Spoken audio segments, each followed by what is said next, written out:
Welcome on in, Riftbounders. I hope you guys are excited because it is Championship Sunday Riftbound Edition. We are down to the final 64 players, but of course, we all know only one can be crowned champion today. And with me today, we have two incredible casters, NA45 and Mr. Plus. How are you fellas? How excited are you guys for today?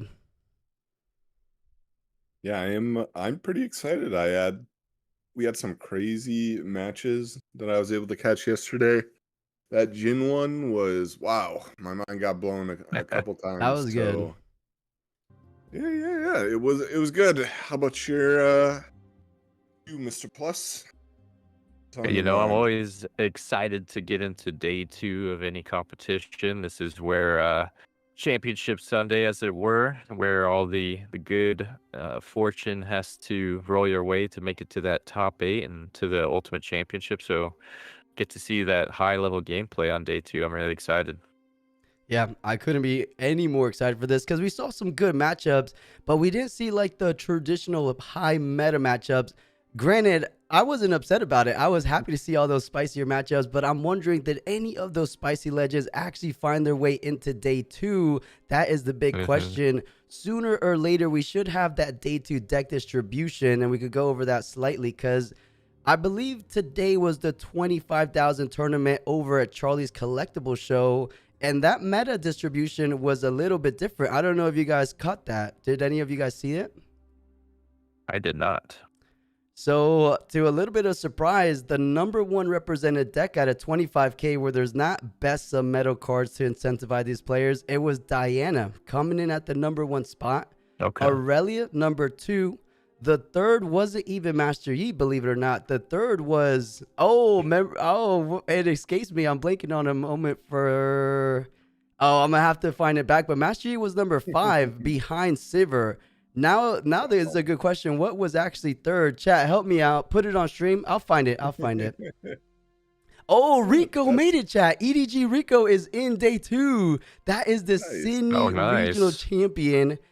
And these statistics look the same as yesterday. I think this is still I day one, wonder. isn't it? It looks the exact same. Yeah. Yeah. So- I wonder if he's still on Aurelia. I wouldn't put it past him. He just won. Oh, these are the day two Are these the day statistics, chat. two I'll throw it ones? over to the big screen so you guys can screenshot it if Yeah. you want. Aurelia converted with 12 decks, mastery number 8. Oh, it was Leblanc coming in at third for CCS. Okay, that makes sense. So Okay. 8-8 Right. Azir. Ezreal's still doing better in China than Diana, but I guess it's tied, so we don't know for sure just yet. But the rest looks pretty good. Nice little spicy Rengar Lux Lilia at the end of that. Mhm. Any surprises here to you guys? Surprised that I don't see my boy Pike anywhere on this list. Sad face. Right. Oh, even Yeah. on the second side, no Pike, but there's your old friend Draven there at the bottom. Wow, what a fall from grace. The number one villain of set two now being the dead last on the list. It looks a little weird to see him so far down. I mean, to me, the Draven being so far is a bit of a product of people just being kind of bored with it. Yeah. I think the legend is still pretty strong, and if you are playing those colors, it is one of the only two real choices. It's like that or any. I don't Mhm. as cool as Pike is. I don't really think he's very real unless you're going for metal card, which hey, I mean that's definitely an option. Uh-oh, Mr. Plus doesn't want to hear that. He's bringing Pike over to the Vancouver Regional the very Nice, next awesome. weekend. But he knows I think he was talking yesterday. He says at the worst, I am going to be playing for the best of meta card. But I feel like you Yes. feel it's competitive, no, Mr. Plus? Yeah, I mean, I don't have enough testing to back the claim, I guess. I Mhm. only have online testing to show for, but I got a really competitive match in at locals yesterday against one of my good friends who's a very competitive player. He actually made top four at that first Vegas event, the SCG Con, I think it was. That was they didn't even get to play it out. The top four ended up just getting split. But yeah, he's a very talented card game player, and we had really competitive match against his Fiora list that was really fun, and I learned a lot from. So I think after that, I'm feeling a little bit more confident in it. But we'll just have to see how it goes over in Canada next week. Oh, it should be super fun. We'll try our best to cover it. Maybe we might see you on stream, Mr. Plus, which would be really exciting. Now, I wish I screenshot those kind of single-digit representation in day 2, because maybe they might make a bit of a statement here today, because I saw it was like a single Vi, a single XPE. I'm willing to bet that one XPE was the actual one we caught on stream, because he was going crazy on stream and playing cleanly, sequencing everything properly. So I'm willing to bet it might just be him all the way in day 2, because I believe when we were watching him in round 3, I believe, Mr. Plus, he was already undefeated. So then he won. So he was still XO. So he just needed to not lose 2 rounds, which is pretty likely. But guys, if you are ready, these guys are looking to start the top 64 match, aka round 7, rather soon. So I could throw you over to the feature table. I'll take a little bit of a step back, and then I'll join you in between the rounds. But let's see what legends we have for the opening round of day number 2. Is that a Draven? Okay, so we got the one Draven. And we saw this guy on the left on coverage yesterday, no? Or, oh no, I guess not. This is the one Draven. Yeah. One Draven versus Rengar. Okay. Okay. It's interesting. Rengar. I actually like Rengar. I think Rengar is a pretty solid deck, but he's in this like weird place where he's like a strong, almost fair deck, I guess you could call it, where like if you were to tier listed up, I guess he'd be like the top of like B tier, like just a really solid, like streamlined deck. Like he doesn't do anything crazy flashy or off the walls, but what he does do, he does very well. And I think it'll be cool to see how he goes against a Draven who also likes to or revels in combat. Yeah, what's interesting to me is the Rengar leader reads really well, and you have a very good signature and a very good champion. But you have like the traditional issue of the body fury where your draw is really bad. And you just run out of cards, and you're competing with. So it is a relatively aggressive deck. I would consider it more of an aggro deck if you are playing the non-Aurora version, which I guess we'll have to see. I hope they're not playing Aurora, but if it is the non-Aurora version, you're just competing with Annie for like this aggressive deck that is playing like ambush units and stuff, and Annie has access to like stack deck and stuff. So a little bit unfortunate to be competing in the design space there, but it looks like it is mid-range. Cool. Nice, good to see. And it is an interesting conundrum that Rengar can be in with that draw disparity, like you said, and he kind of sometimes feels like how Aurelia in certain games will feel like she can be kind of starved for cards if she doesn't see like Stella Cornherder early on, and he kind of feels in a similar boat where if he doesn't see like an early Nidalee or fresh beans, then he starts to run out of hand really fast, like you said. And Draven obviously is the legend that we knew to be the exact opposite of that, always having a plethora of cards in hand thanks to his very powerful legend ability. Yeah, I do think I don't hate this matchup for Rengar specifically because a lot of the things that Draven likes to do with like the fans, with rebukes and stuff to get these kind of cheating combat wins, Rengar plays pretty well into with the ambush units. It's like, okay, you're gonna bounce my unit, you're gonna push back my unit, and here's like a Grim or an Inferna, or even just like a Rengar, and like you're still that combat's going through. And wow, okay, both players missing a true 2-drop is quite crazy. Yeah, very slow start for both players off the rip, but now we have 4 runes for Rengar, so we're able to play out one of these 3 drops in hand. Looks like it'll be that first mate, of course, not the card that you want to have be your first unit on board, but dire times call for dire measures as we pass it back over to Draven. And not quite what you want to see that first mate. Quite a strong combo card, but not really the best 3-drop to be playing. But you do what you got to do, right? Got to get that body on the board. But that is a one of the cooler units of Unleashed, the Red Jin. This guy comes up in every OTK combo. How do you think of it Yeah. in Draven?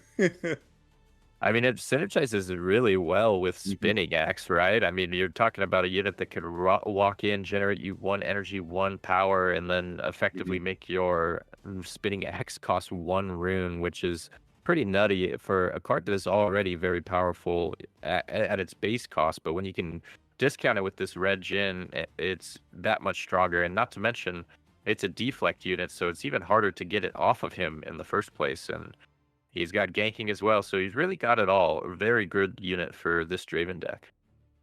Yeah, it works really well with the purple decks. It's actually kind of funny that Jin isn't purple because this red Jin is just so good with Ride the Wind Hmm. that it it's just kind of strange. Yeah. Like, what does Jin have for movement in the actual Jin leader? Not much other than his Yeah. upstage comedy, or I always get the two confused, his blue and his red spell, but the red spell Hmm. that unreadies units and you can repeat it. Yeah. I mean that's really his major, I guess, what design around that was for. But Hmm. here we see the usage of that extra resources to cheat out a Ferris Forerunner without having to recycle a unit that everybody knows and bemoans in the Fury card pool because of how powerful it is. And when you get to play it, in some cases, a turn early, and because of the pseudo ramp from the red Jin, in this case, not playing it early, but playing it without having to deramp and getting to keep 1 rune up to boot. Not a bad payoff for this red Jin already. Yeah, this does leave this open for Rengar to go in and actually get rid of this Jin unit, and I definitely like getting rid of this Jin unit if you can here. It's a unit that would give a lot of value, and like it's already like refunded its power cost essentially. So, to, he, no, he didn't. He just gave like a weird gesture there. But yeah, Yeah. I definitely want to see walk into this battlefield here. It doesn't actually take a lot to do a pretty powerful contest here. And yeah, so just we'll bring up the Ferris up to 7, and now you do just have a trade, and I think you're very happy with that. Yeah, and the Bryn here being a little bit of an insurance to stop any type of shenanigans. Not that there's much in the way of 1 energy combat tricks here on a defensive side of Draven, but nonetheless enough to get that 1 power or 1 might rather onto the Ferris Forerunner. And actually now using the Oh last wow. rune to punch first, so now bringing Okay. our Ferris Forerunner up to 12, so enough to solo the whole battlefield and get to conquer, and allowing us to double conquer now if he wants by sending the first mate over to the Forbidding Waste. Yeah, definitely don't hate this. The only thing that is a little bit rough about this is you probably don't actually want to get the Conquer on Waste. Yeah, because you're kind Because of throwing the first mate away at that point to these mechs. yeah, you're giving a draw to Draven just for free. Yeah. And I think you're okay with just like letting the Draven get the point, and sure, it's like puts you back tempo behind 1 point, but though I will say he can go like push up, but play fan or something. There are a lot of ways to kind of get around the waste, especially in the Draven leader that does play all these little 2 drops. There should be ways to get around this, but I'm sitting pretty right now. If I'm Rengar, I kind of like that. I don't know how much I like the D ramp, but I guess you did get on the points, and I can't imagine the Rengar deck plays anything above like Rengar Trophy Hunter for top Yeah. end. I think you're right. I think the Ferris Forerunner is probably the most expensive card in the deck, and we already seen Yeah. that deployed. That and the Bryn here both being six probably the top end for most of these Rengar decks that aren't, the dreaded Aurora variant. So Mhm. heads up play, like you said, to just leave the first mate back, not willing to, or sacrificing point tempo rather than giving the draw over to Draven. And now more than willing to allow the first Forerunner to die and get some mechs back of their own, as we see. Wow, this is called the Blighted Axe, I believe, or something like that. This is the four might buff, but it has this text that says if you don't conquer, then it deals damage to the unit that it's attached to. So it effectively will kill the unit it's attached to in a lot of cases, at least in this mech's case, if he isn't able to conquer. But that 4 might buff is just enough to get over the 6 might threshold of that Ferris Forerunner. Yeah, and is opting to play the Forge as well as the chosen battlefield, which is definitely interesting to me. I don't feel like I see this in Draven, so maybe bit of new technology here, or I am just out of date on Unleashed Draven. But I mean, coming into great use here, it does make that mech token clear out the Forerunner all on its own and gives a draw. And I don't think a lot of times you're gonna fail to conquer when you have this giant equipment that's relatively free here. Yeah, it just seems like it's a synergy with that red Jin as well. Like we discussed earlier, how powerful the red Jin is in paying for these power costs. And in this case, the Blighted Battle Axe does actually have a 1 energy and 1 power equip cost, similar to something like Skyfall of Orion. So Jin being able to generate that to essentially make the equip free is pretty nice. But this does have the effect of, like I mentioned, its text actually says at the end of your turn, if I don't conquer this turn, unattach this and deal 4 to me. So now this item sitting here on this mech means if he doesn't have a way to get this mech to cross over to the Forbidding Waste and conquer on the next turn, it's just going to off itself and put the axe back into the base. Pretty funny little interaction there, though. That was a bit of a spooky hand to look at. So I believe he rip the axe. I still see the Starcross. I still see the Rebuke. Yeah, it looks like it was the axe, I believe, then in that case. Okay. So getting a little bit of hand knowledge now, looking how they're wanting to attack with full knowledge of what Draven has at his disposal, and do the math and figure out the optimal way to approach this turn. Yeah, this might be a little bit awkward there, as he does know again that there are a couple pieces of interaction in hand, and okay, maybe I'm surprised he's sending it in here like this with the knowledge that the mech is just gonna die on the end of this turn, correct? Yeah, I think, well, it would be at the end of the following turn, I think, because it says at the end of your turn. Your turn. Okay. Yeah. But in any case, yeah, it is interesting still to throw the 9 might at that battlefield when you know that this could have been answered by Draven pretty easily. But I guess Draven kind of betting on the fact that Rengar would also have an answer right back with all 6 runes up. So just electing to let that mech go to the wayside, and maybe valuing the ability to re-equip the battle axe next turn and wanting that mech to go down, actually. So sending up the Brynir again is just kind of giving the free draw plus point, but okay, never mind. It does commit a first mate, and is this the third first mate?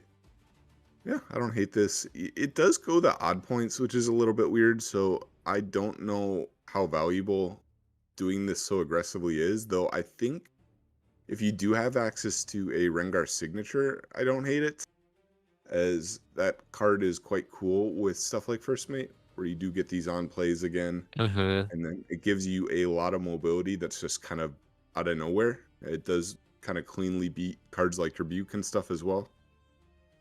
And it gives you that extra reach that Draven was known for quite a bit before, and Annie being able to ride the wind on your opponent's turn, score on your opponent's turn, kind of mess up that point dichotomy, and in this case, Thrill of the Hunt also fulfilling that role by letting you play it during your opponent's turn at reaction speed and go to any battlefield, and giving you the opportunity to score and kind of ramp up your point tempo a little bit. So all around, Mhm. one of the better signatures probably in the entire game, let alone in Unleashed.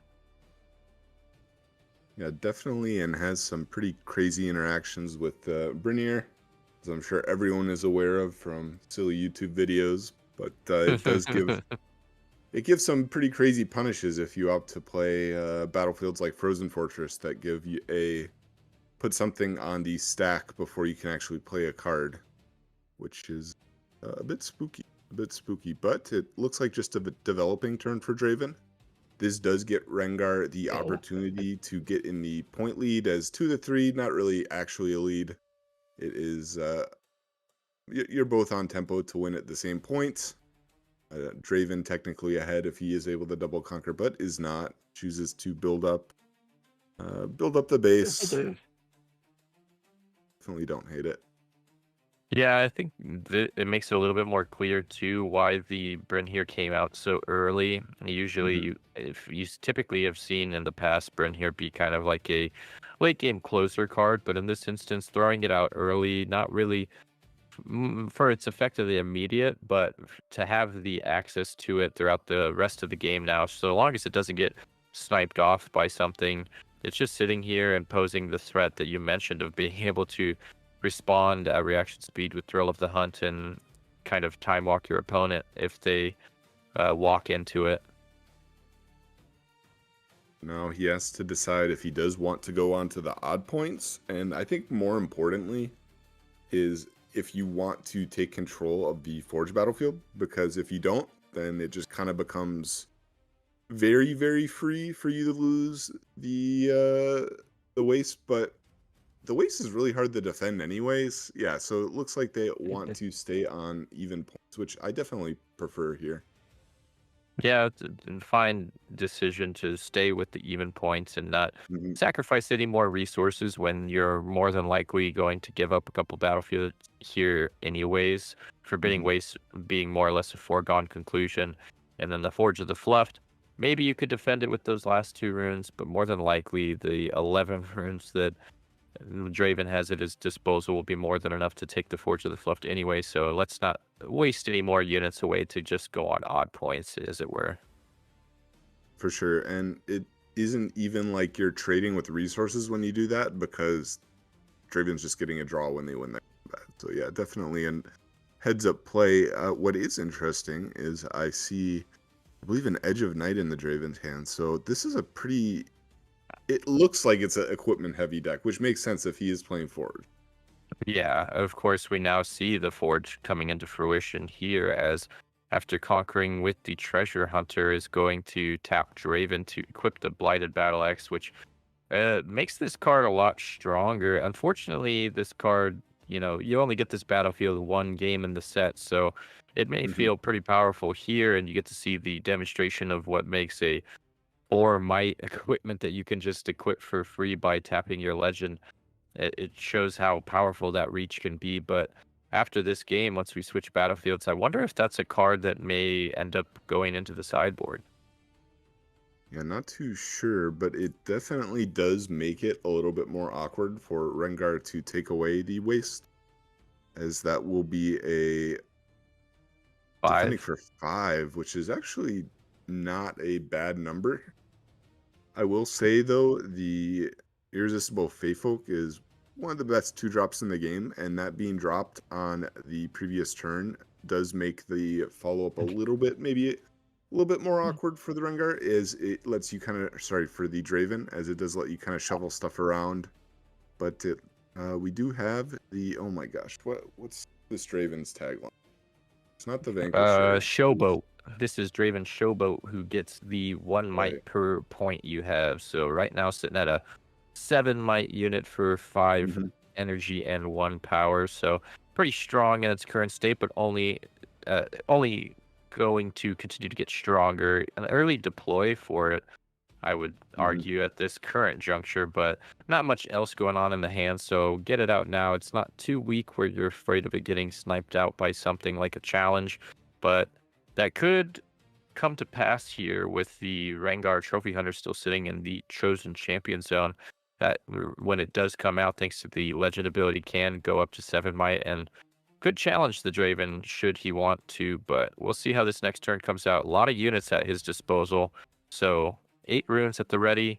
Thrill of the Hunt in the hand looks like a punch first just drawn off the top as well, so big turn hopefully coming up for our Rengar player. Yeah, I'm kind of surprised that the Draven did opt to try and stack and go for a hold here, knowing that there's a Fae on the board. This card really does make holding pretty annoying, because you can go like he's doing here, is you can kind of get the free conquer, and now you can just pull something in for free with the irresistible, and then it makes this hold a lot harder to do. Wow, look at that, an Auction drawn off the top. So we could even see Auction come in and steal the Blighted Battle Axe. That would be pretty nice to see, which it looks like he's going for right here, potentially. It is a little bit awkward if you... I guess you don't have to equip it. Yeah, okay, so fair enough. You just don't have to equip it, right? I was going to say, if you did use the Weapon Master, it'll just kill the Auction. But well, in this instance, he can actually, because he conquered the Forge of the Fluff with Kaisa now, he could tap Rengar and move the Battle Axe over to one of his other units. So the Forge of the Fluff kind of working for both players now in a way that I'm sure Draven wasn't anticipating, thanks to Auction coming in and stealing that Blighted Battle Axe. Very cool to see Auction getting some use here in game 1. Usually a card that you might see teched in as a one-of in the main every once in a while, but more often a sideboard card, but coming in game 1 here and already proving its worth. Does not opt to do that quite yet, but would not need this here. He should know pretty much... Oh, he should know most of what's in the hand, as everything that has been played out, except for, I believe, the Kaisa. Yeah. I think the other 3 should be known. Which is kind of interesting that he did this, because he does know that there is a cleave. Yeah, now he's making the overzealous fan an attacker, because a lot of the times when you use Fae Folk, you're moving into an open battlefield, bringing something in, and then making that unit the surprise defender. But in this instance, because he already controls it, overzealous fan is the attacker, so that cleave could come in and be exactly enough might to clean up this battlefield. It might be a little bit annoying if it is paired with like the Starcross to the Rebuke, as you do end up giving Draven a point on your own turn, but is going to attempt to Starcross here, would get rid of that axe. Yeah, and this is kind of a perhaps a misplay on our Rengar's part then, because I believe the ruling on Auction now is that if it is attached to another unit, even if Auction does leave the board, the unit does, or the equipment rather, does not go back until it is unattached from the unit. So had he used the Forge of the Fluff to move this Blighted Battle Axe over to the Bryn here or the Kaisa or something, then this Starcrossed on the Auction would not have given the Battle Axe back. So maybe a little bit of an oversight on our Rengar players' part here, not opting to utilize the Forge of the Fluff with a legend that can make make use of it easily, because he does not have a tap ability just like Draven. Yeah, definitely interesting. And I think it's also interesting to me that the cleave was not played out there. It is forcing your opponent to commit more cards to this, otherwise they just lose 2 units for a single energy, which is not a trade I am like planning about by any means. Yeah, and not to mention, if they do go hard on the defense, then you can Starcross out after you've baited them to use even more resources, because you're honestly not that... You don't feel that bad wasting a cleave as you would if you get your opponent to, say, waste a punch first or something like that on the other side. So potential for allowing their opponent to misplay by playing out the cleave first and then going for the Starcross. But in any case, we are where we are now, as it looks like our Rengar players moving in with their first mate at the Forbidding Waste. And this should just be a clean trade, as it should be 3-3 with the -2 from the Forbidding Waste, essentially nullifying that Edge of Night. Surprised that Rengar is trading off so many units here instead of just going for a more guaranteed, I don't see guaranteed conquer, but pushing in with like Bryn here, because you kind of want your units for the follow-up turn where you are on the final 2 points of the game, and if you are just going to push it up here to try and get that final score of the turn anyways. Yeah, I tend to agree. I think it seems a little questionable on both players' ends, honestly. The last few turns have had some interesting play lines that I don't think either of us were anticipating, but this is a little bit weird that Rengar is willing to sacrifice so many units and not allow himself to have the opportunity for a clapback in the following turn, when he is going to be threatening lethal relatively soon if he gets up to the 6 points. So, thinking contemplating about 4 5. Is it 4? No, is it the auction again? It might be the auction again. The auction the second time would be funny, but I don't think he would want to pay. He is going to pay the 2. He wants to steal the equipment once again, choosing Battle Axe once again. Will he this time elect to equip it somewhere with the Forge of the Fluft, or is he just completely disregarding that battlefield's text for some reason? I think what's crazy here to me is I think if I am Draven, I would even rebuke the Brynir there.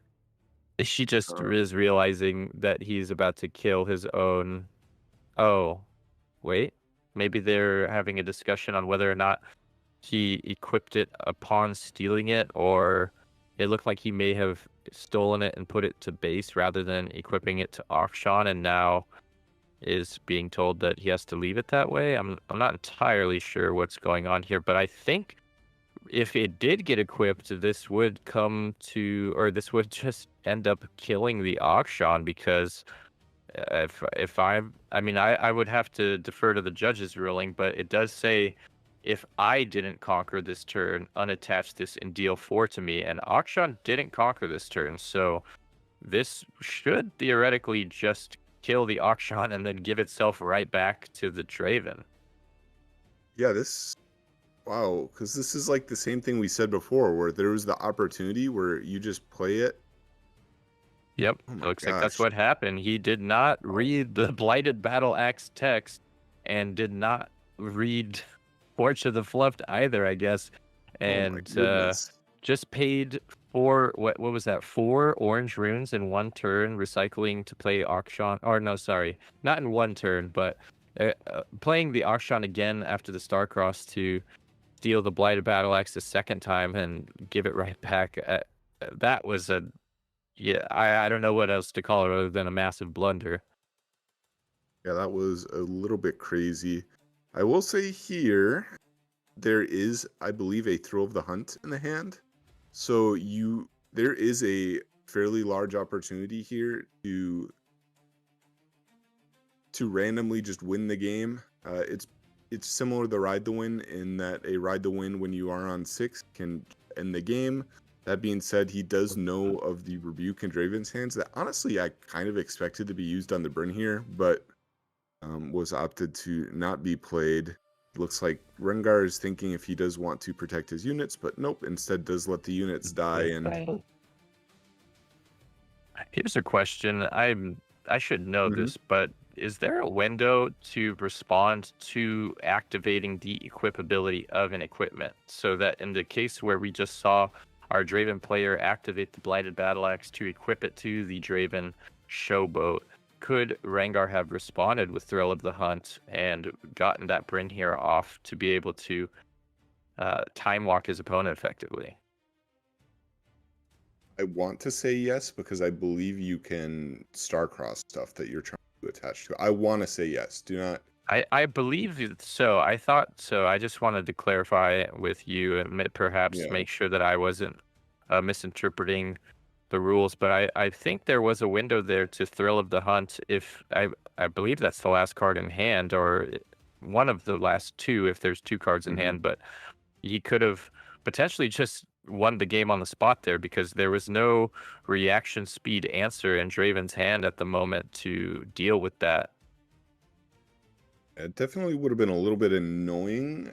I don't quite think it does quite win the game on the spot because he's only on 6, and the Draven still will be able to walk over a battlefield, right? So you do have to get a unit back to base and then move over to the other battlefield, and you do have obviously the Rengar Trophy Hunter, but that isn't going to walk over the axe plus just like a giant unit with the equipment. But yeah, you're right. It probably wasn't probably wasn't an auto win, but definitely something that could have maybe changed the texture of this game. Is now Rengar sitting here on an empty board and has to really be kicking himself from that big blunder on the auction play, just effectively paying for and recycling 2 to discard an auction. Oh yeah, someone does make a good point in the chat, and I love you guys for catching this stuff. But the other thing he could have done is use the Rengar Legend to give the auction a +1 when he played the auction. That also would have saved the auction. Yeah, seems like there's a couple different ways that Rengar could have averted disaster there and missed all of them, and is just going to extend the hand and give game 1 over to Draven. So not the cleanest start to our day 2, but nonetheless we are 1 game in the bag, and now we're going to the sideboard as we prep for game number 2 in our Draven v Rengar matchup. Yeah, definitely interesting to me to see the auctions in the main deck, but in this particular matchup, I think that if the auction was not blundered, it could have been a game-winning card, to be honest. Because you take the axe, you put it on like the Bryn here or something, and then that's just a huge unit to try and get over. Yeah, even putting it on the Kai'Sa there, you know, Kai'Sa is such a powerful unit in her own right. There's so many ways that could have gone a lot better for our Rengar player, but maybe just waking up first game of the day needs to knock off a little bit of those, a little bit of the rust rather, and we'll see if game 2 goes a little bit more favorably for our Rengar player. But I'm wondering what they might bring in from the sideboard in this matchup, seeing that this Draven is a more equipment-focused build, perhaps some more auctions if there are more in the side. What else could we see potentially out of the Rengar sideboard here to help out in this Draven matchup? You could see the repulses coming in, as yes. it is going to deal with some of the bounce cards, the rebuke that he did see, the Starcross that he did see. Though I think if you are playing into a chaos deck, you should kind of expect at least one or the other. I would lean on the more side of multiple Starcross, but it is an interesting Draven list and somewhat non-typical from, again, my limited expertise of Draven and Unleashed. But I mean, it's a lot of equipment, so maybe if he plays multiple auctions or he plays more gear hate, couldn't go wrong. Yeah, I'm wondering if Draven is even playing more gear-centric battlefields, something like a Orange Forge to make these gears a little cheaper. Forge of the Fleft I have seen prior, and even in set 2 I saw some Dravens running Forge of the Fleft, so not a crazy battlefield, especially with this amount of equipment, but wondering what other battlefields they might run with such an equipment-heavy deck. Perhaps even what is the battlefield that allows you to unequip and move your gears around? Let me see. Do you mean the Veiled Temple? Yes, thank you. The Veiled Temple. Yeah, that I don't think I've seen in a Draven list before, but I'm just trying to think of the more gear-centric battlefields that we might see, since there's such a gear-heavy version of Draven. But we could also see Draven switch things up. Like I said in that last game, there's a potential that maybe the Blighted Battle Axe goes to the sideboard without Forge of the Fluff. He's using Forge of the Fluff to facilitate that card, and without it, isn't as enticed to run it. But then again, like we mentioned, the Jin is very good at allowing you to get that card equipped for a reduced cost. And I would like to see Jin get a little bit more play time this time. I mean, he did put in work in that first game, but I would love to see what you mentioned, the Ride the Wind plus Jin combo, and really see that card go to town. Yeah, the Draven did see a fair number of cards, and we did not actually see any Ride the Winds. Mm-hmm. Obviously, you didn't see your entire deck, so it's still very, very possible that they are in the deck, and I expect, to be honest, that they are in the deck, but did Yeah. not see any yet. Looks But we like do see the battlefields coming in for round number 2 of our set here with Treasure Hoard for Draven. So actually just going for a generically decent battlefield, making some extra gold to help pay for those power costs. And then Arena's Greatest on the side of Rangar, looking to speed things up a bit. Yeah, I can't imagine that Draven is going to be too disappointed within an Arena's Greatest. That has been a battlefield that Draven has chosen a few times in the past. And honestly, the Treasure Hoard as well. I think both Legends are going to be pretty happy with both of these battlefields. You don't have a scenario like you're playing against Aurelia and they have the Hall game, which is such an uphill battle. I'm wondering how much ambush this Rangar deck is even built around, because I didn't see much ambushing going on, and usually in the more ambush centric decks you'll see battlefields like Star Spring. This synergizes very well with the irresistible Fey Folk. If you get that turn 1 Fey Folk, they play a 2-drop, you go in, pull it in, and then you can ambush a unit out and just move your Fey Folk back and keep it protected. Very solid play in the ambush centric Rangars. And then the other battlefield that we've seen a lot in the ambush-centric Rangars is the Emperor's Dais, which allows you to, on Conquer, pay 1 and return a unit to hand there and make a Sand Soldier. So kind of bouncing your ambush units back to hand to be able to reutilize them again. But in this instance, we saw what was Arena's Greatest now, and in the first game, neither of those battlefields. So I'm wondering how much ambush is actually in the deck, although we did just see in Italy. Yeah. Ooh, this generally does not feel super good to play our rookie on the first turn, but not the worst thing in the world. It looks like both players actually do see 2 drops this time, so pretty big improvement. But there is a pretty important card in the Draven's hand. There is a Vex Apathetic, one of the Rengar's least favorite cards, to be honest. Yeah, the ambusher's worst nightmare. And now we're seeing it looks like our Draven player forgot to tick up for Arena's Greatest. Oh my so we have a 2-0 lead now for no. Rangar, who has elected to make a gold with that Conquer over at the Treasure Hoard, and is now going to deploy the first mate and move their pit rookie back. So just preventing any type of combat wins for our Draven player to deny any type of draws. Draven looking like, or grabbing a Noxus Hopeful off the top, has Kaisa in hand, Ferris Forerunner, deploying the Vex just to base and passing. So Rangar positioned here to potentially go up 4-0 should he want to. Obviously, like we've discussed, though, doesn't want to just give away free draws to our Draven. I think this is probably the correct play from Draven.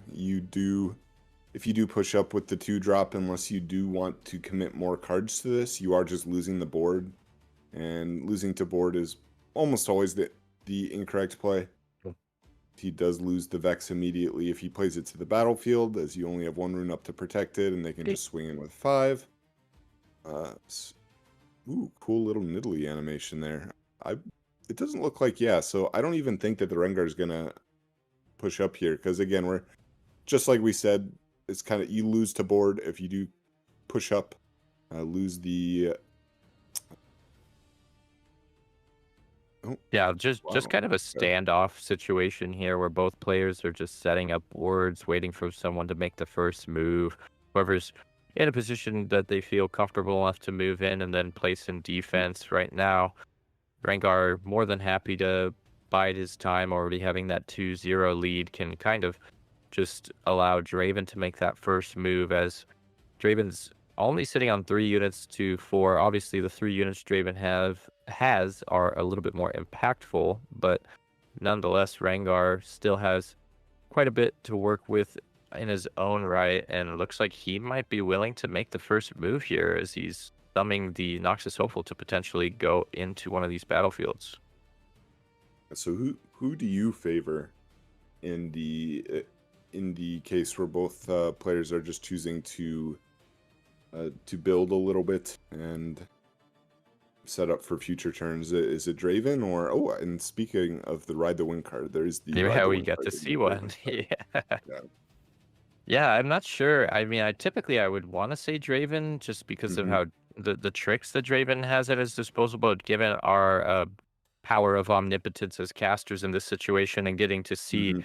the hands, it actually looks like Rengar's kind of in a better position here to defend and be able to stop any type of aggressive push from the Draven player who doesn't have a whole lot of combat tricks in hand. Just a hard bargain, Ride the Wind, I believe a Noxus Hopeful, and I'm not sure what the final. Oh, the Kaisa is the final card. So, yeah, not a ton to work with on the Draven side as far as combat tricks, as a overzealous fan is drawn off the top. That's not a super happy hand. That being said, the hard bargain does almost guarantee that one of these conquerors will go through, regardless of a thrill, regardless of a punch first. But with the very healthy backline that Rengar has, I honestly would just probably say okay to any push up. I'll just be like, okay, this is fine. I don't really. It sucks to lose the units, but you're almost guaranteed going to lose something unless the Ride the Wind is committed on like the Forerunner. I think that's the only case where you're not losing at least one unit. Yeah, and then one thing we should point out for the viewers at home, if you're unaware, Vex Apathetic doesn't need to control a battlefield, just needs to Yes. be at a battlefield. So if our Draven player does push up the Vex Apathetic to one of these battlefields to be an attacker, that will essentially nullify any type of ambushing from Rengar, as her effect will be live. And it's looking like Rengar is opting to probably play the Nidalee here, which is almost certainly going to be met with the Ride the Wind onto the Hopeful. Yeah, it looks like not wanting to just give away the Ferris Forerunner so easily. However, this is Mhm. kind of funny because now both of these Nidalees have the same text that our Draven legend ability does. So should he ride the wind away and flee the battle as a coward, he will net our Rengar player a draw too. Yeah. You could also just play out the Ride the Wind and kill your own Vex here, as it would be. You still do win the combat, so you net a draw, you remove 2 units, and you prevent 2 units. But you do lose the Vex, which may have been a longer term. Consider as like a little bit of a longer term investment, right? Yeah, but I think that's a pretty decent play, and it looks like Yeah. he believed in the play line the same as you did and moved it up. So we got the 10 might over here at the Arena's Greatest now against the 9 might for Rengar, and no free combat tricks, no hidden cards for Rengar here to be able to get that extra might to make this a wash. So we will get a conquer, and the thing that makes it interesting though is, do you still choose to take out the Vex? I mean, I feel like you would, but at that point, leaving a Ferris Forerunner on the battlefield, now this battlefield's a lot harder to get over. I mean, obviously Vex makes it difficult to conquer, but 6 might Ferris Forerunner also going to make it pretty difficult, and now can even be reinforced with those overzealous fans. And this is one of the matchups where the Forerunner is going to get full value. There are no rebukes. There are no star-crossed. Is no Poppy signature. It is going to be killed, and it is going to create the mech. But wow, okay, we get the hold, which is, I mean, makes sense. But unless we see from the sideboard the one spell every jungler shouldn't leave home without, a the smite. Smite. But I don't anticipate seeing a smite from our Rengar player, even though it would be very on theme. But there is an answer for the Ferris Forerunner at long last in red. This is true. It does finally give Kaisa a way to deal with these pesky death knells. And I mean, when Leblanc is in the format, I can only imagine that I would be playing some number of the Smite card, though I can't say I have touched Kaisa too much in Unleashed. Yeah, it seems Kaisa's kind of fallen to the wayside a little bit in terms of favorability as of late, which is unfortunate. But, you know, she had her time in the limelight, so it's okay to let some other legends shine now. But I'm more than certain we'll see her return in the Yes. future as we see a trophy hunter thrown down onto the treasure hoard alongside Noxus Hopeful. So a big hold potential here at the treasure hoard, but maybe moving the Noxus? Nope, just going to leave it there. So we have all of this, what is this, 10 might at the treasure hoard that our Draven has to overcome with a Tide Turner and a Noxus Hopeful currently, plus whatever else we can muster out of this hand of double Kaisa, Hard Bargain, and Overzealous Fan. The best hand for Draven by any means. I'm kind of curious that it was opted to be played out like this, where you are just opting to say, and hey, I'm going to let this Forerunner sit. Maybe the game plan is you just sit on the treasure hoard and say, hey, your Forerunner's not going to get any value until the game's over. I'm just going to get a couple hold points and then can look for a win with like the Throw of the Hunt, which I don't know if he has in hand, but is generally a good option for, is that a cleave? Yeah, I believe we saw. I believe we did see a Throw of the Hunt in the hand. I think so, but there is a cleave, and then can't see what that last card was. It might have been an Unyielding Spirit, but that doesn't seem like a great sideboard card in this current matchup, as we haven't seen any removal spells like Falling Star or Piercing Light or anything like that out of the Draven so far. And so just opting to develop up on the backline, I definitely do like this, as this is a lot of might coming in on the next turn and pretty much guaranteeing that the treasure hoard is no longer going to be able to be held. But Rengar is on the magical 6 points here, so you can just retreat off Hopeful and develop in base and then go for the double conquer on the next turn. Yeah, so it was actually a Noxus Hopeful Cleave and a Thrill of the Hunt, and then we just drew a Blighted Battle Axe of our own off the top. Wow, so that makes it even more perplexing how that entire sequence went down in the previous round.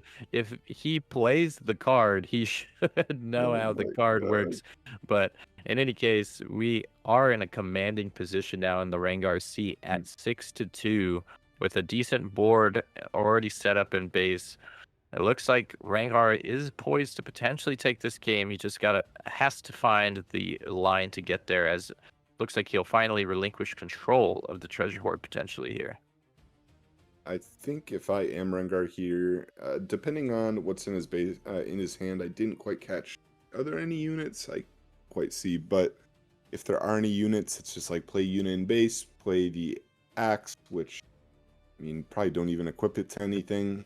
Not really. Yeah, we have the Noxus Hopeful in hand, so yeah, you can just go axe Noxus Hopeful for 6 and still have 5 runes up. Nope, just gonna pay the full 4. You never want to see that typically for Noxus Hopeful, but I guess in this instance, what's the I get weird sequencing. Not sure why you wouldn't want to at least feign having 5 runes up. You know, you are Rengar. You have Rengar Trophy Hunter in your deck. You would at least want to imply that you could pounce it out, but you know, let's try to refrain from backseat gaming, I guess. Yeah, it's easy for us to say, but there's so much going on that the players have to think about. All right, so is opting to send up both the units there, maybe playing around, like you said, the Trophy Hunter that he cannot play out, maybe playing around the Throw of the Hunt. Yeah, trying a spinning axe off of the Conquer from Kaisa. I believe that Ferris Forerunner was drawn from the draw for turn, so can begin to reinforce these battlefields, dropping an Overzealous Fan down at the Treasure Hoard. So we have Overzealous Fan at each battlefield. So Fight or Flight, Ancestor, I guess, now that Fight or Flight is no longer with us. We have 2 on the board, and now a second Ferris Forerunner as well. So what was a dominating position from our Rengar for most of the game now is looking pretty strongly in the favor of our Draven player. I mean, it does look like Draven has a lot here, but Rengar, I think, is pretty poised to take this. At least take one battlefield, and then you can just full send onto the battlefield if you do want to, as we do have the knowledge that there is pretty much no mobility in the hand of Draven. Yeah, we do have to consider the fact that these Overzealous Fans essentially net us a draw if we do try to go in one at a time. So could opt to throw the Pit Rookie in to just try to trade away the Overzealous Fan.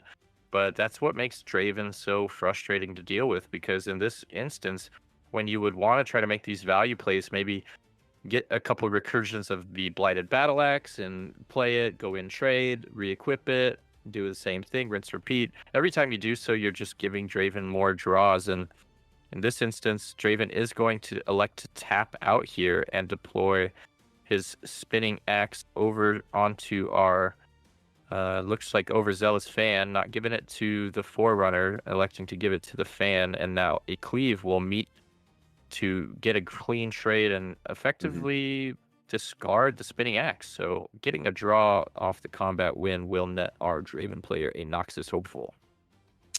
This is now a lot better position, because now you just have to deal with the one Forerunner if you only want to go for a full stack, which, like I said, I think actually is fairly reasonable. I think it's pretty hard for Draven to move that many units over. And sure, there is like the Forerunner mechs plus potential equipment, but there are only 3 cards in hand. And you will have the ability to just leave the axe on one of your units, because you are going to get a conquer here. I see our Rengar player busting out the pen and pad, looking to do some math, going back to school here, gonna start doing a little bit of basic arithmetic, as with it being tapped out, all of the math is face up on the board. So if Rengar can find the line, he could go for game this turn. And I don't blame him for wanting to try to take his time to count it out and see if he really can close it out this turn. There is a potential. I mean, he has a Punch First in hand, and he has a Blighted Battle Axe at the ready, which is a recurring 4-might buff that he can just continually use over and over. And with him being tapped out, he no longer cares about giving him a draw each time he throws a unit away. So with the axe, you have what? So 8, 8, and then 8, which does plus a win the Punch game. First and a Thrill of the Hunt if need be. Yeah, so this should be game. Taking out the Draven with that first initial 8, now getting the Blighted Battle Axe back. Going to equip it once more, has another 8 coming down with only 10 at Treasure Hoard, and then 6 at the Arena's Greatest. I think the math is there. I believe our Rengar player is going to be able to close this round out as he deploys the Punch First to get this, and now can Thrill of the Hunt and jump right over and win the game here and send us over to game 3. Yep, absolutely. Not very, very good sequence there at the end. The axe putting in a lot of work there. It was probably like plus 12 might there off of 1 card. Yeah, very strong. I mean, we've seen that was part of the game plan for Draven players a lot of the time to close out games in set 2 using Spinning Axe in a similar fashion, just being able to go +3, +3, +3, and Blighted Battle Axe being +4 every time is that much sweeter. So very well played from Rengar. Definitely bounced back from a little bit of an embarrassing game 1, but game 2 played a lot more cleanly. And now we get to see game 3 where all the cards are on the table and now we're playing for all the marbles. Yeah, absolutely. It is a very important skill as a player to be able to take the rough losses in stride and be able to bounce back and have a good next game. You can't just punt it all away because you had one bad game. It's a best of 3. You still have to win 2 more if you do want to get back in it. And it is absolutely possible. I have played so many games of Yu-Gi-Oh!, so many games of Riftbound, and losing the first game is absolutely not the end of the match. Yeah, and that is a skill set that separates the top players from the rest of the pack, is being able to take those losses in stride and bounce back and be able to identify where you went wrong in that game and make those corrections in the following games and learn from your losses rather than dwell in them and allow them to tilt you. So Rengar showing that level of prowess here, coming back strong in game 2, and now we'll see how Draven fares after that loss if he's able to do the same thing in game 3. For sure. I will say what's interesting, and you maybe alluded, well, you didn't maybe, you did allude to this, is we didn't see really any of the equipment cards in the Draven's hand. So there is a potential that a lot of them were sided out. Or again, I mean, there's a chance we didn't just see them, but we saw literally none. It was literally just the spinning act, which I think you are going to be playing regardless if you are playing a more equipment focused build or a more typical Draven. Yeah, obviously Spinning Axe being the premier quick draw weapon from Spirit Forge, a signature gear, and not many other quick draw weapons exist. We do have long swords, Derek's Gauge, a few others, but Spinning Axe being the big one. And these other gears are powerful, but they are cumbersome as they tend to cost quite a bit of resources to utilize over and over again. As we saw in the late game there, not a big deal for our Rengar to keep spending to re-equip the Blighted Battle Axe, but in other circumstances that can be quite taxing. So maybe why we saw him veer away from that once the Forge of the Fluffed was no longer in play, as now in game 3 we see Targon's Peak for our Draven player, and that Spirit I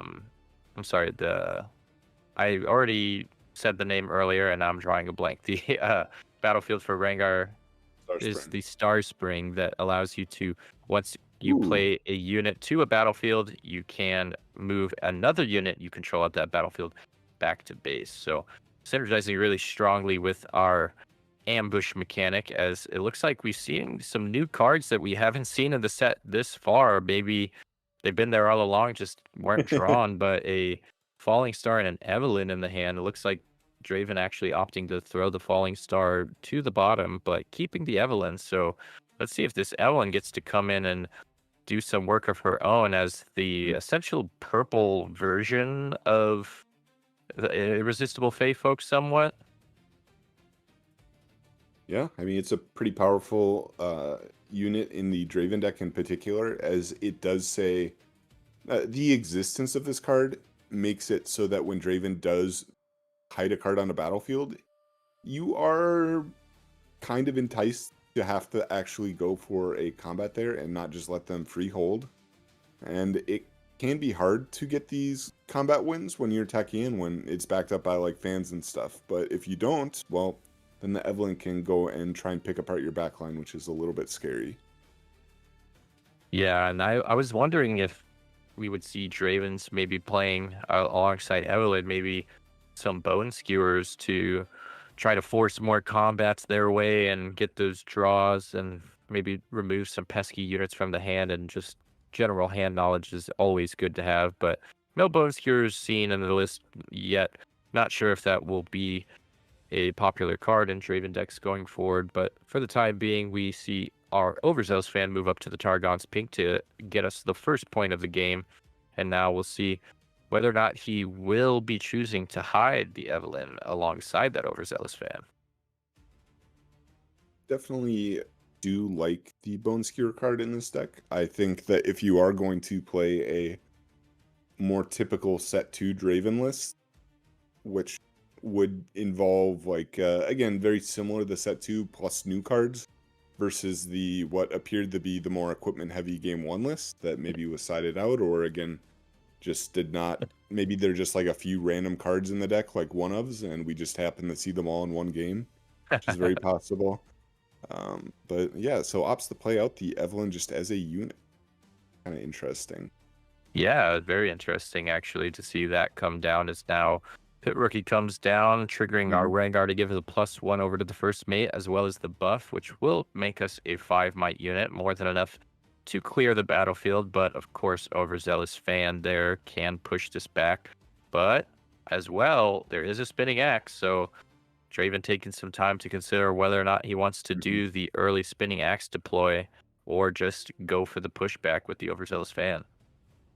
Yeah, if you do opt to do the pushback, the punish here is like an Italy or any ambush unit, really. That being said, there really haven't been too many ambush units seen outside of like the Italy. So you could maybe make this read that your opponent is really not on these ambush units and you are okay with this, because otherwise I would be afraid of like an Inferna or yeah, and there's the Italy. Okay. Yeah, exactly how you spoke it into existence. The Nidalee coming in to respond to the Overzealous Fan trigger. So able to come in and threaten that combat win. Did he But forget the now the spinning axe does come out. he forgot the Rengar. Oh, you're right. It should have been 5 to Oh 5 and been a no. trade. Rengar So slipping up once bad. again. Unfortunate. Rengar looking like Oh, having a little that's bit of so difficulties with bad. some of the minutia of their own deck here. Yeah, that's such a huge swing too, because Draven gets a point off of that. He gets a draw off of that. He keeps his axe. He keeps his unit. It's literally like a 3 or 4 card swing. Oh Yeah, my it god. almost feels like Draven isn't winning as much as Rengar is hunting in some instances. Yeah. So unfortunate for Rengar, but let's see if he's able to climb back from another unfortunate misplay. And now Draven in the driver's seat a bit here. 5 runes at his disposal. Can move our Evelyn up to get us up to that 3-0 lead. Mm.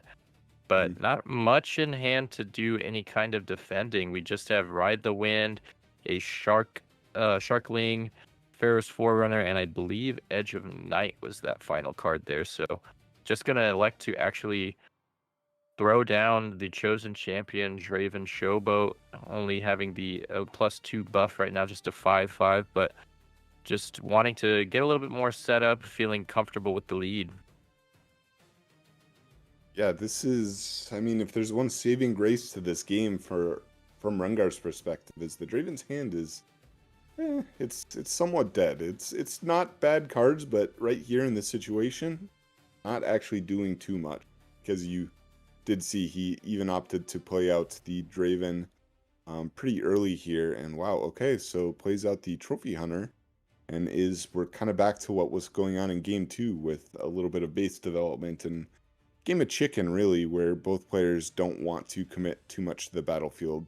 I wouldn't hate to see like a Ride the Wind here or something to just try and, if we're going to go for this same thing where we're just not trying to leave anything on the battlefield and lose stuff, but could also just save it.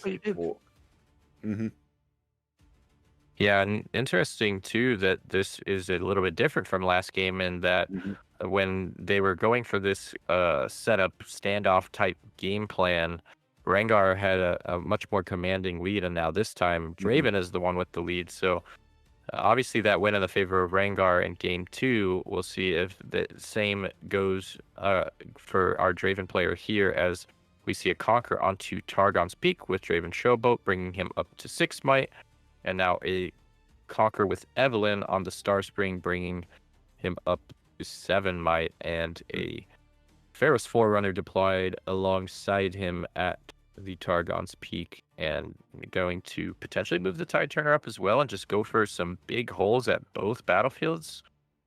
Interesting to go for that level of a hold with no reinforcements here. I guess there is this Edge of Night that looks like we will be potentially hiding.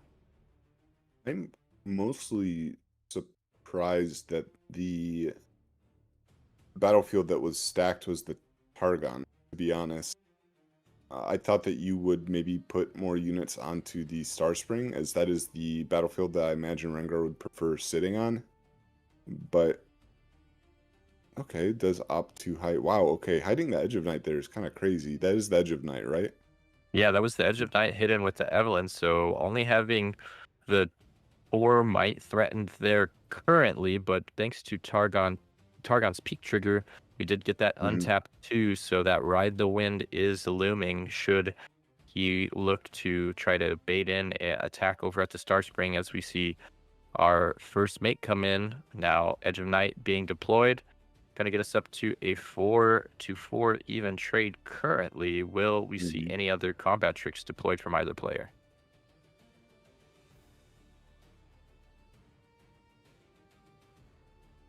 It looks like doing some math here, potentially deciding whether or not I think there's an Inferna in hand. Yep, Inferna there could come down to Mhm. ambush. Could also just use the cleave as he only needs 1 might to get over this hump, and if throwing down the Inferno would just be sacrificing it to be KO'd by the Evelyn. So might just throw down the cleave here and then ask our Draven player if he wants to ride the wind over and try to protect this battlefield. Nope, goes with the Inferno after all. I guess does opt to. Oh, I guess what would the reason be for this? Because I think I agree with you in that I would prefer to have the cleave. The cleave is a less flexible card than the Inferna. So getting that out of my hand earlier, it also gives you more options for the rest of the turn, right? Because it does cost less. Uh-huh. Yep. Um, but nope. Okay, it does opt to instead play out the Inferno, which not very good on the defense there. Only going to have 1 might. It is on the Star Spring, so you can pull it back potentially. And it looks like the Rengar trigger on the Inferno play was given to our Trophy Hunter, so more than likely wanting to push in big with our Trophy Hunter here, as it's already at 7 might against a 13 might on the side of our Draven player, as now Punch First is being thrown into the mix, which will, of course, bring Rengar all the way up to 12. Still not enough to get over this hump, but that cleave that we mentioned earlier can get us there. Yeah, he did not recycle 2 bodies. He recycled 1. So there's the second.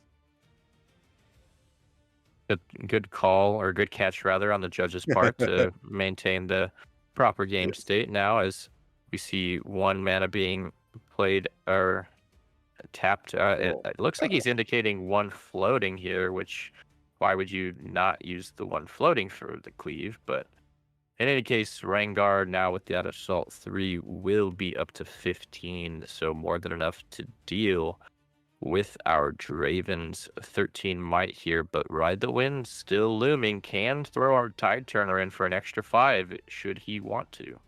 oh, I would just throw Draven over to the Inferno battlefield, to be honest. And then That's fair too. I think the game's pretty much over if you do that, because he'll go up to 6 points on the turn. Yeah, we see challenge in hand for our Rengar, so capable of going for a challenge after getting this Conqueror. 13 might, obviously able to kill pretty much any unit on the battlefield currently.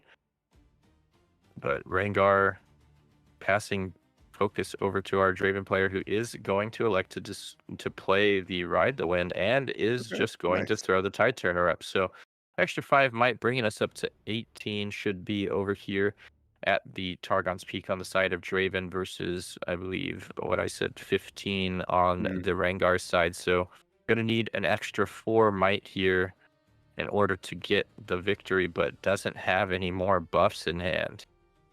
Yeah, you made a good call. He did end up riding it over there, which to me is a little bit interesting because we have not seen a challenge yet this game. So unless the Draven is making this educated guess that there is a challenge, does this even beat a challenge though? Because as long as you have the what? Okay, what Yeah, am he I looks missing? like he just lost the combat and chose to kill the Tide Turner and the Draven Showboat and leave the Ferris Forerunner. And I think what we could have saw there, as you might maybe have been referring to, was utilizing the challenge to get the full clear, because he could have used the challenge to kill one of those units, and then once the combat resolved, obviously that 13 might still going to crash into the remaining units. And since you're losing the Rengar either way, might as well get the full clear of the board. But I guess not wanting to give the 2 mechs over to Yeah, Draven, that's as fair. that would set him up for the conquer over at Starspring against our Inferno. That's a good point, is that it does set them up for a double conquer onto 6, whereas this way you still do get you're ramping one more rune, and sure that the Forerunner does still stick on the board, but it sets the Rengar potentially one turn back. Sorry, the Rengar. The Draven is one turn further away from winning instead of just being one turn away from winning. If you do take that with the downside of now, I mean, you really don't have a board. You have you were going to lose your board regardless, but now the Draven's board is better, as you still will have to deal with the Forerunner at some point. And this is not like last game where you can kind of cheat around it, where you're just going to win the game before the mech tokens come into play, as you were only at 1 point. That was accelerated Sharkwing, in fact, to go contest. And one thing that I think both of us were kind of not really looking at here is the clock is counting up. So we are in overtime, I believe, or at least we should be. So I think regardless of the current state of the board, I think Draven should be coming away with the win just because of time rules being up 6-1. Yeah, and that was a fairly quick turn. So if I had to guess, Rengar was probably turn 0. I mean, that was a pretty quick turn from Draven. It was just play Shark Lane, attach, attack. Yeah, Sharkling, great unit on offense, terrible unit on defense. Edge of Night makes it a little bit better, but Akshan choosing to come in and steal the Edge of Night away. Now, putting that Sharkling back to a measly 1 might will be easily taken over by our pit rookie here, except for the hidden card that I did not see, that is a Tide Turner, bringing our Ferris Forerunner over to the Starspring. And now that card is more than enough to deal with our pit rookie over here, sitting at only 3 might and nothing in hand to give her a boost, just a challenge and a repulse, I believe was the last 2 cards in hand. And if you challenge here, the tokens just win the game on that. Yep, and it does end up going to the Draven there.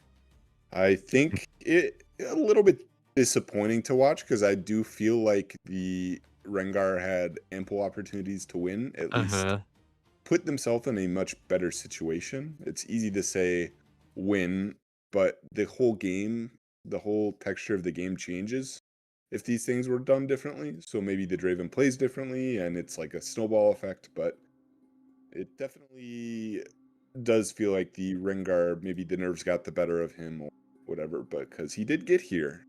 You have to remember that he did get here. Yeah, he made it to day 2. He's in the top 64, so he's doing something right all of day 1. And unfortunately, we didn't get to see the cleanest of play out of our Rengar player in this matchup here, but it did show that Rengar as a deck had the sauce to get there. I think that we both kind of saw some play lines that were pretty big missteps from the Rengar player, but if they had been taken in an alternate line, you know, if you had Doctor Strange bust out the Eye of Agamotto, you'd find the line where Rengar wins that match. And so I think that's at least something that you could take away as a positive spin if you are a Rengar fan, that the deck itself was not necessarily at fault there. So yeah. I still have high hopes for Rengar, even though he did fall down to our set 2 menace Draven. You know, and I am back with you guys. Funny enough, those were the last 2 remaining units for remaining legends for both of the players. So Draven keeping the hope alive for any Draven fans still in set number 3. But Rengar, I feel like he had the tools, right? Like, he wasn't looking all that bad. Honestly, the deck looked pretty well built. It had the Nidalees, it had the repulse for any kind of counters. It had good cards in hand. He just was, as you said, Mr. Plus, he was kind of just punting a little bit.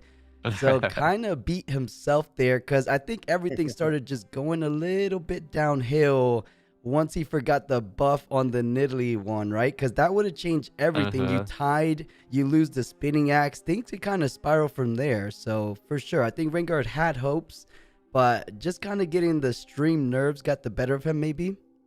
Yeah, potentially just, being on coverage is nerve-wracking. I mean, I know quite a few players I've seen at major events in the past turn down being on coverage just because they don't think that they play at their best when they have all of that pressure on them. So definitely a factor to consider when watching these games is that, sometimes external things like that can alter the gameplay a little bit. But like we all saw there, I think we are well in the camp of Rengar definitely has the capabilities to get there.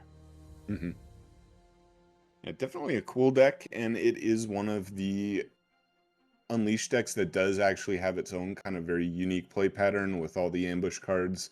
Though we did see, forget which tournament it was in, but Prismat did play an Annie list that was playing like almost every single ambush card Yeah, possible, which was yeah, your Kha'Zixes, your Rengars, you just throwing them in there, and that it is an interestingly powerful mechanic too, especially in a deck like Annie where you're getting those extra 2 runes every turn. You can kind of play around that to get those ambushes in there. But Rengar, I think this is a different list, at least than I've been seeing for the Rengars. Like, I mean, it did have a fair amount of ambush cards. We saw Inferna. We obviously had the Trophy Hunter in the Chosen Champion Zone and Nidalee, but we didn't see the Grim Apothecary. There's some other, I'm drawing a blank on the other more popular ambush card that I've seen in Rengar list, but there's a few more ambush cards that I've seen in these Rengar lists before that he wasn't running. So perhaps trying to lean away from all in on ambushing, maybe playing around the prevalence of Vex Apathetic in the format. Yeah, there's some cool cards that were absent from the list that I'm sure this player has done infinite testing. They've built this list again. They're the only day 2 Rengar for a reason, and you cannot take this one snapshot of a game as like, oh, this guy has no idea what he's doing. But there are some cool cards like Grim Apothecary that have some very cool interactions with that deck. Like you can reuse your pit crews. You can and just play out a 4-might unit that has no power cost. Reuse your first mates too. Right. Yes, the first mates, the pit crews, the irresistible Fey folks, which we really didn't see many of them. I think we only saw one, which is one of the best 2-drops in the game right now, if you ask me. Yeah, I agree. That card is very annoying to deal with. It's when you're on the draw and you see your opponent play Fey Folk turn 1, you're just like, well, I guess I'm not playing my 2-drop. Very true. We should have seen that card a little bit more. I feel like he's definitely super good with like the backup of like an ambush potential like Rengar is known to do. Real quick though, I know chat was asking what are the day 2 legends looking like, so I pull it up on the screen. I forgot to paste it for you guys. Let me see if I can paste it for you guys on the Discord. I'll put it up now. Hopefully that pops up. Okay, that should have popped up for you guys. Nice. So a little bit what we were discussing yesterday, we were talking early on how I really felt that Aurora was heading down a little bit of a slippery slope, if you will, just kind of a bit on the decline. We're kind of seeing that come into play here as only 2 Sivers. 2 Sivers, that was as much Sivers that made top 8 last weekend, and that's the entirety of top 64. Following that up, there's only 2 MFs, which is most likely Aurora, and then there is 0 poppies. Everyone was like, okay, maybe I do got to get prepared for these kind of poppies, but I'm only seeing the potential of like 4 Aurora decks in the entire top 64, unless there's other decks that could be Aurora, but not too likely. What do you guys think about that? Is it definitely a bit on the decline? I think maybe it's... Oh, go ahead. Yeah, go ahead. Go ahead. You talk first. I was just thinking more or less that because of the results we've seen put up by Aurora very recently, that players are more than likely coming in with a game plan. Like we mentioned in that last game as we were spectating, we were both surprised by the main deck Akshan, And Right. stuff like that might be more prevalent now because of how relevant Aurora has been. Perhaps a lot of these decks are running main board tech for Aurora, Aurora Hate, and we see it looks like 8 order legends out of the 21 here. So Mm-hmm. over a third of them are able to salvage it away, and obviously there's a lot more gear hate introduced across set 2 and set 3. So perhaps just in general, players are coming in more teched for Aurora this time around. Yeah, it's really kind of a revolving door of a meta where you see, I mean, this is pretty typical in every card game, where the last event significantly biases what people play for the current event. Mm-hmm. And the last events we've seen Aurora overperform, and maybe that tells everyone, hey, we're going to put in text for the Aurora. And some of the texts are very free too. Like if you are playing a purple deck and you are not playing a gear heavy purple deck, acceptable losses is a very powerful card for 1 energy, and it does things outside of the Aurora matchup as well. Like I'm playing Ezreal right now and I'm main boarding a acceptable losses, and it Nice. makes like the Azir matchup a lot better. It makes the equipment decks that you normally have some serious issues dealing with because the units just get big. It fixes these matchups. So I actually do think that the gear hate right now is not bad at all, even outside of the Aurora. Right. Yeah, I mean, Aurelia is one of the top represented decks, and we know how much gear Aurelia loves to utilize between Zanya's, GA's, the Boots of Swiftness. So having Yep. those in the main board, I mean, the Aurelia player that took down the RQ was main boarding Adaptatron. So obviously, gear hate is on everyone's mind in this format. So I think probably as time goes on, I know at the start, everyone was Chicken Little calling Doomsday as Aurora needs to go because it's making everyone miserable. But I think if you give the player base enough time to adjust and adapt, they can show you that, there are answers to these things. So, and we're seeing that here in this event. Definitely. Something I do want to go ahead and follow things up on. Another winner, or I should say, just a good winner from this day 2 spread that we didn't really see in the Suzhou Regional last weekend is Leblanc. I feel like with a little bit more reps, people are starting to figure out how to actually pilot this a bit more of a skill expressive type deck. Because we didn't see Leblanc, if I remember correctly, she was coming in at number 6, maybe number 7th representation last weekend, especially when it came into day 2. But coming in at 12.5% is pretty healthy for it. I'm wondering though, because we did see a top 8 in Sydney, it was the hook variant. Do we think the majority of LeBlancs today are on hook? Because we saw 1 or 2 LeBlancs yesterday. They weren't on baited hook, if I remember right. But are the day 2 LeBlancs on baited hook? What do you think, Name? Regarding hook or not, I personally am not a fan of the hook. I think that it does make the deck Okay. feel it flows a little bit less consistently, and you do have to play more high end. Where one of the strengths of the deck is it can go really, really fast. You have 2 battlefields where you can double conquer every single turn you have units with both the Star Spring and the Wind Swept. And if you are playing the hook version, well, you cut your low end a little bit so you can play these high end units for the hook. Okay. I don't really like that. I think that, like I said, the strength of the deck is being able to go really fast, as well as having a pretty decent late game still with like repeated Riptide. Sorry, it's not Riptide. It's the Rex. Ruined Rex. Ruined, yeah. Yes, thank you. With the Rex plus like stuff like Death Grips and Sacrifices to be able to trigger it when you do need to.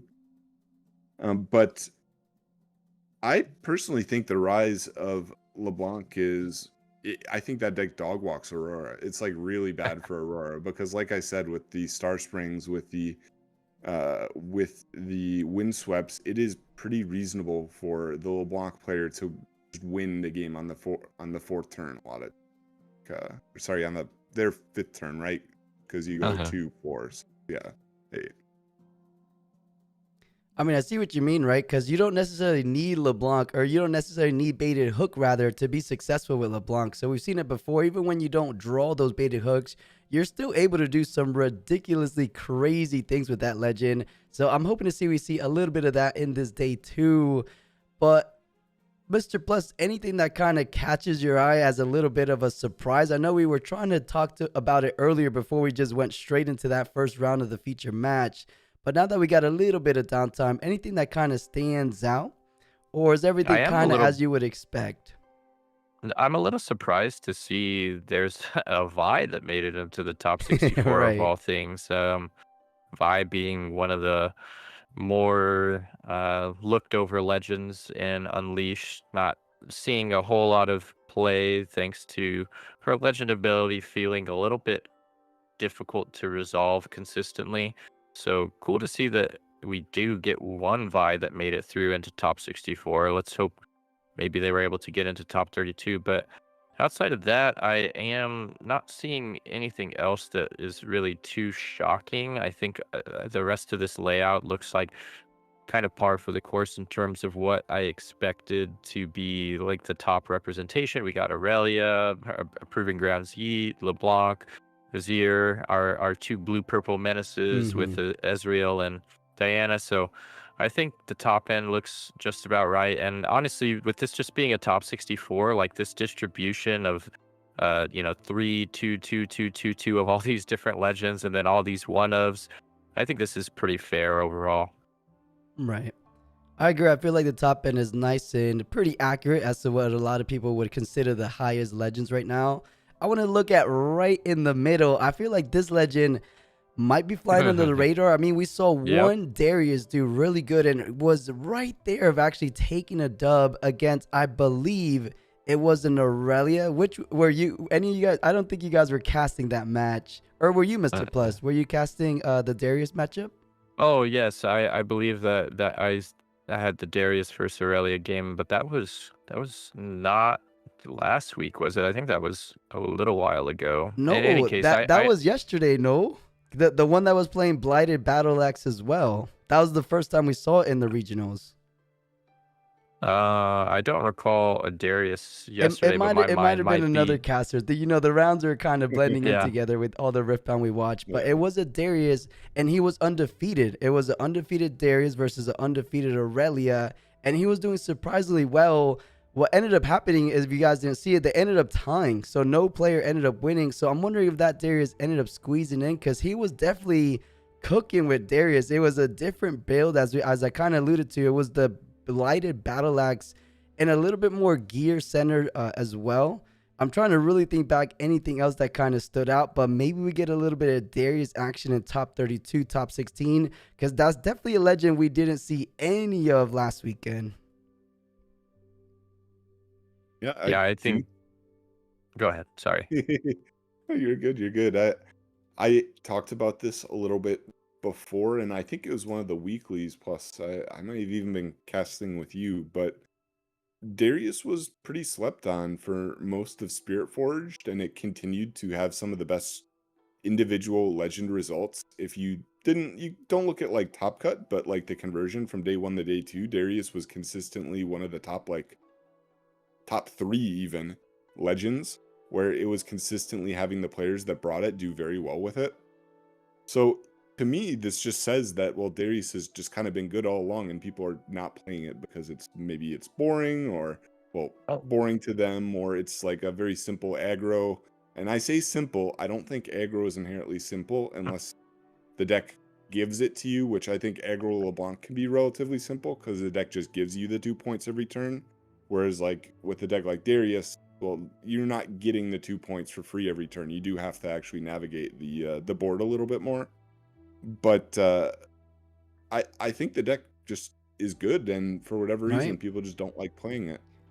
The legend ability on paper is really good, right? A free energy for just playing a card in that turn is quite nice. And I actually remember now he was utilizing the Jin legend as well. Not legend, but champion. So you were getting kind of all this crazy free generation of resources. So he was doing quite well. Also, I feel like they kind of fixed the good old Darius problem, because if you guys remember, Darius is set 1, set 2. they ran out of cards. They would go gas, gas, gas, gas, gas, but then they just ran out of steam somewhere in that mid to late game. Now with things like Shadow's Call, things like Sacrifice, those are available to Darius. And with like a Blighted Battle Axe, you do guarantee that you have that mighty condition status already to use that Sacrifice. So I think Darius is looking a little bit better, hence why we see 2. But it looks like they threw us back to the casting booth. So round number 2, I say round number 2, but the second round of today should be getting started relatively soon. I know I always ask this, but I'll ask it one more time. NA, what do you want to see? Is it still Ezreal or what other legend perhaps? Nah, give me the Ezreal. I like Ezreal. I like the complex game states that it brings. And I like the longer games where there's a lot of back and forth. So, yep, give me the Ezreal. There we go. What about you, Mr. Plus? Pyke unfortunately didn't make it if we saw the day 2 spread. But on that day 2 spread, just kind of guessing who actually progressed into top 32. What are you looking at? I would like to see the XPE back into stream. That was a fun one to cast yesterday, and I would love to be able to do so again. I think that legend is very overlooked, and I would like to hopefully just see it perform in general, regardless of whether or not we get to see it on coverage coming up. I just want to see Master Yi get his flowers and have a chance to shine. Right, I want to see something a little bit different. At least make it all the way to top 8. Right, like imagine the first ever XPE making top 8. That would just kind of propel him into a little bit more of a limelight, being like, okay, maybe there is something to XPE, which a lot of people are considering, just nowhere near as strong as the Proving Grounds Yi, of course. So I want to see it. Hopefully, maybe as we kind of talked about before, maybe a little cheeky Darius or a Vi. I want to see something spicy, as I know a lot of people at home would want as well, just to kind of prove that the meta isn't necessarily completely solved. Yes, we know the little bit higher end of the meta currently, but I think there's still too early to say like it's completely solved. How do you guys feel about that? Do you still think there's like room for cooks, or is it kind of pretty much finalized, even though we're just like technically 3 weeks into the release for the English regions?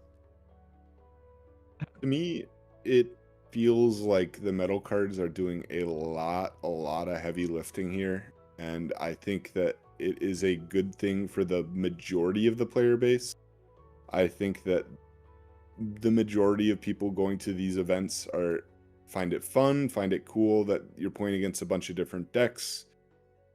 That being said, I absolutely do not think that the meta breakdown would be looking like this if we did not have metal cards. I would expect probably between 20 to 30% like Aurelia / Yi, and then maybe more similar to like what we had in the Draven and Spirit Forge. But as I say this, and I am sorry that to interrupt, it looks like we have our game. It is time, right? This is technically essentially top 32, round number 8 of these final rounds of Swiss. Let's go ahead and throw you guys over to the final table or feature table for your guys' final round for this day 2.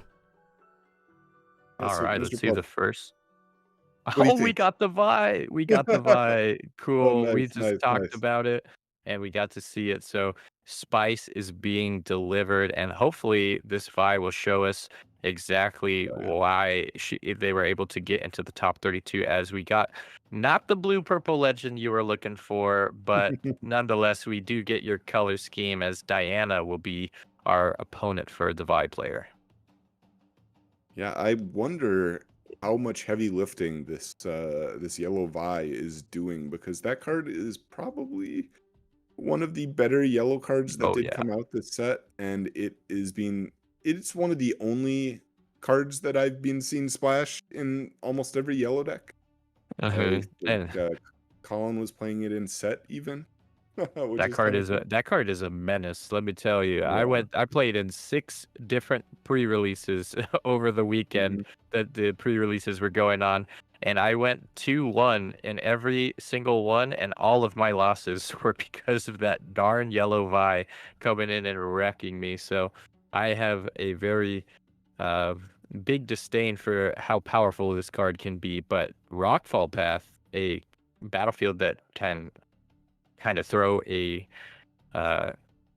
little bit of a barrier up to that Vi from being able to shine. And the other battlefield is escaping me on the name of it. I need to see It it. I don't it know. was I didn't. it's the Heimerdinger battlefield, or The the Heimerdinger repeat one. statue. It The is called the Academy. Academy. Yeah. When you hold here, give your next spell this turn repeat equal to its base cost. So, interesting choice for our Diana player. Not a battlefield that I have actually seen utilized thus far. So, hopefully, we'll get to see a really cool use case for that here, with the ability to repeat something that may not normally have repeat. As we are looking at the starting hands, Diana has a Ride the Wind, a Raven Bloom, and I didn't get to catch the other two before it went away, but I think Diana is on the play here, Mhm. or yeah, so it looks like we're about to kick off our round number 8. And who are you? I mean, I know you're the Ezreal enjoyer, as we see some really nice Yep. Ezreal sleeves across the Very table. nice. Actually, going to be Vi on the play, starting us off with a Pouty Poro. But who do you have favored in this matchup? In the matchup, I would probably take a guess that Diana does win this. I imagine the Starcross card and stuff are probably pretty good, and into this sort of game plan where you do have to play a bit of a more honest combat focused game. But ooh, the Jin card is coming down. It's been seemed to be pretty popular here, but Diana has quickly risen up there with Aurelia for one of my least favorite decks. It just is a shame to me because the deck on the surface level it looks really cool, but it's just like a shell for Hui. Sorry, I'm saying that Yeah, wrong. Hui, I don't know, way. whatever. Hui. It's Yeah, just a Hui shell, and the games you draw Hui are so incredibly different than the games that you don't draw Hui that it yeah, feels kind of like very high Stella. rolly. Yeah, exactly. It literally just feels like Aurelia all over again, and I hate Aurelia. So, I could not agree with you more. You are speaking yeah. to, or preaching to the choir here. I said the exact same thing to everyone that asked me about Diana early days. I said, this just feels like Aurelia again, but with blue annoying spells instead of green annoying spells. Yeah, and it As honestly just feels like it does a worse job than Aurelia too, because you don't have access to the Protect the Castle cards like the Zonias, like the GAs. So you're just playing like a worse Aurelia with marginally. I would say I wouldn't even say that the cards are better. I think the Chosen Champion is a little bit more aggressive, which helps. And you do have access to arguably a better 2-drop in Ravenbloom, but besides that, eh, I don't know. yeah, you get the top end of Watcher as well, which is nice. And not to mention, True. obviously, the very, very powerful signature spell at Diana's disposal. Hmm. Moonfall puts in a ton of work. So Diana definitely has her own lane that she's in, even though it does feel like there's some Oh, overlap with that Aurelia. But now we're seeing the signature gear come out for our Vi, which is, of course, her gauntlets being now equipped over onto the Jin. So Jin going up to 7 might now, thanks to these gauntlets, which have the additional effect of when you win a combat, if you assigned more excess combat damage, similar to the legend itself, you get a draw on top of course, the legend being able to ready a unit. I mean, it does make your combats pretty efficient if you are able to do that. Damage to the backline plus a draw is nothing to scoff at, especially when similar to the Rengar deck for the Fury Order color is not really known too much for its great draw. That being said, I do think Order got the better deal of things with Unleashed in that to kind of fix that issue with stuff like Shadow's Call now and Sacrifice. I think you do actually have access to enough draw if you do choose to play it. Oh wow, okay, Yeah, so Ride the Wind.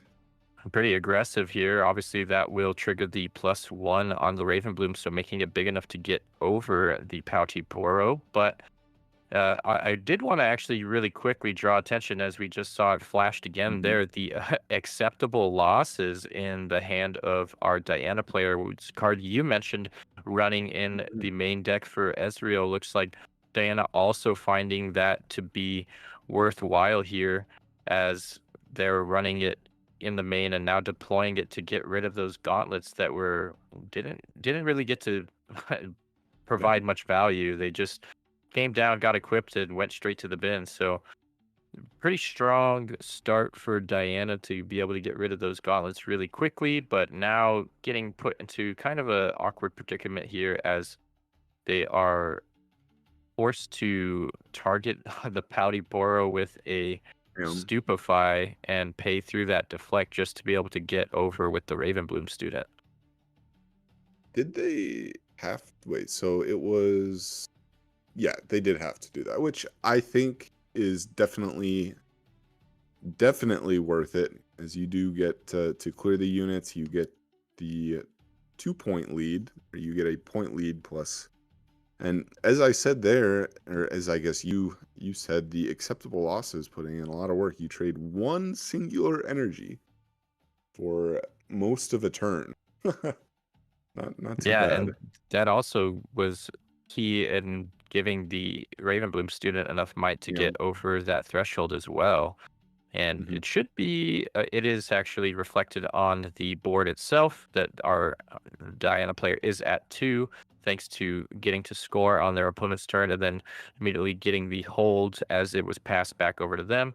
And now it looks like Diana coming in using the legend ability to get that floating resource in the showdown to pay for the chosen champion's ability and finding a spell off the top, and now then throwing the Moonfall down to make a quick work of that battlefield and get us up to 3 points already, 3-1, and an empty battlefield across the way for Vi.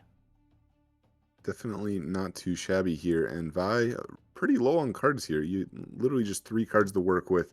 Obviously, still does have the chosen champion, but chosen champion being ambush is not going to quite do anything unless you have anything else to back it up. So very, very strong start. I mean, this is kind of what you expect of the Diana deck, is it has the capability, just like the Aurelia deck does, where if you do want to go aggressive early, you can. It is an option, especially with the Ride the Wind card. Oh wow, and an accelerated Wow. Rengar, Okay. the new Rengar from Unleashed. I'm not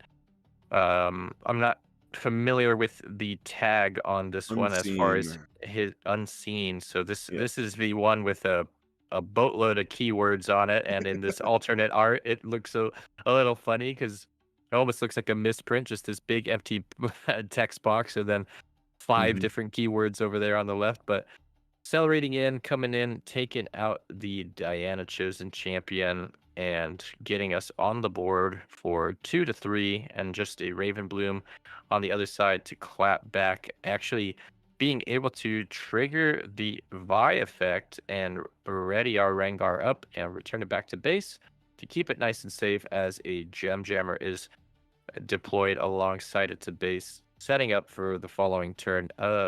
Pretty decent turn for Vi, all things considered, especially having the gold to facilitate that accelerate without having to deramp too intensely. Yeah, for sure. And we do see the pivotal card of the Diana deck does come down here. Was able to find the why. I feel like you do throw your Ravenbloom at a battlefield here just to stay on even points, even though it is pretty guaranteed that it is dying. Um, I feel like I do want to stay on the even tempo, as this is a deck that can double conquer pretty consistently with cards like Fizz copying Ride the Wind, or even just the Ride the Wind itself, or the flashes.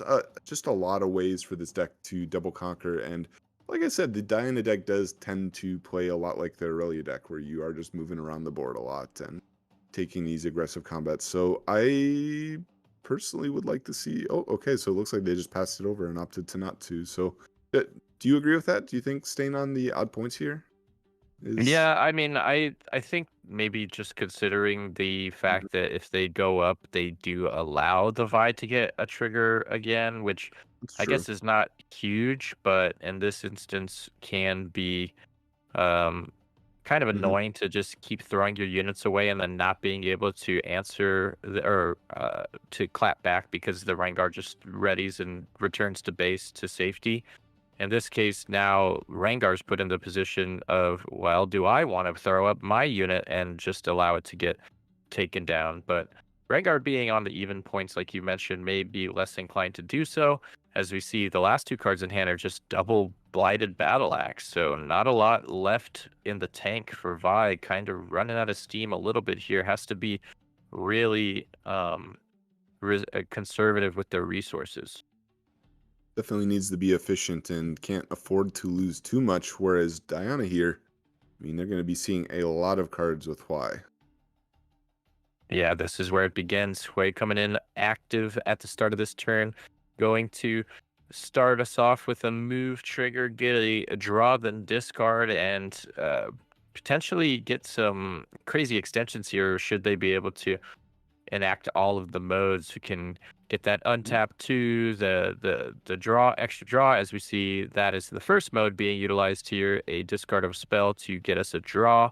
But actually, I don't see a ride the win currently, so that might be the only way activation we get this turn.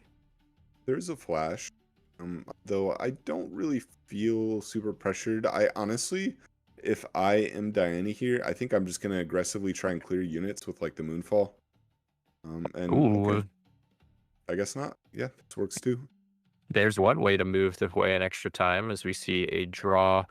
And Mhm. now thinking about what to discard here. It looks like just a lot of spells to discard. So, yep, just going to discard another spell, get another draw. So, getting a stack deck off the top. Might be wanting to deploy that now, but I'm in a Vex apathetic considering potentially throwing that down, as it will look like that is the play.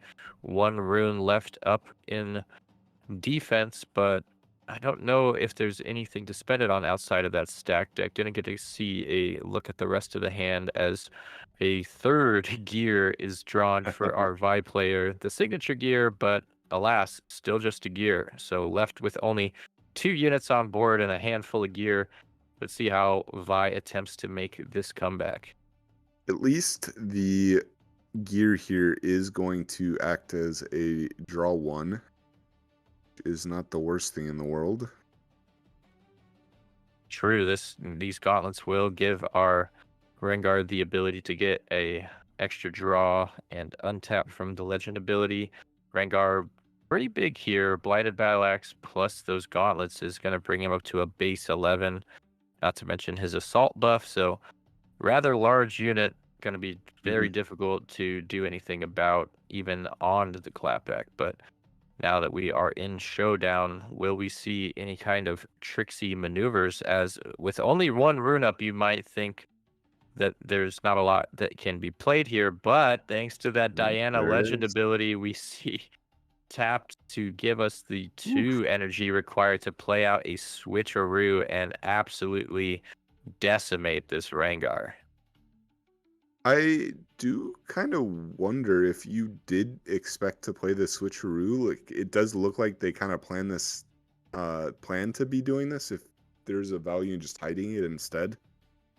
Yeah, 'Cause potentially. I would kind of had the same thought, but I'm wondering if it was just a mind game. I mean, I've fallen victim to that myself against a Diana, where you see just the one rune up and you completely forget about the ability to generate another resource during the showdown, and then all of a sudden a Ride the Wind, or in this case a switcheroo, comes out and blows you out of the water. So perhaps just trying to Fair bait enough. our Rengar, or sorry, the Vi player into making a mistake there, and it looks like it worked out for him.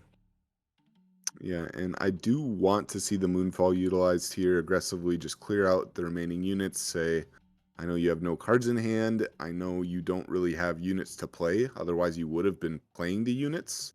Yeah, so here does come the Moonfall.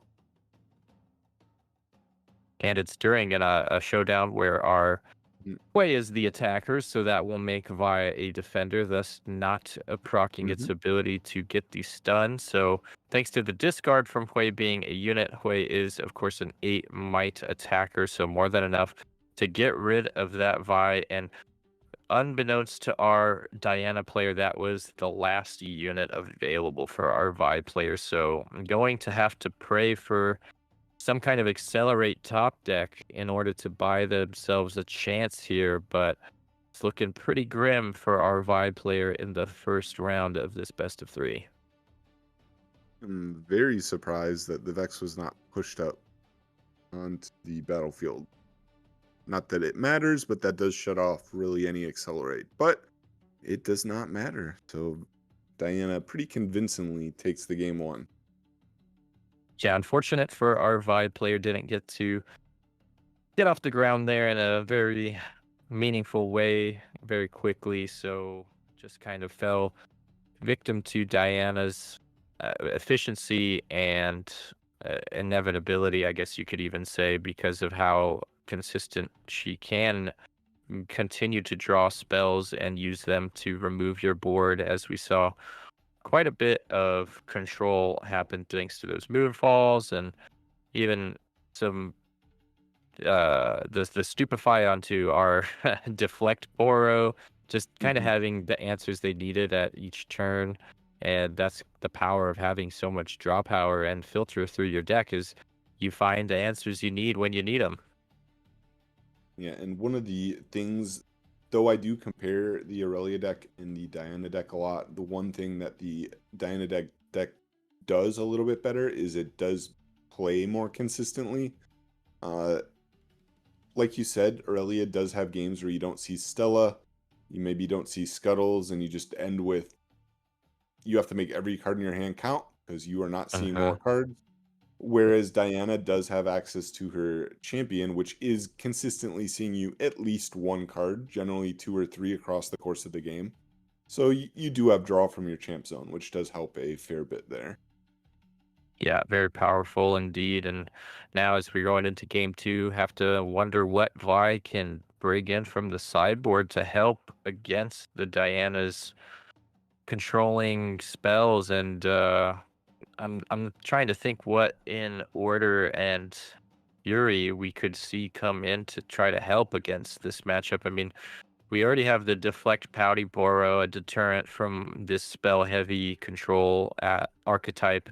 Are there any other significant deflect units that might come in? We did also see, of course, the Red Jin, another powerful deflect unit, but probably need something or some more tools in that realm if they want to be able to withstand the onslaught of spell slinging that Diana tends to do. Me, I would like to see removal red cards and the removal yellow cards come in as the one big weakness, or one of the big weaknesses of this Diana deck is that the Hui is a lot more fragile than the Aurelia deck, in that if the Hui dies, I mean, there has to be another one to back it up. Otherwise, the deck doesn't play a lot of units. It plays like 13 units, maybe, like between 12 to 14 units. And it is very possible they do not have another good attacker. All they have is like Tide Turners, maybe the Diana champion. So if you target down the Huis with removal, then the deck kind of struggles to play offense. And you're just stuck with all these spells, and you have to dedicate a bunch of cards to try and actually win combats. And then once you dedicate all these cards, you don't have your draw engine because Hui is gone. So to me, I want to see removal. I want to see Vi put in Hidden Blades. It doesn't matter. Give them the draw too. I don't care. Just get rid of the Hui. Play Culls. Though I will say I don't expect Culls in this sort of Vi build. It seems like it's not really playing any disposable units. I wouldn't hate to see Falling Stars. I think there are a lot of good options here. Yeah, you're right up my alley there with Falling Star, Piercing Light, stuff like that to get those 2-for-1 trades and try to match the value that Diana is able to facilitate with how many cards they're able to get through their deck. So potentially we'll see some of those tools come into play for Vi. Hopefully on the Diana end, I'm not sure that they really need to change very much.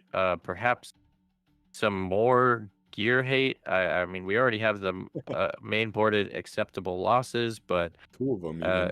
yeah, 2 of them as a matter of fact. So probably not much more they could add. I know there's the new blue spell that grants temporary to battle or to gear. So could see that, but I honestly don't think there's much that needs to change based off of that first game for Diana going into game two.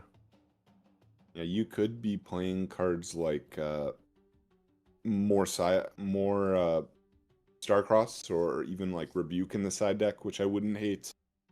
Cards that say no to these really big chunky units, and you have seen the big chunky units. And is that a seal? I want to say, is that an Yeah, overlord Red seal? Seal. Okay. Red Seal and a Cleave kept in hand, putting an Ash to the Wow. bottom.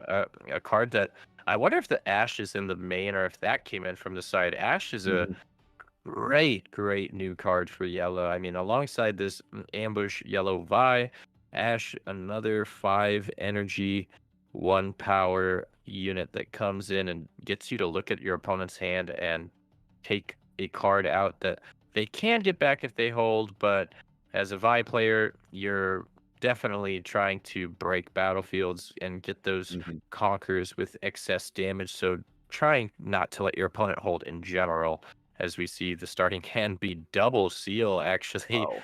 for our Vi player and a um 2-drop to start. So got us on the board early at least, and that'll be answered by a 2-drop of their own across on the Diana side as we're going through these first 2 turns at a brisk pace. I think this is the first time I have seen a red seal in a deck outside of Rek'Sai, and that version of Rek'Sai, the Immortal Phoenix version, kind of fell out of favor pretty quickly. Yeah, I'm not seeing a lot of red seals, you're right. And it is interesting too to think of what the draw for reds or what the allure for the red seals is Hmm. in this list when you have this Jin in hand that looks like will Wow. probably be being deployed this turn.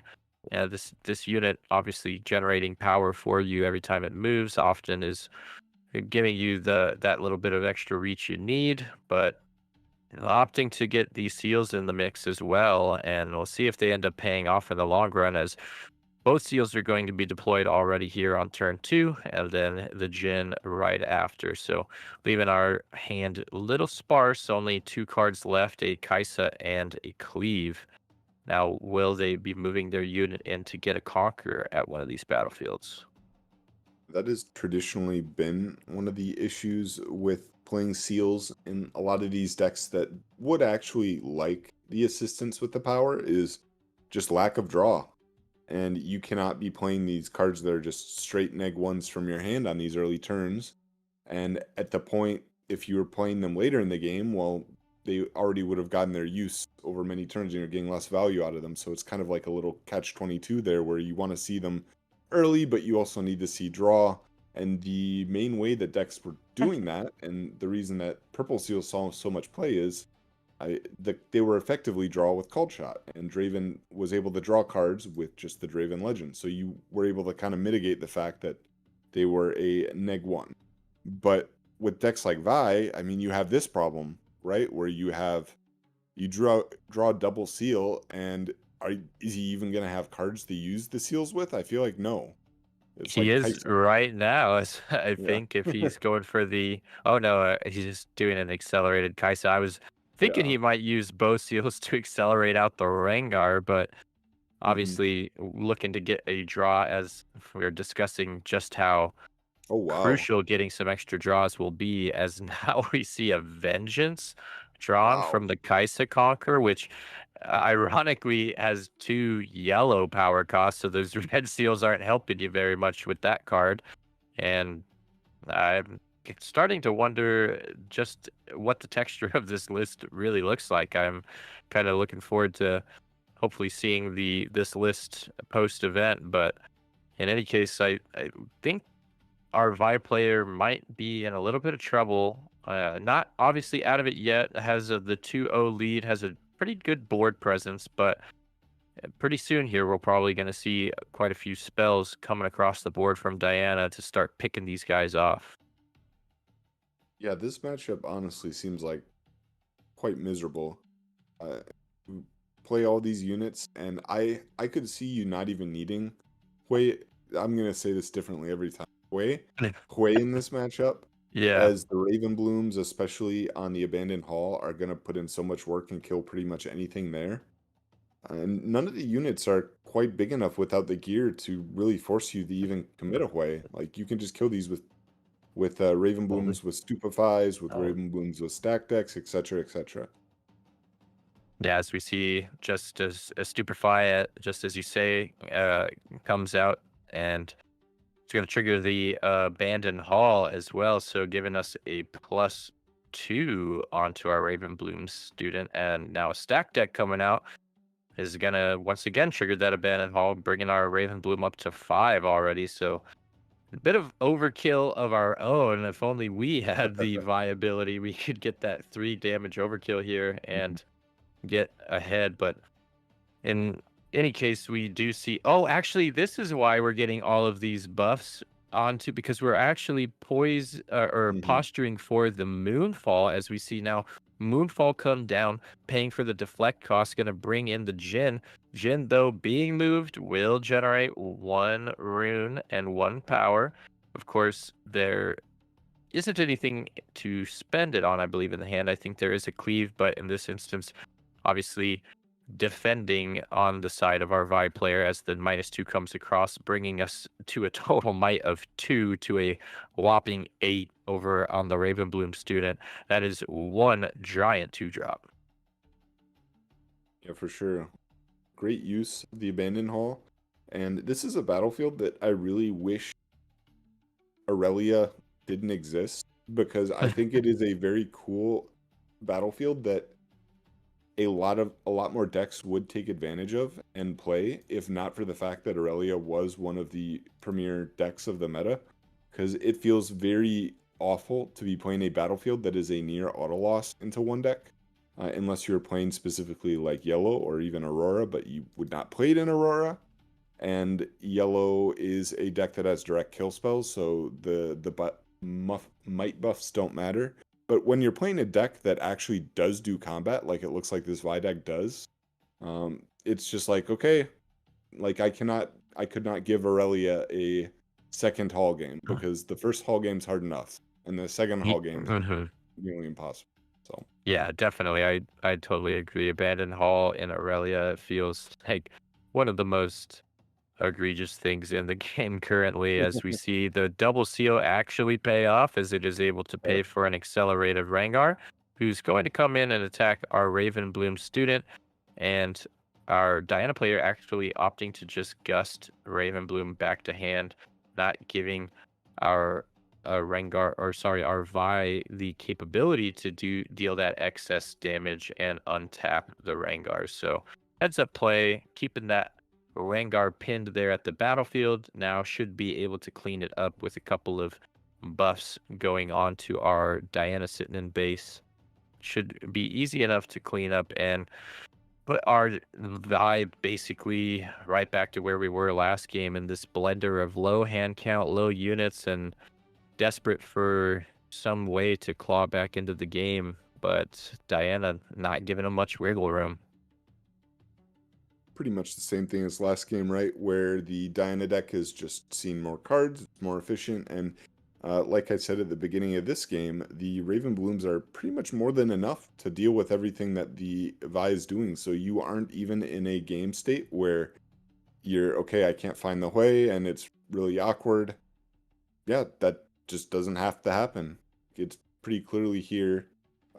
Did he miss the Diana? Did Yeah, didn't opt to use Okay. the Diana legend in tandem with the hero or champion unit ability. Mm-hmm. Just went in and got the conquer. Maybe wanting Could to be keep holding that it. one, yeah, that ability up to play the stupefy in hand. Mm-hmm. But in any case, the battlefield has been answered. There is nothing left on the board for our Vi player other than this Pouty Poro.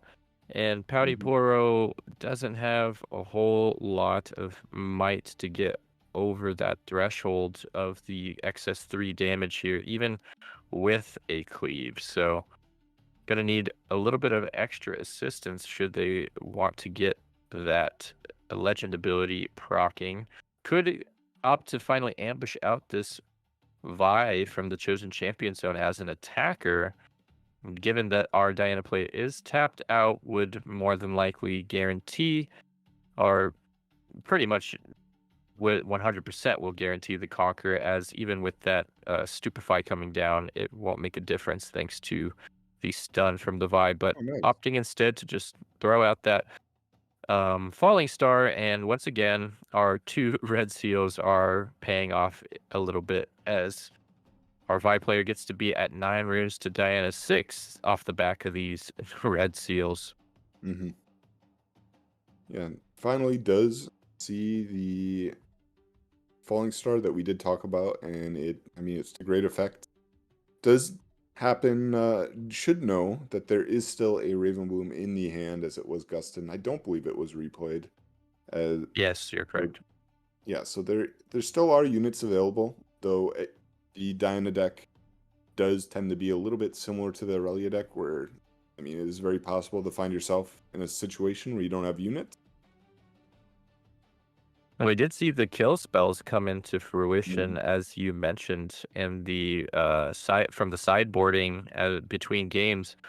That Vengeance coming out and answering the Watcher in the backline. So pretty good use of Vengeance, all things considered. And now Vi in the lead for the first time, which is definitely not looking as happy of a game state as you would think it would be for our Vi player. He's still kind of looking up at the sky, wondering why he's being cursed with these draws, but trying his best to claw his way out of this deficit now. 5-4, does have a point lead, but is drastically behind in card advantage, as Hui and Ravenbloom Student are both sitting across from him on the other side of the board.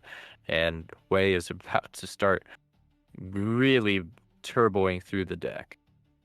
Yeah, I don't know if I didn't catch if the Diana just had the Hui in hand, but if it was a pretty nice play there to bait out all the removal, or at least say, hey, answer what's on the board. And once you answer what's on the board, I can pretty safely play Hui. Because your deck doesn't draw cards. You are going to be playing with what's in your hand, and you're just going to have to throw out all your removal to deal with the board. And now I just follow it up with a Hui. Hui going ahead and discarding a Stupefy off of the draw discard trigger, going to net him another draw, drawing his second copy of Watcher. And now moving up our Ravenbloom Student to the Abandoned Hall will get us up to that crucial 6 points. So threatening lethal now. And Ravenbloom Student at the Abandoned Hall does a little bit of a baby Aurelia impersonation itself, can Hmm. really become a quite a large unit, as we have already seen this game earlier, how big that unit can get really quickly with all of these cheap spells. So pretty comfortable hold position here for our Diana player, as now we see once again a Tide Turner come out to trigger an extra Hui draw discard. Thinking about what to discard here as he top decks another Hui, going to once again discard a Stupefy. And does draw into the Vex Apathetic, which honestly could be pretty good if you do opt to play. I think you probably just go for a double conquer on the next turn. To be honest, it seems pretty much guaranteed, if not not even just easy, as there is Yeah. a second Hui in the hand. You could opt to develop double Hui as an option as well, because you are almost guaranteed to see multiple answers through all the draw. But Oh, okay. star-crossed, actually. Wow, okay, interesting. I didn't expect to see this. Just kind of wanting to slow. This is a weird call because it doesn't really slow down the tempo that much. Oh, It this is does. why, because Yeah. now with the Vex Apathetic, it does in fact prevent that ambush from coming in. So actually much better play than I initially realized. So very Mhm. heads up maneuver from our Diana player, who then goes ahead and hides, I believe, the switcheroo there as well. So that battlefield is going to be near impregnable. And then once we pass back, going to hold up to that 7, and Hui can just move in and go up to 8. And with that second Watcher in hand, almost impossible to hold this battlefield away from our Diana player. looking like it's almost all but wrapped up, but we'll hold our breath and see whether or not Vi can get themselves out of this situation. For sure. A lot of runes, but really a lot of plays here. I believe there is a Death Grip in the hand, so you could potentially draw one card. Be try and find something. You can play out the Vi here, and then Death And then Grip it death away. grip it. Yeah, that's Yeah. funny. Yeah, it looks like that's what he's going for. You called it. So also still has a cleave in hand, so does get to they're stunning each other, opting to get that stun trigger from the Vi and then using the seal to pay for the deflect. So stunning our Vex. Vex not going to be dealing any combat damage, but of course, Ravenbloom student still sitting here ready to rock as a cleave comes down, going to trigger that abandoned hall, give an extra +1. Oh, but responding with Tide Turner. It wasn't not the switcheroo. It was Tide Turner, actually, who's going to move Hui up. And Hui now drawing and discarding a unit. More than likely, discarding the second copy of Hui. So to get that +3. So now what was looking like potential to conquer this battlefield, I don't know if that they can actually get over this much might now, even after the Death Grip. I think it's possible, right? It depends on what they draw, obviously. But if you draw like a playable spell, so the Poro is getting +4. They kill the Vi, that's +5. So the Poro will be at 11. And then the Death Grip was a spell, so Poro will be 12, which is close. You just need another like 3, which Yeah, I it mean, needs still another 3, which you need is, I like a mean, I could cleave. top deck another cleave, yeah. Yeah, possible. Not So Death not Grip good, coming but down. Gonna resolve. Fi goes to the bin, +5. Trigger the abandoned hall, give another +1. Not sure why he feels he needs to bring out every A+ dice possible, but we see +10 up to 12 now. And then what do we draw? Looks at it, throws it down. Maybe not be oh, enough. shaking his hands. Come on, be a good card. Oh, it Oh, looks like just another unit. It's that 2-drop. 2-drop mech. Yeah, Gem Jammer Unfortunate. and the Death Rattle Bird mech in hand. So no more combat tricks. Not able to get over this 14 might. Unfortunate for our Vi player here, as I thought the switcheroo was the hidden card, but it turns out it was just Tide Turner plus Way, which might well have been even better than switcheroo. Yeah, it definitely works pretty well. I'm kind of surprised that it wasn't the switcheroo, like you said, because it does pretty cleanly deal with anything that can push in, except for removal. So I guess maybe they're playing around removal, but I wouldn't really want to put my Quay in any danger. Obviously doesn't end up dying, so it's pretty free here, but it does feel like it opens up a lose condition where they do go like double cleave or something. They out all your units, and then you're stuck with the Tide Turner plus like the Watcher. And it seems unlikely, but there could be a chance of the Vi holding coming back. But obviously it doesn't happen, and Diana does. Yeah, unfortunate for all of our Vi fans. After all of our discussion pre-game about how we wanted to see the Spice, we wanted to see that Vi make it through the top 32, which they did. They fall short at top 32 to our Diana player. Unfortunate for the Vi enjoyers out there, but in any case, we got to see a Vi on coverage, which was not on my bingo card, so I'll count that as a win in my heart, although that was pretty decisively in the Diana's favor. Yep, for sure. This definitely does not seem like a fun matchup for Vi. I'm actually kind of curious what their matchup, uh, what they played against at this event, and like what the Vi deck is particularly good against. I would have to guess that it seems like it would be pretty decent into the E decks with Yeah. the Vi from the leader zone putting in a lot of work, and plus all the gear tends to be good against the E decks as well, because you actually do get up pretty consistently over the rather annoying E thresholds of like 8 might generally. Yeah. I think That'd be my guess. there was some lines there that Vi had that looked like they were pretty strong at their face, Mhm. and then they just kind of got outed in some creative ways by the Diana player, which is, to their credit, kind of the power of Diana over some of the other decks in the format, is that Diana can feel like she has so many different outs at a lot of the time. It that at least that's been my experience playing against Diana. It just feels like there's like so many different things to have to play around, and they, because of how quickly they filter through the deck, they just kind of seem to have at least some answer at any given point, and it's hard to play around all of them. So difficult for a Vi player who doesn't get to see as many cards as a Diana player for sure. Yeah, what I'm the most curious about is what the purpose of the Jin card is in the deck, and I guess it does have a little bit of synergy with the Diana leader. If you do, or sorry, the Diana, the Vi leader, if you do throw equipment on it, but this is like Yeah. a two, it's like a two-card combo that your deck doesn't seem to have the draw to facilitate. Not only you don't have the draw to facilitate finding the combo consistently, but you also don't have the draw to have enough cards to play with the extra energy and power that you're generating. Because, like we saw both games, they went down to almost no cards. And maybe they are playing cards like Shadow's Call or Sacrifice and they just didn't see them. In which case, I mean, unlucky. It happens. It's just part of the game. But Yeah.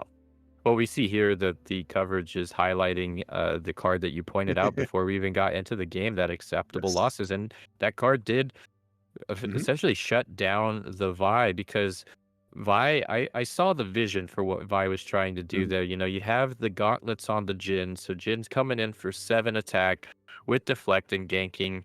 Has the capability to get that overkill and then restand, get a draw, gank over, kill again, get another draw, and perhaps Hmm. that's really where they're trying to build the deck around with this card, and this two card combo is that being their draw engine. But you know that, like you said, you have to draw those together, and you don't have a lot of draw power to make sure you get that consistently. And then all it takes is one little acceptable losses thrown your way, as it was in that game one, and the wheels fall off, and now you're out without a battle.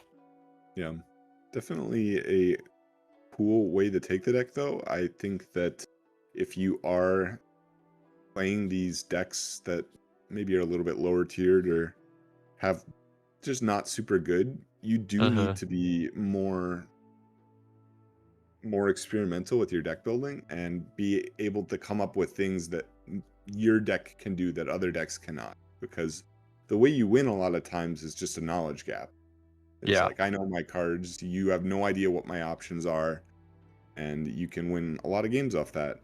And this definitely was not a combo that I would have expected, but it makes a lot of sense now that we've talked through it.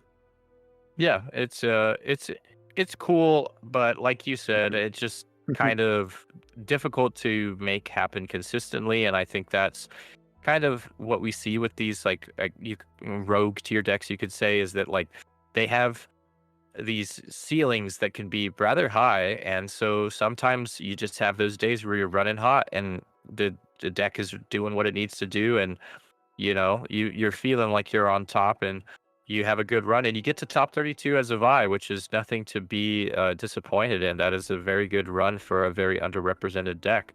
But at the end of the day, sometimes they fall victim to their own inconsistencies, as we saw there. And, that's just the name of card games at the end of the day. But, I'm just happy to see that there are players willing to take those risks and push these leaders to their limits and get to reach these heights of top 32 with Vi, which I don't think many players would have assumed possible. Absolutely. And they aren't coming away with nothing. They, I Hmm. believe, were the only Vi in day two. So very clearly they are the best of Vi, which is not a small accomplishment in itself.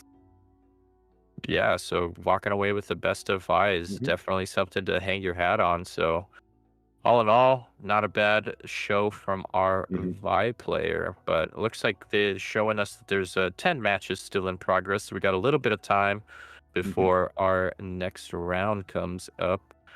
Um, is there anything you want to discuss, or would you care to go to break? Yeah, I mean, we can. You know what? Let's give our thoughts on the rest of the tournament, what we predict on winning, All right. and then we can, yeah, then we can kick at the break. So, uh, hit me with it. What do you think's gonna win based on the meta spread that we've seen so far, and what you've seen based on some of the deck building decisions that we have seen so far? Yeah, from what I've seen, honestly, I mean, this might be recency bias, but I really thought that Diana deck looked very Hmm. powerful, and like that the pilot was piloting it very skillfully. I Hmm. think that you got to see some really cool examples of what Diana can do to trick your opponent with things like that switcheroo play and utilizing Tide Turner plus Hui, throwing the surprise 8 might unit at you, and then just the power of Moonfall. Like, there's just so much at Diana's disposal, and I think that our player there piloted it very well. And I'd like to see him maybe go all the way, because although I agree with you, and I think we're both in the camp of not being Diana fans, I can't ever say that I don't want to see a well piloted deck do well, especially by a skilled pilot. Like, that's what drew so many people to Ezreal once we got to see just how expertly it could be piloted by someone like Alan ZQ. It gave all of us something to aspire to, and I think that might be the case here with this Diana player. Yeah, it was played pretty well for sure. I was a fan of the gameplay, which was a nice palate cleanser after the first round. But it happens. Like you said, it was the first round of the day for the players. There's a little bit of dust to shake off. I personally, and it's funny because I feel like I'm consistently saying this, despite how much I hate the deck, but I do believe that Aurelia is going to take the event. I Okay. think that the deck is very, very, very powerful now. I think Abandon Hall is an absurd card for the deck. And Oof, looking at the yes. field, there isn't like a ton that really beat the Abandon Hall battlefield. So you're kind of playing I have to win 1 out of 2 games. I would say the only decks, like looking at the field right now, that I would really be worried about of that Abandon Hall is if the Azirs are back on call, because I know they did cut Oh it for a yeah. while. Hmm. And if LeBlancs are on call, which some of the LeBlanc lists are also not playing that card. So to me, it's kind of knowing what meta calls have been made by these players, but that determines for me if they're able to do it. Because if you look at outside of those two leaders, like I feel like Aurelia dog walks most of this. Yeah, that's fair. I mean, we do have 3 Fioras, Mhm. being the 7th highest deck here. So another order deck that has the capability to run Call of the Week. Not that that is very common in Fiora, but I mean, Mhm. there are some other very strong tools in yellow to combat Aurelia in general. Salvage being a big one Yep. as well, to get rid of those pesky gears. So definitely some potential to stop the Aurelia, but given Mhm. the representation of Aurelia, 12 of the top 64, I don't want to bet against you and think that Aurelia might go the distance. Guess we will have to see, but yeah, I think that will be it for me and Mr. Plus. I believe we'll be kicking to break, and I think there's a short break before. Yeah. Oh wait. Yeah. Okay. I believe so. I think we got a Yeah. little bit. I mean, I didn't catch the clock once we finished there, but I Yeah. mean, it does I didn't. still say that there are Mhm. 10 tables playing, so there's Yeah. probably a decent little break ahead of us. So Yeah. got yourself a chance to go grab some water, get a Mhm. snack, settle in for the night to see how this tournament ends up finishing. But that will be all for myself, and I believe for you as well, correct? Yes, that will be all. It is late for me. It is past midnight, and I actually took a short nap before this. I will be looking forward to getting back to bed. But yeah, thank you so much for casting with me, Mr. Plus. I think this was the first time we've casted together, so it was pretty enjoyable. Yeah, thank you. I was gonna say the same thing. This is our first time getting to cast together, and it was a blast. So hopefully we get to do it again. And Absolutely. appreciate the the I don't even know what the word is. I was going to say compatriotism, but I don't think that that's a real word. So, in any case, very well Close. casted games, Close. very well played from at least our second set of players. But Absolutely. I look forward to seeing you in the booth again in the future. And thanks everybody for tuning in. Yeah, and shout outs real quick. Don't forget if you have any, but you can find my Twitter right underneath me, _NA45 _. And I mostly post altered cards that I do. And Oh, cool. Altered yeah, cards. I might have to hit you up for some of those. I love card alters. of course, of course. Yeah, and then you can find me at the Mr. Plus both on X and on Twitch. So if you want to go ahead and follow, I will be at the Vancouver Regional Qualifier next weekend, and I will be doing a live tournament report on my X. So if you want to see how my Pike dreams end up, you can go ahead and follow me there and see whether or not I crash and burn or if I end up walking away with that juicy best of. So thanks again, everybody, for tuning in, and I'll see you guys the next time I get the chance to cast. But have a good night, everyone, and have a good night yourself. Get back to bed. Yes, absolutely. Thank you so much, and good luck. Good luck at the tournament, and I Thank you. wish you the best. All right. Appreciate it. Good night, everyone. Good night.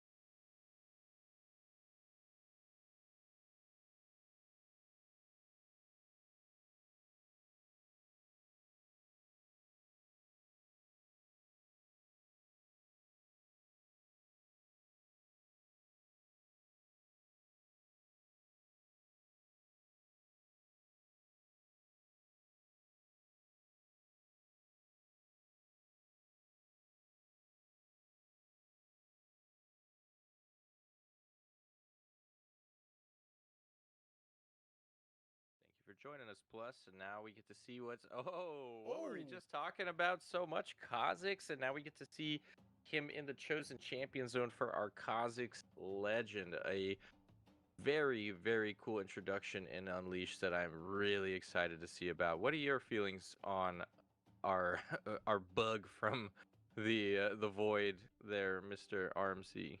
Well, I'm pretty excited for him. During pre-rift, I actually thought he was one of the more fun decks that I got to experiment with, because I think he's really fast too. Like the XP, like there's ramp E, there's XP, which takes a while to come online, but Kha'Zix, with the ability to kind of ready things up or move things around, I really like the idea that he can just kind of cheat a lot of the early tempo, build XP of his own, and just buff things around as well. So I like the idea of it, and the Kha'Zix you're talking about with the Rengar, it's going to be so much more relevant as well.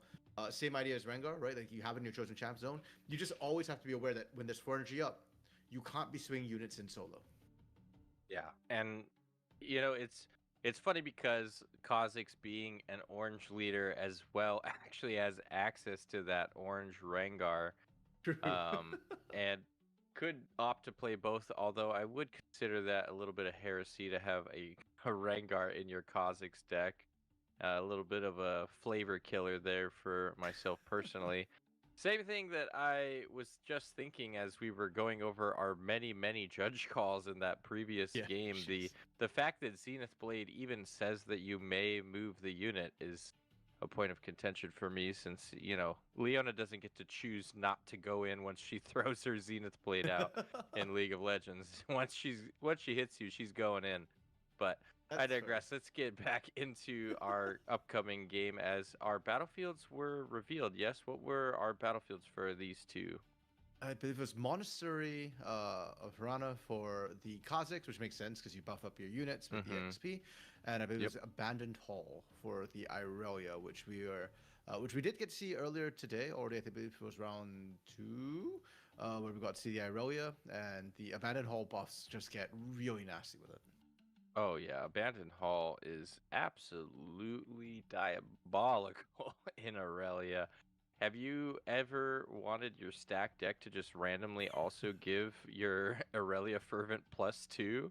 Well, Yeah. I mean, come on, there's just some madness that can go on with Abandoned Hall.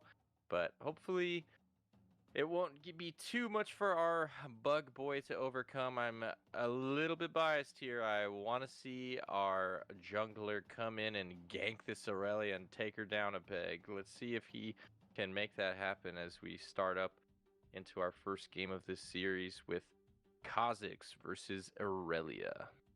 And Lunar Aurelia too. Mr. Spencer, did you manage to get one of the Lunar bundles? I did not, unfortunately, but I've seen when I was at the Vegas RQ, I saw a Mhm. couple at some of the booths, and man, do they look good. And honestly, this set in general, we haven't really got to talk about it yet, but man, Unleashed was a beautiful set in my opinion. So many good-looking cards, like so many cards that across the pre-Rift weekend, just opening them, I was taken aback by how nice so many cards in this set look. The artwork has always been impressive to me, but they keep upping the ante, it seems, with each set, especially with these overnumbered, as we see the overnumbered Kha'Zix here. Another great, fantastic looking overnumbered from the set. Yeah, I absolutely do adore. A lot of like the action stuff looks really good. I personally prefer the Spirit Forge overnumbered stuff, but yeah, I think just Riftbound the cards have been beautiful. I love the shiny cardboard. We do see Demacian Diplomat being played for the Kha'Zix right off the rip, and it's a nice XP card. Just gain 1 XP. It's really straightforward and simple, and I feel like a lot of the XP cards are kind of like that, where it's like, okay, it's very plain and simple till you hit certain thresholds. There's a stack deck, a Vex, and another Diplomat that they're kind of considering, but it's just going to be the Vex, I believe, picked up. And it's an interesting card too because it kind of it almost is like the orange monkey. I'm drawing a blank Sea on the Monkey. actual name. The sea monkey that is a 2 mana unit that can come in and actually be a 3 might unit if you pay that extra energy for the buff. But in Kha'Zix's case, he can just play this 2 might 2/2 to board turn 1 going first. Yep. And if he needs to get over another 2/2 unit, just spend that buff, or spend that XP, sorry, to buff it and make it a 3/3.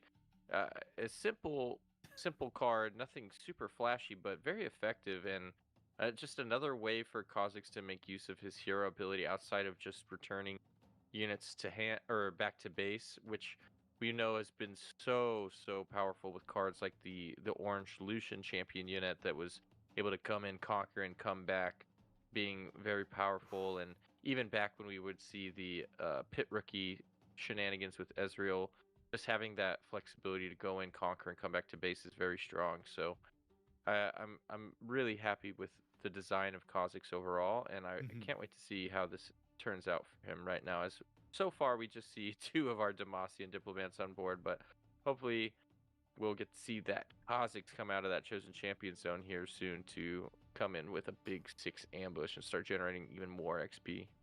Okay, Vex, Tide Turner, Punch First, Grim Resolve, and Hard Bargain for the Kha'Zix. So lots of options. And normally, I think that's a phenomenal hand that's really scary for most people to deal with. But he is up against an Irelia, and we saw it the Irelia as well. The fact that Zonius came out turn 1, turn 2, you're willing to play the Irelia already because you know she's going to be safe, and then you got to be concerned about all the potential pump spells. We talked about the Abandoned Hall.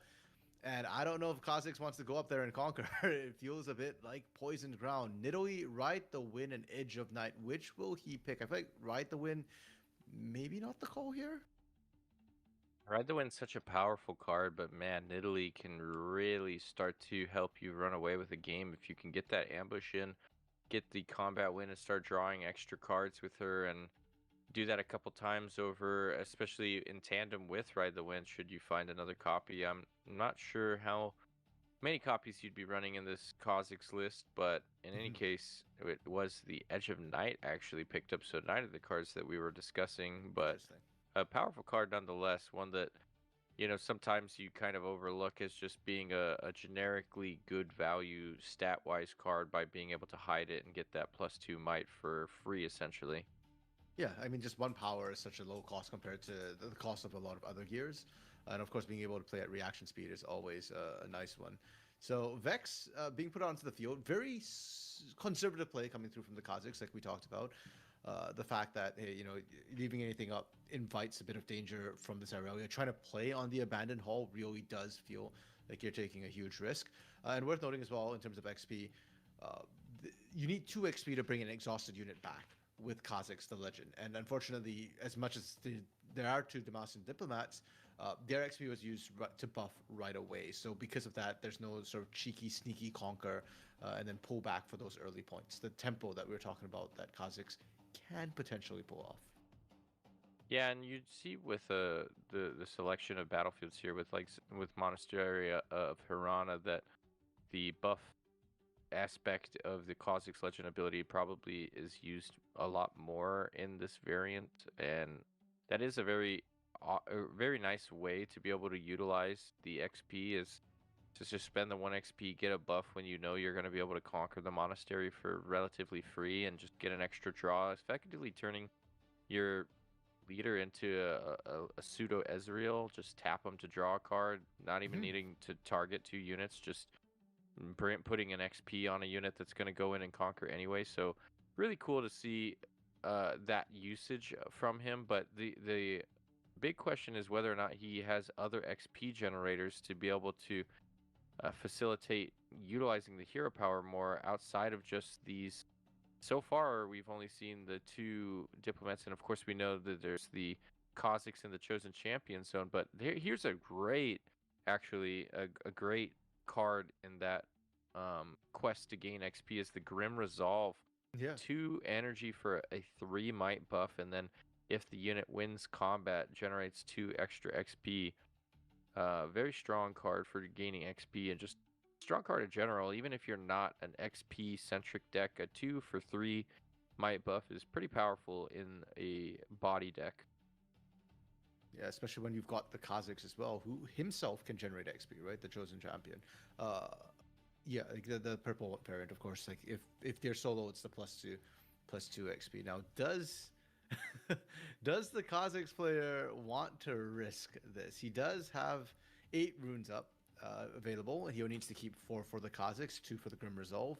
And then what else will he kind of go with? Like, you've got the hard bargain as well to potentially deny away or at least slow down if and when that Irelia decides to swing over. But yeah, it's just such a scary thought when, you know, even if you're not on the abandoned hall, she can still buff up.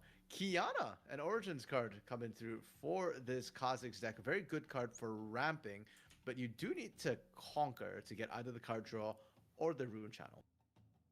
Yeah, and this was actually the card that he drew off of deciding to sacrifice that buff off of Vex for the Monastery of Hirana draw. He drew the Xi'an off the top and then immediately deployed it. So obviously a very powerful unit in his eyes, something that he was looking to get out there as quickly as possible. Also just kind of starved for units at this point, only having the two might units sitting here in base, gonna make it really difficult to get over that abandoned hall, which is already a Herculean task. But without a couple more guys that back in base to support these Demacian diplomats, it'd be next to impossible. And Kiana's a fairly strong champion unit to use in this because of her deflect, so kind of deterring the stuns and other battle tricks that Irelia might have to stop a push. But lots of runes at her disposal now, so maybe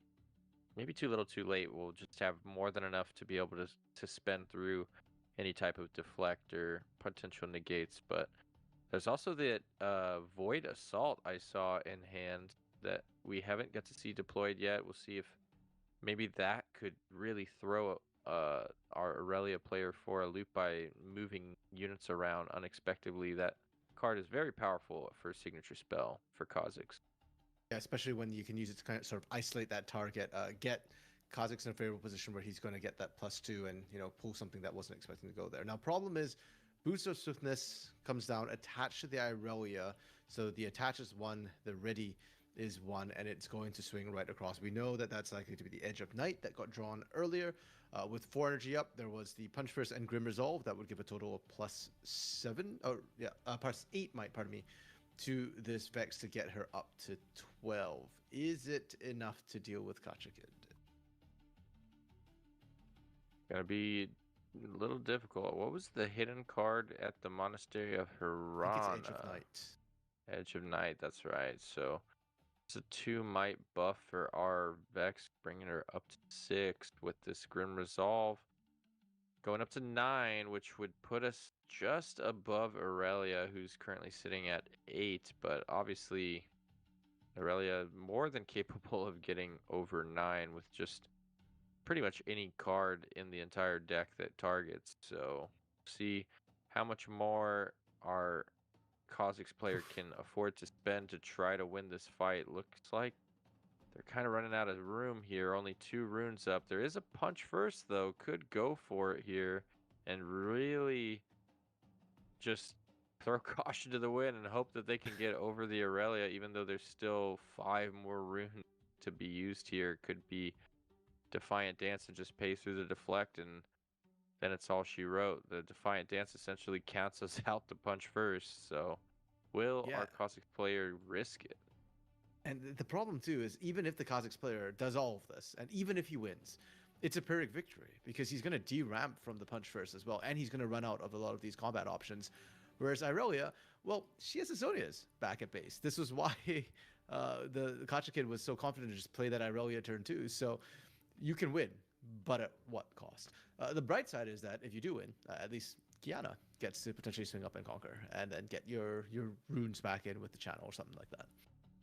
Now we're seeing actually the trigger from Abandoned Hall going over to the Vex. So while we're over here at the Monastery of Hirana buffing our Aurelia to overtake the Vex on Kha'Zix's side, meanwhile back at the Abandoned Hall, the Vex for Aurelia is just getting these extra buffs, so making it hard for our Kha'Zix player to pivot and come in with our diplomats here and try to take out the Vex, as now Vex is getting these extra +1 buffs as well, residually just from buffing the Aurelia.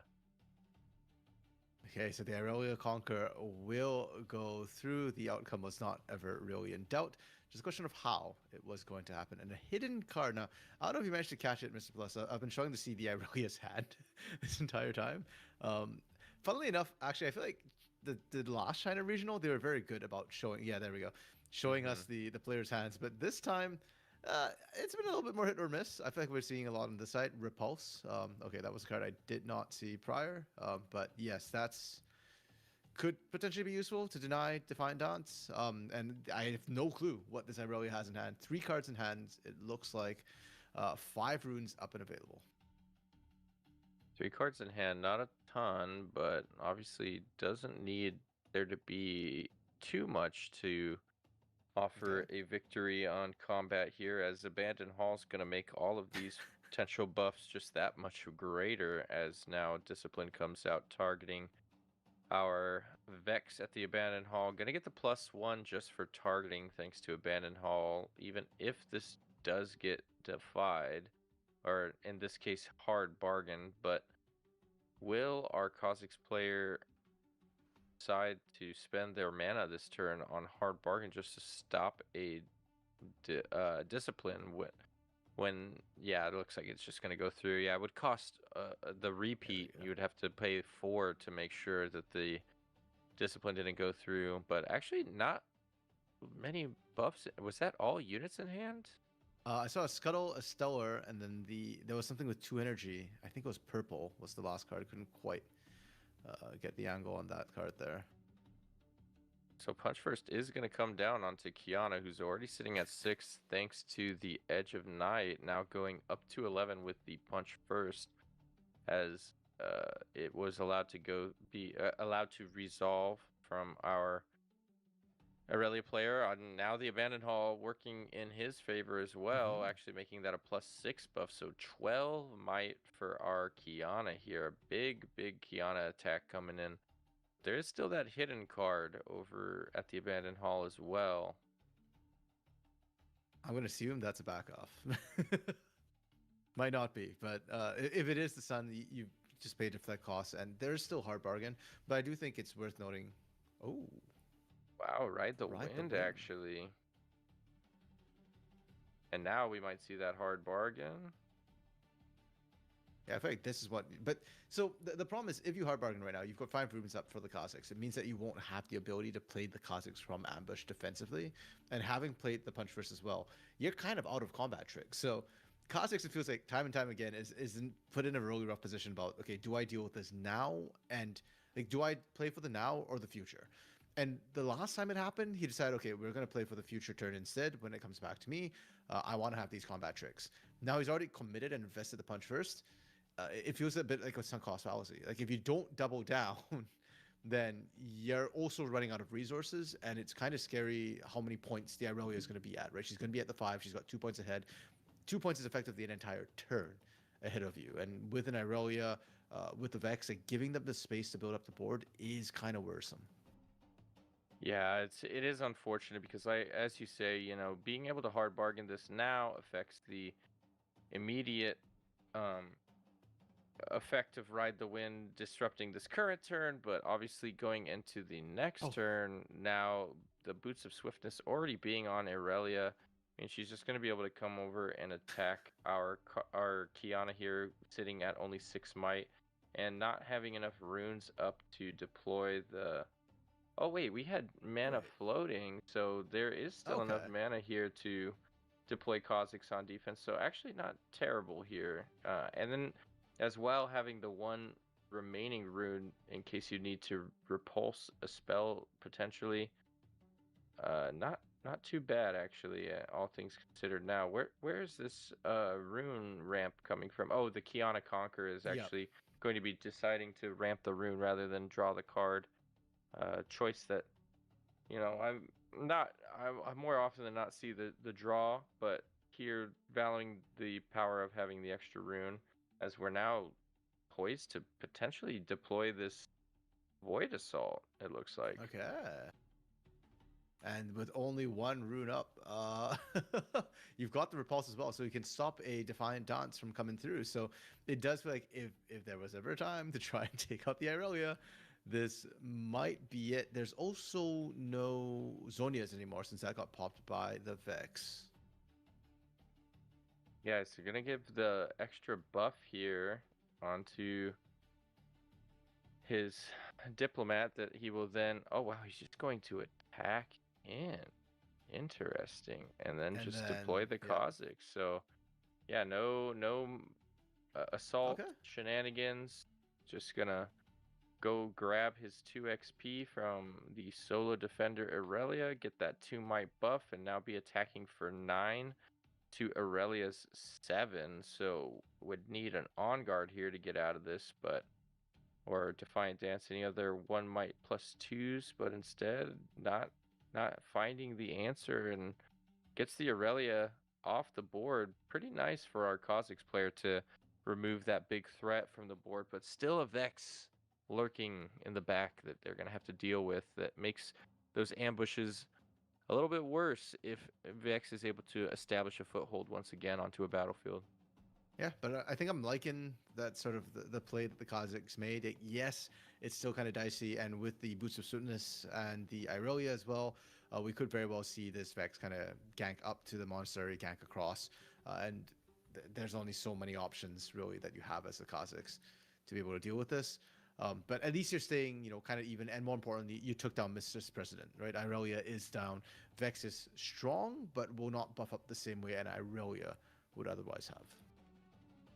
Yeah, and obviously the key thing about a Vex here and coming into this turn is that her ability does say while she's at a battlefield, she does not need to control the battlefield. So attacking in, if Kha'Zix did have an ambush on defense, obviously in this case we know that there's not enough runes to ambush anything out, but just something to be aware of. If you're playing an ambush deck into Vex, she doesn't need to control the battlefield, she just needs to be there. So even when she's attacking, you cannot defensively ambush and get away with it because it will get stunned. So got to be mindful of that as we see our Scuttle Crab get deployed and draw us, it looks like, a second pair of boots. Not exactly what we're looking for here, but can't ever go wrong with a little bit more might on the board. And now we'll see what looks to be our first attack of the turn with Vex poised to move in, I'm assuming to the monastery, but perhaps willing to take the gamble and attack the abandoned hall. No, just going to take the Yep. more than likely surefire victory over at monastery. Yeah, and you want to attach the boots after, or we say pair of boots, Mr. Plus, but really it's a boot of swiftness. Yeah. I know it says boots, so you need the other pair to kind of make that work. In this case, probably just going to recycle, attach the boot of swiftness there, use the Aurora Legend, ready up, and then gank across, and that way you can conquer Monastery and have enough might to take out this Xi'an.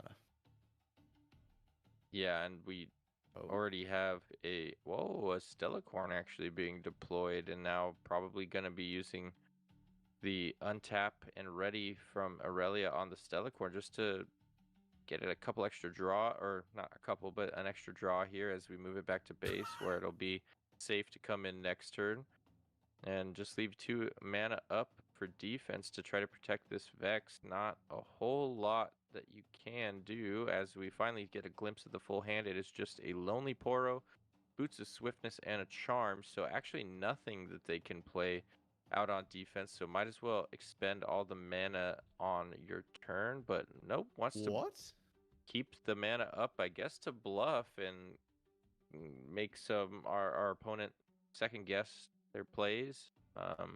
Very interesting to not want to spend the mana there and try to be more proactive, considering that there isn't going to be anything that you can do with the mana on defense here. Yeah, a bit of a surprise play, in my opinion, there. And perhaps the thinking is that, well, there is a hidden card under the Xi'an. We don't know what it is, so we don't want to risk it.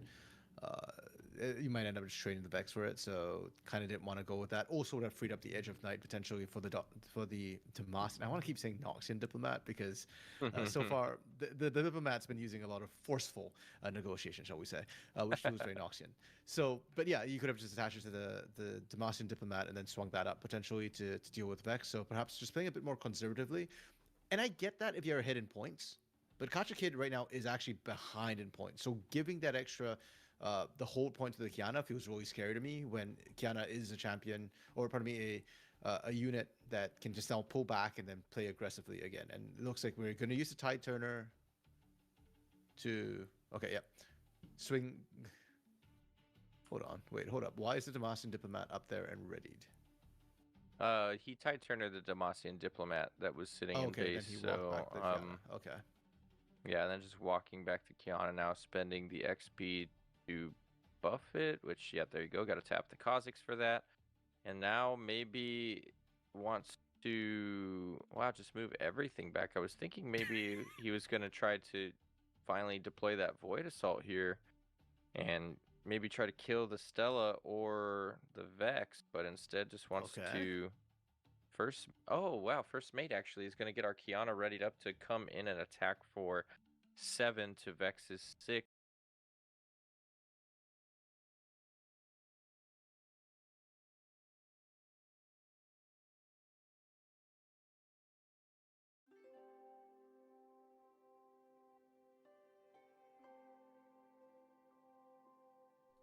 Mike. Okay, I think I'm live. Guys, apologies. Normally I'll be here to go ahead and fill in the air, but you hear my voice. I can't go ahead and spend it during this long break because you guys know the Vi and Diana matchup, that one ended in like 25 minutes. So, without any backup matches, it was going to be a little bit of a break, but I'm kind of getting bored just waiting for it. And it should be starting according to the schedule any minute. So I'm popping up in here. And guys, for anyone just tuning in, we're going into the round of top 16, which is technically the last round of Swiss, but I call it the round of top 16 because only 64 players made day 2. So it's top 64, top 32, top 16, and then we get into those final 8 players. So did anyone not see the deck distribution? Because I could go ahead and pull it up for you guys, but I was just trying to say... hopefully we can avoid an Aurora matchup. Hopefully we can avoid an Aurelia before top 8 would be kind of nice. I did, Alchemy. I did. I got some honey tea. I got a little cough drop, but I think my voice is just doomed. I just got 1-2 rounds left. The only bad thing though is I wasn't able to lock in a caster for this next round. So a nice little casual cast, if you guys don't mind, coming up soon. But it is what it is. I was able to lock in rounds for every other, or casters for every other round. It's just trickier right there in the middle of the night sometimes for this time zone. Where's distribution? I'm fat. Let me go ahead and pull it up. Let me pull this on the side though, because as I said, it should be starting any minute. And for anyone just joining in on this day 2 of the Xi'an Regional Open, this was the deck distribution spread for today. So to no one's surprise, as we talked about before earlier on stream, Aurelia, those are kind of like the top 2 currently. But surprising, it was Leblanc and Azir coming in as those next represented legends. Not too bad. Alchemy, you cast? Hit me on Discord if you're being serious. If you're just trolling with me. Because this round, it is a more like casual one. But then for top 8, of course, we got casters lined up. I believe BMU coming back at it from yesterday. And then Caster, Bandit, and EK joining us later on today. Was the Rengar and Aurora body? Simo, there was actually only one Rengar, as you see, that made it. And that was our top 64 matchup. He had a clean build. It was like well optimized, but he had like stream nerves. He was forgetting his Rengar legend ability. It was weird, man. It was a weird sight to see. Almost frustrating in a way because he was versus the only Draven. And Draven enemy, maybe I won't spoil it for you guys, but Draven may or may not won in that matchup. But Rengar had the tools. Like there was a world where Rengar could still be in the running for maybe top 16 position, which was pretty cool. So no Aurora. You know, I will add, I think China, out of all the regions, technically is only like the West and the East currently, kinda. They're doing pretty good at not everything is revolving around Aurora. If you guys saw the best of medal winners last weekend, the majority of the body decks, they weren't actually Aurora related. So these 2 Kha'Zix you see on screen, they're most likely not going to be Aurora. The Rengar was just like your traditional aggro body-ish type deck instead of Aurora. The only true Aurora decks that I'm seeing is Sivir and MF. So we're not seeing Poppy. I'm pretty certain those Fioras are not Aurora as well, because you know how big China is on Fiora, and they never been on anything like Fiora Aurora, but Randy could have talked him into it. I don't know. You know, if you guys didn't see the players competing today, there is actually a really good player, and that player I'm talking about is the regional champion from last weekend at Sydney, EDG Rico. Love him or hate him, the little controversy with the upside down Adaptatron, he is still in contention. I lied. He was in top 64. I have no idea if he's still in contention or not, but I'm willing to bet he's probably skilled enough to make top 16. We don't know exactly what deck he's running.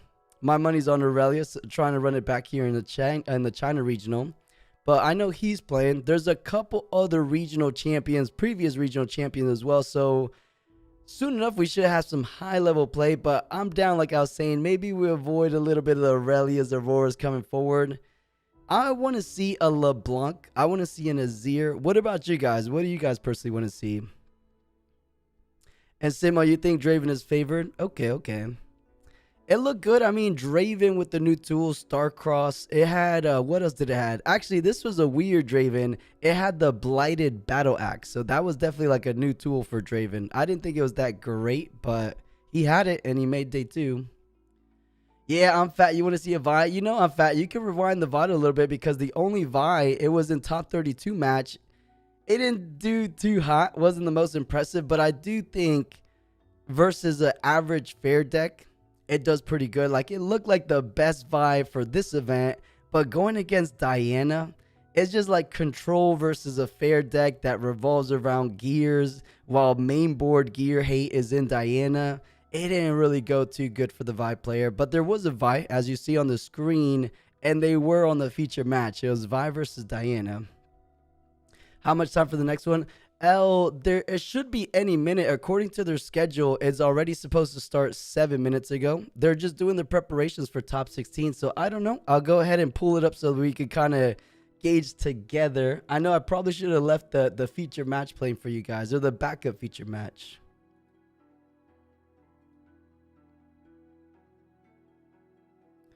Yeah, if you guys see, this time 40 was like 8 minutes ago, so they're running a little bit behind us, but it should be starting somewhat soon. Did anyone tell you're not allowed to be both charismatic and good looking?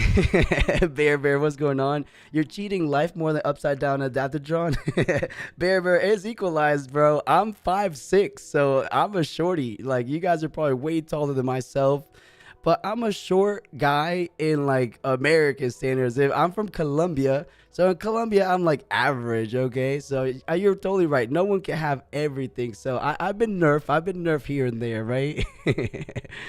Even if what you said is half true, really. And Alchemy, I like to say Rainguard versus Vex. Oh, Alchemy, Rainguard has been eliminated, so there's no such thing as a Rainguard in top 16. But a Vex, I'm right there with you. I really want to see a Vex.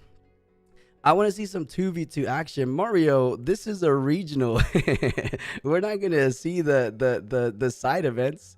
But I like what you're saying. I think at the Sydney regional was the first time in Riftbound history that there was actually a big prize supported 2v2, meaning I believe the winners of those 2v2 at the regional at Sydney, they won a crazy amount. I believe it was 512 tickets for both players. So that's at least, guys, do the math. That's 50, right? No. Metal cards are 40. So someone do the math. I think that's 20 metal cards right there. Yeah, Ms. Jordan, short Keens. Ms. Jordan, you met me, so you know how short I am. Hazer Laser, XPE, not doing too bad. We saw him in the feature match, I believe in round 3 of day 1, and he destroyed it. He was really impressive, and he actually still made day 2. I believe it was actually 2 that made day 2. Let me double check. Oh, no, it was a single Yi. It was a single Yi that made day 2. So yeah, hopefully he's still in it. I would love it. I would love to see nothing better than a Master Yi XP on the feature match. I want to see Azir, but Vex is a close second. Wally, I'm with you. I like Azir. I feel like Azir kind of caught a little bit of a stray left hook with all the gear hate.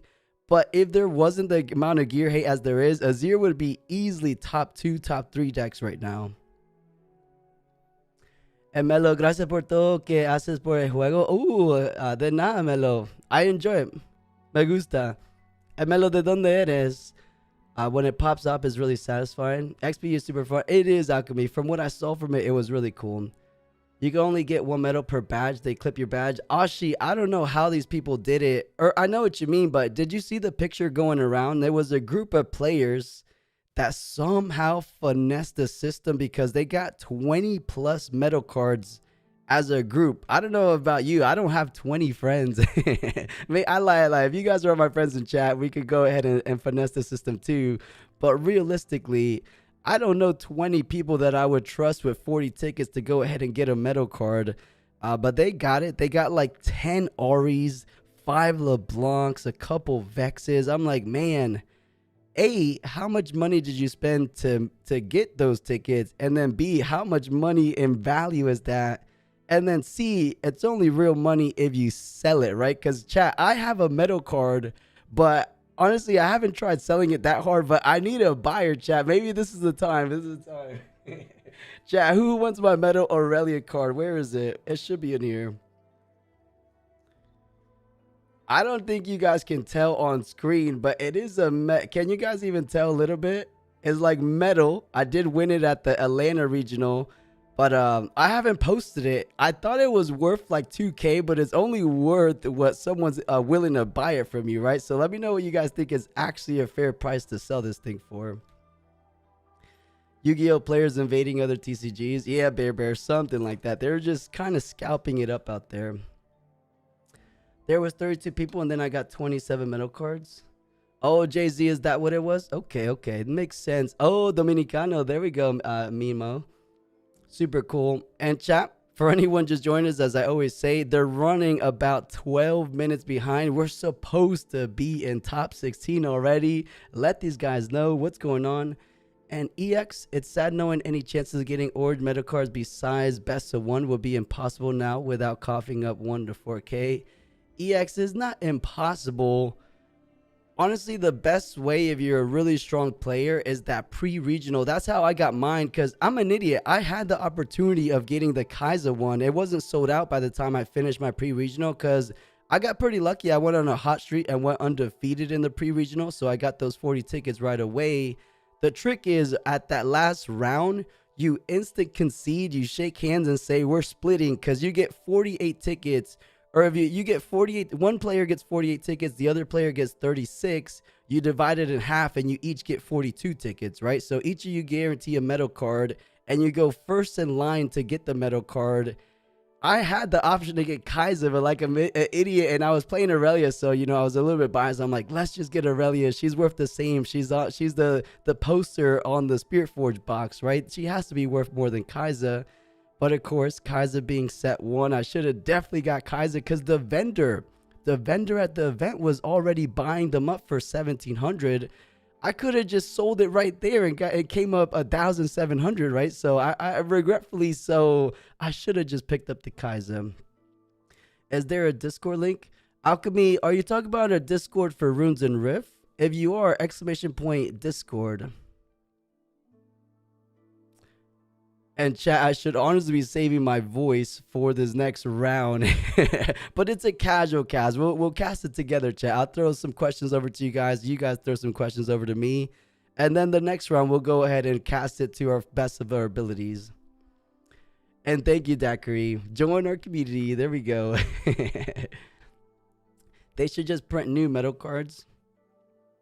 Alchemy, you're saying after the set 1 rotates? No, that's why people are buying them, right? Because if they print them to the ground, if they print them indefinitely, they lose the value. People are buying Kha'Zix for 2,500 because they know they're basically going extinct, and in 5 years or so, no one can find them, and maybe they appreciate the 10K, maybe a little bit more. You guys tell me, where is the ceiling for the metal cards, especially the best of metal cards?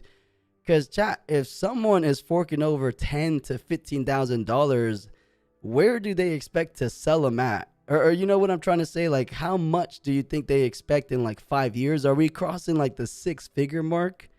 The only thing we have to compare it to is like One Piece to Pokemon.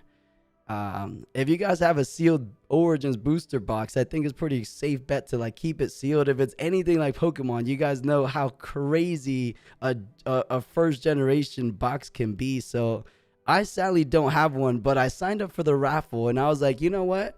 I'm only going to sign up for the Origins because I don't really care for a Spirit Forge or Unleashed currently. But if I get another Origins box, I'm just going to keep it sealed and pray this game continues to succeed. May God offers 75K for Best of Victor. No, Jay-Z, there's no way. No way. And of course, I believe you, but they're not going for that much. They're going for a good amount, but 75K. Think about this, Jay-Z. The first one-of-one Houston winner sold the MF for just a little bit over 100K. There's no way the Victor, there's been a good amount of Victors already. Unless we're not converting, maybe there's a currency difference. Appreciate you casting these. Yeah, for sure, Ro. I love doing these games despite the time of lack of sleep. Yeah, I know. The only thing, normally, Ro, my voice doesn't do this to me. Something happened to me earlier this week. I think my daughter got me sick, chat. I'm pretty sure this is what it is. Because you guys, if anyone's been around for Runes of Rift, I'm usually hanging in there. I get a little bit fatigued. I get a little bit tired. But my voice doesn't sound like this, right? It's like pretty bad. Hopefully, I'm still like understandable. Hopefully, I can hang in there. But usually, I'm with it. I'm winning to win it, right? Like, I can hang in there for the majority of day 1 and day 2. So this is like an exception. It's not my weekend, if you will. The go. Thank you, Daiquiri. Jay-Z is 75K Australian, which is probably like 40K. Okay. A little bit still higher than I thought, because let me look up the website. I believe the website's called bestofrift.com. Yeah, bestofrift.com. We could go under the sold category. So, chat, these are the prices the metal cards have been going for. Victor, the last sold price was 18,000 USD, which is why I'm saying I'm reluctant, a little bit hesitant on what you're saying it's like 45 or 40 USD, because the most recent one sold was just a little bit under 20 USD. If we look at another Victor, this Victor sold for 16K. The offer maybe was an offer, but I really don't think it was going to be a closing offer. Um, yeah, honestly, we're talking 40K. We're talking about Ori, which is right there at 30K. Ari's at 32K. So I don't think any best of metal card is crossing that thing just yet. Yeah, Miss Jordy, those best of metal cards are making people money, money, money. Even Garen, look at this, Miss Jordy. Garen is who's buying a Garen for 12 racks is ridiculous. And speaking of ridiculous, it's ridiculous that we're still not in the next round. This kind of brings up a good question, chat. We probably have a big judge call on our hands because they're usually not 20 minutes behind like this. That's just what he said. I'm not sure what what actually happened. For sure, Jay-Z, you're just kind of telling me what you heard for sure. I've opened 2 boxes of Origins, but my LGS ran out. You know, Steak, they did a re-up. There's a reallocation, and I've been seeing, at least in my LGS, that they've been selling Origins a whole lot more frequently. It's probably sold out by now, but hopefully we all get lucky and just hit it with the raffle coming up. Slightly horse is pretty understandable. Just hope you get better soon. Yeah, bro, you know, I'm not sick, so I hope you guys don't like feel bad for me, because guys, I feel good. I feel great, actually. It's just my voice can't really how was the word? You know, keep up with it, I guess. Where are we selling these cards? You know, there's a player called Robin. No, his name's not Robin. Oh, guys, you guys probably know his name. He's on Twitter. He owns that website. He's a middleman, so he kind of gets the cards from the players, and then he actually flies out to these vendors / rich shop owners and delivers them, and then takes about 5% a cut. So he's kind of wealthy on doing this so far. But chat, we are back. Let's go to full screen mode. I think we are moments away from these top 16 matchup. Can we get something spicy? Bring in the Vex, please. Do you want to see overnumbered battlefields? Mario, that could be cool. Overnumbered battlefield, something we haven't seen. We've seen overnumbered gears. We've seen overnumbered lands. I say lands, but overnumbered runes. We've seen overnumber everything. And ooh, there we go, chat. Let's head over to the feature match. For anyone just tuning in, this is going to be a casual solo cast just for the next round. And then I promise you guys, for the remaining of this regional, is going to be some great casters joining in on the fun. So just bear with me. We'll entertain ourselves for the time being. But let's go ahead and see what legends we have for this match. And Leblanc, okay, I'm already a happy camper indeed. I can't get too much better than this. Leblanc versus Azir is a matchup I really do want to see, though.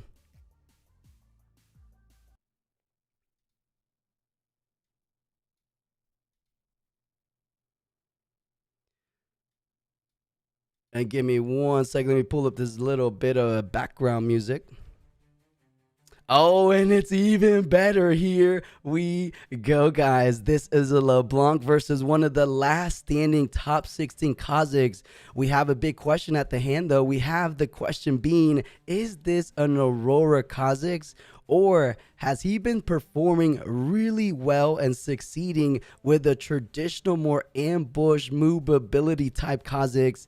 I would be excited to find out, because you know Kha'Zix has some good tools to interact with the back line, right? We know once you establish that Karthus, once you bring out units like that and keep them nice and safe in the back, LeBlanc goes crazy. But if you have things like Irresistible Faithful, if you have like the signature spell Void Assault, now you're bringing those units back to the battlefields where you're able to deal with them quite effectively. So I don't think this is a terrible matchup, but on that same notion, you know how crazy LeBlanc kind of high rolls, and if they just draw those Death Note triggers where they're able to replenish their hand, replenish their rune economy, I don't think Kha'Zix can quite hang with that.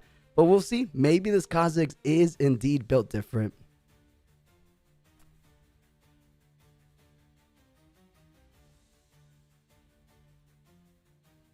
And chat, I love it. I love it when players are locked and loaded like this. Let's see these battlefields. Actually, we already saw the battlefield selection, so let me load it up on the screen. So give me 1-2 seconds, and then we'll go ahead and jump into this game.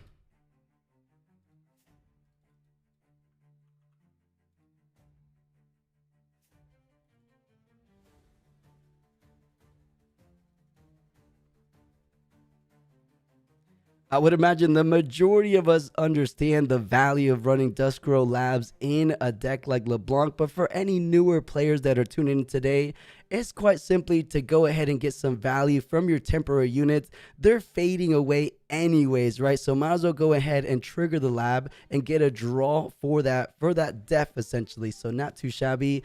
Monastery Harana is a way, as we discussed.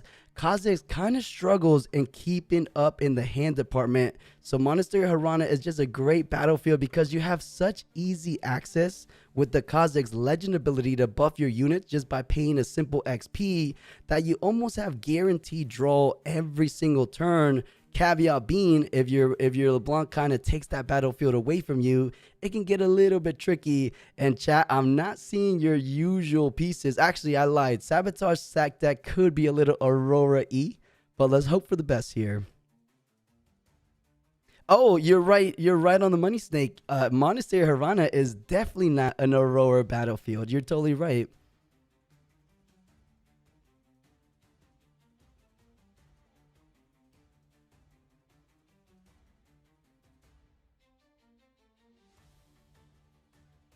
And you know, the LeBlancs we've seen lately in China have been a bit more on the side of not really relying on baited hooks. So I wouldn't be too surprised to see more of a traditional Def Nail centralized LeBlanc list where it's just simply Karthus, Ruin Rex, the LeBlanc. What's the yellow one actually called? Let me look it up so we say your name during the cast. I'll call it the yellow LeBlanc for now. It's not Unseen. Chat, what's her name again? I'll look it up before you guys even type it. Let me see.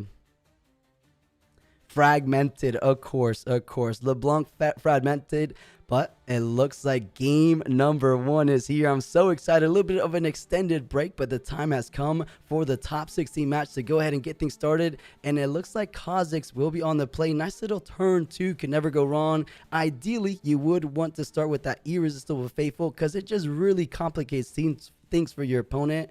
But I think you do want to get on the board regardless, right? And oh, look at that case for the Kha'Zix legend. That's pretty badass.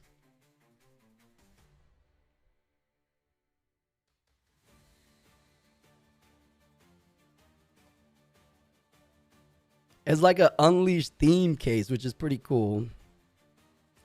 You know, this deck is looking very similar to the list we had come in 3rd place at the Runes and Rift Weekly this past weekend, or not past weekend, but this past Wednesday. It was relying on 3 trophy hunters, which we already seen 2 trophy hunters. It ran a full set of Fizzes, it ran a full set of Void Assaults, and it got a whole lot of value from that. You know, the one thing about Kha'Zix, it takes a really strong pilot to go ahead and run them efficiently, right? So you want to make sure you're not missing any triggers whatsoever because there's so many nuances to this legend. If you win a combat, you gain an XP, and then you have to be very diligent to make sure you're not missing any of your unit XP generations as well. Things like Hunt, which we don't really see too much come into play with Kha'Zix, but already off the get-go, thanks to that Diplomat, you do get the +1, so adding a nice little buff just for a little bit more impact on that tide turner. But I don't think he's going to be able to do too much more than that. Contemplating getting the draw. I don't hate it because I don't think the sentry is going to be doing too much to threaten you out. So you get a point, get the draw. Not too shabby. I would be surprised to see Hugo not go ahead and push in. And Miss Jordy, those are their Riftbound ranks, interesting enough. China already has an ELO system. So based on the summoner scrimmages you do out there, based on the regional performance like these regionals today, you actually get ELO. If you win the event, you actually get enough ELO to go instant challenger, believe it or not.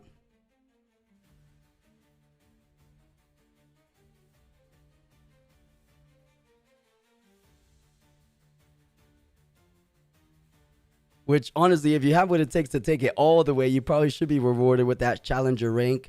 But as expected, does get the draw for him from that Monastery Harana. But now this is where LeBlanc gets a little bit dangerous. Sends the Karthus over to the trash, which is a little bit of a telltale sign that he wants to go ahead and establish the glass mixologist, because you're able to just go ahead and bring the Karthus back a little bit down the road. But this is posing to be exactly as anticipated for a LeBlanc build, where you're just getting an abundance amount of draws off the back of this double sentry. At least you're getting one guaranteed because of the temporary status here. And Nugent, we've seen so many upside down cards. Every time we see it, people go crazy in chat. It's upside down. It's upside down. I don't think there's too much to it. Sometimes if you guys play in person, it happens, right? Not every card is upside down, but I've had it, I pride myself of playing as clean as possible, and I've drawn and be like, oh, my deck is in reverse or things like that. So I give people the benefit of the doubt. Where you start to think about it a little deeper is if they had a history of kind of suspicious behavior or funky plays, then you kind of start, you kind of give them a little bit of a look. But for now, I think it's just unintentional, and there's no malice behind anything like that. Only if he wins, right, Alchemy? I believe he went ahead and threw it over the Kha'Zix player, so does get that second point online. Now you want to go ahead and try to take away that Duskrow Lab. Yes, you give him 2 cards, but you can also go ahead and try to defend, because if Glass Mixologist gets onto a battlefield and makes a reflection token of the Mixologist, I guess is not the worst, because it's still too early game, right? You're just bringing back Kha'Zix, you're just bringing back the Sentry. So let's think about it a little bit more. There is some merit to not contesting it, trying to just go ahead and keep this even point tempo for the time being, but trying to think a little bit further ahead, right? So the reflection token dies, you get a draw, Sentry holds. You can make a reflection token either of the Sentry or the backline Glass Mixologist, but forget about a Trophy Hunter pouncing down on that battlefield, double draw, but more importantly, you are going to score to 3. I think this is fair, as long as you're leaving at least 1 rune to kind of threaten out something like a punch first, because right now, if Glass Mixologist can't conquer, you can't create any reflection tokens, and then you're just posing a problem. But okay, doesn't seem to have something like a punch first, goes on more of the proactive approach, and tries to take out a spell. So Call the Weak and Sprite Fountain are the only non-units currently in hand. I'm leaning more towards... you're tapped out, so Sprite Fountain isn't the worst. But I think Call the Weak has to be the hit here, right? Because Glass Mixologist can go ahead and kill the Tide Turner. Call the Weak kills the Tiger, or the Kitty Cat, if you will. And then you bring back the Kha'Zix. Yeah, I think it has to be Call the Weak the more I think about it.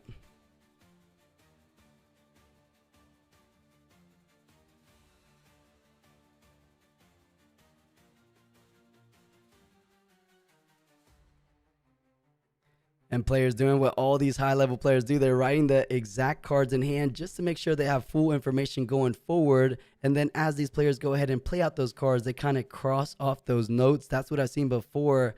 But Tide Turner trying to save him for a little bit later, pulls him back and just leaves the kitty on the battlefield, saying if you want to go ahead and try to contest, and that he does. This is interesting. Off the back of the Vi Peacemaker, the stun comes down, and that is a Leblanc legend ability on the stack. So what does he want to go ahead and copy? I would imagine it has to be that Glass Mixologist, of course, but first things first, has to discard a card in hand.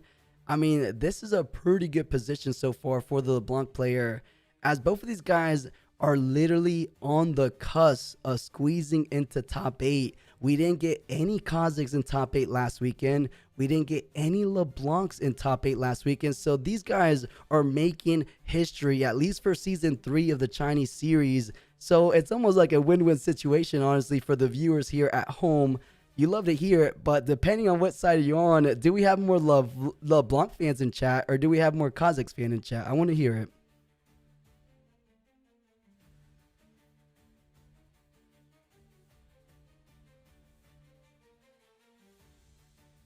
Okay, I'm fat rooting for Kha'Zix. I see. Keep in mind, the same thing could go ahead and do on the other side of the board, right? 2 can play at the ambush game. Now, LeBlanc doesn't have too much access with a single card. I say that, but there's a really fantastic option with a single energy being the sacrifice. Both of these units are in that mighty threshold, so you're able to easily take them down with the sacrifice and getting the pure value. But speaking of big value, that Vex Apathetic will go ahead and put a big detriment to that reflection coming in readied game plan. That is so powerful for these LeBlanc leaders. And Hart, we don't know yet. We don't know if it's a baited hook, but China is leaning more towards the non-baited hook route. We see it being more of an aggro-y build, like the Sprite fountain he just put in the trash, but does make the reflection token. Oh, yeah, okay, wait. Oh, he did the Dust Rose Lab trigger first.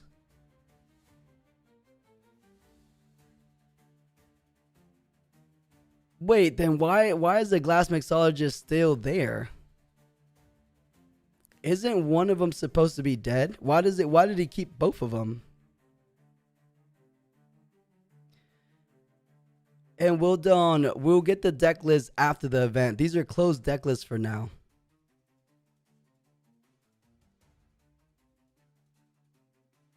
Oh, the glass mixologist already had a token. Right. For some reason, I missaw that. So already had a token, and it couldn't get any better for our Leblanc player. Has the Ruin Rex, has the Kha'Zix. This is an uphill climb for our Kha'Zix representative. Can he get things done? He has the signature spell in hand. He has a couple buffs, but I just think he's lacking the tools for this abundance of threats coming out from LeBlanc. I'm just not seeing it. And I think he's seeing the picture as well, trying to think carefully. I have 2 points ahead of my opponent. Technically, I'm in a winning position. But if we take a look at the current board state, it couldn't be any further from the truth. I mean, Vexapathetic is okay. If you find a way of just holding one battlefield for the remaining of the game, maybe there's a way of holding on, because you could Void Assault the Kha'Zix, kill any kind of Death Knell doubling up, of course. But that's just one of your warriors. Glass Mixologist, Ruin Rex. So we'll see. We'll see what he does. It's going to be interesting to find out what he decides to do, because obviously he's going to be operating Kha'Zix at a little bit higher level than I would myself. And by little bit, I mean greatly much better than myself.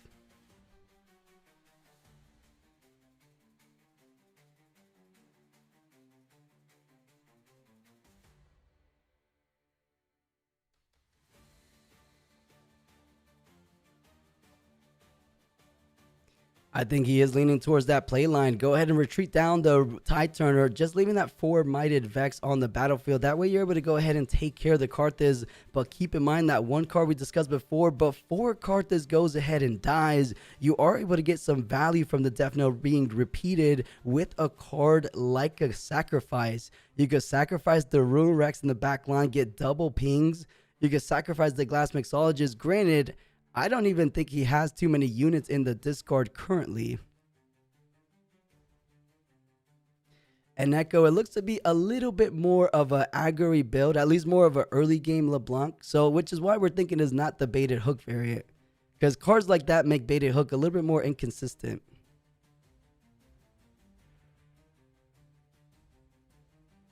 Oh, the on the play, Evelyn coming down, basically a charm in a unit, picking the Glass Mixologist, so saying you don't really have too much value, but, ooh, is he going to go ahead and Void Assault, bring them both in? I would imagine you want to kill the Kha'Zix before killing the Glass Mixologist. This is an interesting line. I think if we were able to look at the trash, we would understand the play. I don't think there's anything to bring back. Okay, the Sentry, not too bad. Not too bad to bring back, of course.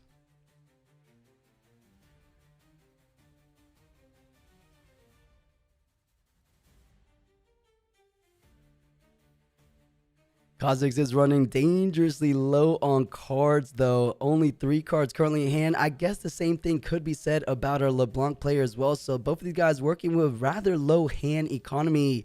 Can they make do with what they have currently on the board? Tapping a couple more cards. I'm willing to bet it has to be a Void Assault on the Kha'Zix, which is why he didn't went ahead and played it first, because there was only literally a single target for the double Glass Mixologist trigger.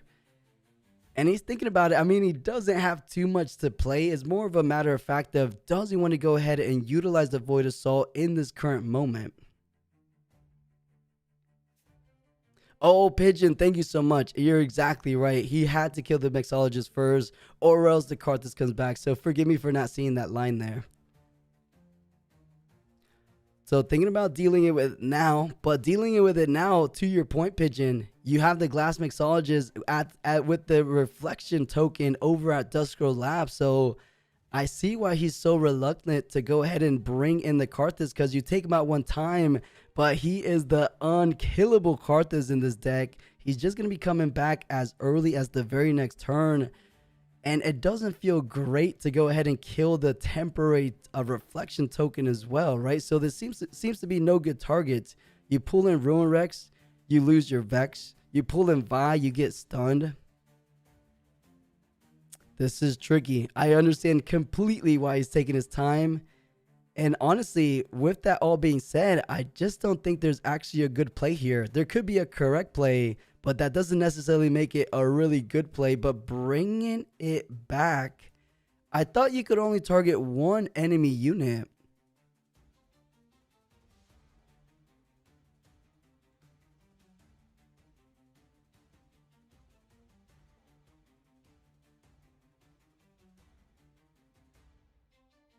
Okay, it looked like he was pointing at 2 units, but just pushing the 1 reflection token back and dedicating a punch first to go ahead and get to that even point threshold. But now you have a hard bargain in hand. That is your only card to try to defend from the Ruin Rex with a Kha'Zix, and there's nothing you can do about it. If he's able to put on another Kha'Zix, we know there's a call of the week at the minimum. So I don't know. He's ahead, but I think this Kha'Zix won't be having too much of a board going on his next turn.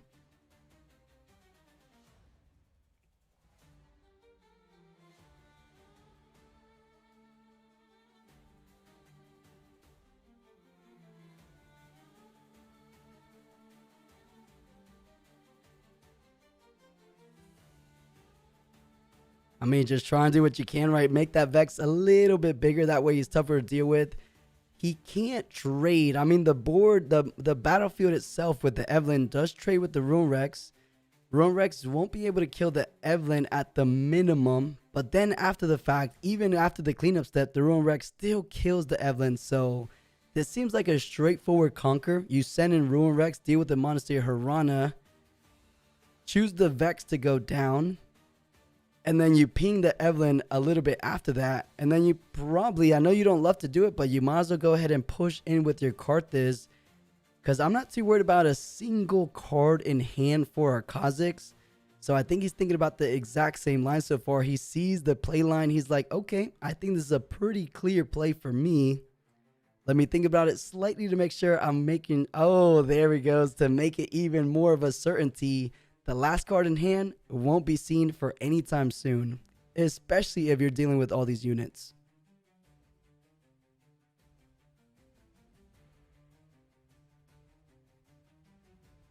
Interesting. Okay.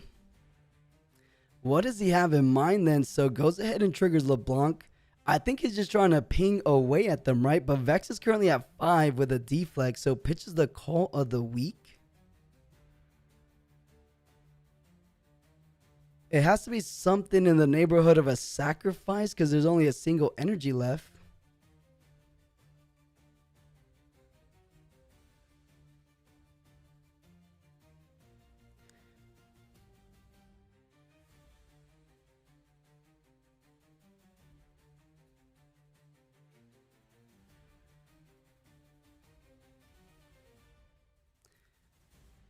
Oh, he did call of the week. I see. He didn't pitch a call of the week. He actually used the call of the week. Made so much sense. So he went ahead and sacked the Evelyn and then ping the remaining unit. Wait a second.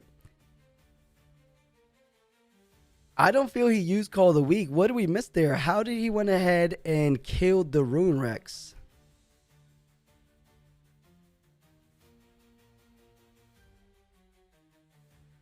Because he had just conquered, used the Leblanc legend ability, made a copy.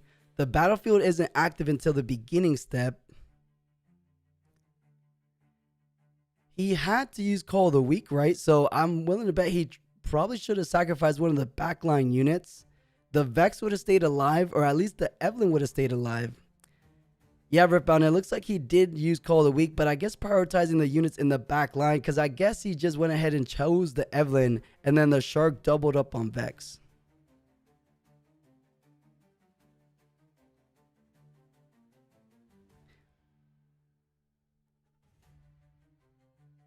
Yeah, Jay, he is playing it perfect so far. And I only got confused because I thought he had pitched it because he used it as soon as he conquered. But you're totally right, Jay. That was just a clear play there for using that call of the week.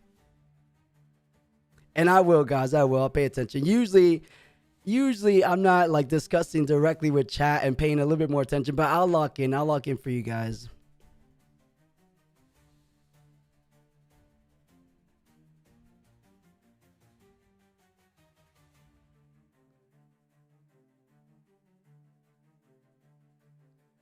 You know, Kha'Zix is so close, right? Like knocking on the door. All you literally have to do is gain a single point. Can you do it?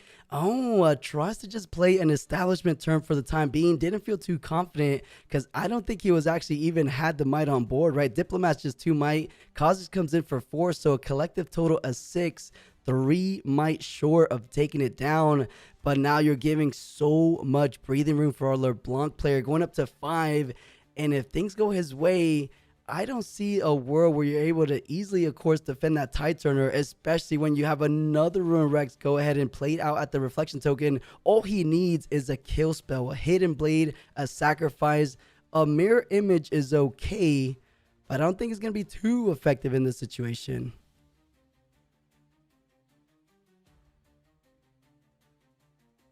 It's over, chat. You guys know it as well, right? Leblanc has taken commanding control of this position, of this board state, of this game number 1, of this top 16. I don't see it any other way. Karth is retreating back to keep him nice in the back line. A mirror image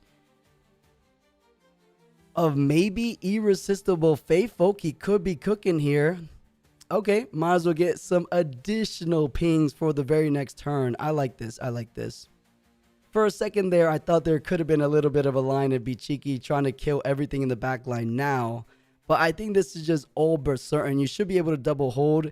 If you push into any of these battlefields, Ruin Rex is just going to go ahead and pay back the favor. So I think this is all she wrote. Leblanc has played this perfectly this game number 1.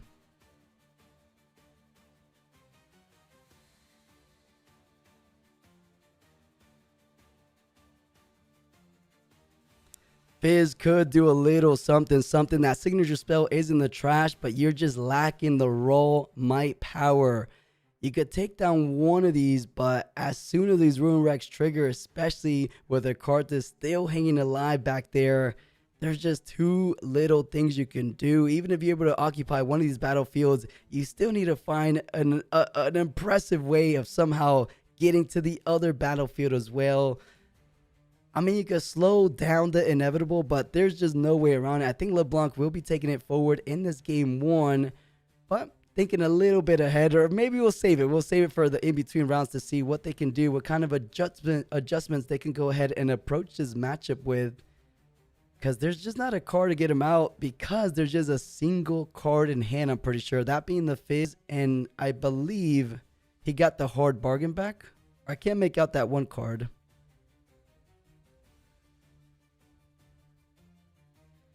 Yeah, Zoo, I just don't think Kha'Zix had like the literal tools. Like it looked decent.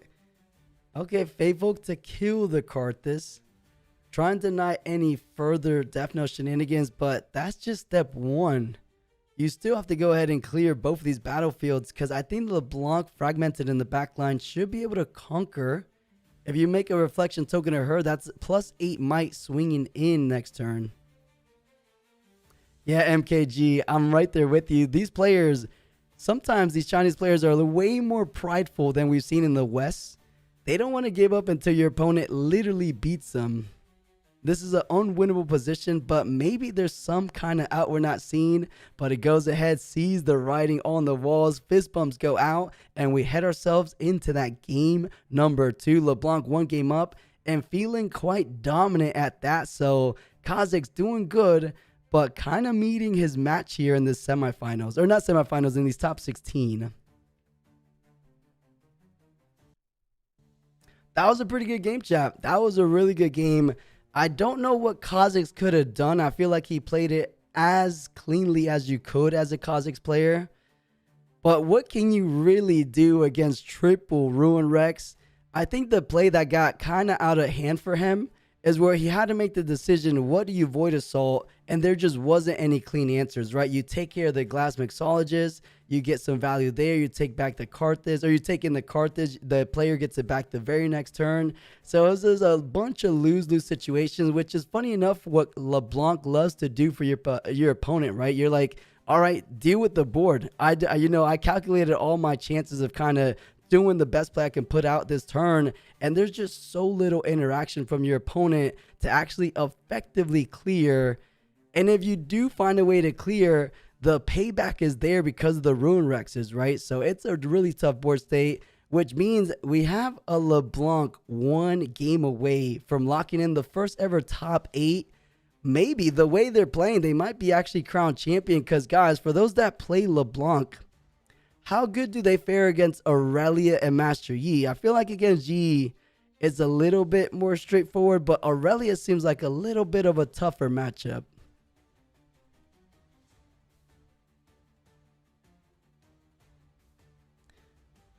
Why in China Caster, opposite genders needs to sit 1 mile apart from each other? Mario, what rule is that? You're trolling, right?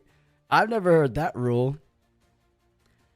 And Rengar, no breakdown, but we do know there was a Vi in there. There was a Draven, a single Draven in there, but we only know for what's been shown on the feature match. China hasn't shown us the breakdown.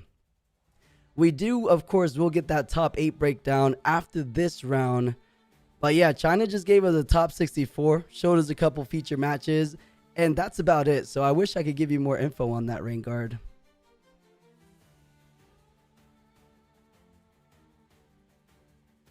Oh, I see what you're saying, Mario.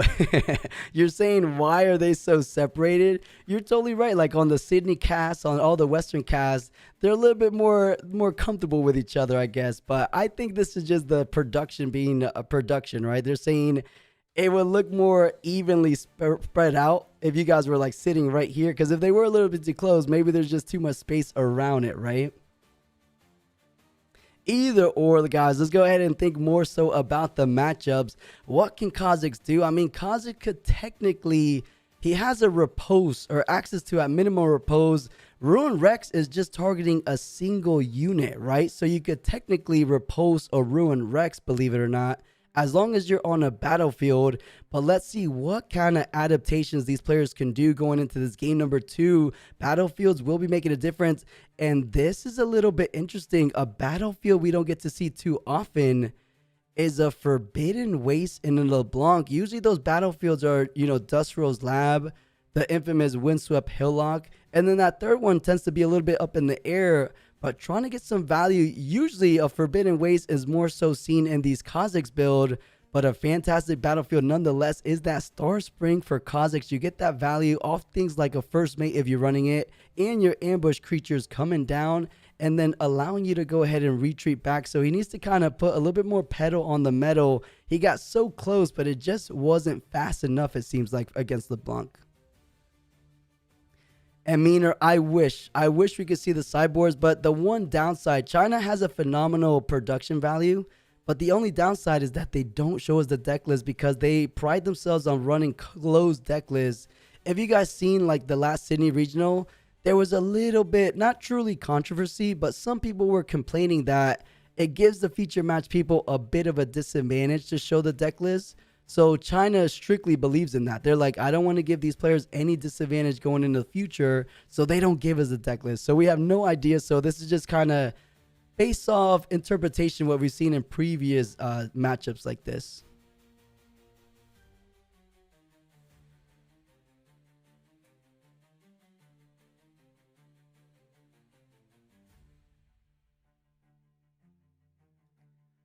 And chat, before we get started with this game number 2, give me one hot second to go ahead and add these battlefields over to the overlay. But it is time, this round 7, or not round 7, round of top 16. Game number 2, can LeBlanc go ahead and swiftly close things out in a 2-0, or can Kha'Zix go ahead and make things rather interesting and bring us to that final game number 3. Let's go ahead and see how they start things off. So doesn't have a unit, but of course a stack deck, you can't get too much better than that, as he was running low on resources, low on answer in that initial game. So that's one step to make sure you kind of don't run out of that a little bit sooner than later.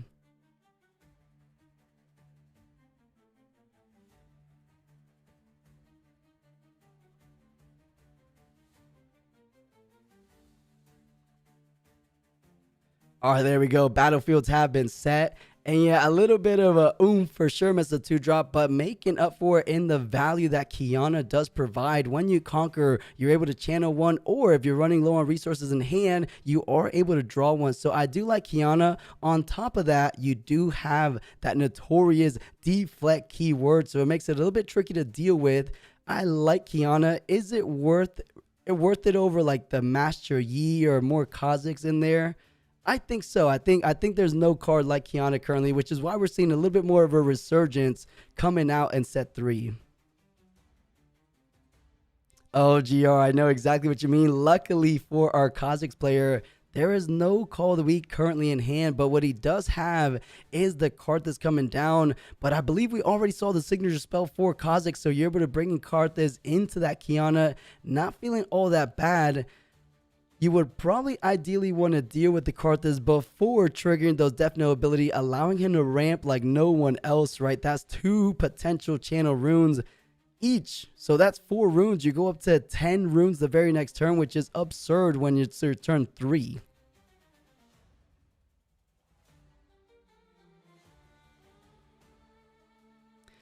Yeah, Elk, that's the truth. That's the one card I was thinking about. You're running Xi'an instead of cards like Nidalee. I think we've seen that, especially in the one that we saw take 3rd place at the Ruins of Rift. But interesting enough, we actually see a Nidalee in hand. So maybe running a nice little split of both. But Void Assault does indeed come down. Kha'Zix and Xi'an will be fighting it out at the Forbidden Way. So Kha'Zix, I don't think you have anything unless you want to go ahead and expend something like a Hidden Blade. But he doesn't have it in hand. So does deal with threat number 1 and feeling in a bit of a stronger position than he did in the previous game. Keep in mind, he also has access to Fizz, but it's a bit expensive, right? You got to pay a power for Fizz. You have to pay a power for the Void Assault. I don't think it's too worth it. But it looks like our Kha'Zix player might be feeling the other way. You have to go ahead and slow down Leblanc as much as you can because there's not a unit in the back line. If you do with the non-token unit, they don't technically hold, so Leblanc has no way of going ahead and triggering that legend ability. We know in hand, having the caster vision that we do know, he has a mirror image, so you could pay the 1 deflect, mirror image the Xi'an, and then conquer going forward, right?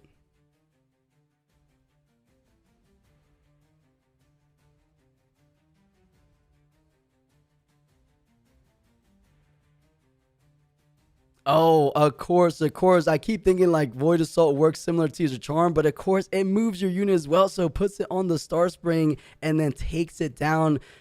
You do channel a rune. The temporary unit is just going to get a channel rune as well, but nothing's going to happen. I mean, it just makes it easier to go ahead and take care of. I mean, it would have ended in the same result. The unit's not going to get too much value going forward, but it's putting Kha'Zix at the lowest rune economy we've seen all series long, going up to just 4 runes the very next turn. Currently just sitting there at 2 runes, so an expensive play, but our Kha'Zix player says it's a worthwhile investment. Let's see how it fares going forward, because if LeBlanc doesn't use that mirror image, he could be looking pretty good, of course.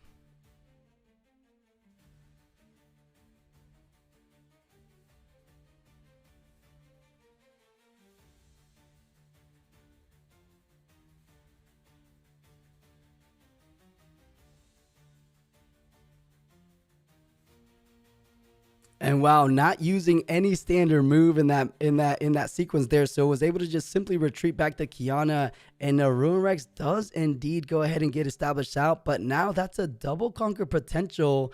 And how is Xi'an, or rather, how is Kha'Zix at 1 when he conquered both battlefields? He should be at 2 here.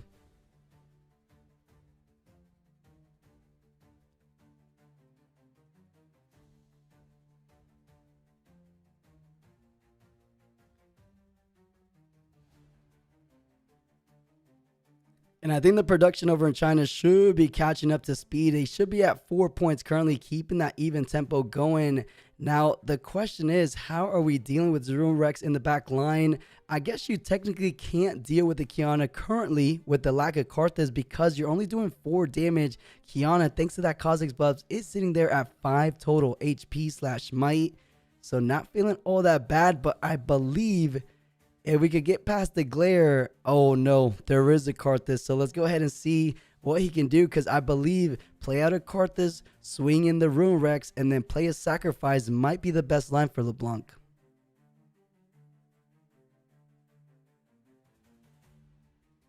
And yeah, Kid Nasty, this is top 16 here.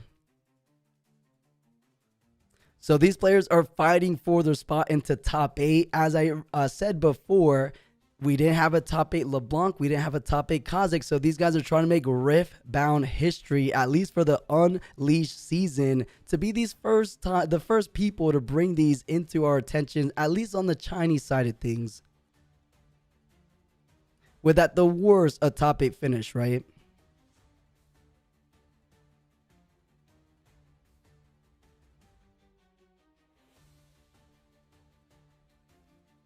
I can respect this play. Playing a little bit around a punch first. You don't want to make sure your Rune Rex dies before you get your Karthus online. But I think it has to be, it doesn't have to go any other way. Karthus here, sacrifice the token, and then you're doing 8 damage across that back line. 2 for Xi'an is what it's going to take. Oh, even better. The reflection token is ready. So Star Spring triggers, bringing it back into the base. You're able to double conquer. Fizz goes down. And then you still have access to those triggers, like we mentioned before, off the back of a sacrifice. So I like this. He's saying, I think there's a little bit of a judge call saying, wait a minute, the Star Spring trigger, and it absolutely does trigger. And you do go at the ready position, allowing him to take down this Fizz. The question stands, though, does he want to go ahead and use the sacrifice currently on offense, or maybe save it for where you have another unit on the battlefield? Okay, it looks like he wants to save it. I like this play. And chat, cook, he's baked everything in between. I don't see a world. I think this is just an honest, really rough matchup for Kha'Zix, it seems like. Which could be a reason why we don't see more Kha'Zix really do well. Because Leblanc is pretty prevalent, right? I feel like it's Aurelia, Master Yi, Diana, Ezreal, and Leblanc kind of sitting there towards the top. The Aurora deck somewhere in the mix as well. Kha'Zix should theoretically be in there competing with the best, but maybe decks like this just feeling extremely unfavorable as we're seeing.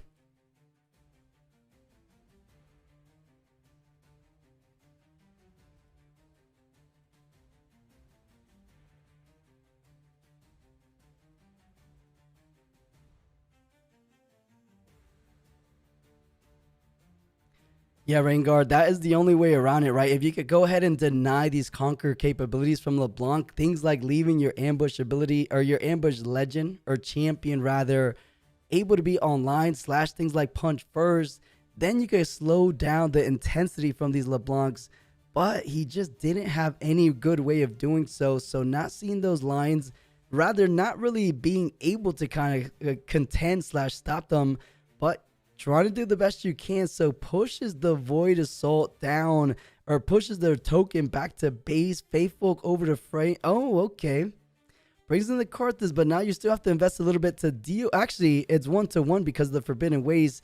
Sacrifice comes down to make sure he gets the Karthus Death Nail value. I like these plays. So thinking about it, it was so much better to go ahead and utilize that sacrifice on defense rather than offense.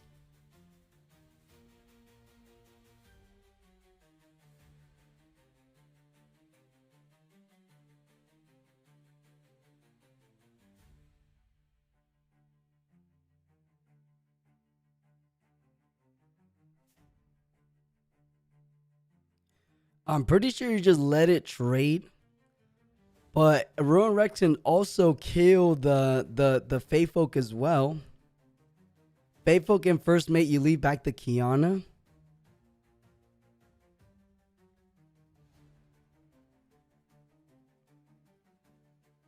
Oh, and completely taps out. I mean, LeBlanc loves to see it, but I believe there's still something on the stack currently. So Grim Resolve, just to make sure it's not as easy as right now it currently stands of just picking away that battlefield, or rather the board in general, because he's going to be able to apply 8 total mark damage across any of these units. So Faithfolk and First Mate. First Mate's currently at 6, because I believe he Grim Resolved the First Mate. No, he pointed at it. If he Grim Resolve the Fey Folk, okay, they're all going down. So what did he actually Grim Resolve? Did he Grim Resolve the Fey? That only goes up to 4. Ruin Rex was still able to deal with it.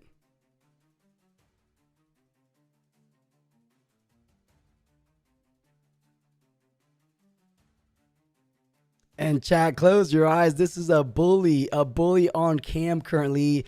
Kha'Zix getting beaten down at the hands of Leblanc.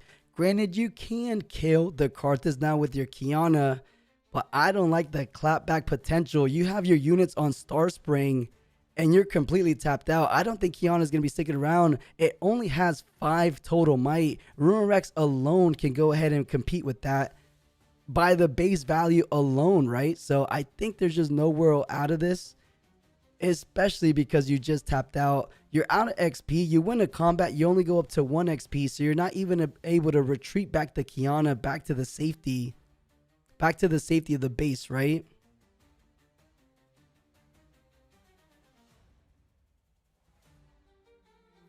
Oh, and Forbay, you're totally right. Grim Resolve is not a reaction, so I think he kind of butchered there, didn't he?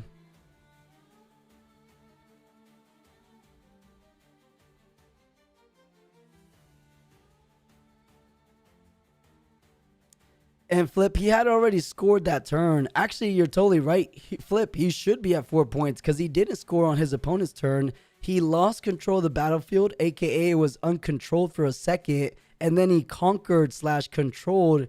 That was a point score. I can't believe the judges didn't catch it. You're totally right. Because you can't score in the same turn that you scored, but he didn't score that battlefield on his opponent's turn.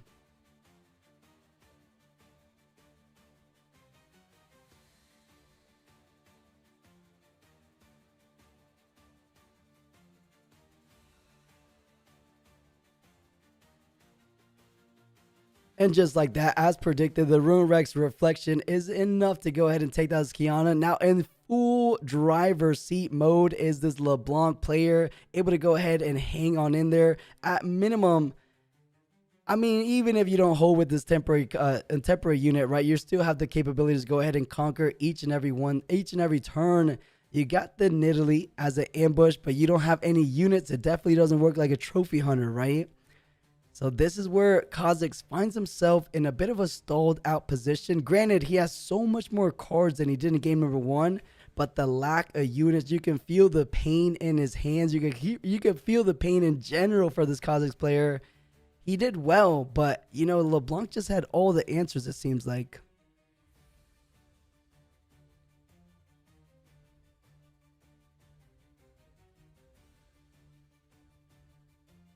Oh, and ouch, just forgetting about the Ruin Rex temporary reflection token there. Vex, as early as it came down, goes ahead and sees the bin for the time being. That's a conquer up to 6, or rather hold up to 6, conquer up to 7, and threatening lethal on the very next turn. A nice, impressive performance. And guys, we have a Leblanc for the first time in the Season 3 over in China, making a top 8 appearance. Very well played. Impressive stuff going forward. I want to see more. I want to see this Leblanc going against those higher rated legends like Master Yi, like Aurelia, like Diana, and then let's see how she fares, because I think like spells like Moonfall / decks that have a little easier time dealing with those baseline units like Kha'Zix, maybe even a Ruin Rex with the lack of Kha'Zix, things like Charm, like Moonfall, Challenge even with Master Yi if they run it. I feel like those could pose a bit of an issue for Leblanc, but only time will tell. I mean, we've seen in the past it is a little bit of an issue for Leblanc, of course, but let's see if this guy is a little bit more prepared for cards like that. And Nelson, this is game 2, so everything rides on this one moment. I don't think he's going to get another turn. He doesn't even have to risk overexposing. I mean, you could take a whole turn and just play out as much unit as you can. I say that, but you don't have too many units regardless in hand. You got a mixologist and I believe a sacrifice as well.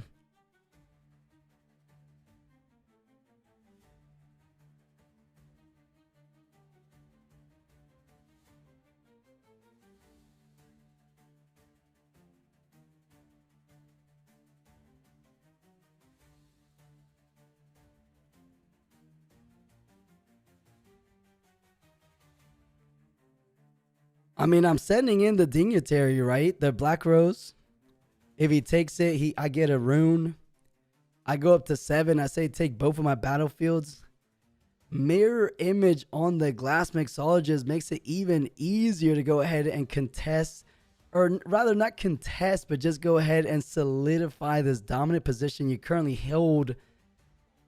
Faithful could do a little bit of something. Keep in mind, Kha'Zix always has access to the Kha'Zix champion. If he plays it right, he makes sure there's not a unit defending alone, which is exactly what he's doing. So he doesn't give the Forbidden Waste value, doesn't give him the Kha'Zix value. But Faithful could go ahead and change things around, but you're only dealing with a single unit. You know, he has some really good cards in hand. He has a couple runes to work with. But I think the task might just be a little bit too out of reach currently, right? You're able to deal with the current battlefields, but I just don't think you're able to effectively take care of the remaining units in that back line for Leblanc.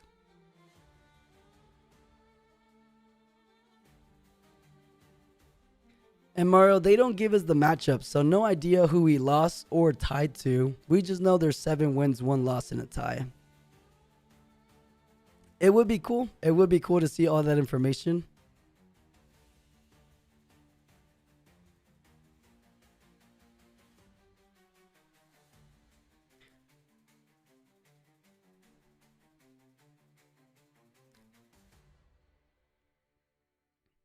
And thinking if there's any possibility of getting out of this gutter here. Can he go ahead and Faithful one of these units in? Ambush with a Nidalee, ambush with this Kha'Zix. As we keep going back to, I just don't think you could take care of every kind of threat currently that LeBlanc has. And this is just threatening lethal on the very next turn. Even if you clear the battlefield, you're able to conquer, use LeBlanc ability to go ahead and get a ready reflection token, but it doesn't have the ability to be in base. So wait a minute. Brings in the Ruin Rex. Switcheroo, the little tall, mighty, irresistible Faithfolk, switching it back. So Ruin Rex goes down to 1.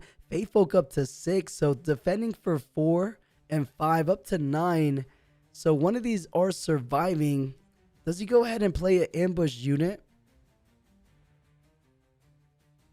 Because he could go 9 and 9. Nidalee's 9. Kha'Zix is 9. But then you're just trading and you have no back line / anything to say about it. And that's just a simple, straightforward conquer for LeBlanc. He's like trying to find the outs, but might as well do what you can. That Faithfolk is the tallest Faithfolk we've ever seen. A punch first gets invested. The Faithfolk going to be swinging in for 10. So you do currently have enough. Everything dies. Cleanup occurs. Faithfolk survives. Is there a world, chat? Or are you saying there's a chance for Kha'Zix?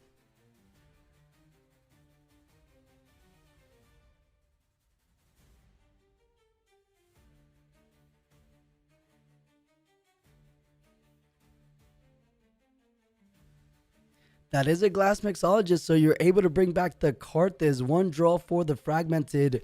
1 Kha'Zix most likely getting established on the board thanks to the mixologist. And then Ruin Rex not really getting too much value because that cleanup already occurred, so you can't take down a 10-minded unit currently.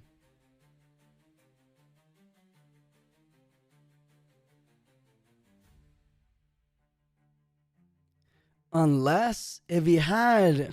No, he needs a unit with 6 might. If there was a Galio, you can push it back. Actually, no, you can't even push it back because Galio doesn't do any combat damage.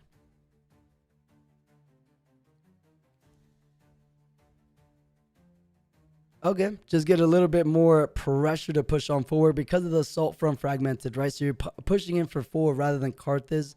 Because right now you just need might to double conquer on this next turn.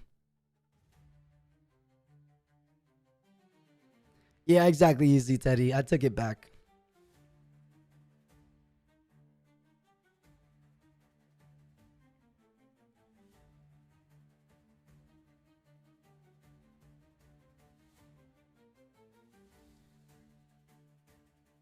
You know, if he somehow had enough runes for a Nidalee and the purple champ, perhaps there was a way of kind of defending one of these battlefields. Because that Faithfolk, after this next turn, he's going back down to a single might.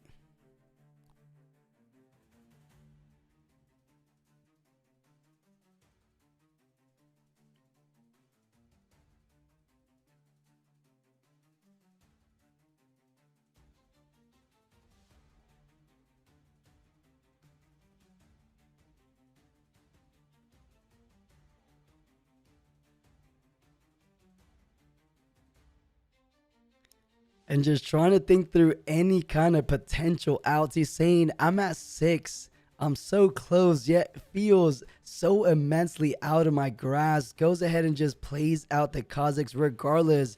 I feel like might as well surprise or try to surprise / bluff your opponent. It just makes it a little bit more obvious now what you want to do.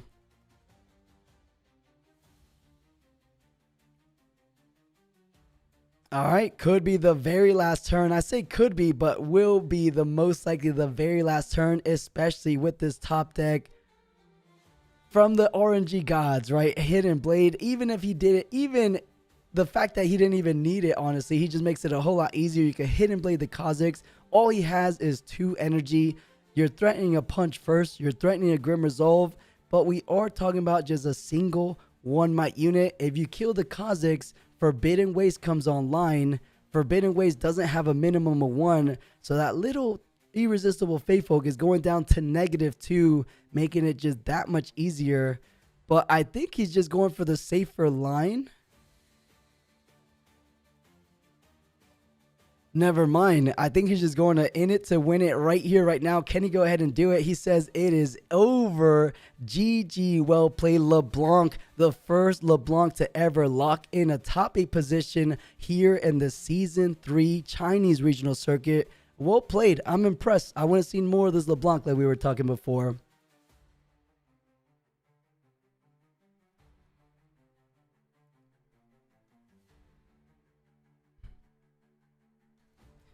All right, chat, we'll go to the casting booth.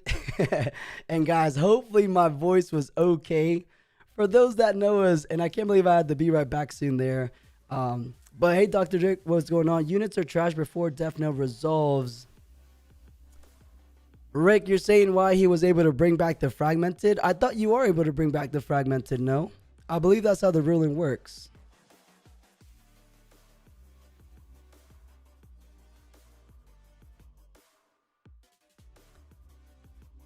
Oh, Dr. Rick, you were telling someone that. I got you.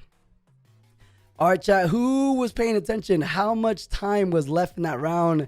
Actually, it doesn't even matter too much because for some weird reason, during this between round of top 16 and top 8, they take a huge break. I think they allow these players to take a lunch break or something because I believe last time, at least last weekend, it was the case. It was like a 45-minute break. So, guys, I think it might be time to maybe get a little bit of food ourselves, get ourselves a little coffee, depending on where in the world you guys are. Maybe time to walk the dog early in the morning.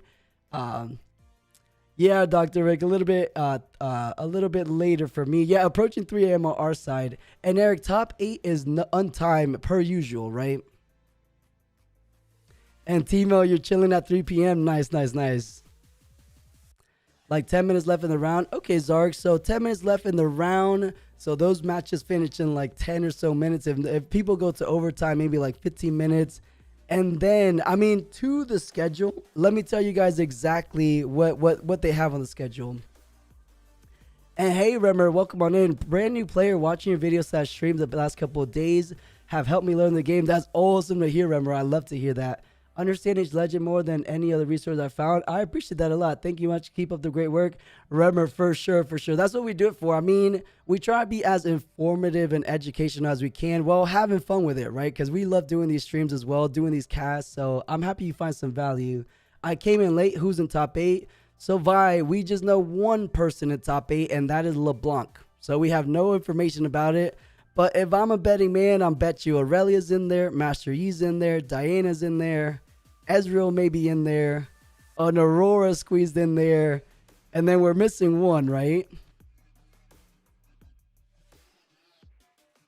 Chat, I guess we can make a little bit of predictions. I think 2 Aurelias make it, a Leblanc is 3, 2 Master Yi's made last week, so that round is up to 5, so we're missing 3. Let's give it to Sivir, Diana, and who's the cheeky one? Last weekend we had a Poppy. Who's the crazy one?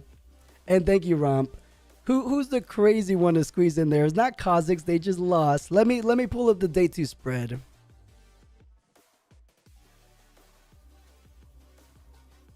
Let me see real quick if they're going to throw us a timer. No. Okay, this was the day 2 spread. Oh, a Nazir could have squeezed in here. Vi definitely makes it. Shadow, unfortunately, Vi got eliminated in round top 32. So they were on the feature match. The only Vi that squeezed in here in day 2. We saw them in the feature match, and they lost at the hands of a Diana. Ooh, maybe. Oh, I like what you're saying. XPE, guys, pray with me. I would love to see XPE. I wouldn't mind seeing a Timo, though. Timo did so impressive in Sydney. Maybe people kind of learned from his experience as well. I think the cheeky decks that, we see one represented in top 8, let's give it to Vex or the other Yordle being Timo. Other than that, I don't think Darius made it. I don't think Lux made it.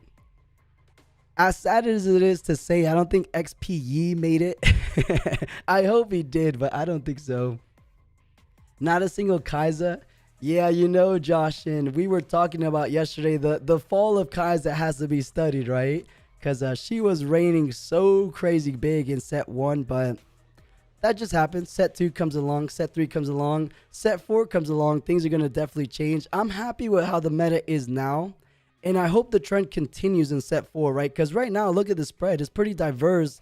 This is actually the more top heavy we've seen recently. We haven't really seen a legend approach that 20% mark, at least for Unleashed season. So this is maybe as top heavy as it gets currently. But last weekend, it was just 10%, 12% at the top. So I hope it stays like that in set 4.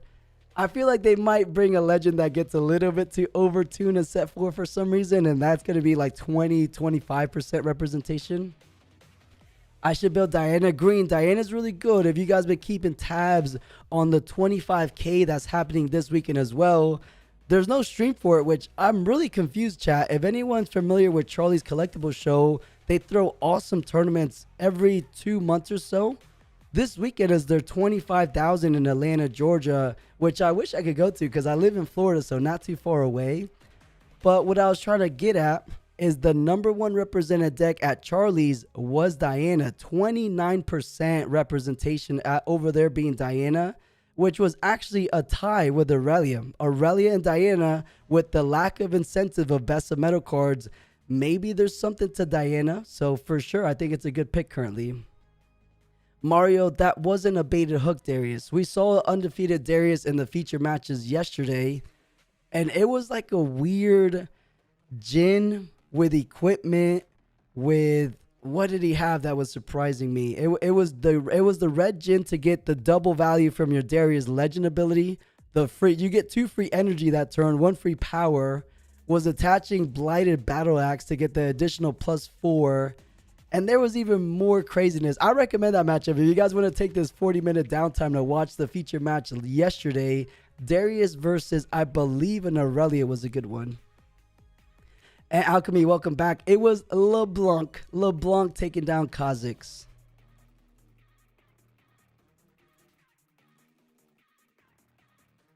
Oh, not too bad, guys. I thought it would be a bigger break than this, but it looks like they're giving them a little bit of a shorter launch. It looks like we just have 30 minutes. Granted, 30 minutes is a little bit of time, but chat, I do think I'm going to go ahead and rest my voice. For anyone that is not new to here, you guys know I don't sound like this. This is not my real voice, but I'm hanging in there. I'm feeling fantastic. I'm hoping you guys still enjoy the stream. I will be back in about 20 something minutes. I'll take a little bit of a longer break, go cook up some tea, get some good food. That way we're able to push strong for the remaining of the event. As I said earlier, for anyone that's just tuning in, this is the only round that would be a solo cast. You guys know if you watch our videos from before, we're usually doing maybe not the most top-notch commentary, but fun 2 people commentary, which will be the case going forward. So when top 8 comes back, it's going to be myself and BMU. And then for the semifinals / the grand finals is going to be these legendary casters, Caster Bandit, and then EK to close out the show. You guys definitely don't want to miss that. And let's see who wins the Xi'an Regional. Will it be the first set 3 legend to do it? Or I posted on Twitter, is it just going to be kind of those old school legends being Aurelia, being Yi? Hopefully not a Sivir. I kid, of course. If you guys are Sivir fans, maybe it could be a good Sivir.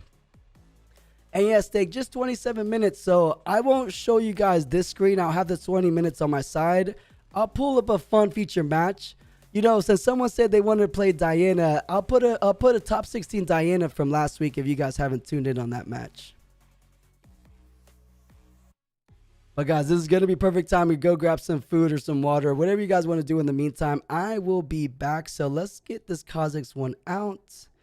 Let's go. What was a good matchup? This one was good, chat. This one was good. This is what I normally sound like. I think I was casting this if I remember.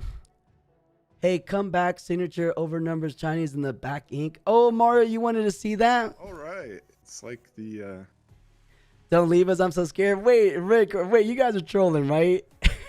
Guys, I'll come back sooner than the 20 minutes. How about that? I'll go get some tea at the minimum. GG, bro. I'll ping you in the Discord as a backup. Okay, Alchemy, if you're down to cast in the future, let me know. Let me know for sure, Alchemy. And all right, chat, I will be right back. So let me go ahead and put the be right back soon. You guys know normally I'm down to fill this downtime, but just this weekend, I promise I'll be back to full power next weekend because I believe we're doing some Vancouver regional coverage next weekend. So with a good week rest, I should be back to my normal self. It's just this weekend, my voice is not cooperating, so I do need to take it a little bit easier. It's fair to say Chinese gets better exclusive. 100% is fair to say. I do think someone was saying, Joshin, once the synchronization of set 4 comes around, maybe we just get everything together. We can pray, hopefully or so, right? I want the pretty kitty rain guard, right? I want that way more than I want the centered. But chat, I will be right back. I'll throw you guys over this little bit of a backup match in the meantime. 20 minutes or so. The Riftbound gods were calling to me. They're like, you will cast Ezreal. They knew. They said NA45, we have to go ahead and throw him the first Ezreal of this weekend. Because honestly, I don't think we've seen too many Ezreals even on the Sydney. But oh, the Mind Chaos battle for the top 8 position. Hopefully they gave us 2 players that are pretty much on the bubble of squeezing in. So ideally these are both X1, X11. I guess that the words X2 wouldn't be all that bad because there might just be a couple X2 squeezing in. So do we finally get a definitive answer, NA? Who is the better blue-purple legend in this matchup? I personally in the matchup think it is Ezreal favored. I think Ezreal tends to run more removal, and you do have you don't really contest the battlefields early, so you're not giving like constant showdown value for the Diana. They get like 1 on each battlefield, and then that's kind of it for a while, right? Because you're going to be removing the units constantly. So personally, I do value control Ezreal in this matchup. That being said, Abandoned Hall can make it a little bit annoying, because if the unit does stick on Abandoned Hall, it's very easy to protect, right? Because you can just throw like every time the Ezreal tries their move, it's like play a spell, Raven Bloom gets +2, etc., etc. But there are a bunch of versions of the Ezreal deck, and I don't know how all of them would do in this match. All I know is I personally would like the control Ezreal deck in this match.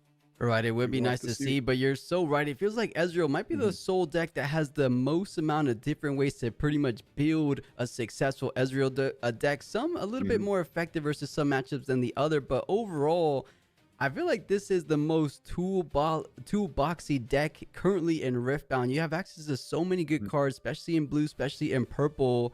But I guess similarly, it can be said the same way for Diana. So this is going to be awesome, you know, slightly better than the Ezreal mirror that we had in the triple box tournament. Because I know some people don't enjoy seeing a mirror match, even though it was an exciting mirror match.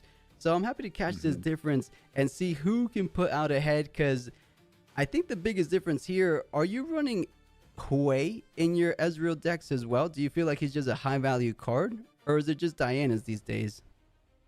I think it is a good card. I personally don't play it in my Ezreal deck for the reason being that I'm playing a very heavy control list, and I don't want to be putting down units and pushing up onto battlefield early. I want to kind of sit back and pick away at the board and then simplify the game state and then start throwing Bewitching Spirits at my opponent. That's how my Ezreal list currently works.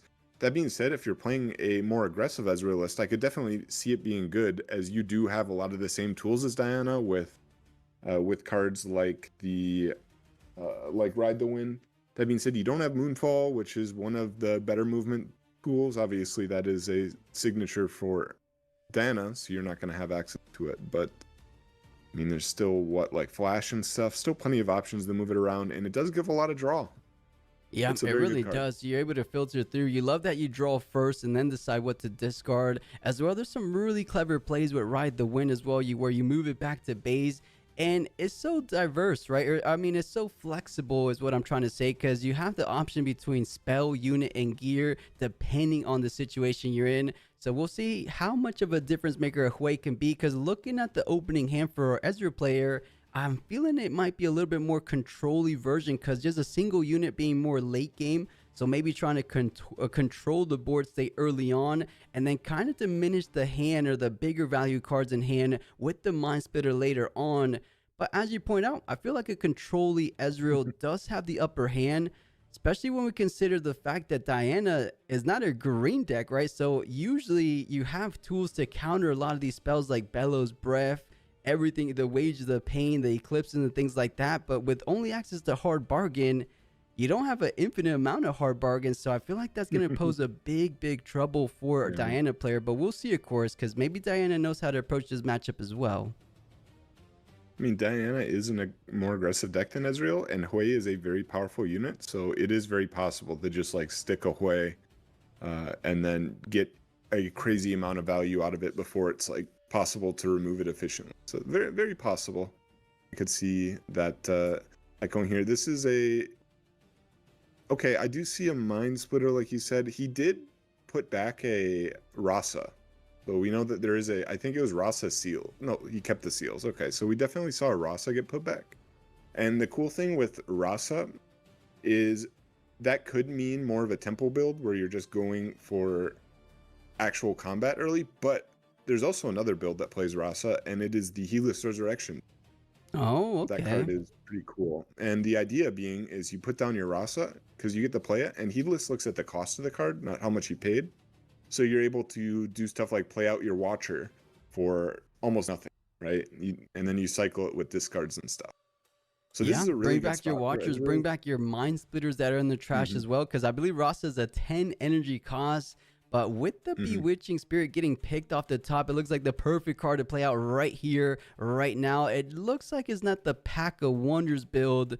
But what do you personally feel about the Pack of Wonders Bewitching Spirit package? Do you think it's worthwhile in Ezreal, or is it a little bit too overkill? I think playing the full lineup is personally a little bit of overkill. I'm personally playing one pack right now and a single pack, and I am playing 3 Bewitching Spirit.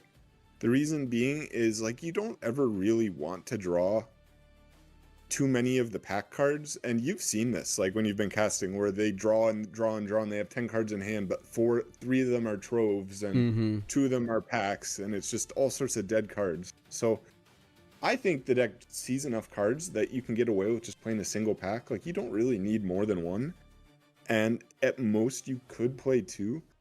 I will say I don't even really like playing the Spirit on the board this early in the game. It doesn't accomplish anything, really, does it? Like, you're discarding the worst card out of your opponent's hand, but they have 6 cards. Right. They've just passed. So I don't even like playing that card here.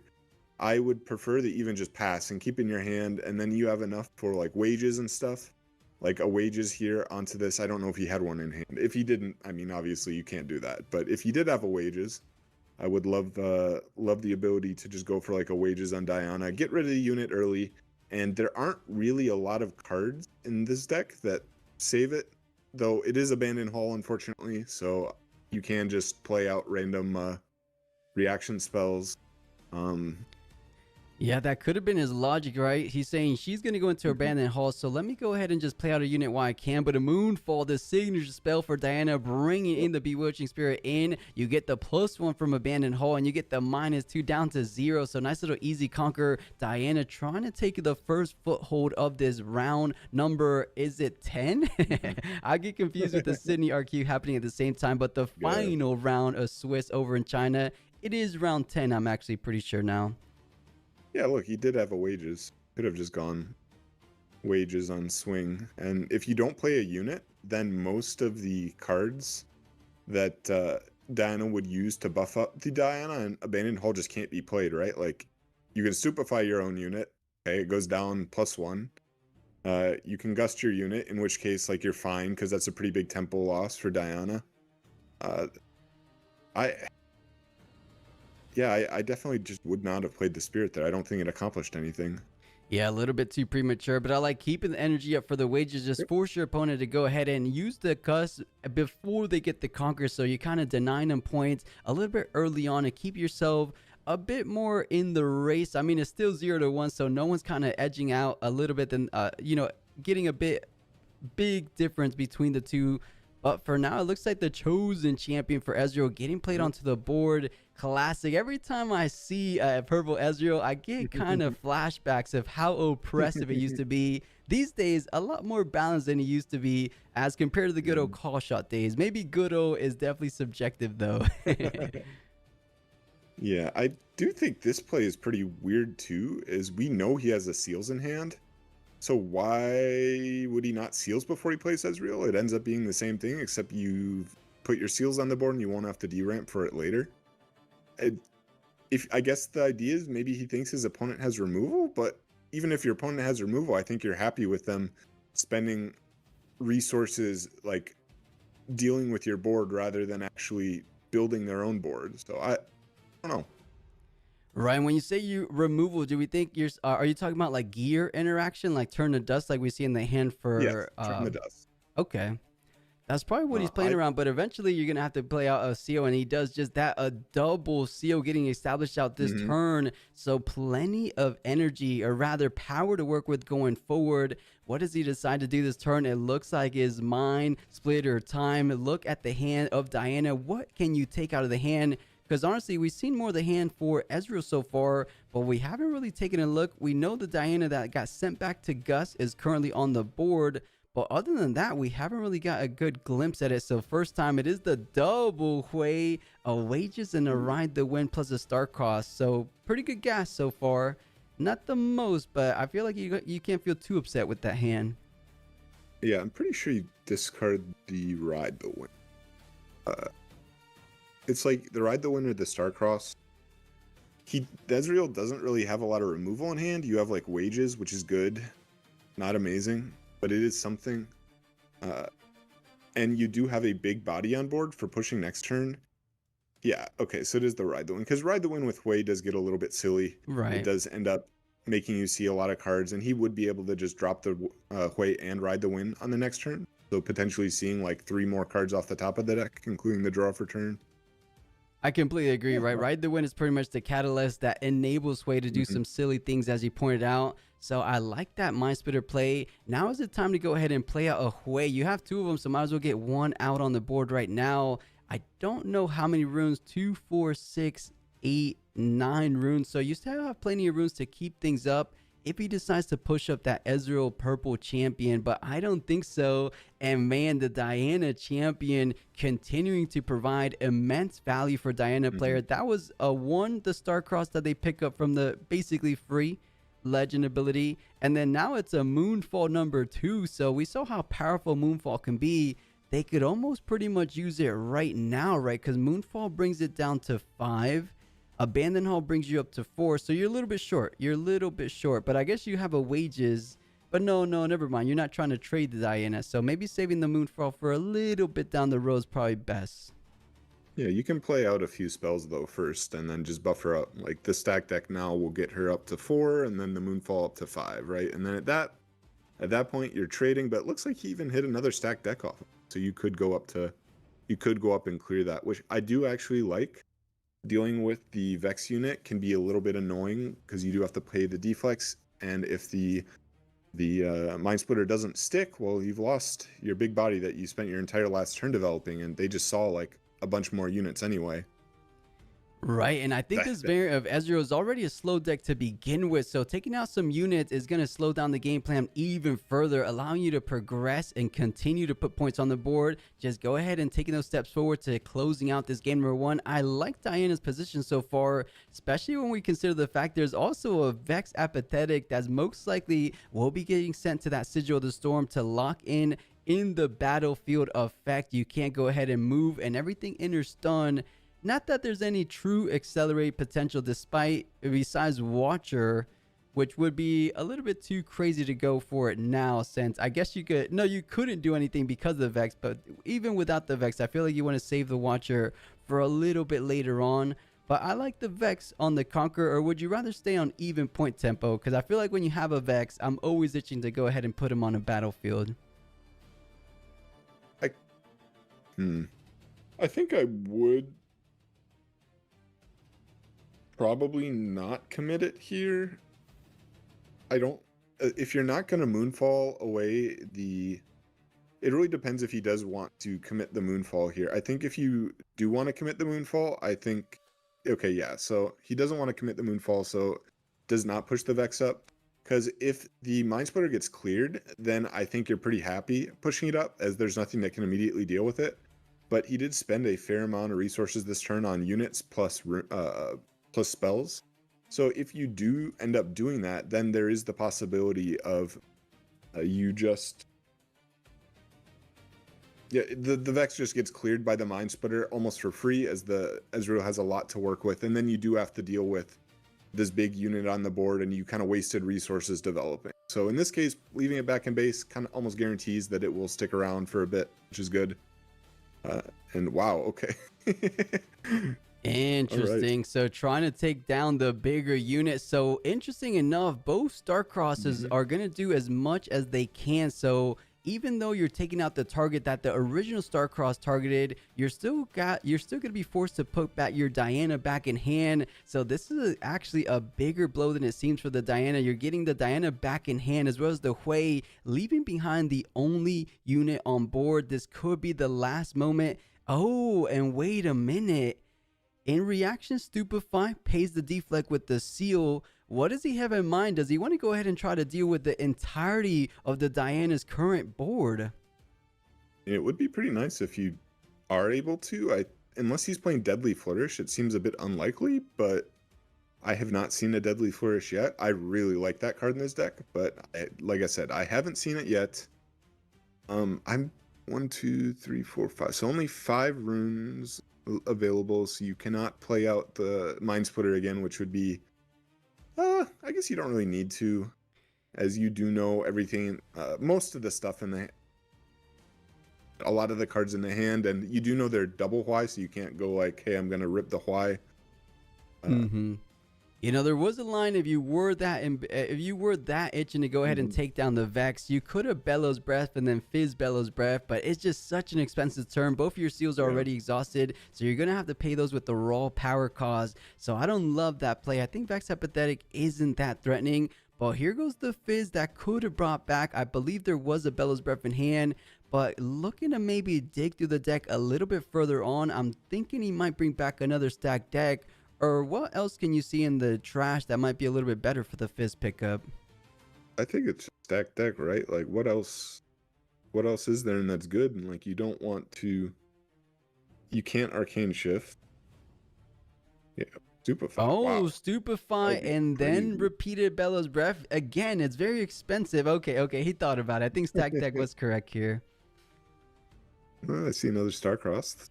Yeah, seems like the best option there. It's still crazy to me that people are not playing a lot of this Deadly Flourish card. This Deadly Flourish card is like one of the MVPs in the Ezreal deck that I've experienced, because it makes your going first so much better.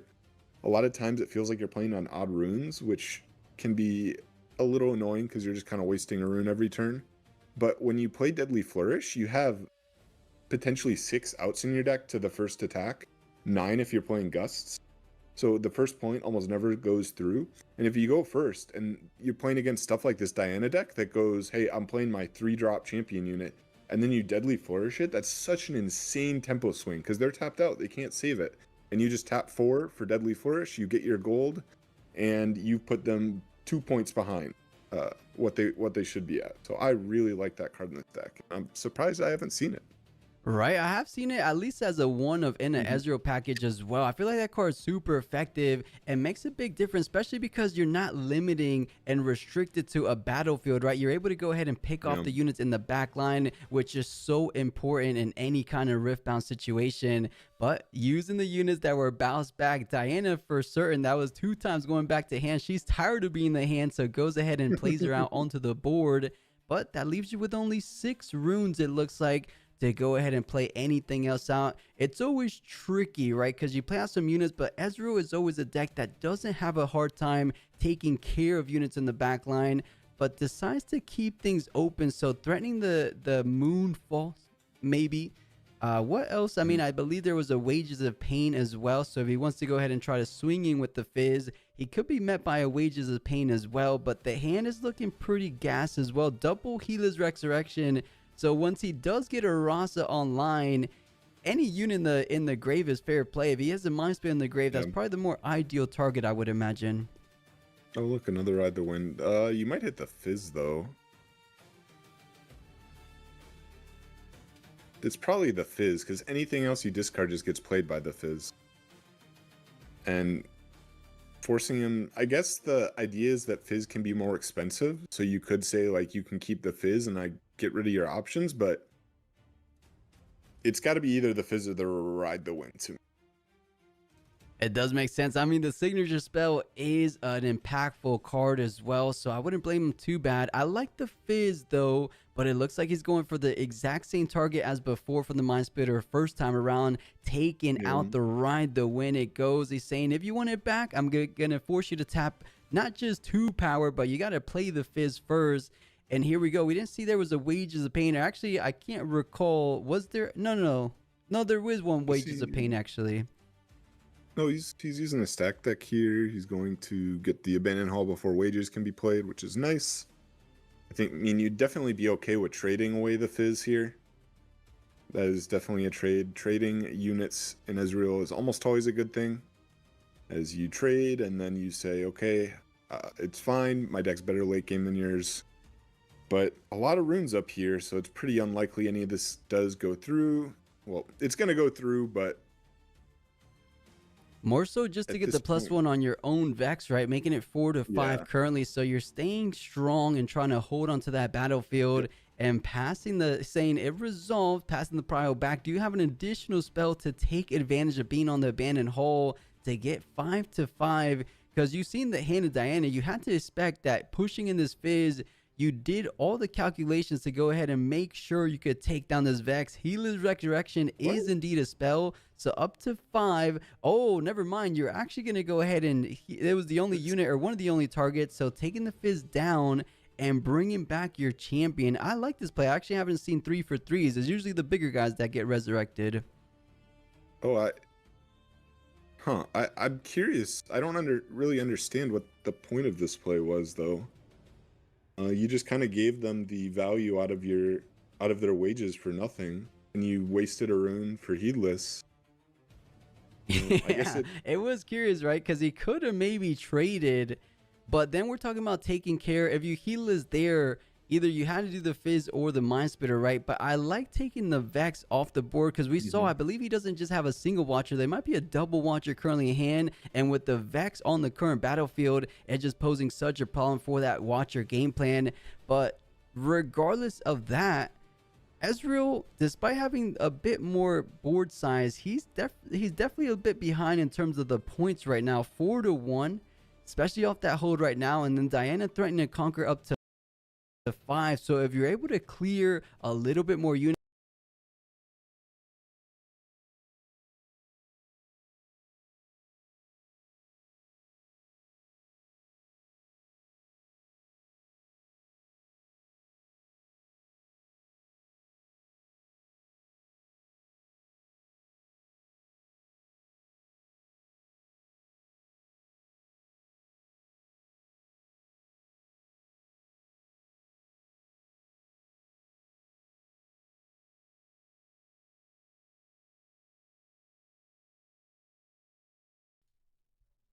and I pressed the wrong video there. There I am. But guys, we are indeed back, and we are minutes away from seeing what legends will be finalizing the final 8 players remaining. You guys know day 1 started with 640 participants. Day 2 started with 64, but now we are down to those final 8, and joining with me for those final 8 players, it is none other than Mr. BMU. How excited are you for this top 8, BMU?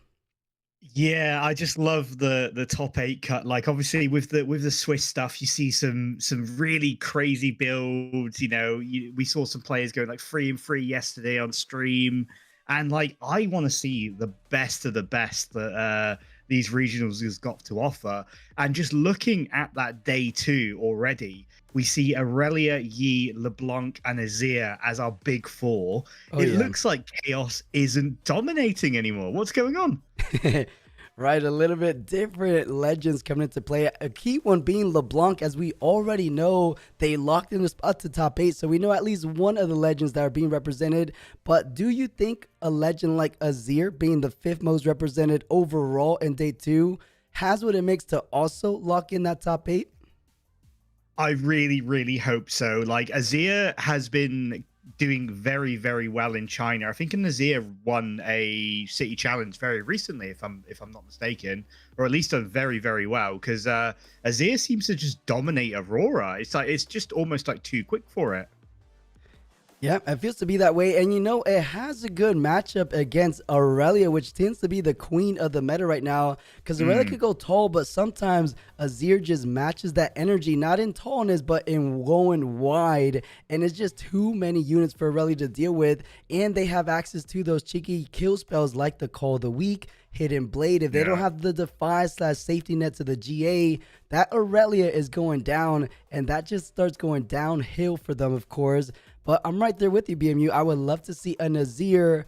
I wouldn't be too surprised. I was telling chat before the break here, I wouldn't be too surprised to see just more of the traditional things we saw last weekend, like the double Aurelia top 8, maybe 2 Master Yis. Do you think any other surprises maybe in this top 8, or is it going to be pretty straightforward? I think, unfortunately, it's going to be pretty straightforward. Like, it's going to be a very, very hard journey for like one of Rengar, one of Lux, one of Victor to make it through those top 64. Like, one bit of bad luck, and we've lost our only Rengar player. You know? We did already, actually. Oh, okay, there we go. Then that's what I'm saying. So obviously, Kha'Zix, I don't think Kha'Zix made it, judging by the last sort of round. Unfortunately, I think it's going to be more of the same, but I'd love to see something like a Vi sneak in, like a Lilia sneak into top 8. I think that'd be really, really good. I can see it. Vi, unfortunately, again, that one has been eliminated. Those two you said were the feature matches a little bit earlier on today, but we haven't seen any Lilia this entire weekend long. Maybe they've been saving it for the best time to go ahead and showcase her in the top 8 position. As you mentioned, there's just these decks that have a one-sided winning position against these decks like Aurora, and Lilia is indeed one of them. With that being said, though, Aurora, I know you weren't here, BMU, but we were talking about it a little bit with the earlier casters. Aurora feels like it's on a bit of decline. How do you feel about that statement? Do you agree, or do you still feel like it's definitely worthwhile to play it? I still think it's very strong. Do I think it's the best deck in the meta and needs Riot intervention? Definitely not. I think once you learn, like, I think at the start of the meta, people weren't worried about Aurora. So what happened was people weren't really playing around gear decks. Now that Aurora is like quite a part of the meta, people are like main decking Adaptatrons, main decking, gear destruction. So it makes it a little less powerful. So the meta is adjusted. I don't think it's lost power. I think the meta is adjusted. And then obviously Aurora will adjust back, and then we'll sort of stabilize around the end of next month, I think. Right. But in terms of like power level, it's still very strong. But it's not Aurora that's strong; it's the Elder Dragon. Right. And that is the piece of that puzzle that needs to be solved right now. Yeah, kind of the glue that sticks everything together for that build. But kind of the reason we were mentioning it, because for this day 2 representation, it was only 2 Sivers. There was 2 Sivers in top 8 last weekend alone. And then the whole top 64 only having 2 Sivers. That was the reason we were saying a little bit on the decline. But we'll see, maybe one of them is still hanging in there saying, you know what, I'm here to say Aurora is still broken. You guys have to respect it whether you like it or not. I wouldn't be too surprised to see it, of course. So we'll see. We'll see. As I said, initially they had a timer on the screen. It looks like the timer kind of going a little bit to the side. Hopefully that's not a bad sign, BMU. That is going to be some delays here. No, I mean, I don't mind the delay, but your voice might just mind the delay. Right. So it might be a little bit risky. Obviously, if you need me to yap, I'll yap. That's absolutely fine. But yeah, when you're talking about sort of the decline of Aurora, like, don't forget, like, 8 of those youth players, there's a good chance some of them are Aurora. You know, the Misfortunes in there, some of them are Aurora. You know, the Fiora could potentially be an Aurora deck as well. Like, anything that could splash orange can be Aurora, of course. I like it. You know, Yi is technically has some good tools like super late game. I mean, we've seen them play out Valmaul, just hard casting Valmaul, but getting cheaper Valmauls, or maybe not cheaper since Aurora's 9, Valmaul's 8, but getting them easier for technically using those energy for other things in the turn, and then getting a free Valmaul on top of that. That's where I can see it being definitely a little bit scary for your opponents. But Master Yi just gets so much value regardless that I don't necessarily feel that Aurora is the best fit or best build for that kind of legend. But, you know, on a similar topic of having some good players, you know who's in this top 64? We don't know if they're in the top 8, but we saw their name pop up in top 64. It was the Sydney RQ champion last weekend. EDG Rico managed to squeeze into top 64. Chat or BMU, Jesus. Do we think EDG Rico made top 8? Is he just that consistent? Yeah, like, let's be honest, like, he's a very, very, very good player. And he's playing probably what I would consider the strongest legend, like Aurelia. I looked at his deck, and I can't get it to work. There's too many one-offs for me as an Aurelia player. But he plays it just extraordinarily well. It's crazy. Yeah, one-ups are tricky. One-ups are just usually there. Even if you draw early, you just have to be patient, right? You have to be patient. Make sure you get that one spell or one card exactly at the best, most opportune moment. Because usually when you have cards in hand, you're like, oh, I'll draw a couple down the line. I'll draw another one. But one-ups, as you mentioned, they're a little bit more... It takes the right pilot to kind of put it all together. And EDG Rico is exactly that type of player. On top of that, there's actually another championship winner as well, but not for the RQ side of things, but more for the Chinese circuit. I believe his name was Young Nunu. He was a set 1 champion. He managed to make top 64. So a couple champions coming back into the mix. I would love to see if they're being consistent in Riftbound, because Riftbound, as we've seen, it kind of rewards the more consistent / higher level players like Prismaticism, like Alan ZQ, like the Challenger TCG boys.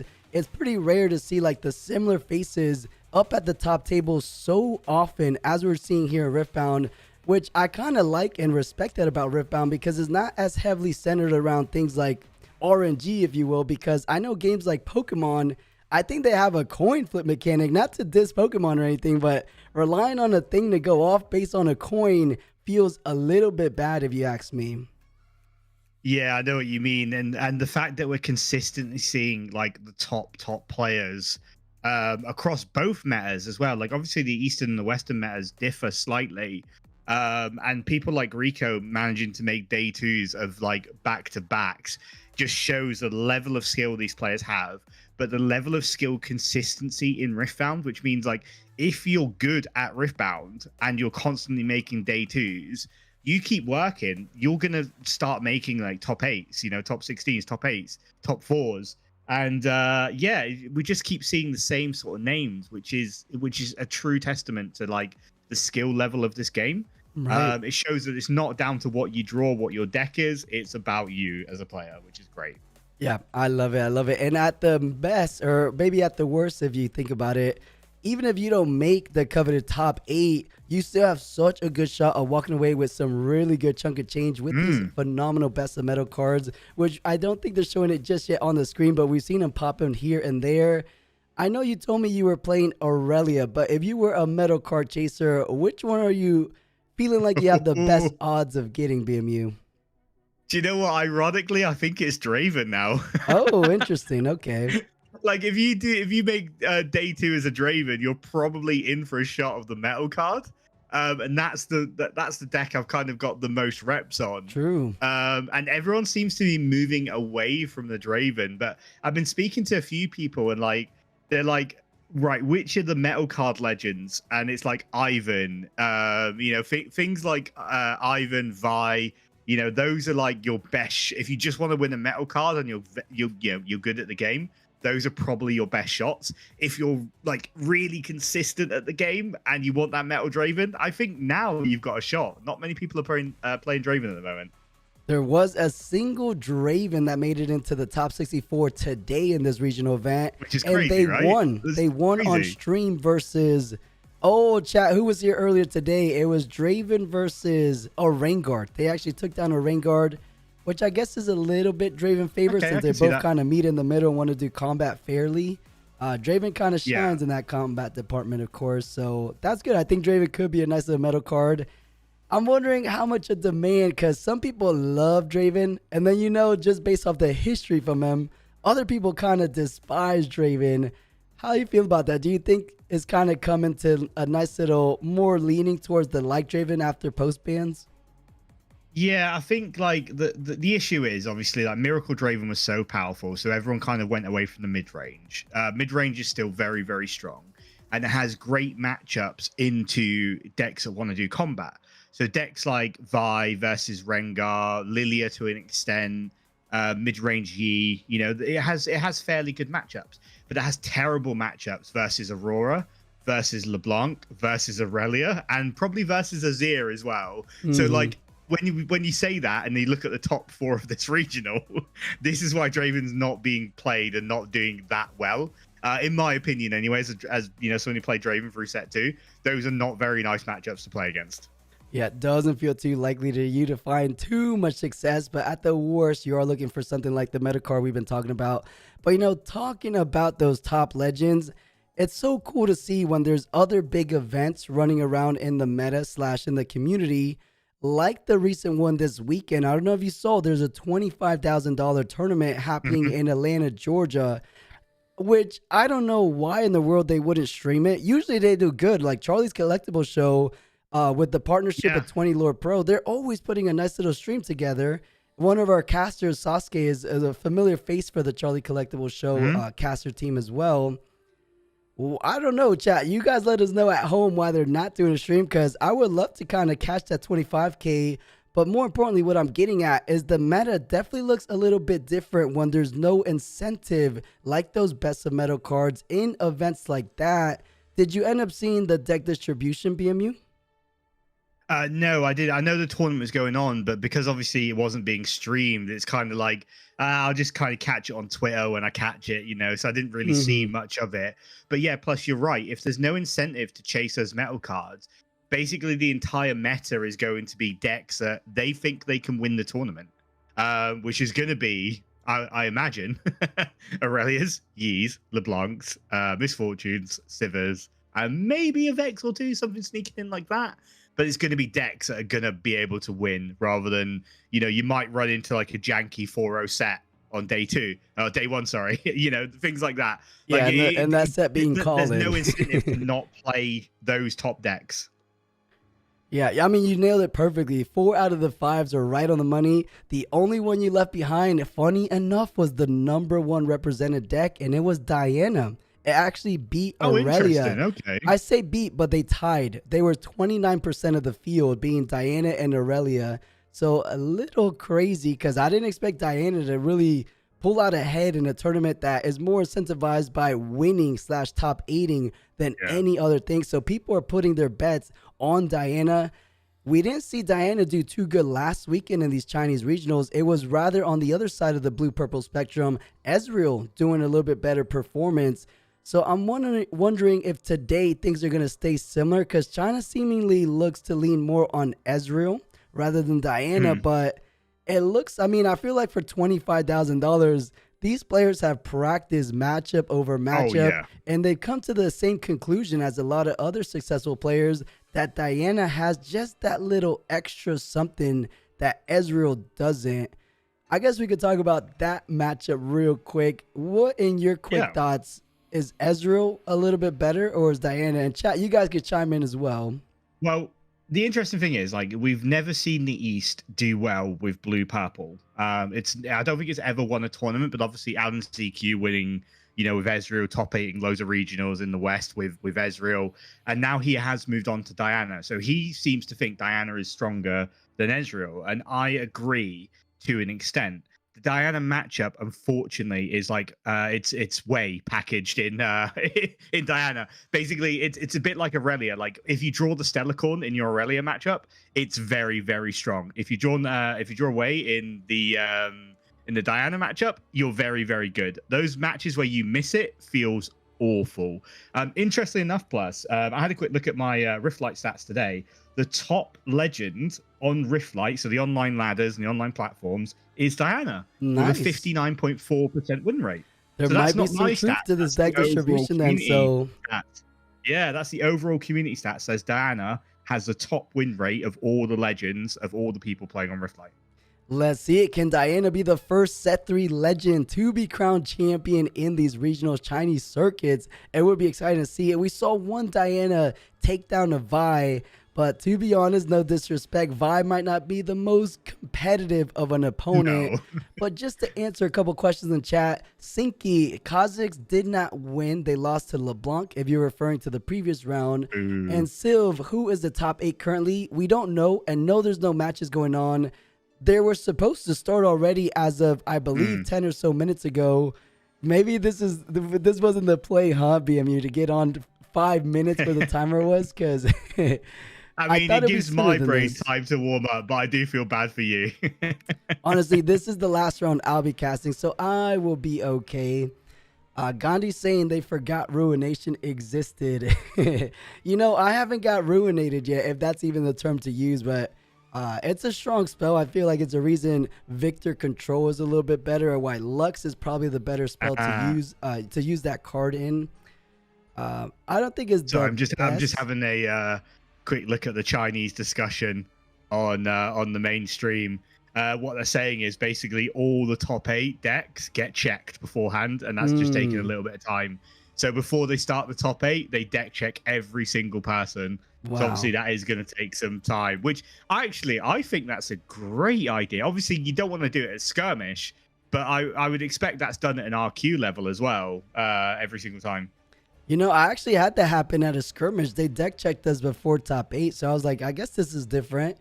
Not too bad, but speaking of deck checks, a little bit of controversy happened in day number 1. If you guys been keeping tabs a little bit on Twitter, a fan favorite player, Randy. Yeah, I saw the tweets. They were very sort of like mysterious. I haven't kept up with the story. Plus, tell me what's going on. Yeah, I mean, nothing too crazy, but all it was is in the Chinese regionals, you actually can't play English cards. So as opposed to our meta where you're able to play Chinese cards, soon to be French cards in about a week, I believe now, you're not able to play any other language cards except for Chinese cards in your deck. Randy, for some odd reason, had one English tide turner in his deck, and they gave him a game loss.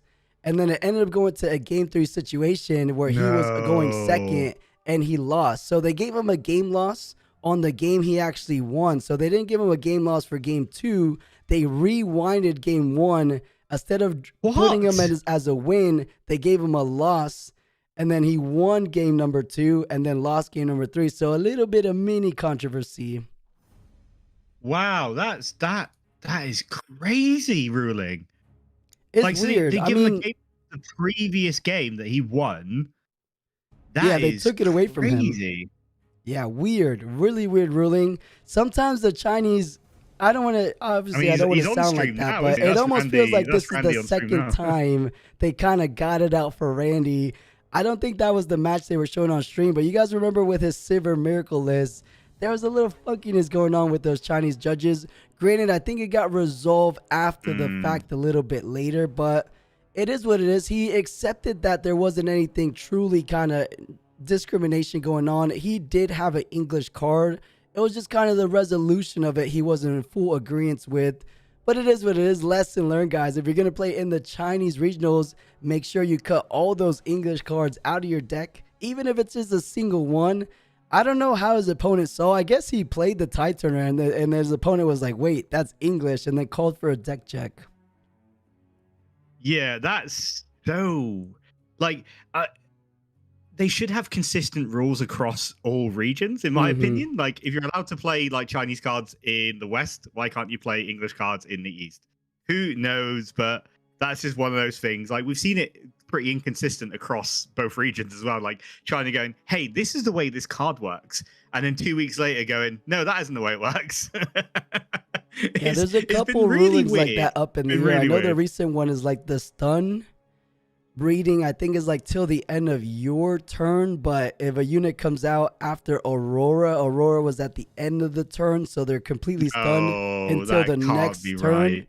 So I think that's how the ruling reads, but a lot of current judges are ruling it that's kind of a little bit of a bug, if you will, in the rules. So it's tricky. I mean, we all know the Riftbound rules aren't completely perfect for the time being, but I feel like they're heading in the right direction for sure. Oh yeah, Shinfire said divine judgment is different in English and Chinese. Yeah, he's absolutely right. It reads completely differently. Oh yeah, how what does the Chinese one Oh, say? I can't remember, but it's a very subtle difference, but it changes the way the card works. I remember somebody discussing it like the other week, and it got really, really funny, but I can't remember off the top of my head. Maybe chat knows.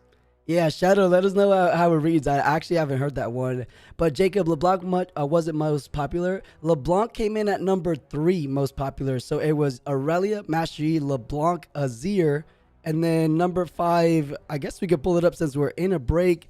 Chat, for anyone just joining in, we are waiting for top 8 to go ahead and get things started.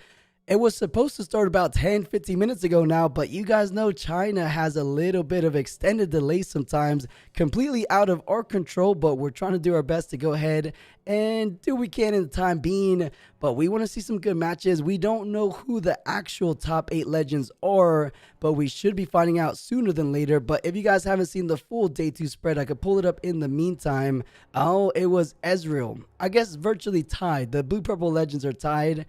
And it almost, I think that's my sentiment about it. I know your statistics are saying otherwise in terms of win rate, but I think in the right hands, they both have equal like power levels or almost equal power levels. Arcane Shift is crazy. Moonfall is crazy. The Ezreal draw is crazy. The Showdown extra energy is crazy. So they both do kind of ridiculous things sometimes.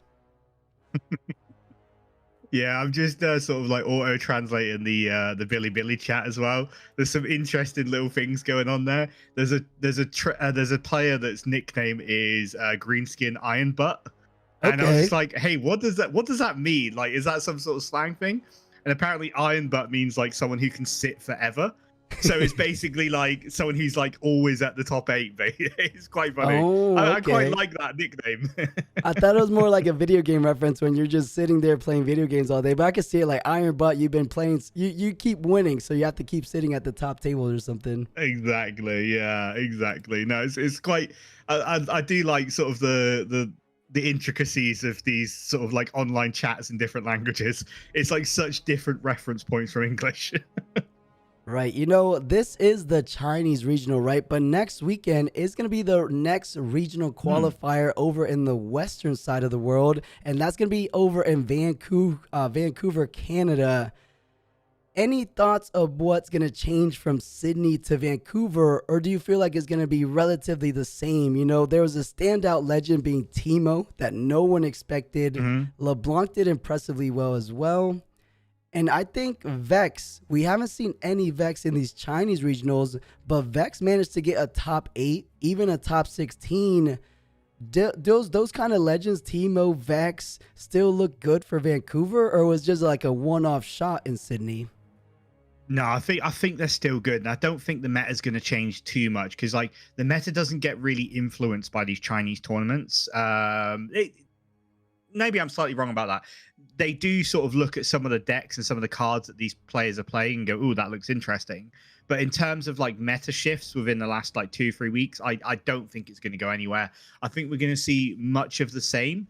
I personally would love to see like Teemo and Vexes and those underrepresented like good legends making it to top 4, you know, potentially to a final. Just to see like how they perform at that very, very highest level. because unfortunately we seem to miss those games on stream, right? We don't really get to see a lot of like those sort of legends, which is a shame because it'd be really sort of good to promote those situations. But it looks like the stream is doing stuff, so maybe we are about to jump in plus. Hopefully so. Let's see what's going on. We've been waiting patiently long enough. I am ready. I know everyone at home is ready. Can we get the top 8 final players remaining for today's regional underway relatively soon? To answer a couple more questions in chat, Mario saying, is everyone going to hop on the bandwagon once Akali gets revealed? Akali should get revealed. The set comes out July 31st. They always reveal about a month beforehand. Does that mean they get revealed in a couple of weeks, which is kind of crazy if you think about it? But Akali seems good. I mean, think about it. Aurelia is the poster for Spirit Forge.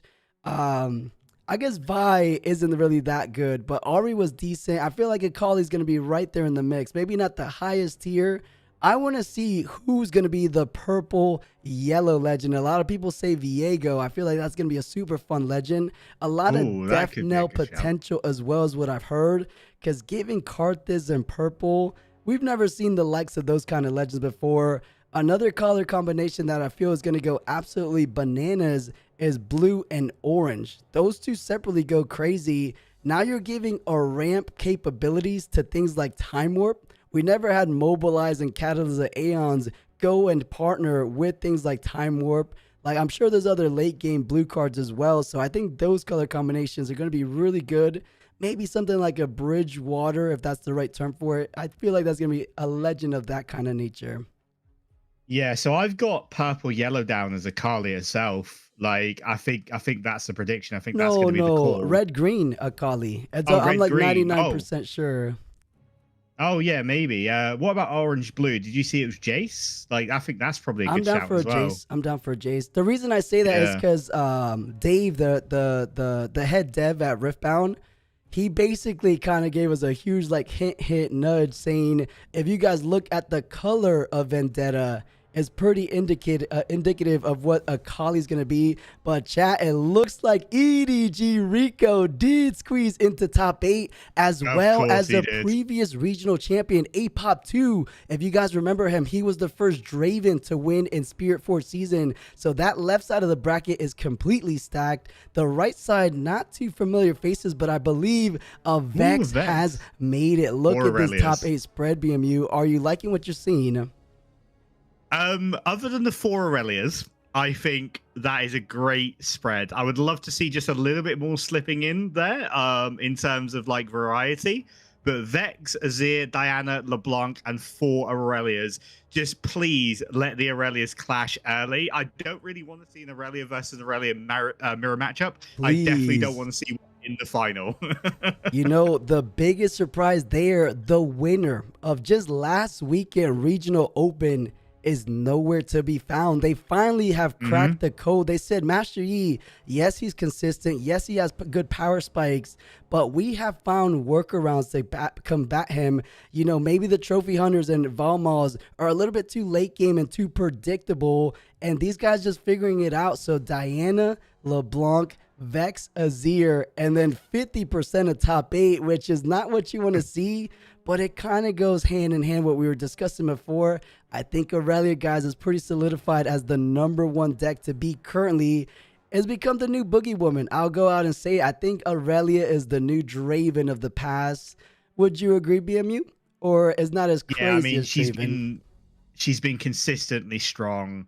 She's good into like basically all the top matchups. She's good into LeBlanc. She's good into Aurora. She can easily take games off any legend in the current meta. So it's no wonder that we're seeing her being strong. And it's consistent as well. Like if you need like one of 7 cards in your deck to make Aurelia work. And even if Aurelia doesn't work, you've got backup things like Stellarcorn, which lets you just draw your whole deck.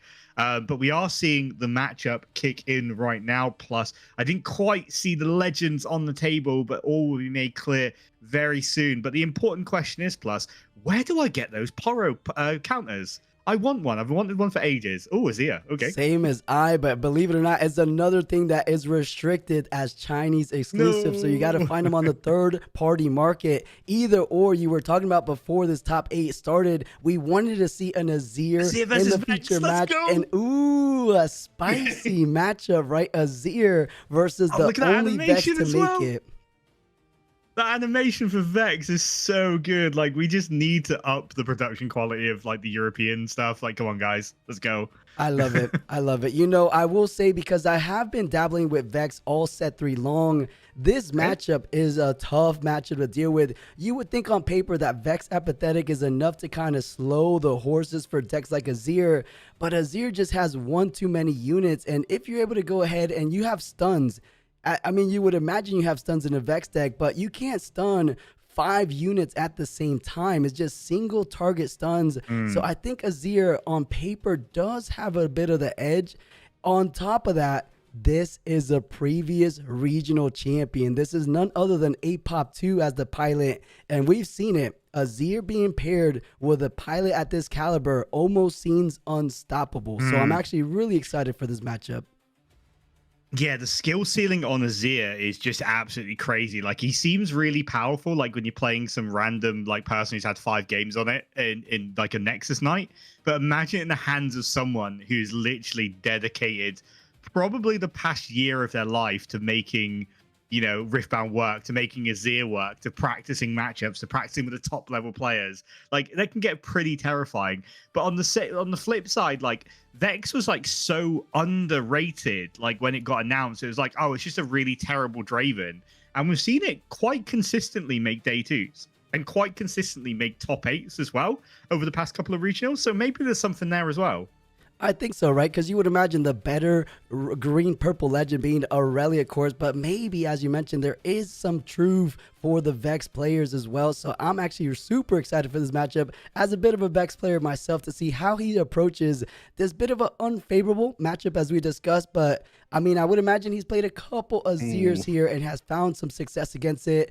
But let's go ahead, and in very few moments, we will be getting things started with the top 8 round. Can Vex take down a previous champion running Azir today, or can he keep that momentum as a champion and keep finding success in the semifinals? And maybe he becomes one of the few, if not only, 2-time champion this weekend. Let's get right into it, BMU. It looks like Vex will be going first, and we know how powerful Vex can be on the play, right?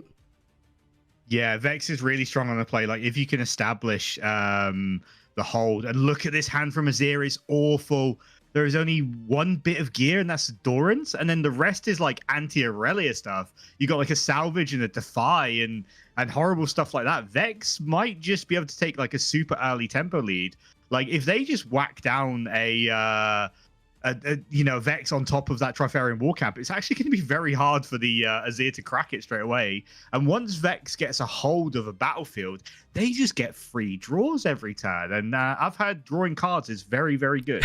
Right, we've heard the same thing. But, you know, interesting enough, playing the Vex directly on the base doesn't want to go ahead and overextend when you don't need to. This is just what a different type of player this is, because normally you would think is as straightforward as, let's go ahead and push to this battlefield, get my 1 point, put the apathetic on the battlefield, and just hold. But Noob, contrary to his name, and not a noob at all, and could almost think a couple steps ahead.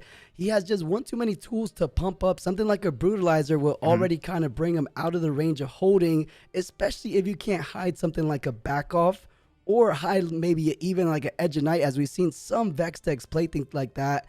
A brutalizer or even a BF sword would do the job. So I think this was the correct play, which a lot of players wouldn't really make in this position. No, a lot of players would just be like, oh, cool, my Vex is here. I'll put it on Trifarian War Camp. I've got lots of might. Oh, your Brutalizer comes down, or your Hidden Blade comes down, I lose the game. That's generally like sort of what happens here. But like with the Azir, like just again, both players like really playing it safe. Like both players not wanting to overcommit to a battlefield.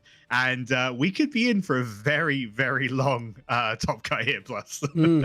It is on time. We're already 2 minutes in, which is not too shabby, but Vex Apathetic has been established onto the star tip peak, so not too bad. That's where it belongs. That's where it wants to be. Does he want to go ahead and keep the even point tempo? But no, he's saying, you know what? I already have the point tempo because I was the first to score. There is a strategy where Vex, once you score first, you just hold on for dear life and just hold every single turn above your opponent and make one board or one battlefield rather completely inaccessible to your opponent.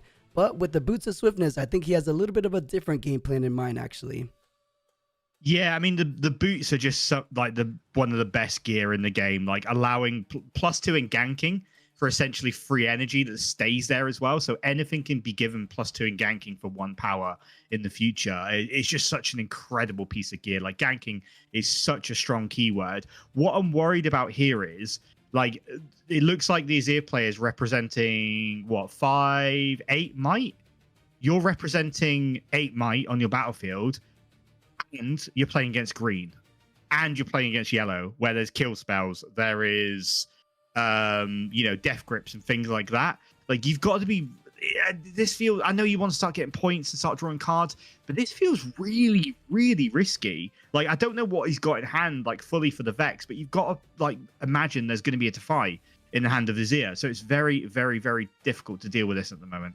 You know, I couldn't agree more. What's really being a bit of a hindrance to Vex right now and increasing that risk level, as you were alluding to, is the simple fact that he has no calm runes in the rune deck right now, or in the base, I should say, which means Apop 2 knows there's not something like a Defy lurking around, because as you mentioned, a hidden blade kills a Vex outright. Yes, it's an extra deflect cost, but you don't really mind because you got rid of the Vex as easy as a single card. But there is no Defies, there's no not so fast. All you have is purple runes, and that's something Apop 2 has definitely caught wind of and might just be able to take advantage. Of course, 3 energy does threaten at the minimum something like a back off we've seen before to apply the stun status condition at least to one of these Sand Soldiers swinging in, but I believe he has it. BMU, he does have the hidden blading hand, I'm pretty sure. Yeah, I mean, the fact that I know the Azir player has a Defy in hand, he killed the boots as well, he hit the Edge of Night there, so that would have been 8 into 10, which has made the Azir do something. But right now it's 8 into 8 as far as I know, with Azir with a full clutch of cards and a full set of runes up. So this is gonna be very difficult, and we can see an absolute blowout here already. And once Vex loses tempo, it's very, very hard to gain that back. Let's see exactly what he decides to do. As you mentioned, 8 to 8, but changing the difference here with the nice little discipline. But you know, Vex also has access to the exact same card. So currently 10 to 10 or 10 to 8, but that is a top deck discipline. You know, there's no better feeling than that, BMU, right? Where you have a discipline and it draws you directly into another one. But as anticipated, that was sure indeed the 3 energy defied for the back off. Yeah, I'm sure this is going to get defied. I don't know why you wouldn't defy it. Yeah, that's a defy. Oh yeah, yeah, absolutely. And Vex is now just going to get blown out the battlefield. Going to have no tempo. We spent some runes hiding cards. We spent some runes attaching equipment. This is really, really nasty position for the Vex to be in. I'm going to be interested how they come back here, because, like, as a Vex player, like, I've played quite a lot of games on Vex as well. Like, these are the situations that are the absolute hardest to win from. And it looks like the Azir is going to conquer. It's going to keep that, obviously, the Doran shield in the back there because of the tank, so that one has to die. And we've got a 5 might unit in that Sand Soldier on a battlefield this early on. And Vex is completely out of tempo. Plus, this is not a great situation to be in. To say the least, a disastrous situation, because Vex, as you point out, a lot of decks don't play the best from behind, especially for this position, but specifically Vex is it is ridiculous how bad she can be when trying to play catch up versus your opponent. But you have to do what you have to do, so goes ahead and just raw casts the Edge of Night, plays the Evelyn at that, and that's about all you can do. Now it's time for star tip value for the Azir player, so getting some free channeled runes. More importantly, though, Vex was never able to hold even for a single turn, so he's going to be completely turning off that draw engine. As we see here, he's kind of struggling currently with only 2 cards in hand, and now this is just too much runes for Azir to work with, and he doesn't have too bad. He still has that hidden blade in hand, too. Yeah, he has a hidden blade, which obviously means like the what is going to be the 6 might Evelyn, which is actually pretty strong. Like if you're going to get back into the game, it's by having 6 might on board. That's a good number to have. Azir, I saw his hand. Like I saw the the yellow Vi that stuns, the ambush one, but I didn't see any gear. Like. And unless he starts drawing gear, like Azir might just slow right down. So we're going, oh, this is a horrible place for Vex to be in. It's actually not a great place for the Azir either. You're so right. You can't even like top deck something crazy like the signature spell because, as you point out, there's just 2 gears currently on the base. Yeah, so who wants to play the Rise with 2 gear? Exactly. No one. There's no value there. But interesting enough, it's like you're adding these new pieces to an Azir deck that really was powerful and being so consistent with having 0 units and just having 50% of the deck be gear related. I'm wondering, adding cards like Vi Peacemaker, I'm sure there's a couple other additions as well. Has that kind of decreased the consistency? Or, I believe players like Apop2 have realized that it's worth the trade-off, I would imagine. We'll see in Game 2 and even potentially Game 3 if it is indeed worthwhile, because I would imagine they tested enough to come to that conclusion, but so far maybe just getting a little bit unlucky not picking up those gears nice and early. Yeah, when you run so many gears like as Azir, like you expect to see them more often than not. Like luckily enough, the Azir got all the cards he needed to kind of blow up that battlefield, get the Vex off there, which is great. But then you need to start drawing your way to produce units. Like when you sort of hard cast the champion unit this early in the game for no reason, like your opponent's got to know like you had no other option. That is the only card that you could play, and you had to play it for tempo wise. So the Vex might be feeling like fairly good. Can he get onto a battlefield and hold at this point with his cards in hand? Probably not. But it looks like we're double attaching the Edge of Knights to the Evelyn. And that probably means that we're going to try and initiate some combat on the start at peak with the hidden card there. I can only imagine that is the hidden blade. And I can only imagine he's going to use it on his own Sand Soldier here. Plus, I might be wrong, but drawing 2 cards when you've not got no gear in hand is probably the right move. It has to be the correct play. I could see a little bit of a counter argument being, if you kill the Evelyn, they have no units to go ahead and progress their board state as well. True. The only caveat being is that you're giving Vex those draws that you've been denying them those draws all game long. So I can see it both ways, but I'm right there with you. I think it's a little bit more higher value to go ahead and get those draws to draw the gears you're so desperately looking for. But instead it's going to be guards, it looks like.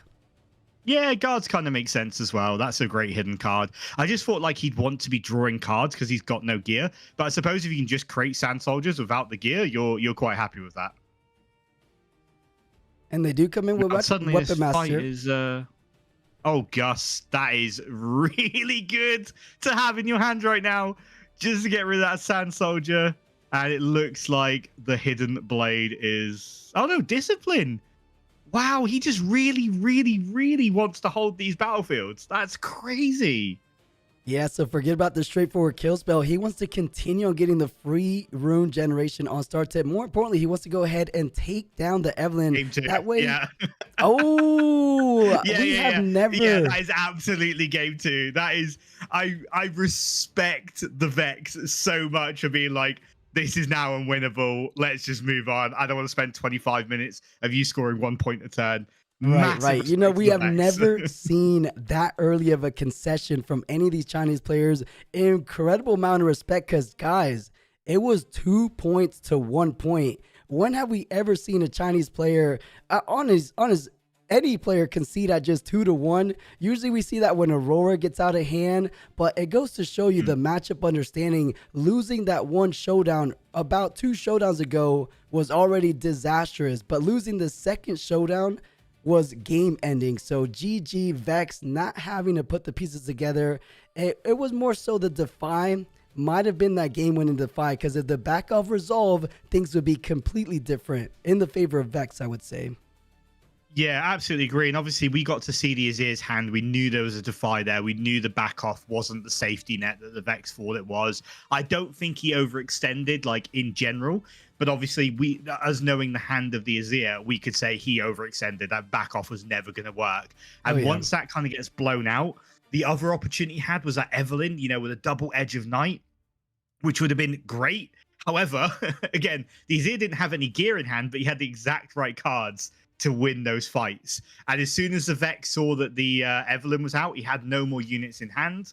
And he was just like, look, you're going to score another point here, then you're going to go up to 4, and then I might be able to play a unit, and then you're going to go up to 6, and I might be able to do some damage. But look, it was too far gone already. And again, you're right, Plus, like, we do not see these Chinese players, like, conceding early. So maybe the Vex has, like, had a really long, like, struggle to top 8, and he's just gone, do you know what? I'm just going to play my going first battlefield, and I'm going to play from there, which makes sense. Yeah, and nod off to him because it is higher seeding in top 8. So Vex were posted higher seeding than our Azir players, so he knew he was starting first. But I'm wondering if he has access to things like Grove of the God Willow, because you want to go ahead and play that going first. But maybe he's running things like Raven Blue Conservatory and then Start to Peak instead. Or not Start to Peak, Star Spring instead. But, thinking ahead in terms of sideboarding, I could think of a couple good cards on both sides of the board. For Azir, I would imagine things like Call of the Week. If you're not running main board Call of the Week, might as well bring those in. You don't even have to pay the additional deflect cost to take care. Because Vex, very similar to Aurelia, they don't put out a massive amount of units in the same turn. It's more like one unit, get the Vex apathetic. You could trade a Sand Soldier, Call of the Week to follow up. On the other side for Vex, they usually side in gear hate. Azir catching a little bit of a stray left hook, as we said before, with the amount of gear hate running around. There's things like Disarming Rake. Adaptatron better in Aurelia than they do in Vex, but Adaptatron another decent card. On top of that, they could have access to the cheaper gear removal and acceptable losses, but a little bit less likely since you're running Boots and Edge of Night yourself. My money's more on Disarming Rake if I was this Vex player. Yeah, so as Vex, like obviously there's a lot of access to gear hate. Adaptatron being one of those ones that can just go crazy with value. I think it's, judging by the cards we've seen the Vex play, so we've seen obviously a couple of Edge of Knights, we've seen the Evelyns. I would imagine this is the Hide Vex. So I imagine we're going to see Bandle Tree as well as one of those battlefield options. Okay. Hide Vex is making it's almost like it can do what Teemo does, but better, which is really ironic considering Teemo is the hider. So yeah, we could see an interesting game too here. But yeah, sideboard wise, I think you have to sideboard in some gear hate as Vex. And we do see the Grove of the God Willow actually, which is, I think, one of the best choices for Vex. Like, if you can get a Vilemore on Grove of the God Willow as Vex, you're drawing 3 cards every turn. Yeah, to be fair, if you can get to that kind of end game where Vilemore shines, because I think Azir is the type of deck that kind of punishes you for trying to get to that position. But you're totally right. If you're able to hold and establish that kind of presence on that battlefield, it's almost like in game number 1, unwinnable for Vex. It almost becomes a bit unwinnable because you just have one too many answers each and every turn for Azir to handle. So I do like this battlefield. If he can't win on Grove of the God Willow, this was just a really bad matchup. As we were kind of discussing before, on the same notion of being good, of having good sideboard cards, we saw a little bit in the main board with the Gus. I feel like because there's more Sand Soldiers, so aka tokens, Gus is a really good card. Of course, sometimes with the gear, they can get a little bit over the 3 might, but Gus usually is you're able to react to the attachment of equipment. So it kind of punishes things like guards. You're able to react to the Weapon Master. So I like if you don't have all 3 Gus in this situation. Gus is not too terrible because you never return anything to hand since they're tokens. Yeah, Gust is proving to be one of those cards that kind of like fell out of love at the start of Spirit Forged because of like Fight or Flight. And then obviously when Fight or Flight got banned, Gust was like, hey, this is pretty good again. And it was just one of those interesting cards that kind of like swept back in due to the meta. A card we didn't see is Sona. So maybe this isn't a Hide Vex. I'm not sure if you run Sona and Hide Vex. You might run one of. But we'll see what is going to happen here. I think this is more like a mid-range Vex. They just happen to play a lot of hidden cards on that game 1. Yeah, I think just hidden cards are generally higher value. But, to the point of Sona, I have seen Vexes go either or, right? Sona is phenomenal. The only, combat trick you really want to hold some energy for is cards like Starcross. But Starcross, because you don't have the abundance of units like other decks, isn't that great of a card in a Vex package. On top of that, another reason why you wouldn't really run Sona is because you have a lot of cheap spells and, to the point, a little bit more of a hide package. So Edge of Night can be hidden for a power. You don't have to hold runes. Back off can be hidden. Things like Existential Dread is just a single energy. So sometimes Sona can be a little bit of overkill for Vex. Maybe save that deck building spot for something a little bit different. But this is as good as it gets, BMU. A Mauser on that opening curve, not too shabby. Can you go ahead and stabilize and say, I am holding on to the Grove, whether you like it or not? This is my battlefield and should lead me to success if I could hold on tight. Yeah, I absolutely love Mauser as like the 2-drop for Vex. Is such a high value card. It just doesn't allow any normal sort of like 2-drops to trade into it for free. The interesting thing as well, I caught a glimpse of the Aurelia Fervent in the hand of Vex. So there's a lot of power, mid-range power coming out of this Vex deck. Is that double Kha'Zix as well? It is. Oh, this is a nasty Vex deck. Oh yeah, and it's the only Vex deck to make top 8. So obviously it's been finding a lot of success in this regional weekend. I love it because, you know, it's something that a lot of people don't have on their radar. Vex's weakness is his capabilities to push and progress onto the battlefields. We know how strong it can be to defend, but Aurelia Fervent is a unit that usually traditionally has no issue on conquering. So I think it's a way of Vex to kind of cover her weaknesses and find a way when you do have to work from behind. So I like this adaptation that some Vex are seeing here. Yeah, this is crazy. Like, I don't think this is actually a hide Vex. This is like more of a mid-rangey Vex. So it's an interesting take on the deck. I did see a double Arise in the hand of Azir though. So if the why are you reading? Surely you know what Vex does right now. Right. Like, that's crazy if you're reading Vex. He was seeing the pretty artwork. Yeah, exactly. He's like, oh, this is a nice card. I haven't seen this version before. But yeah, if you get to that high gear count as Azir and you've got double Arise, like that, like mid to late game tempo is crazy strong. But we see him deliberating already. So does he not have any more gear in hand? That's crazy. If that's the case, that could be exactly what Vex was looking for, because he thought he got a little bit lucky. But, you know, 2 times in a row where you're running a little bit dry on gear has to be not a coincidence, right? It could be a little bit of lack of consistency, but he is in the top 8. So what do I know? I mean, his deck has been running hot all weekend long. He could just be getting a little bit teeny unlucky, or he has the gear and just contemplating the turn regardless. So does have the Guardian Angel, so should be able to get a Xi'an Soldier here, of course. Yeah, I mean, look, there was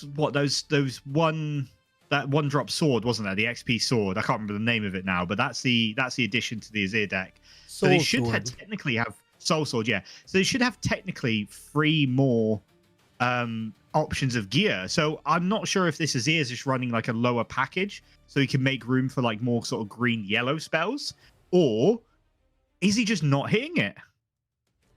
Right. I mean, either way, he's able to establish a good amount of Xi'an Soldiers thanks to the whole A Legend, which a lot of people will consider one of the better battlefields for an Azir. So maybe knowing that Vex wanted to save Grove of the God Willow for game 2, potentially bringing out the Hall of Legends, because a lot of people go Hall of Legends game first. Or I think it was more so he knew he was on the draw going second game 1. So this is usually his going first battlefield, but just trying to finish it in a 2-0 fashion. He's saying, try to stop me at my best battlefield if you can.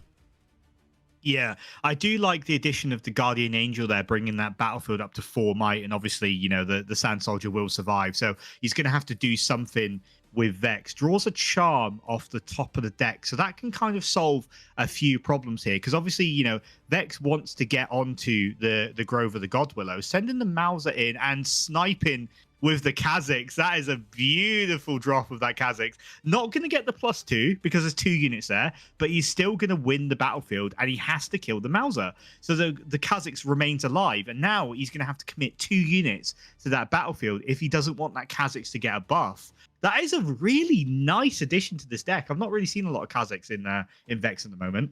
You're totally right. You know, it goes on that same hand in hand with not having enough pressure on the offense. Kha'Zix kind of provides that pressure that we just saw. He had to conquer the battlefield, and that was exactly what he needed to go ahead and get him a little bit over the hill. Plays a nice little defensive option in that overzealous fan. Now trying to discuss, does he want to go ahead and expose the Vex Apathetic? It looks like the answer is no. You know, BMU, I am extremely impressed with the patience that this Vex has been showcasing in this best of 3 series. I fully agree with you. Like that is more patient than most people would be. Like most people would just smash that Vex on the Hall of Legends. You know, it's very protected. But at the same time, what's the point? Like, what does Azir accelerate out right now? Does he accelerate out his champion unit? Would he risk that much value this early on? Is he going to play the Arise with, you know, 1 bit of gear? No. So there's not really anything that Vex would like make a massive impact on. So you may as well keep it safe until those Arise turns, until those Azir champion turns, you know, can make a difference. And yeah, he's reading Kha'Zix as well. Like when your opponent, like, you know, they know the cards and they start reading them, like, you know, you're in a very good position. Like it's just one of those like psychological things. Like if they're leaning over and go, what does your legend do again? It's like, okay, yeah. I feel I'm pretty ahead right now. Right. It just goes to show he doesn't have too much experience in this kind of matchup / these cards that are being displayed from the Vex. But keep in mind, Vex is completely tapped out currently, so all out of options. So doesn't have any combat tricks to interact this showdown. So I think, weirdly enough, despite the phenomenal turn from Vex's previous turn, I don't think he's looking all that great. So pushes in with the Eye of the Herald Sand Soldier just to make sure he's saying, do you trigger the overzealous? Oh, this is a really interesting ruling, actually. So obviously when the Kha'Zix reads, when a unit attacks or defends alone, I get +2. Now the recruit token is generated on move. So does that resolve before the Kha'Zix sees the attack solo? This is a really interesting ruling, move actually. Goes before attack and defend trigger, so the move resolves, so he's not alone. And thank you, Alchemy. Real quick, guys, my voice is just shot, so forgive me for a little bit of a different voice today. Yeah, you bought a really nice mic, and it makes you sound 2 octaves deeper. Yeah, a little deeper voice here. I'm not doing this on purpose, guys. I would love to have my normal voice, but it is what it is. I wouldn't miss this top 8 for any other reason. So here we are, and we have to do what we have to do, but trying to get some good value there, pushing the overzealous back. Now Kha'Zix is alone. Let's see if he forces 2 Sand Soldiers to go ahead and come back to him so that he doesn't get that +6 as we were talking about, or +2 to get up to 6. Yeah, Brutalizer's lovely. I'm not sure if the Kha'Zix got the buff because the Chinese judges are really, really good at putting those might dice on straight away. So I don't think Kha'Zix actually got the C. So the ruling must be the recruit token spawns, therefore Kha'Zix doesn't get the +2. And now with the Brutalizer coming down, making that Sand Soldier a 5, generating another Sand Soldier. Like obviously all he needs to do now is swing in with both. But the Kha'Zix is presenting that sort of like weird problem where it's like, oh, I can't attack alone. You know, I need to commit more than 1 unit to this battlefield. And we all know Azir likes to go wide. So when you're forcing him to like do bad trades and forcing him to play multiple units into a battlefield, Kha'Zix is a really good tech option into this matchup. I like it. I think it's just a good card across the board. But, you know, I think the one thing Vex was missing was just a little additional pressure, defensive pressure with like a little hidden card, maybe a little hidden back off, a little hidden Edge of Night. Because right now this Kha'Zix is strong. I just don't think it's going to be strong enough. He's swinging in with a Brutalizer up to 4 with a Eye of the Herald, which is 0, but effectively 1. So swinging in for 5 to 4 and you're not alone. So there's no way around it. That Kha'Zix should be going down right now. Yeah, Eye of the Herald providing so much value against that Kha'Zix. It's really, really good. But obviously, he does still have the Vex. He does still have another Kha'Zix in hand. We know that. Grove of the Godwillow not coming into play yet, and Vex getting absolutely 0 value across both. I know obviously game 1 was very short, but he's so far not tapped that Vex a single time. And the reason you play Vex is to tap it and get extra cards. Yeah, that's the only reason to run Vex, right? You get the initial, I mean, what feels like free draws, because especially when you're going first, but we saw him, is the patient game plan kind of coming back to bite him, or would he be actually in a worse position that's something to think about because he established Mauser turn 1. A lot of people just go ahead and push on the Grove and then slap down the Vex and say, do your worst. If you hold, you have an incredible amount of tempo / advantage. But I think he's onto something here. I think he had one too many Sand Soldiers / good cards in hand. And being tapped out when your opponent has cards like Call of the Week, like Hidden Blade, I don't think he felt too favored that he would actually hold the Grove of the God Willow. So I think this is just generally, I know I sounded like a bit of a broken record now. It's just not a good matchup, it feels like, for Vex. Yeah, I feel this is like a really awkward matchup to play for Vex. And like, I think you're right, Plus. I think he was like just that little bit jaded on game 1 where he's just like, I'm not having that happen to me again. I'm going to play a bit patient. And the patience might pay off, or it might just be absolutely awful. But you see the Edge of Night drawn, which could give that Vex enough might to get over. Because that battlefield's, 5 at the moment? So yeah, the Vex could go up to 6 here and look to take the battlefield. And if this goes through and succeeds, we're going to see a Vex on the battlefield and 2 Sand Soldiers do go down. But that Brutalizer is so good at the might tempo and the might swing. So how is Vex going to combat that situation afterwards? That is the question.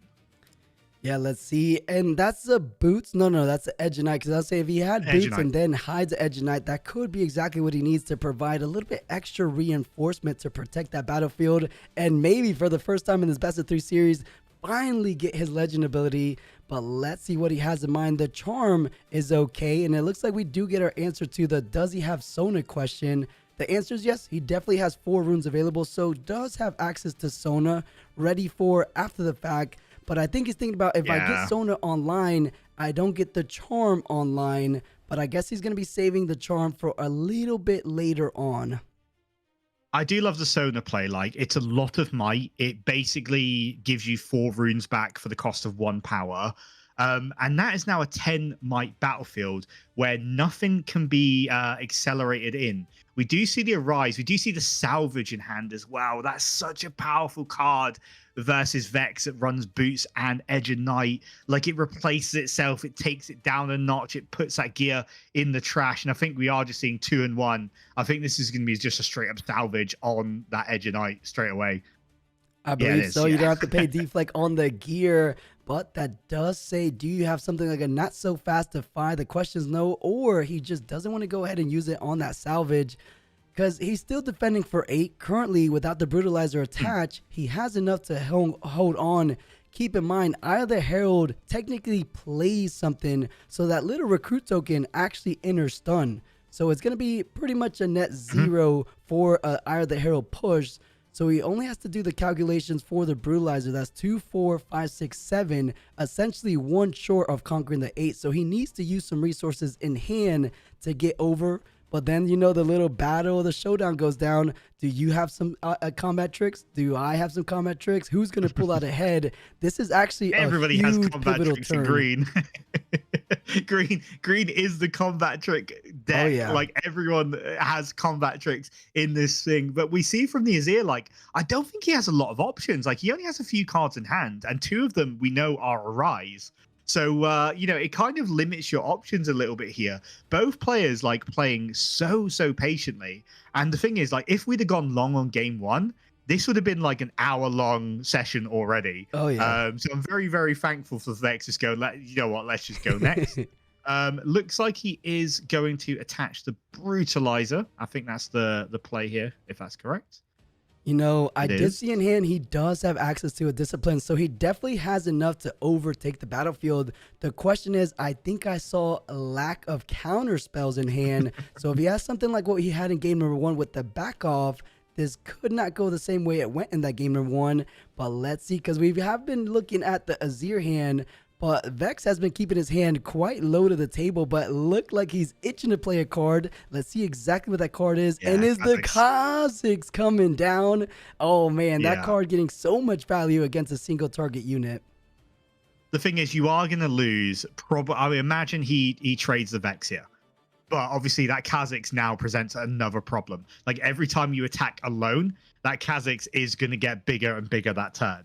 And every time, you know, you defend alone as well, it gets bigger. It's a really, really powerful card, and it's like the perfect use. What I love about the Vex player is like every time the Azir had done something, the Vex just took a little like glance at his hand. You know, he's like, oh, I could react, but I'm not going to react. You know, and it just puts questions like in the Azir's mind, like, oh, does he have Defies? Does he have Not So Fast? Is he choosing just to not play them right now? And it looks like that Sand Soldier does go down. But the amazing thing about Brutalizer is it can just get reattached, and it's still got a lot of might. But do you want to trade again into the Sona here and make the Kha'Zix unkillable this turn? Quite possibly. And it looks like he is looking to attach that Brutalizer. The recruit token is no longer stunned because Vex is not on the battlefield, so it's going to add a little bit of value. Keep in mind, though, Kha'Zix isn't restricted to single time per turn. Exactly. Kha'Zix is going to get generate another +2, so going up to 8 total might. Well, he's not because of recruit token. Oh, of course. We already established the ruling because the move comes before attack and defend. So defending for currently 10 versus, I believe, what is that, 4? 5? Yeah. So just trying to get rid of Kha'Zix. Yeah, that makes sense. And the thing is, Azir's still got 4 runes up because obviously he recycled 2 to attach the brutalizers. Does he have a BF sword in hand? Because if he does, that would be the best play. So paying 3. And we do see the guards. Yeah, guards, and then going ahead and recycling the order. That way you go ahead and bring it in at accelerated speed. Weapon Master comes down. Brutalizer gets attached. That will be 5-4. Brilliant sequencing from a previous regional champion. You see exactly what kind of pilot it takes to find this kind of level of success, because a lot of players wouldn't find a way of cracking that battlefield. I mean, think about what it took. That's crazy. He was patient. He kept the eye of the Herald, went with the other one, despite the Kha'Zix getting immense amount of value. Look at the position we're in. I mean, this is just such an uphill climb for Vex. Yeah, so the thing is, right, so that sequencing to clear that battlefield was crazy good, like insanely good. Like the way he'd done that was just unreal. Like it had to be perfect. But look how many runes he spent doing it, and he's got no, like, we just saw him with a GA in hand, we saw him with a hidden blade in hand, but Vex has just gone, fine, I'll play Aurelia, go.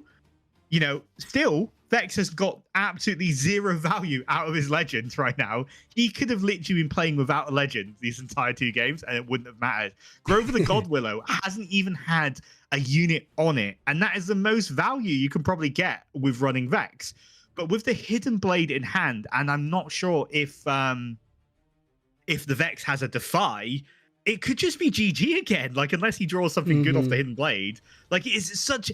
I'm not sure who's ahead here. It feels like Vex might still be ahead, just because of the rune count and the gear count of the Azir. I wouldn't say ahead, but maybe still in it as a shot to win. But honestly, I think Azir is in the driver's seat, just simply based on the fact that Vex playing from behind, strictly considering the fact of point tempo currently, because yes, you have more runes, but you're not Aurelia. You can't conquer, attach boost of swiftness, and then go ahead and move to the other battlefield. You're just simply going to be conquering / holding 1 point at a time. So you're just not going to be able to catch up to the pressure that Azir has already established. But maybe one step in the right direction might be with this charm coming down, trying to dwindle down the backline forces. I think this could be good, but you still have to deal with one more. But I'm right there with the BMU. I don't think Vex is completely out of it. If not, we've seen him concede early on before. I don't think he's anywhere close to that. Yeah, exactly. I don't think it's anywhere close. And the charm is just going to be able to clear up like a few units here. I like killing the one with Brutalizer. Oh, a double. Oh, okay, that makes sense. Okay, that makes much more sense. Yeah.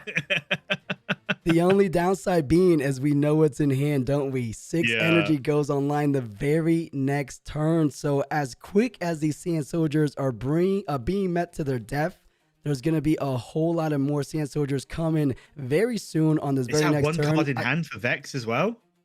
What was that? That's 1 card in hand for Vex. True. He hasn't got, you said it. It's been a vanilla legend all best of 3 series long. Hasn't got a single exhaust the legend draw 1.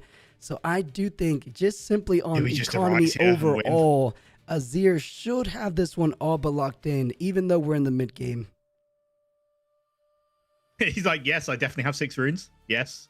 I just watched him count his runes like he's not going to play a Rise this turn. Right. I wish we knew what that wins. last card was, right? Because we have no idea. We could only speculate. I would normally say things like ride the wind. I know Chad is saying, but I don't think Vex usually runs things like ride the wind. But I wouldn't put it past them because they do struggle getting from battlefield to battlefield. Hence why they run things like Boots of Swiftness. Oh, so someone's ride the saying wind it could is be ride the okay. wind. Someone says it is ride the wind. Oh, it is? It is 100%? If that's ride the Okay. wind. That is the best card you could possibly have in this situation right now. If that is ride the wind, like he scoots over, he conquers, he gets the extra point, and then he holds for the point and holds for the double draw as well. So he almost like refill his hand. The double extra draw, rather, obviously the draw for turn as well. So this, if it is ride the wind, and I trust chat, that is the best situation that you could be in right now. He plays the Azir champion. Okay, accelerated. Okay.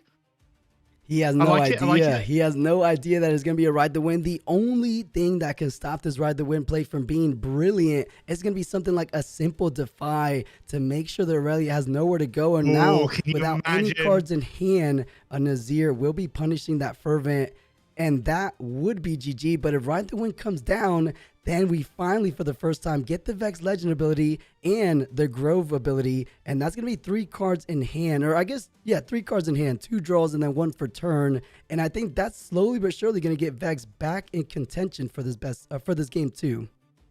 Yeah, so we see the flip. If there's a defy and you lose top 8 because of a defy, like that feels so bad. But no, your opponent... Oh, no, he's tapping!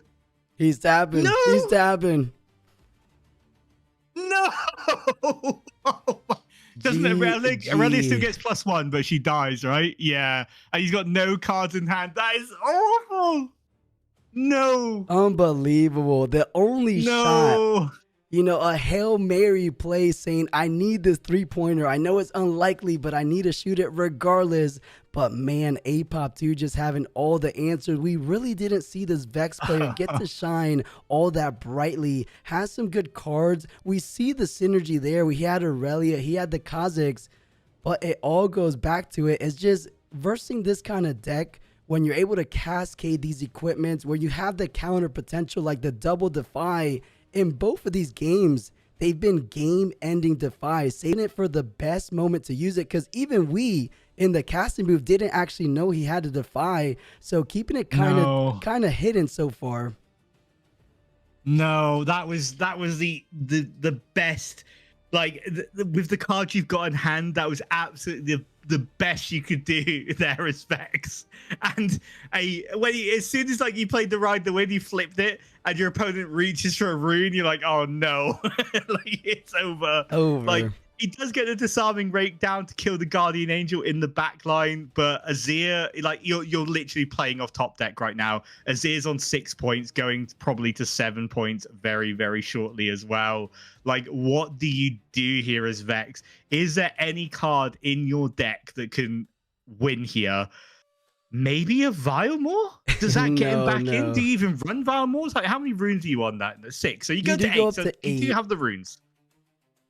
I mean, it comes down to just being a bit too far behind. Yes, a Valmont could go ahead and conquer. On this position, Apop2 doing the best thing he can. He knows as Arise is on the move, and you have the 6 points, so Sona not going to be the key piece, and that is GG. Our Vex. Times. Mm-hmm. Bad times plus. Bad times. Oh, that I was could have rooting gone for so Vex. much differently. It is what it is. You know, I have never seen a Vex get dismantled as efficient or as effectively as what we just witnessed from this Azir player. He is playing like an Azir that might just be able to take it one more time. He's done it in the past. Can he do it in today's Xi'an Day 2 Regional? I can't doubt him. His performance was so good. He understood if you could go ahead and keep Vex off any of these battlefields, then I'm winning the game. Like, he understood every aspect of that matchup, which is really rare to see because Vex, a bit more of a niche pick. So if he understood Vex, he most likely understands Aurelia, understands the other higher legends. I think he has what it takes. Maybe I'm a little bit biased because I'm an Apop2 fan, but he was really strong for the first time that I've ever seen a Vex game. It was a vanilla legend. I can't believe that. Not a single hold in 2 games. No, not a single extra card drawn from the Vex. You may as well not have been playing a legend the entire time. I don't think he made like any mistakes. I just think the Azir player played perfectly. Like when he dismantled that like 12 might Kha'Zix battlefield with 3 tokens, essentially, like it just blew the Vex out. Game 1, he blew him out of the battlefield. Game 2, just absolutely dismantled the hold. Vex was never able to do what Vex wanted to do. And the Azir player just showing like the majesty. And yes, don't get me wrong, he had the right cards at the right time, like the Defy on that Ride the Wind. Like that Vex player is going to be seeing Defies in his nightmares for the next couple of weeks, I imagine. That is going to be his sleep paralysis demon. The 1 cost 1 tap, you don't win the game. He might be going to therapy for that Defy, honestly. A little bit of traumatization happening in these quarterfinals. So that is the top 8 match for today. Soon to be. I mean, that match ended about in 30 to 40 minutes. So the other matches, unfortunately, we won't be able to spectate them. So we have a little bit of a break. But guys, if you're just joining me, I'm not sick. It's just my voice is completely gone. Normally, I'm okay. You guys know for these co-streams, my voice isn't fully gone like this. I think I did get sick like in the middle of the week. I don't feel bad, but something weird happened throughout the middle of the week where I can't hang in. So bear with me, guys. I hope I'm still understanding, or I hope you guys can still understand what I'm saying. I'm trying my best, and hopefully the cast was still okay-ish for my voice being so crazy bad. Yeah, it was absolutely fine. Plus, don't worry, you sound a lot better than you did yesterday. And I know you've done a lot of solo casting last week, but you got a couple of weeks to recover because I think the next RQ is Canada, right? Yeah, next week and 1 week from today, and we will most likely be providing coverage. A little tricky. I got to figure out babysitting situations because my daughter's mom is going on vacation, so I have to take care of her, but I can't miss Vancouver, chat. There's nowhere in the world we're missing Vancouver, so I'll figure that out for us. But that's for a later time. That was an amazing matchup, and Caster Bandit was up. You might not like it, but this is what a real rock star sounds like. There we go. I'll take that, Bandit. Appreciate you. But guys, that was a good game. For anyone that didn't get to see what the full breadth of top 8 was, there was still a Leblanc hanging around, a Diana hanging around. It was Vex, and then BMU, what was the other one? I know it was 4 Aurelias, but 4 of the legends. 4 Aurelias, Leblanc, Diana, Vex, and Azir. Right. Okay, so let's see. Can we get a Diana push on forward and Azir? Right. So this is going to be a good one. Semifinals, we pretty much aren't going to be catching the Azir matchup. So it's pretty likely that semifinals will have at least 1 Aurelia in the mix. I wouldn't mind seeing Aurelia versus maybe Diana. I feel like that one could go a little bit back and forth, but I don't know. I feel like it's a teeny bit Aurelia favor just because of the deflect poses a bit of issues for decks that target a lot of times. Yeah, I mean, we definitely seen Azir go through to top 4. We don't know the results of the other matches yet. I assume they're still being played because that one finished very early, especially for a top 8 in China. Like that finished very, very quickly. Usually those games are very long. So unfortunately, we're probably going to get a little bit of a delay, a bit of a break.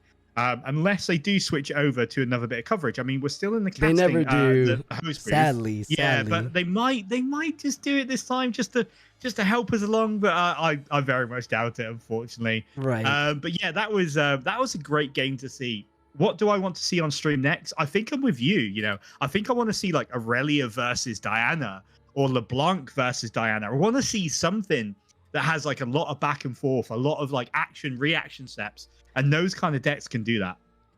In the best case scenario, 2 Aurelias have been eliminated. 2 Aurelias progressed forward into this top 4 position. So, you know, if I had a choice between Aurelia versus Diana or Aurelia versus LeBlanc, I want to see that LeBlanc that we got the pleasure of spectating. I believe in the top 16 match, he was doing really well, really crazy stuff, as you know LeBlanc could tend to do.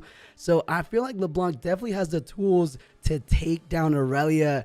And maybe we get a crazy finals like a Nazir LeBlanc, two legends that didn't even make top 8 in the Suzhou Regional last weekend, making a big statement saying these are legends that have been flying slightly under the radar, at least for China. I say that, but they've been going crazy on the other RQs, right? But that was good, chat. We don't know how much of a break, but what does need a break is this poor little voice of mine. So we're going to throw it to a slight little break, and then we're going to bring in our next set of casters. I know BMU, along with myself, are heading out of here for the time being. I honestly do want you for more rounds, but just didn't end up lining up. But of course, there's many more events in the future. So BMU, that was a finals or an awesome top 8 match to spectate together. Hope that was a top 8 for you as well. That was incredible. And you know what? I would love to cast more in this Chinese regional, but you've got the superstar lineup for EK and Bandit coming up next. And I can't think of two better people to close out these regionals personally. But yeah, thank you very much for hosting me again. Plus, I absolutely love coming and casting on the stream with you. And I look forward to the next 2 rounds to finally see who we crown the winner. Yeah, it's going to be fireworks regardless of what it is, whether it's a LeBlanc making the first Chinese finals or Azir being the first ever 2-time champion. There hasn't been a 2-time RQ champion, but maybe in China might be the first to make history in that regard. So we will be finding out rather shortly, guys. We don't know how much of a break. It could be like 10 to 20, but once we have these casters, I don't think Bandit and EK mind hopping on in here and keeping us a little bit entertained for the meantime. I'll go ahead and discuss it with them, of course. But BMU, before we get out here, I would love for these guys to learn a little bit more about this awesome platform you've been building. You've been working so hard on. I think before we head out of here, I think it would be right to let these guys at home know. Oh, thank you very much, Plus. I'm BMU. I'm a bit of a Riftbound nerd, caster, all that stuff. You can catch me on YouTube and Twitter if Plus has still got the links on there. But the thing Plus was alluding to was something called Riftlight. So riftlight.com, RIFTLITE.com. It's an all-inclusive tracking platform with, matchup finders, with stat tracking, with replay features, deck tracking, all that lovely stuff that makes you a better player. And just as I shouted this out yesterday as well, the second place player from the Sydney RQ sold out actually tweeted yesterday he uses this and he absolutely loves it. So if he's using it, there's probably a good reason. Please go on it, riftlight.com. Thank you very much, Plus, for hosting. I really appreciate it. For sure, guys. Not just sold out using it. A lot of great professional players are finding that a lot of value with Riftlight. So I think it's a great platform to make sure you're kind of recording your games and as well as understanding what matchups are good, what matchups are bad, and kind of how do you improve your performance overall. So I'm a big fan of that platform. So I'm happy you keep on improving it at what almost seems like every week, no? Yeah, pretty much. Like if I've got a kind of weaker, I've been on vacation recently, so I had a bit of free time left over. So I've pushed out another update yesterday for like a matchup finder and a teams hub as well. So you can create your own team on there, and there's going to be some like competitive stuff going on eventually as well. But yeah, as long as I've got time, there'll be constant updates. For sure. Looking forward for the future of it as well. But chat, don't go anywhere. When we return, it's going to be the final 4 players who will be crowned the Xi'an Regional Champion. I guess we'll find out in hopefully 10-ish minutes when we return, guys. Be right back. And let's see. But for now, we'll see you, or I'll see you, because I don't think I'm going to make a comeback. Maybe at the end. But see you when I see you, chat. Hopefully in the Vancouver coverage. And then BMU, we'll see you when we see you as well. Thank you so much, BMU. Definitely. Thank you very much. All right. Be right back, chat.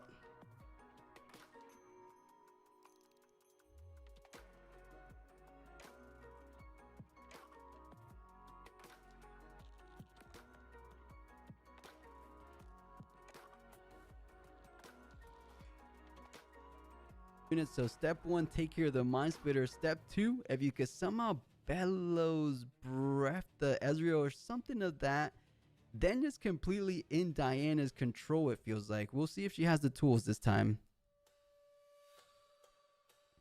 Yeah, this is why I really have not been a huge fan of the mind splitter card in my current deck. It feels like decks do have a little bit too much draw.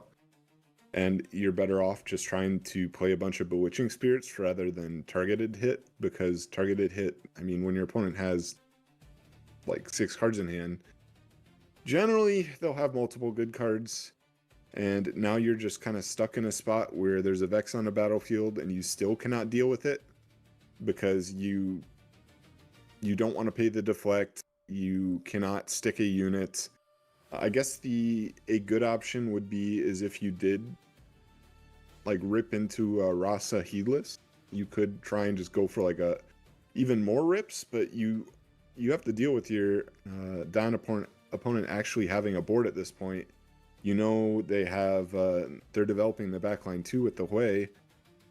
I will say they are, I want to say, out of mobility, right? Because we've seen the Fizz was played, both the Ride the Winds were discarded, and 2 Moonfalls were discarded. I believe so. We're wondering how can they go ahead and access that backline. Of course, Moonfall bringing it in, so taking down 2 units for the price of 1, and Vex still holding on strong on the Abandoned Halls. So an incredible card, an incredible sequence coming out from this Diana player, as she doesn't pass the turn just yet. As we were kind of alluding to, does want to go ahead and get that Conquer, threatening out just a 2-turn clock for Diana, rather for Ezreal. So he has to get to thinking, what can he go ahead and do? I feel like just the deflect from Vex alone is posing such a nuisance for Ezreal. He has some answers. We see it here. He finally does have the Deadly Flourish. As you said, it is quite impactful in these Ezreal builds. And Diana looks to be all but tapped out, so doesn't have any interactions to buff it up by +1. So Deadly Flourish is expensive. But, oh, wait a minute. He's going for a Watcher Bellows play here, because I think he definitely has the runes to do so. You can't accelerate it, but you still get the -3 across the board. Yeah, I'm not too sure what you want to hit. It's probably not the battlefields, if I had to guess. It's probably double hit backline. Yeah, double hit backline and then play Watcher out. If I had to guess, the reason being is you want the units to be on the battlefield because it makes it easier to deal with in later turns. And also, I mean, the Hui, like we saw, is going to get a lot of value. If you get rid of the Fizz, that means there's no Starcross shenanigans, which, does he still have the Starcross in hand? I forget if he had played it yet. The Ezreal? No, the Diana.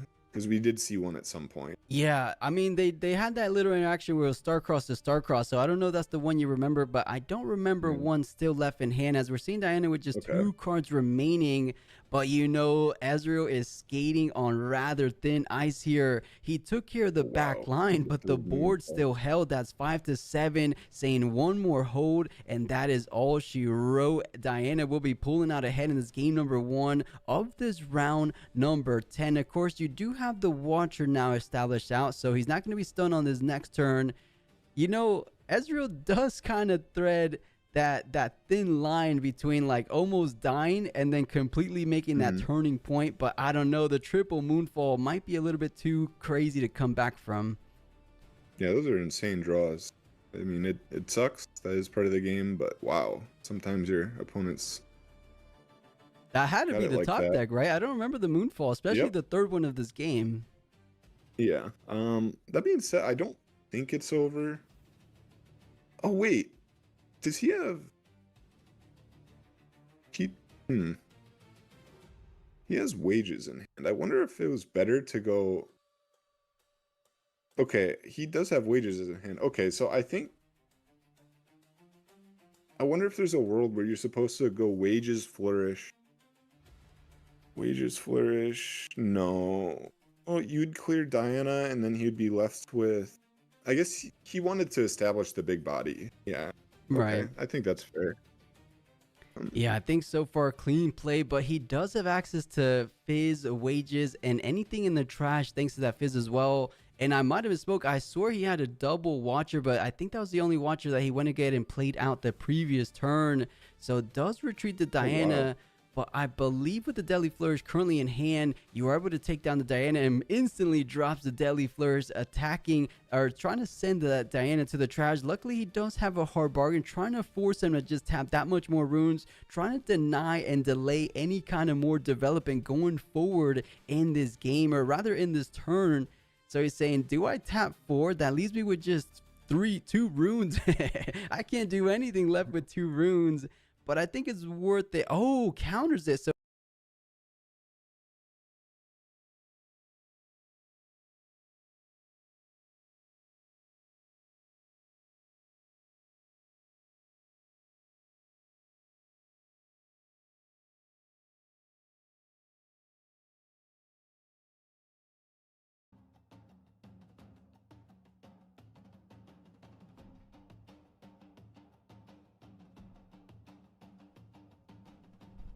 and guys, look at this. For the first time ever in Chinese regional, at least in recent history, they actually gave us a backup match. It's an Aurelia mirror match, so I don't know if it's worthwhile to cast, but this is still a top 8 match, so this is actually live. 2 of the 4 Aurelias are going at it, which means it's guaranteed at least 1 Aurelia moving into top 4.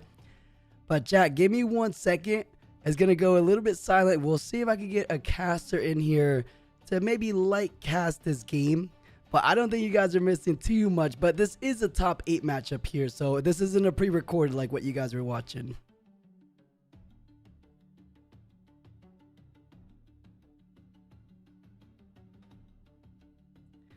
It does look though that this is going into a game 3, so this could be the very last game of these quarterfinals. So we know not too much longer, as this has already approached that 1 hour mark, being at 56 minutes, but it is a brand new game, and we know Aurelia mirror matches do tend to go a little bit towards the distance. So let's see, can these guys finish it sooner than later? But as soon as they do finish, we should be able to jump into that top 4, as it doesn't take too much preparations to, you know, prep for 4 players, I feel like.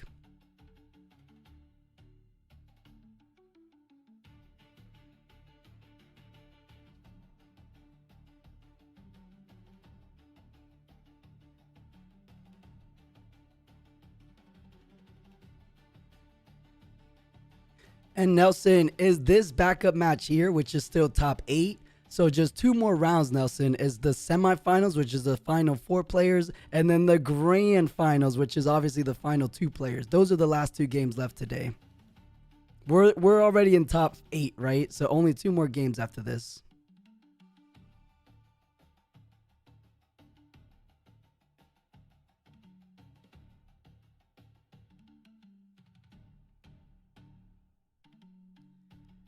And for anyone just hopping into the stream right now, we know there's at minimum 2 guaranteed legends in top 8, or rather in top 4. It's a guaranteed Azir, which we saw on the initial feature match of top 8.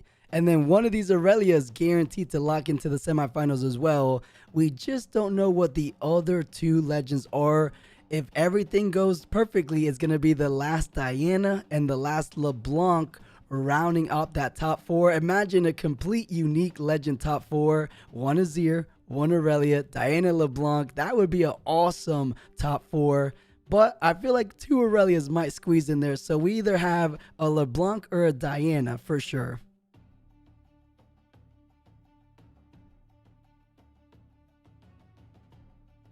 And yeah, Scampo, no deck list yet, but of course, like we always do, we'll post those top 8 deck lists on our Discord / our Twitter as soon as they're published, which tends to be tomorrow. I'll try to get them out for you guys tomorrow, but China's a little bit slow to the punch sometimes. They don't release it for like 2 days, so if they don't publish them, I can't publish them. So keep an eye on our Discord. We have a channel there called Top 8 Deck Lists.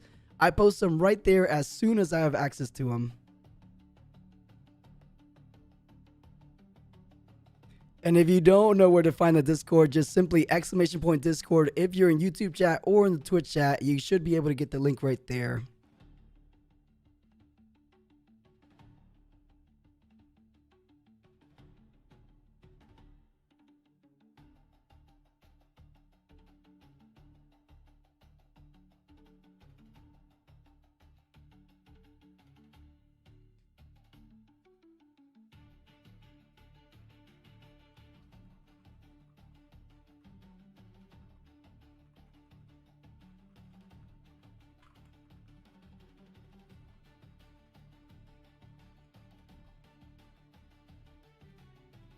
Is this still top 8 or are we already watching top 4? No, Mario, this is still a backup feature match, so still top 8. Two Aurelias face off against each other. If you look at the little UI next to the two ranking symbols, it's a game 3 scenario. So Aurelia's fighting for their tournament lives, but because it's a mirror match and I do have to res my voice, we're not going full on for the cast. A little bit more of a casual cast chat with you guys in the meantime, and then we'll go full pro cast for top 4 and finals.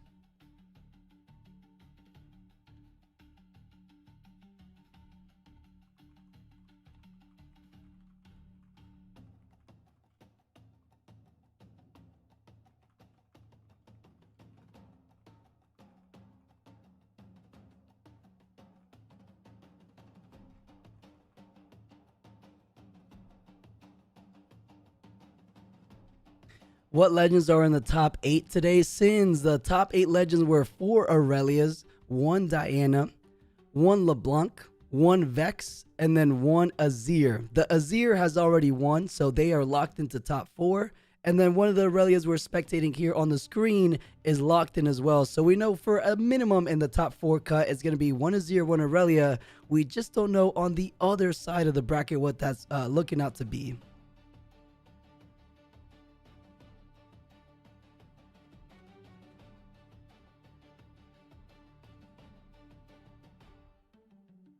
You should drink some tea. I know, Dean. I know. I will. That was supposed to be my last round, but a little bit of an impromptu match because China never gives us a backup match.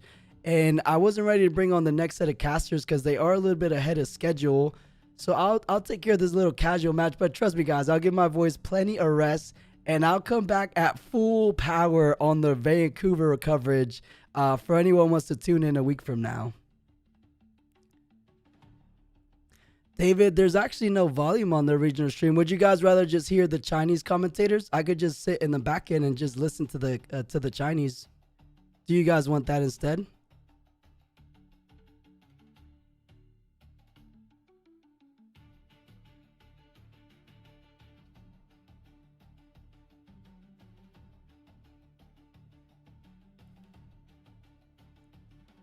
Psycho Scuttles are just, a lot of people have been considering the best card of set 3, right? Because it just synergizes so well in Aurelia decks. And then, as we've said time and time again, information is king. Even though you don't do anything with the information, just the simple fact that you have the information is so important.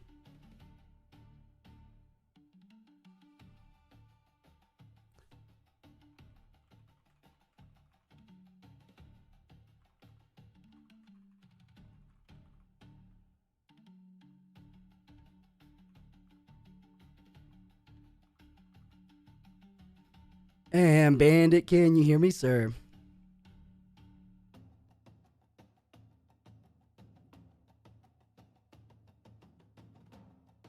I think Bandit's going to be popping in here pretty shortly, as he said he wanted to come. Just leave the Chinese casters.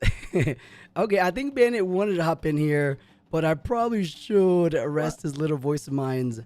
But I don't mind whatever you guys... Yeah, no, definitely. And welcome on in, Bandit.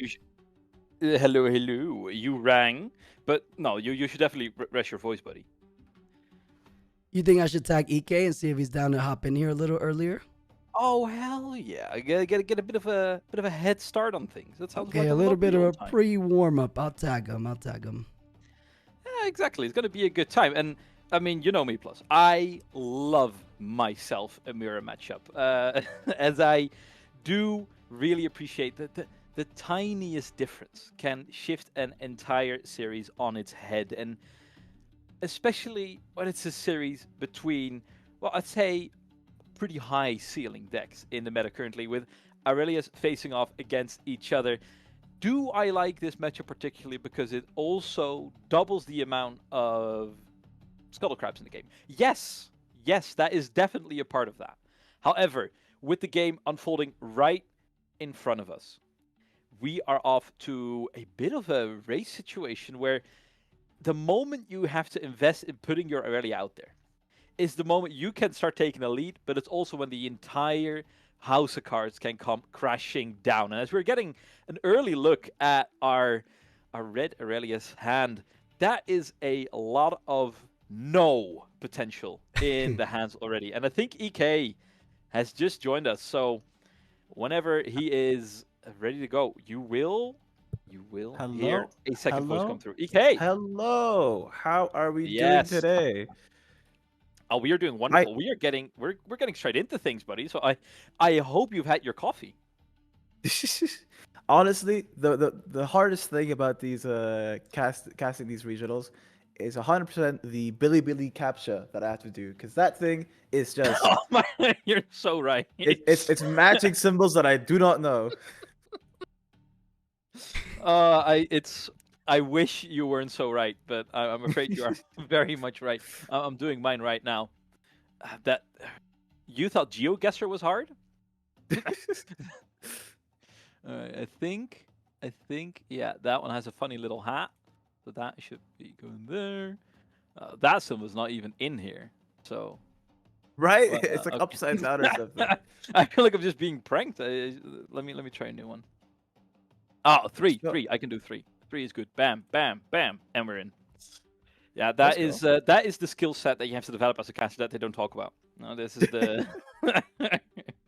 But let's get in our little mirror matchup going here. We're fighting for a place in the top 4, and one of these Aurelia decks is not like the other since it already has a Stellacorn Herder up and running.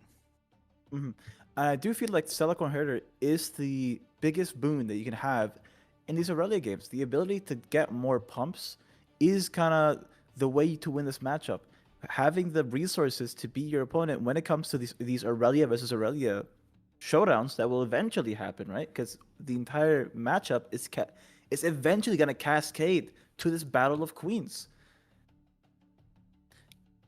For me, it is really going to be, and I think if we get another Aurelia mirror in our top 4, which is not entirely unthinkable, unimaginable, you have to keep track not only of the cards, but the resources as well here.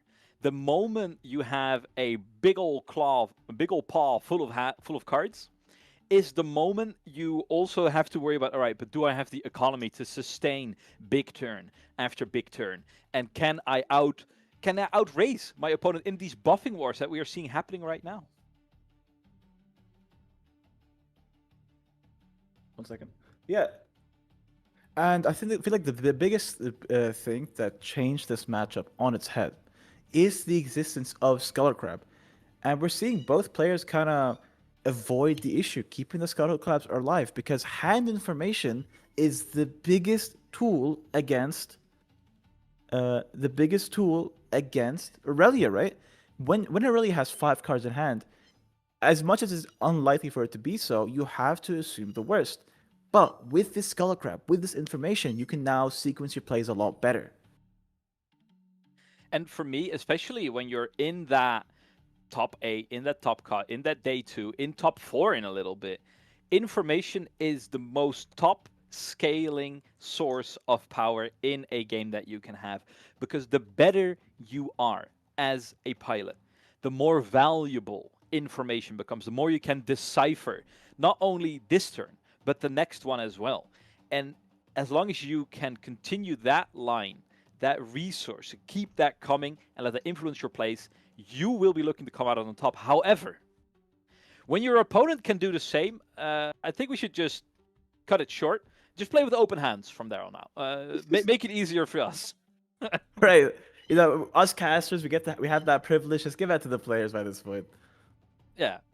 Honestly, nobody ever thinks about us poor casters, huh? And how hard we have it. Yeah, no. I feel like that's like the biggest thing I liked about having cards like Sabotage, cards like Ash, cards like Scuttle Crab. Because I get to see what the opponent has. I'm like, okay, I can now 100% say what the next plays are going to be. And I think from there on out, you really... Are you a person who writes down the cards that are revealed as well, EK? Oh, I think if it's like a skirmish, I'll 100% write it down. Because, you know, it's like a long day and I can't trust my memory. But like in these games, I feel like I can get a good like grasp with the memory, because it's knowing both opponents' hands, you can actually pinpoint like, oh, that card's going to be for that card. Like, for example, that discipline is going to be for the incoming Aurelia attack, and then you can kind of bounce back and forth until one hand stops having the answer to the other's question. It's what it will be boiling down to. Now, we have seen this little showdown come out on top for our right Aurelia. Stellacorn Herder still alive and kicking. Extra might ready to go, and that means that we are drawing cards for days. And this little rift is starting to form already, where our red Aurelia is taking leave, not in victory points just yet, but that will soon start to follow. Now, Banner, the biggest issue there was the Red Aurelia actually had to waste a lot of their runes on this attack to the Tide Turner, right? Yes, the other Aurelia, the SW's Aurelia, had to lose that showdown, right? They did give up that point, but look at the amount of cards that we got rid of. We got rid of technically 4 runes, now 2 because of the Targon's Peak, because we get to ready them. Mm-hmm. And now it's Aurelia with the big rune pool for this incoming turn. Yes, they might not have the buffs in hand, but our opponent does not know that information just yet. But we'll probably be seeing that with that Scuttle Crab kill. And the thing that worries me just a little bit, will they have the fuel to keep these fires of war burning? Because you do have the Aurelia. That is lovely. The power will be there, but you're not winning this turn. The most you're going to get is 1 extra victory point for the moment. It's going to be a very important one to start threatening lethal on 6, right? We've mentioned it a million times. It's still as viable and as necessary as ever. But matter of fact, Red Aurelia will be getting another turn. And with those extra cards, I feel like those turns with extra cards, they're going to be more valuable. You have more options to exploit the gaps left by your opponent. And when they have to develop their own Aurelia, it's already on the board, and they have to be vulnerable to get onto those 6 points. That is when you start to sweat. Correct, and I do feel so. It's now all down to, can the Red Aurelia find the turn to develop their own chosen champion, develop their own fervent? Because when that fervent comes down, fueled by the Stellacorn, this kind of draw engine, that will be the camel that broke the straw that broke the camel's back. We do see one defined dance, and that will be public knowledge if Aurelia chooses to go to Targon's Peak. It will be public knowledge. It should reveal their plans. And is it enough to dissuade them? I think you're going to have to bite the bullet, because the power of getting onto 6 victory points is undeniable. And just to add to the pile, we are in game 3. We're 1 for 1. We are going. I mean, these rounds are untimed as far as I know, and we are making full use of that. Showdown has started. 3 energy available, and we will be playing the Starcross. However, that is all the mana used. All those counter spells that they did have access to, that we did see, are out of reach right now. And I think this is the Red Aurelia saying, I don't think you have the counterspell, because we are going down so many runes. That's a full turn's worth of ramp that we got rid of for this one opportunity. This is, again, the most vulnerable this Aurelia can be in terms of interaction. We haven't drawn that many cards. I'm pretty sure we might have some hand information from previous scuttles, if that was given in the game. But, Bandit, next turn we're only going to be on 5 runes. How can Aurelia deal with how can the Red Aurelia deal with the Blue Aurelia's Defiant Danced defense if we only have 5 runes and a Stellacorn to attack with it? And it's really simple. You just cannot. The only play you might have left in the tank is when you have so few units available to you, is to try and make a push for it.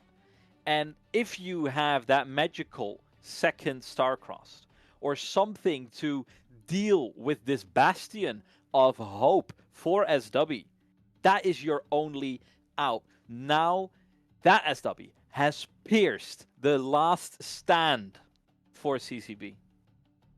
Right, and I will say that I might have liked CCB to go for a bit of a slower turn. saying, I will know all the information that I need to know from your hand. I will know the exact buffs that Oh, I have to deal with. And there's a it's Fizz, a card over. you don't see often.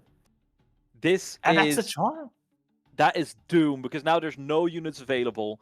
You have so little resources now, not only in your rune pool, but your board is practically empty. They are already sitting high and mighty on both of those battlefields, and if you do not deal with one of them in this turn, you are saying goodbye to your tournament chances. Right. And remember, we're not only dealing with one of them, we know the answers. We know what we're dealing with. And it's a defiant dance. The only way we could have maybe seen a way to deal with them is we had the cards in hand. We see a rebuke, but I don't think that's enough. Imagine if we had these cards on our turn. It's just kind of delaying the inevitable, isn't it? Yeah, all the answers are there, but we do not have the resources available to get all of them out there. And there is GG being called. There is no way out, and SW will be advancing into our top 4. Right. So that's one of the Aurelias, one of these years. 2 more matchups remain in our semifinals. What would you like to see, Bandit? I mean, we've been chatting behind the scenes a little bit, and I believe we're both praying for a Aurelia LeBlanc showdown. That is, in my opinion, peak.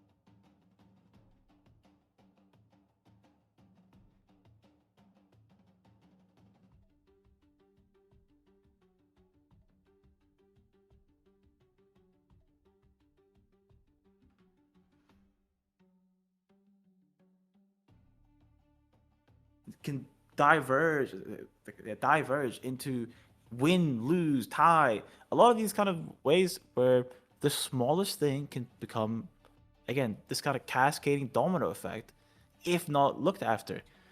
On the other hand, Aurelia, I think the queen of consistency. That's the thing that makes this deck so good. Right? That kind of slaps. Oh, the queen of consent. I like that. I mean, she has been showing up time and again and again and again. And I will say, especially in a matchup like that where there is many different colors represented, right? There is not the slightest hint of a mirror. The paths to victory are couldn't be more different. However, because the interaction is so frequent, there are so many triggers you get to respond to, so many that you would even assume as, oh, yeah, but I've never responded to that, so why would I now? Right. It really rewards the presence of mind of a player to be thinking on their feet and to adapt on the fly to the situation that is right in front of them. What is going to be the biggest difference maker in a matchup like that to you, EK?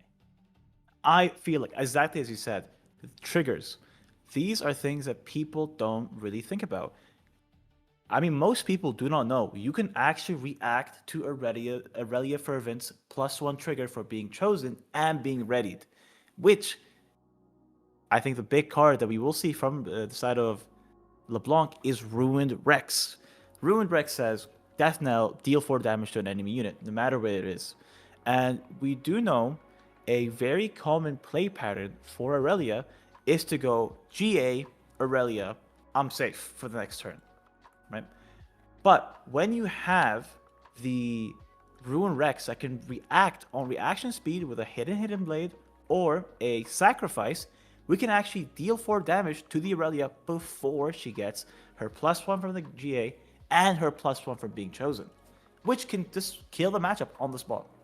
And to add to that, why is that so important when you know for a fact that the Aurelia has so many buff spells to survive that 4 damage? Well, it's going a step further, especially in that game 1, when you are playing around the hull.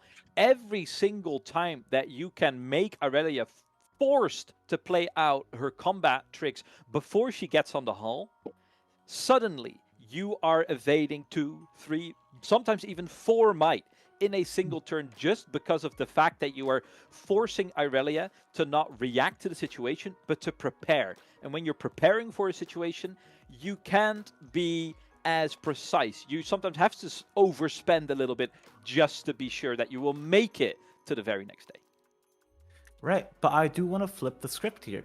Aurelia is not a deck without its counters to LeBlanc. we've seen that the biggest issue for Leblanc is how weak it is before you get to that initial conquer. We have stuff like Gust, stuff like Starcross, ways of moving those tokens that we had to discard for back to the hand. Remember, with the errata, the reflection token is a gustable target before it becomes a copy. So yeah, Because it has 0 might. Correct, yeah, because it has 0 might. Because it has 0 might before it actually turns into a copy of the unit. So even if we're copying something like the Rune Rex, we go down a card and then we get gusted, that can swing the entire matchup. And then the other card I want to highlight is Vex Apathetic. Vex Apathetic that says... Oh my. Yeah. Yeah. Yeah, no, Vex can ruin someone's day. Please continue. Right, so Vex Apathetic, when you're at a battlefield, units can't be readied or can't be moved. So units are stunned and they can't be moved that turn. The biggest issue for that for LeBlanc is Mirror Image. Mirror Image is LeBlanc's biggest way of getting tempo back in the game. Readying your Glass, your Ruin Rexes, your Void Rift Heralds. And having the inability to do that can just say, I have to now wait an extra turn for a deck that is already very slow. And I think that's probably going to be the biggest kind of deal. Which deck can get its ball rolling first? And that is, to me, where both of these decks have to be very, very mindful. Because if you are... There is a certain line where you have to say, all right, I have to commit to the line that I'm playing right now. I will be holding on to the Gust in my starting hand because I do think they will be playing out that 2-drop or that 3-drop that won't be LeBlanc, right? Because that is always the frustrating part when someone, let's say, plays Diana, who's also a big fan of the Gust in her deck. When you're playing against LeBlanc, you're like, all right, let's Gust the LeBlanc before she can conquer. Then suddenly that assault pushing her over the edge to 4 when she's trying to get on that battlefield is suddenly a lot more impactful than you would like it to be. And at a certain point, you can't cover all your bases. You're going to have to pick 1 or 2 and be like, all right, these 2 scenarios are, in my opinion, the most likely. I will try and cover them off. If they are going the more unorthodox route, so be it, we'll have to adapt to that as well. Because if you allow yourself to be paralyzed by the absolute abundance of options that are available into that game, you cannot be covering them off all at once. It will shut you down completely. Right, and I think that kind of indecision can happen turn 1, right? Let's assume a world where we have Aurelia going first, LeBlanc going second. Aurelia can get that first conquer, while LeBlanc now has the option of, let's say they play their LeBlanc chosen champion.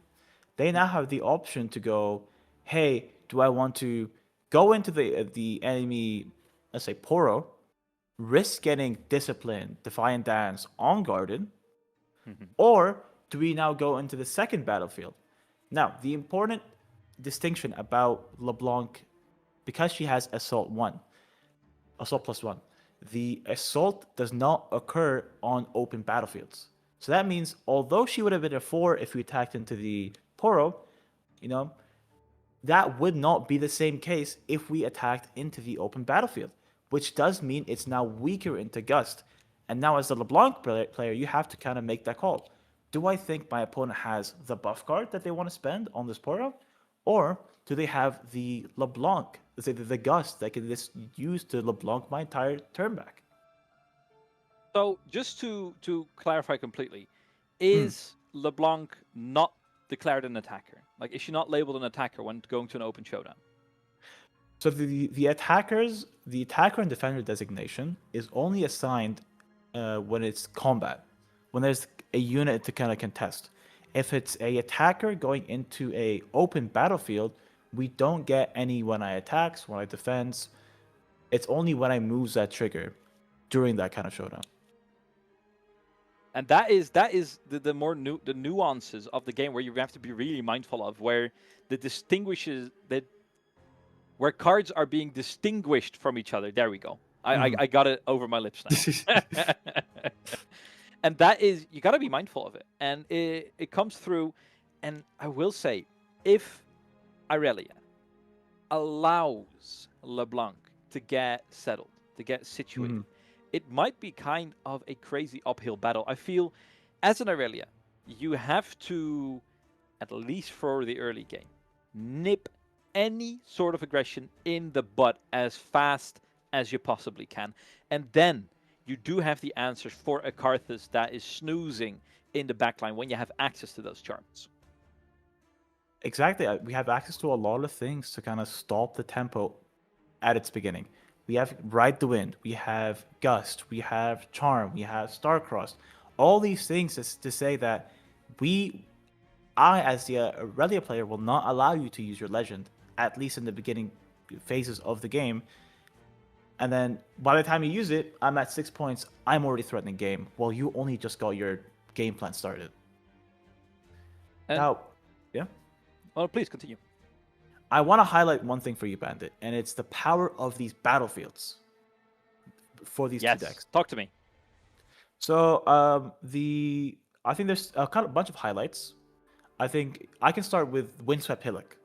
Windswept Hillock is, I think, the boogie monster. I think if you played TCGA, you played Rift Atlas, you've played these best of ones, you felt the wrath of a LeBlanc going first with that battlefield, getting to double conquer every single turn, because Windswept Hillock says all units here have ganking. And when you conquer, if LeBlanc conquers a unit onto the battlefield, they'll make a ready token. That ready token on the Windswept Hillock will now also have ganking that makes it be able to gank over to the other battlefield and getting into these 2 points every turn for very little investment. And for me, that is really power in a single game. And from there on out, I think that is the constant we've seen in any and all LeBlanc deck. From there on out, we see some more creativity and people preferring either a battlefield over the other. One that I am quite a fan of is, I believe it's Amateur's Recital. Yes. Where whenever you play a it might be the star one, where you play a non-token there, you get to take back one another unit. I'm not sure if that is the recital from the top of my head. That is Star Spring. Yeah, there you go. Yeah. And to me, that is something where you can cheat out that tempo that LeBlanc can occasionally struggle with, or, you know, when she does have access to all those readied units and the tokens that are coming out ready, the fact that you get to switcheroo them around a little bit can make or break a game for you. But you were quite excited about the Amateur Recital as well.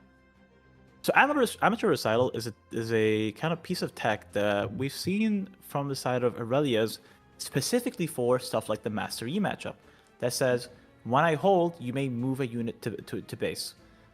That is your units, and that is also enemy units.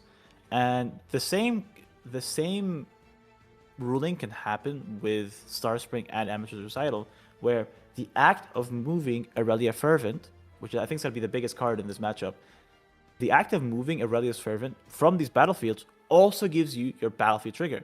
So it's another way of getting a +1 to your Aurelia and giving her the pseudo ganking. Now go on. Yeah, I mean, is that overkill though, in my opinion? Because I do like hidden tech like this, but with the amount of ganking that you already have available to you and the Ride the Winds, is that too much? Or is it actually the foundation to build on top of that for game 2? Maybe we can side out a few cards to introduce, let's say, another Starcrossed, or maybe, you know, some more of cards teched towards your current matchup. I do feel like it was a answer to the if played. I'm not sure what the lists are. It is an answer to the kind of demon that was created last in the Suzhou Regional, which is Master Yi. And I think it might be the thing that occurred because we don't see any Master Yis in the top cut. This could be due to kind of Aurelia saying, I have to tech more into this matchup. I have to put more Starcross, put more Gust, put more ways of moving back units to the base. We know that Yi struggled in set 2 due to fight or flight. And having these kind of effects to stop that +2, stop the entire kind of play pattern of Yi, because Yi only gets value if we have a way of defending. And saying you won't be the defender anymore because I have these return to base effects will just kind of shut down that deck.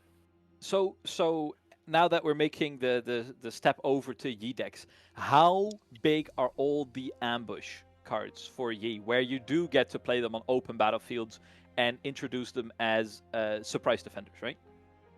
Right. I mean, this is my baby deck. I love Yi. Talk me through it. We have plenty of time. Yeah, I think I love Yi, and I think China loves Yi. I think the only thing that can rival my love for Yi is China's entire love for Yi. That deck is beloved in that region. But this is one of the first times in China regionals that we don't see a Master Yi in top cut.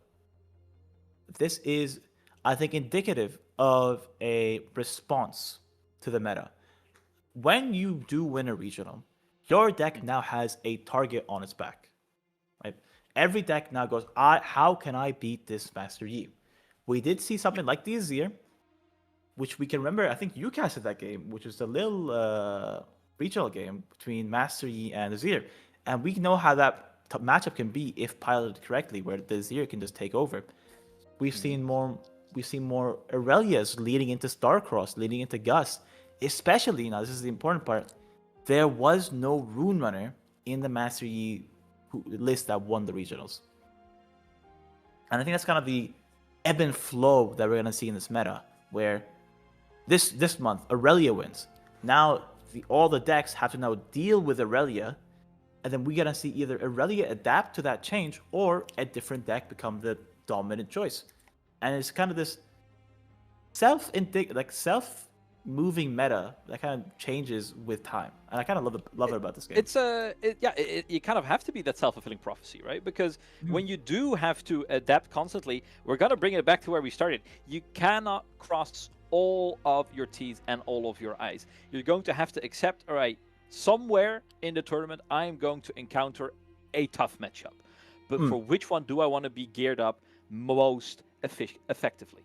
And I feel when you're going into more Asian-centered tournaments, you will have to gear up towards that match. Meanwhile, in Europe and Vancouver coming up real soon, I feel like Aurora is that boogeyman where you have to tech up for it just to even make sure you can have a shot at going into day 2.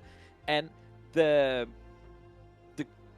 Guardian for day 2 is can your deck deal with an Elder Dragon? And if your deck cannot deal with a single Elder Dragon, then I'm afraid getting into day 2 might prove rather tricky.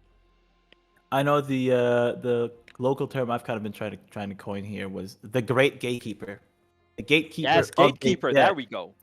That is Elder Dragon. Your deck has to have a way of dealing with this dragon, as you said.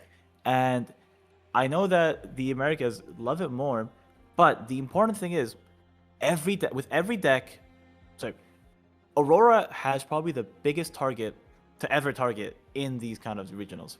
Of course, the competition comes, hey, even with my entire sideboard decked out for this kind of matchup, it's still losable. That's a comment for a different day. But the important part is, if you're the Aurora player, you have to know every single person in that room is ready or have taken steps or plans to beat you in that matchup. And I think that's what we see Auroras. Here is where it becomes rather interesting, right? Because I've had a rather long discussion with Sold Out, our regional choir finalist from Sydney, who piloted his Aurora deck to the finals, only to lose his footing right there. And the whole thing is, like, I played against people who were in a lot of situations ready for it. Some people weren't. Right. Then it was it was kind of a wash. But even in the situations where I am facing the interaction, the fact that all of the interaction out there will not actually stop your Aurora from going off, right? They will get that one trigger. Sure, it can be star-crossed, right? If you're playing into Chaos, and I'm sure nobody is playing Chaos at the moment. Why Right, would you play no, that no. domain? Really bad, not consistent at all. So that is the first answer, but just racing towards that, and the fact that they can dig through their deck a whole lot faster than any of the other decks out there, because that is what they're made for. They have one goal and one goal only: get to Aurora as fast as we possibly can. That is enough for them to, with the assistance of their battlefields, kind of gunk up the gears of their opponents, hold them at an arm's length for long enough that they are almost insured to find at least their one trigger to hold up their opponent just long enough. And if they can find the second one, that is surely the knockout punch. And the biggest thing about Aurora is it inherently solves its own answers.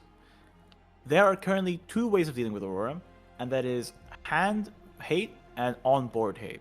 Hand hate can be a myriad of different ways. We have action, we have turn to dust, we have the factory recall, unaccepted losses. All these cards that, in any sense, just say kill enemy gear, take enemy gears, put enemy gear back into hand, give it temporary. A lot of different ways of saying the same thing, which is destroy Aurora. The issue is, once you have this card in hand, you now have to keep that in hand the entire way until the Aurora is played, which means stuff like Sabotage, stuff like Mind Splitter being played off of the Aurora just says, hey, that answer that you teched your entire sideboard for, get rid of it. I have to now deal with it later. The other way, and it's, that used to be my way when I used to play Jax, is Adaptatron. Adaptatron says, when you conquer with me, kill an enemy gear. And that usually was enough, because what was Aurora's biggest hit back then? Dead Bloom, maybe a Mind Splitter. But Cards that weren't immediately getting their value. Exactly. They had no way of interacting with the board, which means the Adaptatron could sit pretty in base at multiple turns prior to the Aurora being played, and then just conquer with it all the turn it's played, because the unit has to be played at base and destroy the gear. But Elder Dragon, the great gatekeeper, says when you play me, kill 3 units basically if need be. Deal 1 damage. They take less. It's enough to kill, and that kind of counters the entire game plan of I'm gonna bypass your sabotages, your mind splitters. But now it's okay. I've dealt with all the hand hate. My unit's on board. I need to protect it somehow from this Elder Dragon. And for when you're looking down the barrel of an Elder Dragon, that is kind of where Aurora, for me, kind of goes over the edge. It makes the game a little bit more binary. It's either, do you have Aurora? Yes or no? Yes? All right, you get to move on to the next phase. Do you have the answer to Aurora? Yes or no? And if it's yes, it's like, all right, now you have a chance of playing the game again. Can you deal with the Elder Dragon? Yes? All right, then you probably won the game. And it asks you that questions either 2 or 3 times, depending on how far you make it through. And to me, it comes at the cost of proper skill expression from some of the best players out there, right? For instance, I'm not sure if you've watched the series of Sold Out against Alan CQ, but that was not, in my opinion, a representative game of how Riftbound is supposed to feel. Those are 2 incredibly skilled players facing off against each other, except one was completely powerless. And the moment that you get to sideline a skilled player like that, and I know TCGs have variants, that is all right to have, but the fact that he was absolutely powerless to interact with the run out of cards in front of him, that was kind of a letdown, right? Because people are traveling from all across the world to get to a regional qualifier, and then to kind of go down in top 8, bit powerless to really display your skill. That is, for me, kind of like, and then to add on top of that, you have Aurora just having such a high floor of results. The highest expected value play for you both in-game and financially is to just play a random body legend and just run the Aurora package, and that is probably enough to get you best off. And that's exactly what transpired in Sydney. All but 2 of the best of body legends were Aurora packages. And at that point, when it is culling creativity, and it's sidelining some of the most talented players in the game, that is for me the point, like, all right, if there is not a more interactive package that is coming out soon in Vendetta, so to speak, what is that really the direction we want to be going in the game? No, I do agree 100%. The issue with Aurora is it asks, I think, too big of a question for you to answer. Do you have hand hate? Do you have ways of dealing with your board hate? Do you have ways of dealing with infinite dragons? Do you have ways of dealing with, me trying to stop your incoming aggression? And the biggest thing is this deck has the biggest variance, I feel, in terms of when you see the Aurora and we don't see the Aurora. I think a lot of players can play Aurora to a decent level when they see the Aurora. And I think the only skill expression that we do see from this, the biggest skill expression that we see from the side of Aurora is these games where I didn't draw Aurora, how do I still win the game? And that's how we saw stuff people like Sold Out kind of manage their way into top 8, where it's more about navigating the games because you already have that kind of elevated foundation, right? That elevated skill floor. There's still a skill ceiling. It may not be as high, but there is still a skill ceiling. And that's the kind of little kind of divide that puts people from a bad Aurora player to a good Aurora player. But the biggest issue for me is, as you said, linearizing deck building. The Master E that won, I'm not sure if you see this, the Master E that won Regionals had 8 cards in their sideboard specifically for Aurora. Only for Aurora. Which, I mean, when you have that in your main board, and you're still able to deal with the rest of the situation in front of you, I mean, that is kind of telling, right? And I do invite people to look at the interview I did with Sold Out. It will be coming out later today for that, where I do ask, like, why would great players play Aurora? Why would you play Aurora when you know that you're really good at the game, and Aurora kind of puts a dampener on your skill expression, right? Because you have one goal and one goal only. Find Aurora as quickly as I can, and then capitalize on that situation. And we actually went pretty in depth, and he shared with, like, all right, so the risk management that you have to pilot throughout in not only your game, but then also how quick the decisions have to come. It did make me appreciate the absolute best of the best Aurora players a little bit more. Where he went, like, so the thought process for playing my stack deck or playing the Scryer's Bloom is so and so. And it was like, I was like, all right, so how long do you get for that? It's like, yeah, you can't really take more than 3 or 4 seconds for that decision, or you will be going to time every single series. And then suddenly the fact that you need like 10 minutes to even get through your Elder Dragon is suddenly not that fun anymore. When you're in game 3, you're one-on-one, right? So there is nuances to it. And in a similar way that, Miracle Draven was the boogeyman of the set, and you had to be ready to avoid combats at all costs. It is a bit of a challenge, but we have to evolve past it. We have to find the answers sooner rather than later, or it does get stale. Now, EK, we're heading into top 4 any minute now. And while we are crossing out, run me through your favorite, the finals that you want to see today. So, I will say the decks that are still in contention for making the top 4. We know we're guaranteed Aurelia. We know we're guaranteed Azir. These 2 decks already, I love Azir. I think if it's piloted correctly, it's cinema to watch. I think we saw it in the quarterfinals. Tell me, run me through it. Run me through the specifics. Why are you simping for royalty here, EK? our emperor is here, and it's our right. I'm putting everyone in this. The Azir is one of those decks where if you play for the first time, you go, man, this deck's not that good.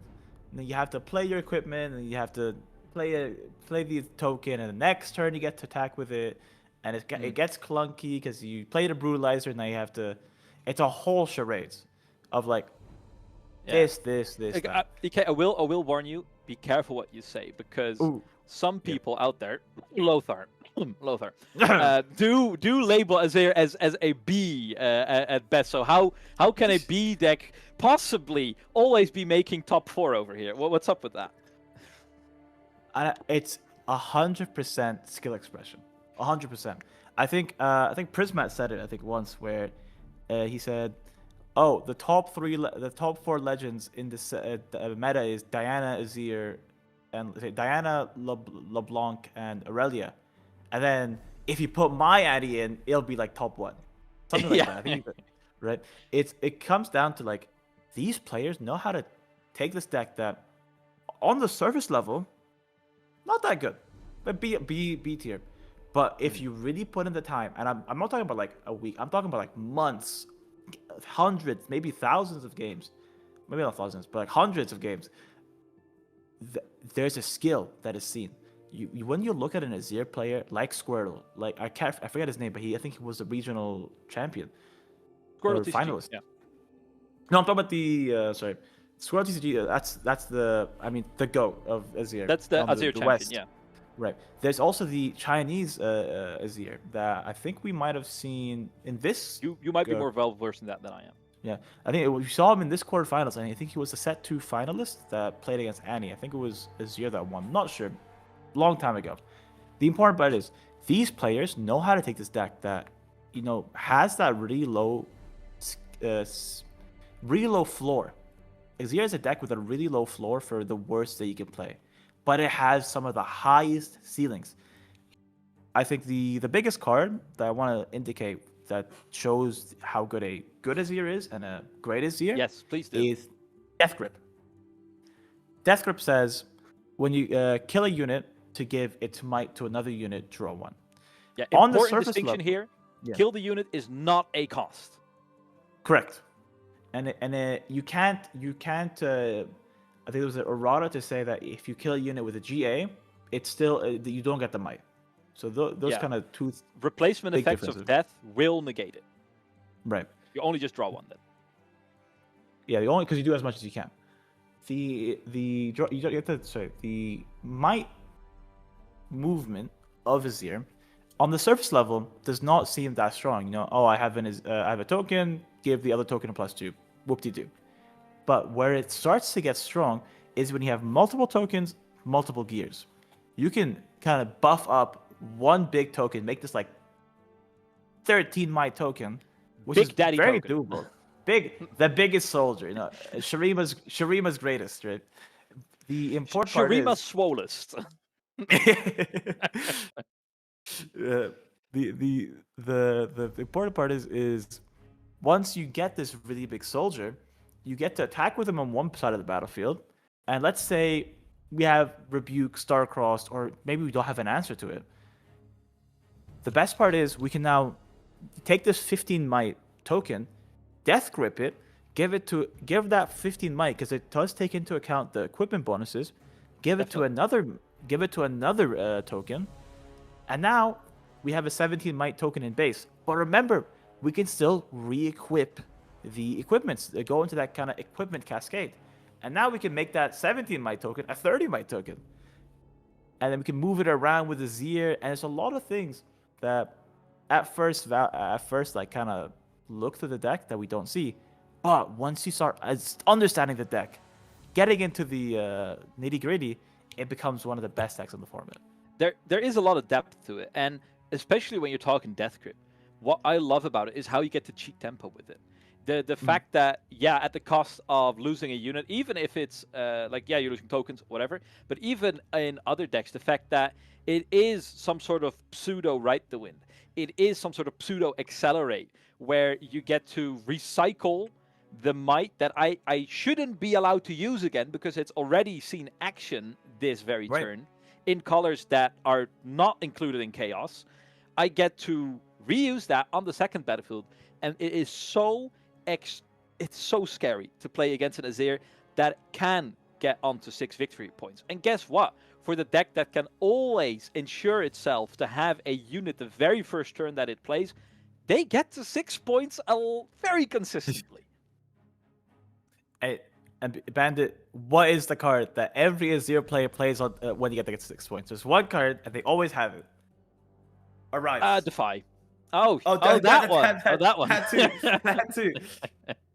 Yeah, you want to talk about Defy? How it's the big card of the matchup? Well, for me, I mean, every time you want to do something that will, it's just your insurance policy, right? If you don't need it, you're totally fine. But it just makes sure that your next play can get through as well, and it just stops any scalpels from trying to take out your BF swords, on which you are quite heavily reliant. It takes out all the interactions for charms that want to get rid of your Azir. Not that people are charming Azir a lot, because he usually takes his posse with him, poser that he is. False god, by the way. Whoa. Hey, I mean, my boy Zareth out here had the right idea from the start. And power to the people, overthrow the royalty, eat the rich. Sorry, I'm sorry, Plus. Yeah. Okay, I won't do it again. No, you're right. All right, back to our regularly scheduled non-propaganda analysis. I do like the depth of Azir, but when it has to face off against the Aurelia, let's just put it out there, I do feel like it struggles just that little bit, because I feel it's so hard to pick the fights on your terms as the Azir when Aurelia can slither out in any combat showdown that she picks and then fly right back in when it suits her best. I do think the exact same. The ability to kind of ride the wind out of the way. We have ways to also cheat tempo on Aurelia. We have ganking boots. We have ways of readying. There's a lot of things that we can do. And I think the important part is we kind of saw it in the quarterfinals between Azir and Vex. Azir kind of breaks game plans very easily. Vex is a deck that's well known. You know, they're gonna hold, they're gonna draw. That's their entire strategy. And I'm pretty sure in the entire series of that quarterfinals, they didn't draw once, maybe once or twice, but not a singular time did the Vex player get to hold their units. And that's because of the overwhelming attack that the Sand Soldiers have. This kind of might where they just keep going. There's a token, it's a brutalizer. And they are expendable. Yeah. You can just make these sacrifices over and over again because they're scraps of your plate. The next turn, you get to just make another. And guess what? He has Weapon Master. So he will just be yoinking one of your gears. So you're dodging the equipment costs through there as well. And what kind of worries me about that is when you have to face off Azir into Leblanc, that is suddenly no longer an option because now a conquer effect is enough to get the ball rolling for our Noxian Mimic herself. And I do say that Azir LeBlanc matchup, I had the pleasure of casting that yesterday. And I will tell you, that is probably one of the coolest matchups that you get to see. Not a matchup you see every day. Azir and LeBlanc, they rarely get to butt heads. But the biggest kind of plan is, if Azir has all the tools to kind of say no to the LeBlanc, Hidden Blade, Cull, Charm, all these ways of stopping the LeBlanc from getting that first conquer, from getting that ball rolling. But once that ball does get rolling, I remember the exact thing that happened was a single sentry at like turn 5 or turn 4 got away. One singular sentry got that conquer, got to make a token. From that one point on, the game was just over for Azir because the ball started rolling and we couldn't stop it. And that's the kind of decks that, that's the kind of matchups where LeBlanc kind of shines best. If it's all about how much can you get away with LeBlanc, how much can you move with one conquer. It's why they call it snowballing, right? You are running up, and only a single droplet breaking through is enough to give her that edge. Suddenly she can make a lot more aggressive plays because she's rampant, or she's seeing a lot more cards than any other deck can usually get to see. And that is why I do like LeBlanc so much. The fact that you can go through your deck so quickly in the right circumstance. And guess what? That circumstance can be relatively assured because in your champion zone is a card that says, well, if I die on temporary, I'm going to draw 2 cards. Or in your beginning phase, right? But we can ensure that we have a trigger in our beginning phase by either temporary or by playing the where you get to sacrifice the battlefield that sacrifices in your beginning phase if you'd like to. That's a trigger you don't even have to use yourself. You can just sacrifice in response to that trigger entering the chain. So your options are there, and the more cards you see, the more you will be performing to the absolute limit of your deck. The more cards you get to see every single game, the closer to your peak you will be playing. And that is so damn scary about playing into LeBlanc. She will be getting there every single time. She's not rolling the dice. She is just going through the deck. And I do believe, I think you kind of said it best, that snowball. It's the there was a thing saying it's the The you're cumulative trying to effects. find the cumulative Grinding effect. advance. Right. It's you're trying to find this one teeny little like weakness in your opponent's game plan. That weakness in your armor. Like, if you think about it, like every deck has a game plan. Every deck has ways of stopping you, but those ways are not going to be there forever. And if you can just find the one opportunity, no matter how small, a double draw, a double like a double rune channeling, a rune Rex getting on the board, a baited hook getting to stay on the board. Those little value increments that, you know, to a casual player, you can say, okay, that's not that big of a deal. They got their first conquer. But these competitive players, they know, okay, hold on. They just got their ball rolling. My time's much limited. And I do want to say, I feel like LeBlanc is... I've been playing LeBlanc recently, and I feel like LeBlanc is the only deck in the meta that can face up against Aurora once its ball is rolling. Thoughts on that? Honestly, and I it's just so applicable right now. I was talking to Sold Out yesterday. We said, and he was like, the very first game I played on Sydney, like on Friday, was against CTCG Colin, right? A superb player. Many of you know him already. And he was playing Aurora, and he was like, I was powerless. I felt embarrassed to even sit down in front of him and just be swept away like that. And that kind of humbling of a defeat really snapped me out of my nervousness and kind of made me relax. But yeah, he said LeBlanc is very capable because they do have, of course, the interaction and gears. They do have that way. Oh no, my units died. No, not the outcome I was looking for. No. What? Right? We have seen situations where one Ruined Rex can definitely be taking out an Elder Dragon because all of the cartridges are like, hey, well, why don't we do that again? So anyway, my Ruined Rex started blasting. But you were talking about your own experience at your own locals. And as it looks like we do have some time to kill still, walk me through it. What have you been playing most recently? I've heard some Azir talk. I've heard some LeBlanc talk go through now. But what is your tried and tested, your most loyal companion of a deck?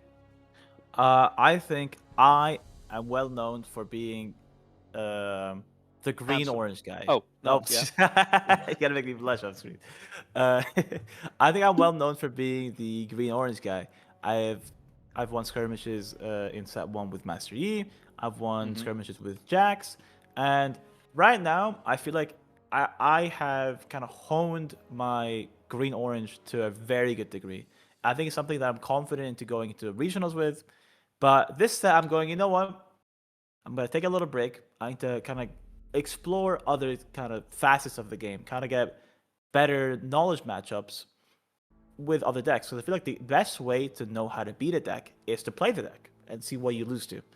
So I've been playing some Diana, I've been playing some LeBlanc, and going from like, oh my god, this deck feels unbeatable, to like, okay, hold on, this deck is very much beatable if I do this. If I this, play this. it. Yeah, for sure. I think it definitely kind of elevates you as a player. So I will eventually go back to my baby, my deck, Master Yi. The only reason why I'm not playing Master Yi right now is because they're gonna give out the Rengar promos for free, and I'm not gonna pay for Rengar when I can get him for free. Now I will say because I've been digging around a bit, see if we can get some people involved in here. I asked chat about dark horses in the current meta scene, and the immediate answer that came up was super hyper aggro Teemo that we saw in Sydney. I'm not sure if you caught that. I have dubbed it the Move Quick Teemo, right? Because that is the ability name in League of Legends of his W that makes him move quick, but he wants to get onto battlefields really quick. Yeah, it's clever, right? Thank you. No, guys, not all at once. I know. But have you seen him play? Ashen OCE, have you seen him play? I don't think I've actually seen him play, but I've just heard the stories, the legends of this top 8 Teemo. And I know you made a really good video piece about it, but well, if you insist, yes, I did. Now, here's the thing: why I like it so much, and why it's situated in the meta so well. For full disclosure, before when I saw it played on stream, I shamelessly copied his list and played it myself. I think close to like 80 times now. Then I was like, oh my god, I'm having so much fun with it. I feel like it's so situated in the meta that it catches people off guard, but it doesn't only rely on its surprise factor. It doesn't only rely on high rolling on Teemos. So even though there are definitely peaks, it doesn't always need it to win. So from there, I was like, I really want to talk to this guy. And I invited him over. We had a absolute lovely chat. And shout out Ashen OCE, you're a legend. And coming through for that, I am convinced that this is one of the dark horses and the piloting is quite tricky. The deck boils down to this. You are rushing out onto battlefields as fast as you possibly can. That means turn 1 sprite fountains. Yes, you're going to have to dig deep and sacrifice all your runes to do it. But you get a sprite out on the battlefield before anyone can even dream of getting there. Then you start hiding cards. So we will be, when possible, we can decide to pay an energy, but on turn 1, we cannot because Sprite Fountain. So we sacrifice our last rune, we recycle it, and hide a unit there. Can be a Teemo. Worst case, you hide Teemo directly from your champion zone. It's a bit obvious, but sure, whatever. So you hide on the battlefield, and then when it gets back to you, or they try to deal with the Sprite, in response to the temporary or to whatever you're doing, you cast your unit, and then you get to hold it. And guess what? All your battlefields, except for Arena's Greatest, are hold effects. So we ramp on hold, or we draw on hold with either the Grove or the one that makes you ramp.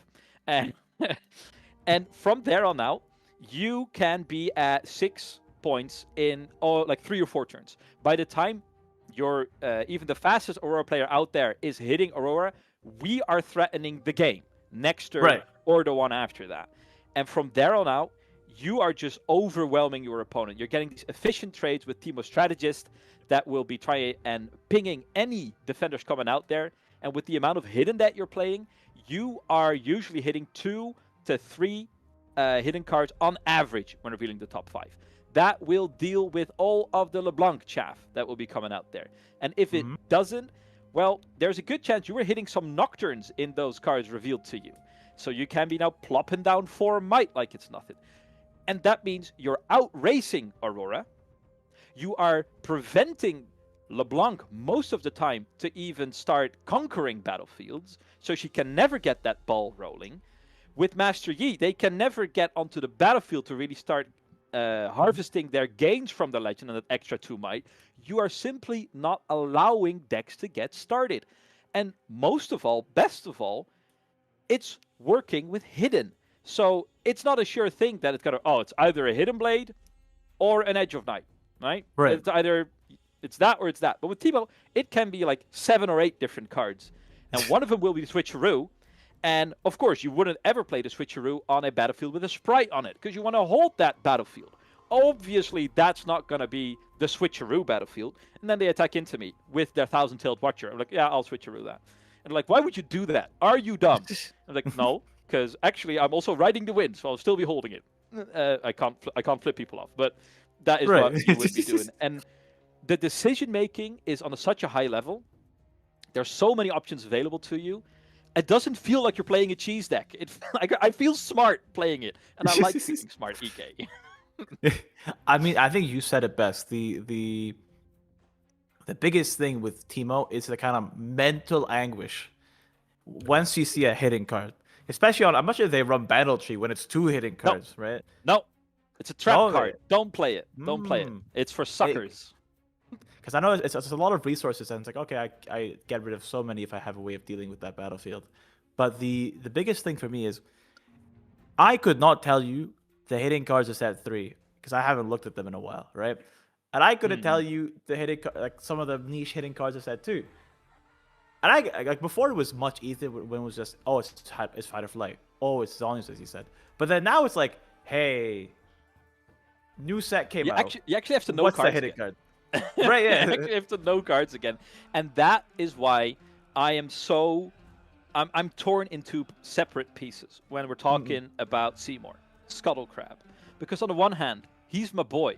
I love him. I love him to death. Yeah. Big Seymour, mwah, shout out. We all love him. However, why in Targon's name does Seymour have to reveal hidden cards? He was good enough already.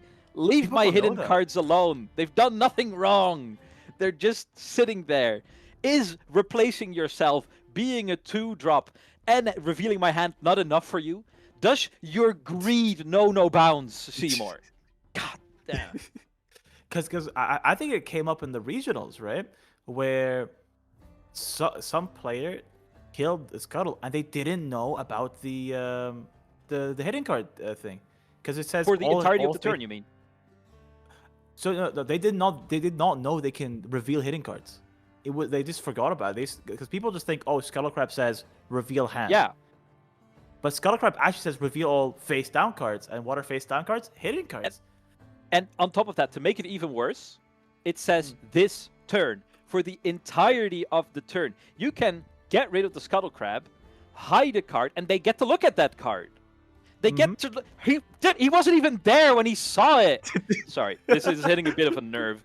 Right, I think you're my unwilling therapist. That is. I think Seymour has done a few things in your locals. Man, and I will say, with the prices coming down, you have like the single Baron in there to if you're stuck on 7 points, be like, all right, now you're gonna have to deal with the Baron. Oh, you want to star cross it? Why would you want to star cross it? Are you silly? So it has a lot more legs than people give it credit for. It has already been dismissed as, it's a gamble deck because there's so much variance in revealing the top cards. But man, it is just not a coincidence. Like, you are not getting into top 8 if you're not a skillful player, if you do not know what you're doing. And currently, Teemo is situated so well in the meta, and as a cherry on top, I think the total cost of this deck currently is sitting around like $50 for the entire deck and sideboard. Wait, really? Okay. Because all the cards are dirt cheap. Like, it's only Baron that is really costing money.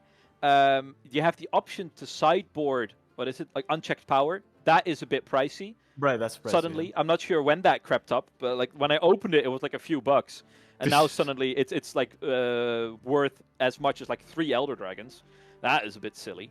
Right. But you're not forced to run that. I love unchecked power, especially into LeBlanc matchups. But we were already doing well into LeBlanc matchups, and I like it into Irelia as well. But she's a little too slippery with all the flashes available. So you definitely don't have to run that. You can just run another Edge of Night. You can just run a Rebuke. Those options are all available to you. I think Downwell also a good card you can run, maybe. Sorry? Downwell. The return all units. Downwell, yeah. So Downwell is kind of in the tricky part where it is a proper option to be running. I do like it. However, it also returns my things, and I only like it when my opponent's things go breaking. Oh man, I will say this Teemo deck, it gets me going because it really embodies what I like in the game right now, and that is just the sheer diversity of decks that are playable, and not only playable for a good time, not only playable to do well at your Nexus night, but do I have to remind you, this deck got top 8. Top 8. yeah, I agree.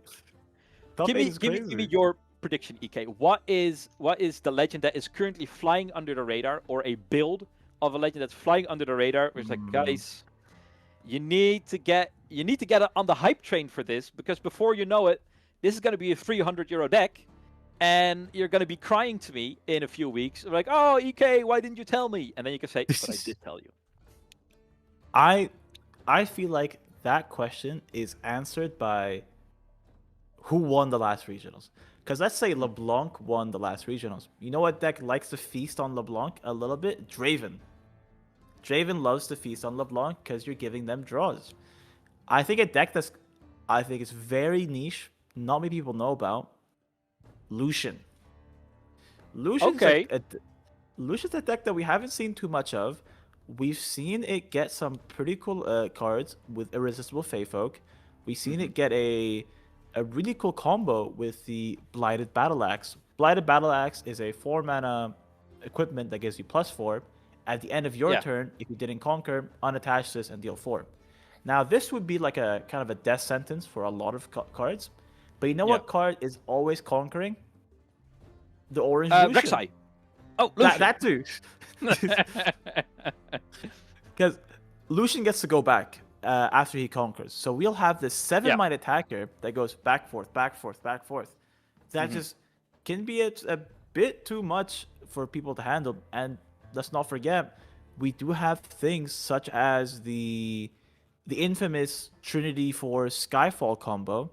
And I'm not sure if they run it, but we do have stuff like the Red Brambleback that doubles our conquer effects. So that combo that used to give us like 3 points is 4 points now. I've been quivering. Quivering with the Red Brambleback. And I mean, you're not the only one believing here, EK. I mean, it was regional qualifier Las Vegas champion Sam D. Sherman who was bringing it to Sydney or Lille, I believe. I think it was Sydney, where he was already running an Unleashed package as well.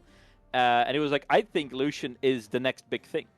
So there are definitely believers out there. And I'll have you know that from the best of body legends in Sydney, Lucian was one of the 2 legends that had body in its domain, but did not run Aurora for their best of. So here's the thing. When a main strategy for a deck is better than running Aurora, that means it's got legs. Right. How do you sit on I'm not sure what the axe is called, but the one that gives like +4 might, but if you don't conquer, how are we feeling about that? Is that a trap, or is it the next big thing? I love it. It makes your Lucian 7 might on the attack, and because Lucian gets to go back, you'll never have to incur the consequence of that card. Yes, it's expensive. The Wrath of the Axe. Right. Yes, it's 4 mana, and you have to pay an energy when you equip it. But best part is it's not only 7 might on the attack. Remember, equipments give assault when you play Lucian. So that is an 8 might attacker hitting you every single turn. And even decks like Aurelia, if something like that's happening every single turn, it's very hard to deal with. And you got to remember as well that Lucian, it has the tricks up its sleeve to kind of duck and dip through some of the remove pieces as well. And how badly affected is it by Starcross? Because that is kind of like the other part, right? When you put so many eggs in that basket, is there a way to play around that, or do you just have to go balls to the wall, commit to the play, and if they have it, they have it? The saving grace of every single body deck right now, except for the body calm ones, is Repulse. Repulse says if there's a spell or ability that targets a single unit at a battlefield, then you can counter it. So we have some kind of answers to stuff like Starcross, to stuff like Rebuke. But again, it's very, very limited. you have to think about it. It has to be at a battlefield, has to be a single target, and can be a bit difficult, especially when you're an equipment deck. And the biggest part about equipment decks is they can be hit by this reaction speed Starcrossed before they equip. So you'll pay the power, you'll pay the energy to equip this battle axe, but then next second you see it, your unit's back in hand, and now you've wasted a power, you wasted an energy. Do you find yourself struggling to stay ahead in cards in the current meta when playing Lucian? I will say I am more of a Lucian spectator. I've actually never played the deck. I was like a guy that was like, hold on, this deck has legs. You know, you have Camel, you have Punch First, you have the Trinity combo. But I will say, the biggest issue for Lucian is, I think it is purple, right? Yeah, and it is stuff like the defense, where we have this really good attack, but if the attack gets stopped, we have to now rely on holding. And Lucian, as much as these axes, these Trinity forces are giving might, Lucian kind of struggles with that because our legend's only good on the attack. It is just you only gain assault. There's nothing helping your defensive profile. We have some ways to cheat, right? We have the challenge to get rid of a unit. We have the Relentless Pursuit to kind of act like a better Ride the Wind. But other than that, if we kind of get our attack slowed down, the deck starts to kind of fall off and taper. And I mean, it is a little bit of a cop out to go like, oh, but yeah, it's so vulnerable to Defy, because yeah, guess what? Almost all of the decks are. Every right? deck's, yeah. Like, yeah, oh, this card is bad because it can get countered. Like, that is a poor argument. But all of your most pivotal cards are in that Defy range. I am going to put it out there. Because with all of the interaction running out there, it is a little tricky to go through it. And the consistency in that, I do like it because the ceiling is there and it gives agency to a player, which I am always quite fond of. But you do have to ask yourself the question, is it better than to run a more centered, a more focused version of a similar deck? And that is the point where I want to talk about Rek'Sai in our current meta, where we saw it dominate in, dominate. We saw it be quite competitive in Spirit Force, where especially the mono order variants are capable of just flooding the board, and even Dravens aren't really capable of dealing with, let's say, 5, 6, 7 threats on the board at the same time. Where did all my token decks go to? What happened? I feel like it's only Azir that is still out there, but to call that like a swarm deck, I feel like there's more going on than just the fact that it's a swarm deck. But what happened to my Victors? What happened to the Rek'Sais? Is that still being played in your local area, or? So shout out to the last kind of bastion of hope of it's a guy that keeps playing Rek'Sai. I think he's trying to play Annie now to varying levels of success. I do say with Rek'Sai, the one issue is, yes, we're very fast. Yes, we have these kind of I call it the casino deck, where we can get these really high highs, and I'm pretty sure we are running Karthus now. And I think the best of Sydney ran Karthus inside the Rek'Sai list to kind of get a higher ceiling. But you have for Rex, so Karthus doubles. I think it will double the honest the broker. death knell effects. Yeah, double death. So we can get double honest broker, which is gold, 2 golds. Double Soaring Scout, 2 runes. Double Glass Mythologist, we get 2 units back, and the most important one, double Ferris Forerunner to kind of get 4 tokens on the field. All right, I see the vision there. I mean, to that point, I was like, all right, so you're just playing worse LeBlanc. Yeah, cool. But with the Forerunner, are there? Let's do some real time brewing with that, shall we?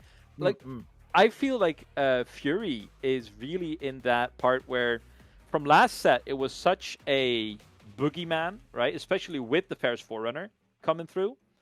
But when you look at Fury, are there even any other death knell effects than the Ferris Forerunner? Because I'm looking right now, and I'll be honest with you. Only the Forerunner is showing up as a death knell effect. Surely there's more out there, right? I think so. I think Forerunner might. Oh, let me just check.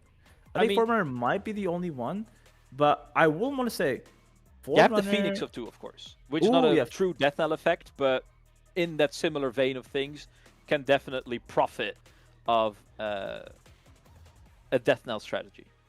I think I did check, yeah. So it is only Forerunner, as you said. I do want to talk about Forerunner specifically. Yes, for please a talk bit. to me.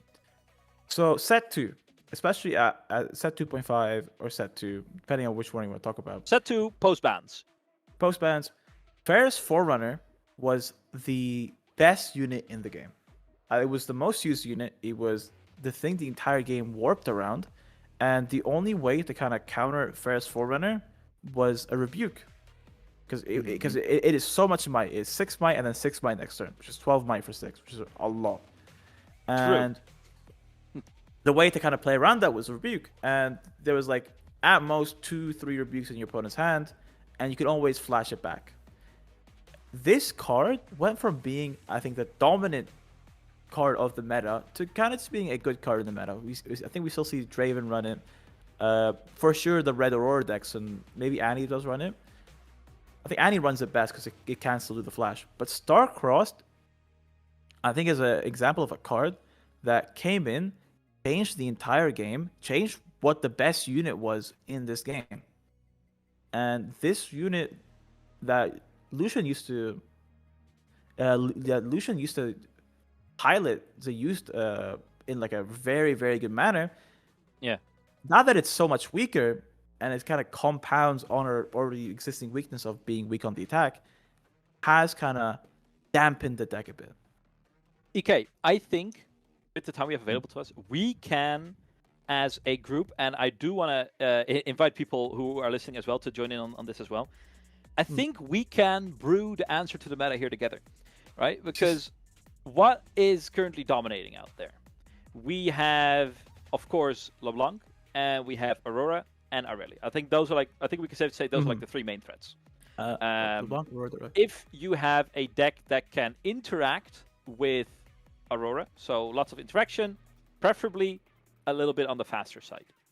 If it's on the faster side, it can also deal with LeBlanc pretty well.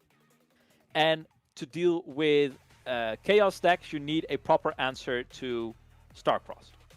So what I'm hearing here is a deck that has many many threats. So not a lot of eggs in just 1 or 2 baskets. Is an answer to our current deck, what could be the fastest deck out there to get 10 different units on the board to start messing with the battlefields out there? Is there a way to either get Rek'Sai up there or to have Azir run even faster? So we've talked about potential kind of answers to the meta. I think Azir is kind of slated because we have ways of accelerating. We have guards, we have Arise, and we have ways of recuperating our board back. So I think Azir is a good answer. I think and you're always guaranteed to hit that first turn unit, right? Yeah, for sure. And I do want to also add to the field is we also have to deal with blue purple. I think blue Diana Ezreal. I think that's another because you can, if you kind of put your deck into this all-out attack, as many boards as possible, as many units as possible, we now get into the trap of hold on Moonwell, or hold on Moonfall, or hold on Rebuke, hold on Starcross. But Moonfall only pulls in a single unit, right? Single unit, yeah. So is that not in a similar category as Charm, as Star-Crossed? I think it does. I think Watcher also is a card we should watch out for. Watcher Bellows is very scary, but I don't really see that played anymore. I think it has vanished. I think it is just more pure Watcher right now. Watcher is a great unit for the Accelerate. Sorry that I keep interrupting you, but no, you're good. You're good. We're cooking here. To kind of reiterate, I feel that the meta is in a prime position right now to be exploited by decks that are looking to overwhelm the board. Oh, this is not a drill. This is not a drill, EK. We have casters right in front of us. I see a bracket appear in front of us. We have our top 4 confirmed. Are you ready for some more actual Riftbound on your screen? Now, I want to highlight. I think now it's a household name now. EDG Rico. That's the man with the upside down adaptatron. That's Free Buke. I love this guy. I mean, he has to be the flippin' best player in Asia right now, doesn't he? He might be the best player in the world. You might. I mean, it might be in the running, but I feel when you're trying to contest with Challenger TCG, Prismaticism, Alan, I feel like, has he really been tested by the best of the best of the best, or was it simply a fortunate run out up to that point? Right. I mean, I think having the kind of, not many people have enough bragging rights saying, hey, I not only won the Chinese regionals, but I've also won the overseas regionals. But he didn't win Chinese regionals, did he? Well, he's about to. Okay, all right. I mean, if he does it, if he does it, I think that will be the first time we've had a player win both a Asian regionals and also a Western regionals in Sydney. I do agree, and I feel like he is one of the players to watch out for. His way of piloting Aurelia is some of the best you can see. I think if there's any person to learn from when playing Aurelia, then it's him. Now, we've waited for so long. SW, I think that's Aurelia, right? That's the Aurelia player for us from last game. I want to say. I forget. Yeah, I believe we have Diana Azir from the top of my head, if I read my screen right, but I'm getting confirmation that it will be the Aurelia Diana matchup. So similar vein of board, and this is a matchup. I mean, we only can have extremely exciting matchups to be playing right now, but the moment is finally here, EK. Good things happen to those who wait. And gosh darn it, we have been waiting for a while. So let the good things start happening. We are in top 4. We are ready to get our engines roaring. And it's an absolute slammer of a match. Just give me in one sentence per deck, what is the most important part that we have to pay attention to? All right. Aurelia, Hui, buffs, interaction, defy. I think that's the big things we're gonna look for. Now, Diana, Hui, Ride the Wind, Starcross. I think those are the biggest things we can talk about. We're going to be seeing a lot. And let me add one thing. Deflect on Aurelia. Those are the big things we need to look for. It's a disaster. And I do think that Diana has to be very, very mindful of trying to deal with a Aurelia. I think you should be avoiding combat with the Aurelia as much as you possibly can. Moonfalling an Aurelia into your own battlefield is a play that comes with so much risk. Yeah, lovely. I get to dictate how we do combat, but where does Diana shine? In combat. And I do want to add... This is interesting. EK, sorry, I'm going to point out, we have to talk about the battlefields. There's not a single hall in here right now. I believe it's the Sunken Temple and Targon's Peak. Where are these halls? I think both players are a bit reluctant to start off with them, knowing that the other one might be able to make use of it a little bit more efficiently. Well, I think that might be the hall. Again, it's all these Chinese texts, so I would not know.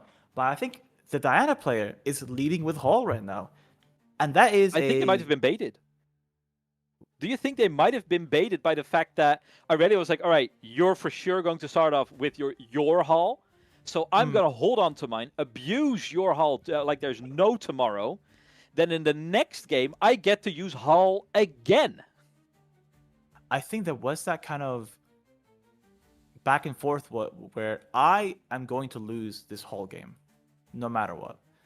because no matter what, to be fair, Diana does have answers to Hall. They have their own kind of ways of buffing I mean, they love with Hall. Raven Bloom. Just not, they love just not Hall as much as Aurelia. But yeah, if there's a person who loves Hall more than Diana, it's Aurelia, and that's because of the overwhelming strength that is Aurelia Fervent in these Hall games. Now, because it's Diana's Hall, that does mean we'll eventually go into a game with Aurelia's Hall. There's 2 good games for Aurelia with this insane battlefield, while Aurelia, Diana does not have the same kind of battlefield strength that Aurelia has, I will say. This is, I'm not sure if you caught the glimpse, but we have main deck Turn to Dust for Diana, which is going to be quite pivotal because on the other side, we see in the opening hands, we see our very own Seymour looking to reveal some hands. The Scuttle Crab, such a strong turn 1 play, and that is exactly how they're gearing up for. 2 energy being spent, a first unit hits the board. Welcome aboard our little Seymour, and playing a spell-reliant Diana deck that now has to give up all information in a turn or 2. That feels really bad. And I do want to say a really cool card that we did see is the unacceptable losses from the side of. Let's make sure about this card. Unacceptable losses from the side of Diana, which says both players get to kill a gear. Is that losses or is that Turn to Dust? I think he might have both, but I just see a loss. Oh, he might have both. So the losses, the really cool thing about that is it is an action for 1 rune. And the fact that it's an action, that means we can play it for free. So if this Scuttle ever goes in, or if the Scuttle ever tries to uses gear, that is this boots that we have in hand, we'll be able to, even at 0 runes, play our unacceptable losses in combat and kill that gear for free, basically. It is. Here's kind of my struggle. Why I hate acceptable losses as gear removal. I think it's really inconsistent. In this matchup, you're chilling. But why I would rarely ever advise someone to run it, which version of Aurora is played most? It's Sivir. And I just feel like Sivir always just has the gold token to be like, okay, I'll just get rid of this gold token. They play the gold token the turn they play the Aurora, right? Because they will recycle a rune no matter what. Exactly. So there's always going to be a gold. So that card's not always going to be seen use. But this is not an Aurora deck. There is the Swiftfoot boots, and there's 1 gear only, and then a single energy to deal with the Swiftfoot boots.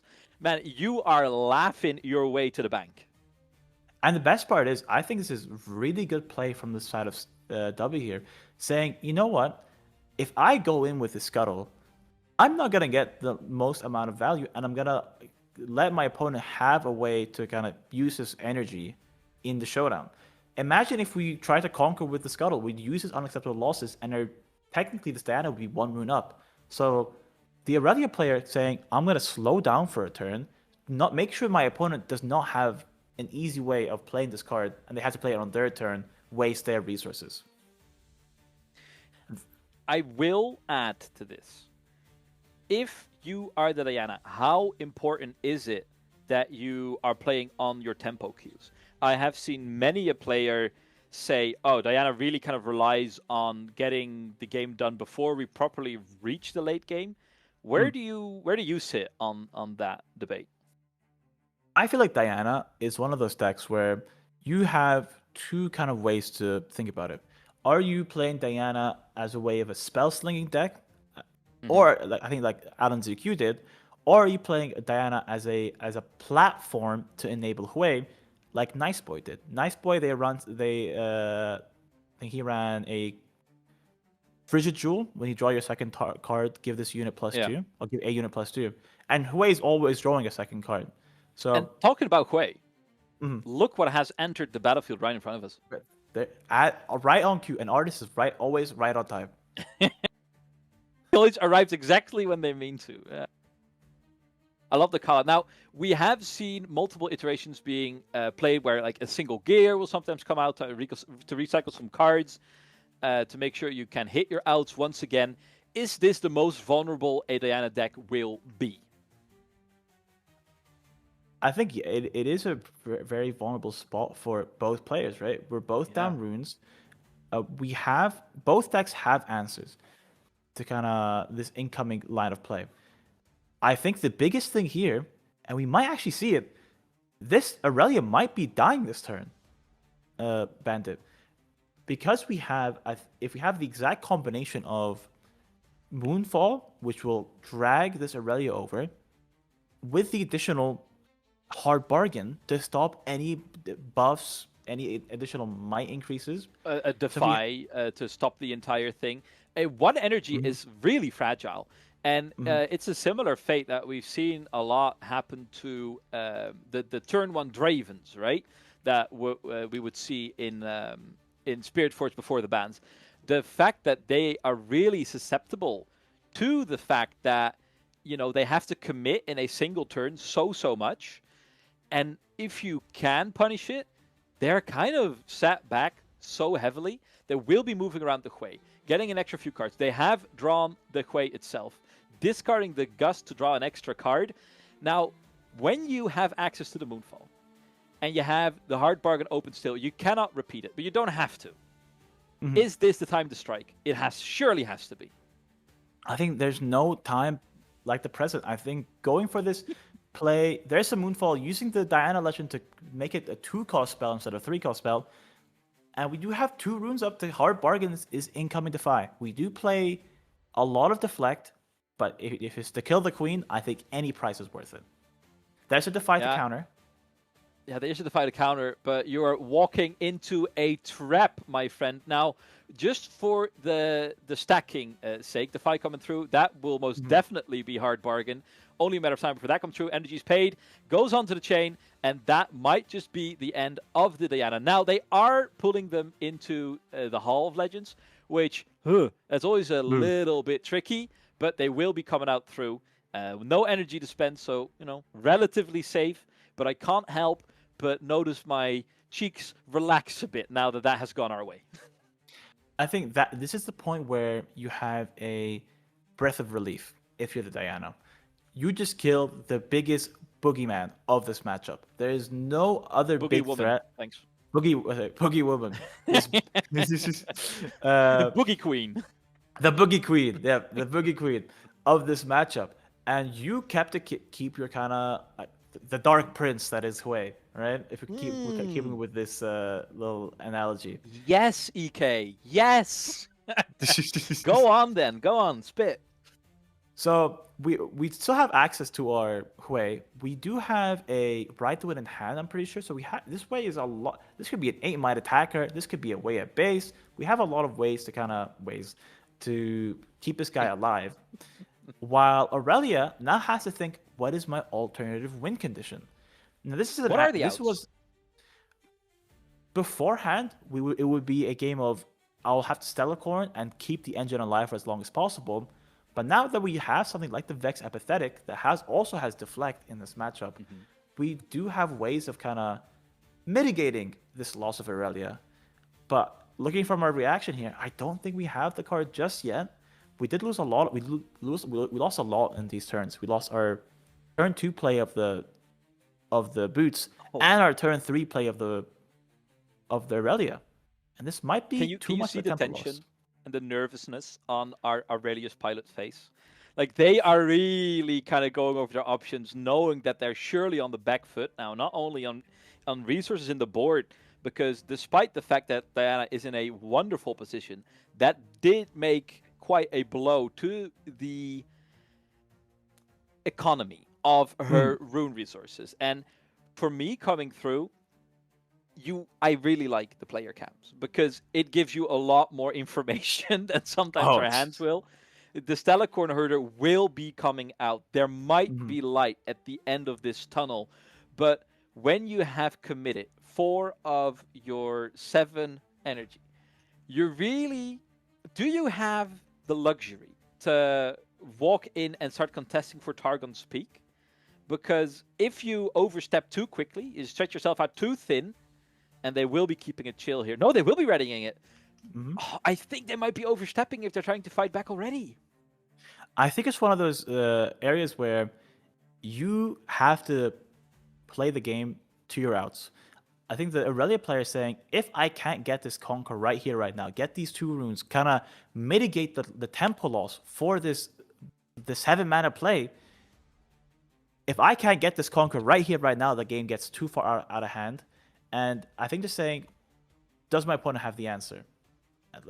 Diana, to be fair, certainly does. But we have to sacrifice something for it. We'll have to make payments. We have to invest into our future before we can reap any sort of reward.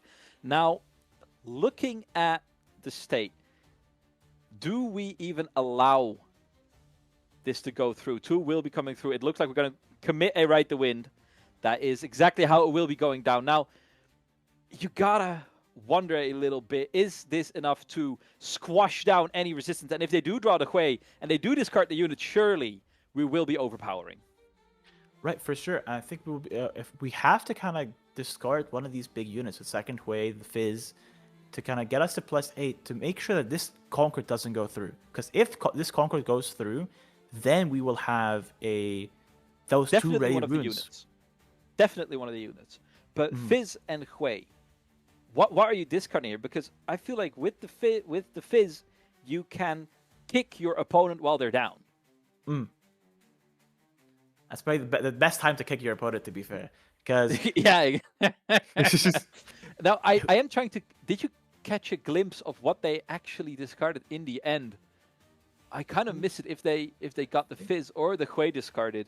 I hope it's the Hui. Let's put it like that. Because with the resource they have available, I feel like it's really strong to be able to answer the next threat of a Aurelia as well and keep them far behind. And remember, this Fizz is also threatening a lot. This Fizz is threatening a Ride the Wind. We kind of got a sneak peek that the Diana player also drew into a Star-Crossed. So this Fizz is a lot They did discard the Hui. They did discard the Hui. Ooh, They still okay. have the Fizz. I think that is correct, I feel say. So Fizz there kind of is a extra Moonfall, extra Ride the Wind, extra Star-Crossed that can be very much useful. And now we're at the point where they're passing the turn completely back because they know I am. Oh, it felt like they were passing. Oh, okay. Yeah. I was already a little surprised because keeping your turn the dust discarded to draw a second spell. So it's kind of imperative to stay on the ball here because there's a lot going on, and I do have to say you can leave a little bit of a gap, keep the movement open. Fizz coming out. Are we digging? No, we're just turning the dust in. And I think it's just a really good way of saying, hey, I'm just going to set up a board, get rid of your biggest boon here, which is this way of cheating tempo, this way of gaining runes, if you think about it. Because by moving this way back, we're saying we're leaving this Targon's Peak for the Conquer next turn. And if it was as simple as equip the Scuttle, Conquer with Scuttle, then it would have been a very easy play pattern from the side of the Aurelia player. But now kind of, again, stopping all the answers before Aurelia has any chance of asking the question. For me, when we're looking how the board is developing, you want to keep Aurelia on the back foot.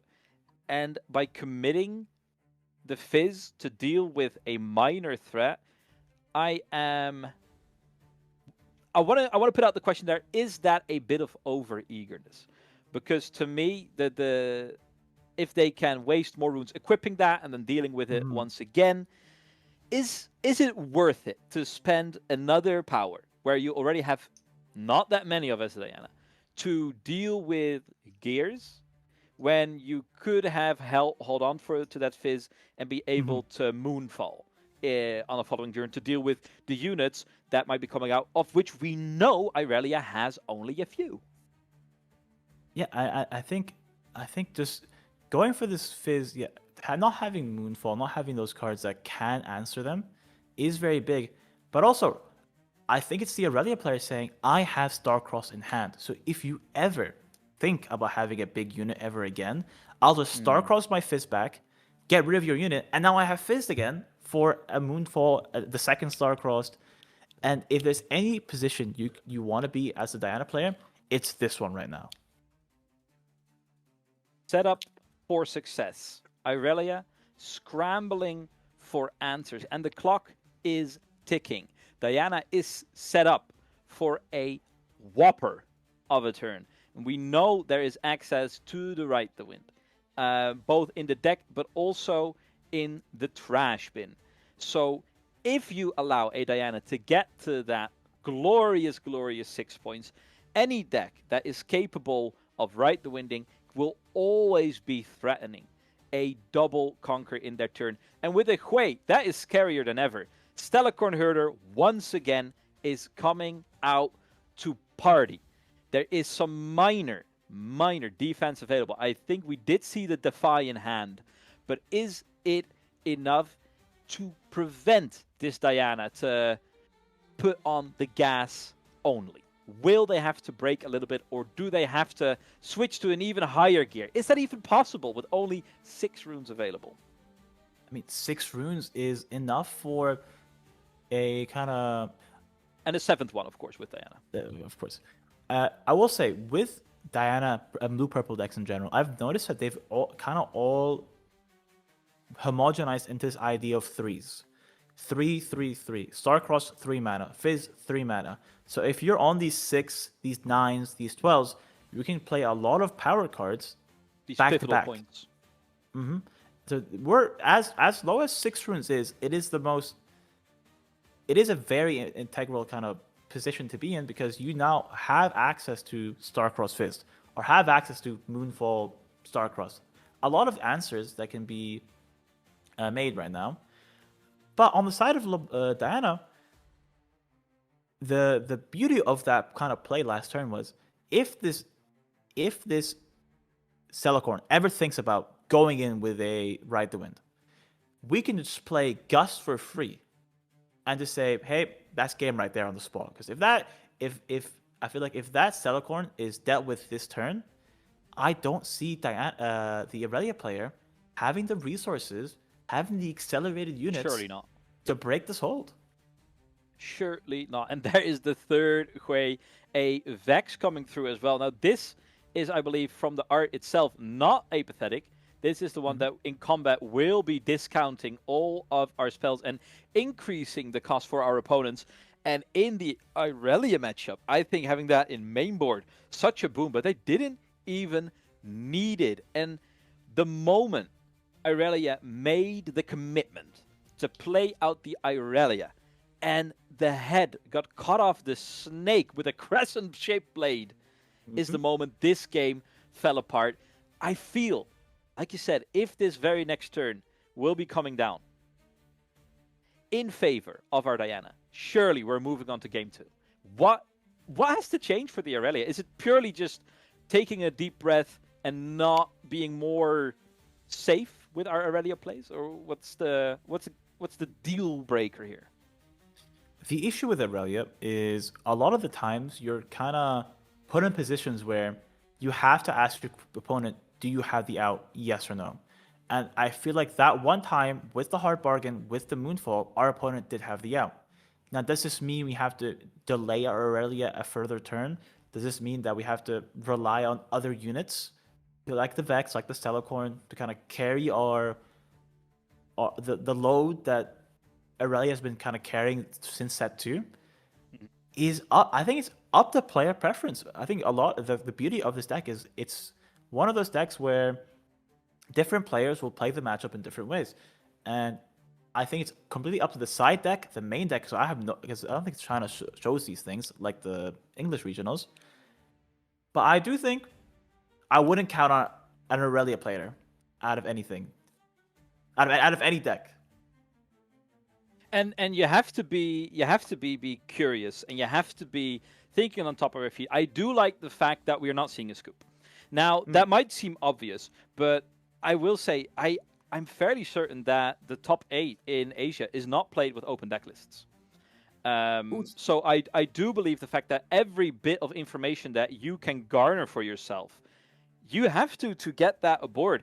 And knowing, getting the confirmation of like, all right, you play the Vexes. That is something I'm going to have to be mindful of, to that my combats might be proven a little bit more troublesome.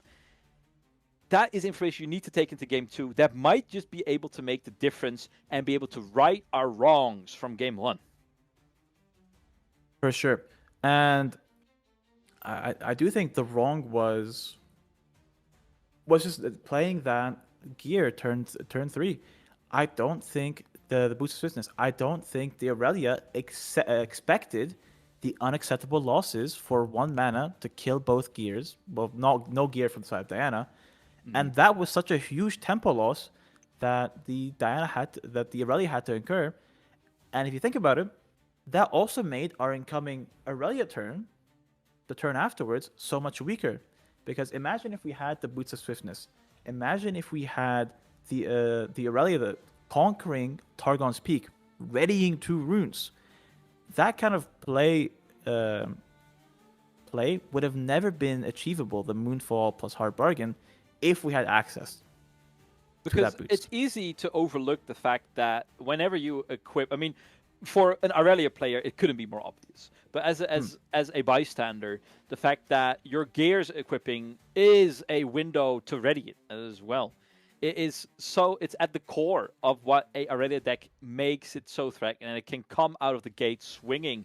And every inkling of victory, even the thought of trying to have a proactive play, has been squashed by Diana as they have been coming up. And currently, the Hydra of Aurelia is being dealt with swiftly, cutting off each head, and they're just not growing back in pairs anymore. Right, and you have the great hero against these Aurelia decks. That is this Vex Shearlist. Vex Shearlist, we see a lot of play. Enemy spells cost 1 more, 1 power. Your spells cost 1 power, 1 less. And with the Diana Legend, that's 4 runes up on a showdown, and you can play a lot of spells. You can play. Yeah, we know they have spells. access to the Starcross currently. Correct. And the Stupefy, I believe. I think Starcross is a huge answer. Stupefy, also another huge answer. Gust to move the Stellacorn back before any buffs can occur. We can have Existential Dread to stun the attacking enemy. There's a lot of answers that Diana can have, and it's one of the reasons why a lot of pro players kind of like this deck. Let's have a chat about Gust, because I feel that it is being played by a lot of players a bit mindless, starting off with their Gust. And when you have no other options, sure, that's fair. But in these matchups, where you do have options, what is in your eyes the optimal time to be playing the Gust? Do you start off with it, or do you finish it out, baiting out all those buff spells, and then, in answer to that, Gust it away? I think the best answer is, I think, the one we're going to see right now. Because if you already have a 3-might unit that our opponent has to deal with, such as this Fizz, you now have an opportunity to play Gust in response to the discipline, because our opponent needs to keep this unit alive. You don't. So our opponent will have to play discipline, will have the opportunity to now Gust it before the discipline goes through, but not having it right now. And this might be the start of a cascade, and this might be the start of the only way for this Aurelia player to get back into the game. Now we have 9 runes. Stellacorn on a battlefield. We have cards in hand. How do we translate this to a win? And to me, that is really only the start. And this is truly, I mean, we've said it before, not on the card alone. This is what I would qualify as an acceptable loss for the Diana. It's all about this Hui, who can be riding the wind. Don't forget, Diana's sitting on 6. If they manage to hold, and they can ride the wind over, if they are not ready to deal with that, they are in a world of hurt. And they will be riding the wind over from their hull. So they can stack as many might buffs on top of that as they want in reaction to riding the wind. That can suddenly be a 10 might Hui if they're not careful. And then it doesn't matter how many Guardian Angels are equipped to your Stellacorn Herder. Lose a single showdown and you are losing the game. Speaking of important decisions and showdowns, our Aurelia player has a charm. Now, looking at this battlefield, there's no good charm targets. If you charm in the Vex, Really isn't. she makes all the spells cost 1 more, 1 less. If you charm in the Hue gets his movement buff. If you charm in the Ravenbloom could be one of the biggest units in the game, if need be, as a 2-drop. And you still have to battle. Oh, there will be committing the charm. They're just going to say, make them have it. And we will be stupefying just to draw a bit of an extra card. See what is hiding in there. Now, it's not a showdown just yet, so Diana is off the table. Correct. It's not a showdown just yet, but also we do get to use this Superfly to give a +1 to our Vex, make it the slightest bit of an extra win from our side, because we can use that Abandoned Hall in reaction to the charm, because the spell hasn't been fully resolved yet. We'll be ticking over just that little bit. Now, with charm on the stack, on the chain, you will have to cut through the noise. There is still so much energy available for our Aurelia, and a hand to make that energy just that bit more threatening. We know they have access to a lot of gears. Defy sitting in hand. I believe that is a Right the Wind spot. A double Defy Right the Wind. And a GA. I believe that does make up for 5 cards. So the combat tricks seem to have dried up just that little bit. And this might be the last death stroke of our Aurelia in game 1. Yeah, exactly. I feel like this was a bit of a Hail Mary from the side of the Aurelia, saying, I need this Vex to die to this charm. I don't have any more buffs. I don't have any more ways of kind of going in. The only answer I might have is a Ride the Wind. But if I Ride the Wind, that's three runes to power. But more importantly, my opponent gets to conquer and the win next turn. It truly only seems inevitable, but if there is a deck that can slither its way out of there, it can be Aurelia. But with these cards in hand, no matter how many times you shuffle your hand, the cards within them are not going to change, EK. What possibly out is there anyway? Because as it's rightfully mentioned in chat, he knows that there is Starcross. He waves the white flag, will be moving on to game number 2. And Diana, can she maintain this momentum? Can she 2-0 as Dubby and find a way to the finals? I think that was a commanding game from the side of Diana, showing the strength of having these answers, these moonfalls, these Starcross that Aurelia has to deal with. And we know Defy is a really good card. We know Defy is a card that can say no to these answers. But not only do you have to have the Defying hand, you have to have multiple Defies and the runes to kind of back it up. Something that Aurelia did not have. Now, I do want to put you in a little bit of a crazy land there, if it did happen. What the Aurelia player could have done to see a few more draws is we could have actually, again, makes no sense to do this. We could have defied our own charm to stop the Vex coming over and then try and do something with Ride the Wind. Again, complete madness, right?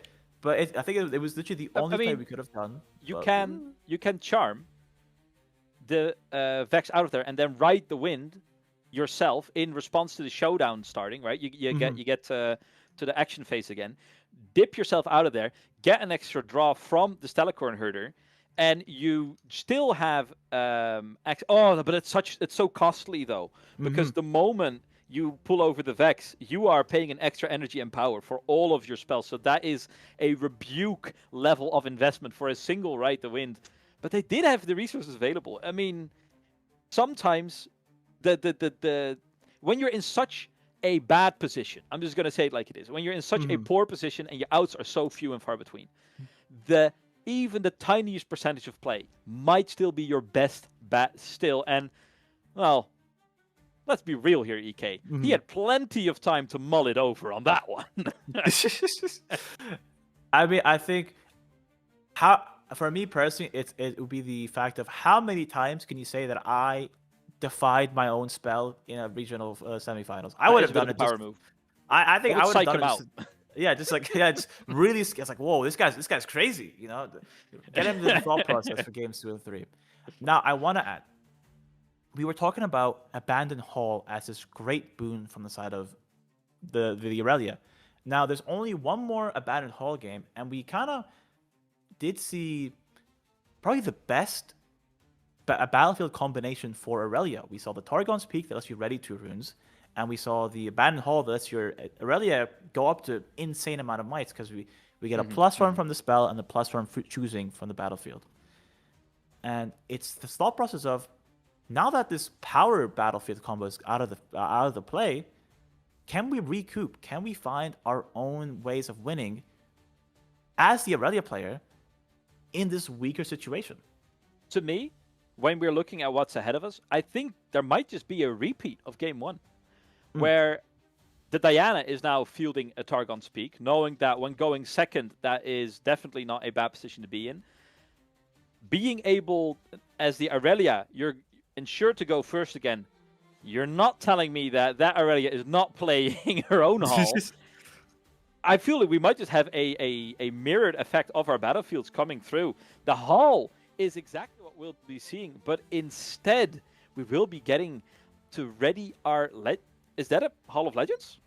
Oh, these battlefields are all the same. I think this is the pay 1 to get gold. I think. Yeah. I was about to say, when you see the pay 1, it doesn't make sense to pay 1 to get 1 energy. That doesn't make a lot of sense. But it would be funny though, if you're talking about power moves, huh? This to get is inside pay 1 get 1.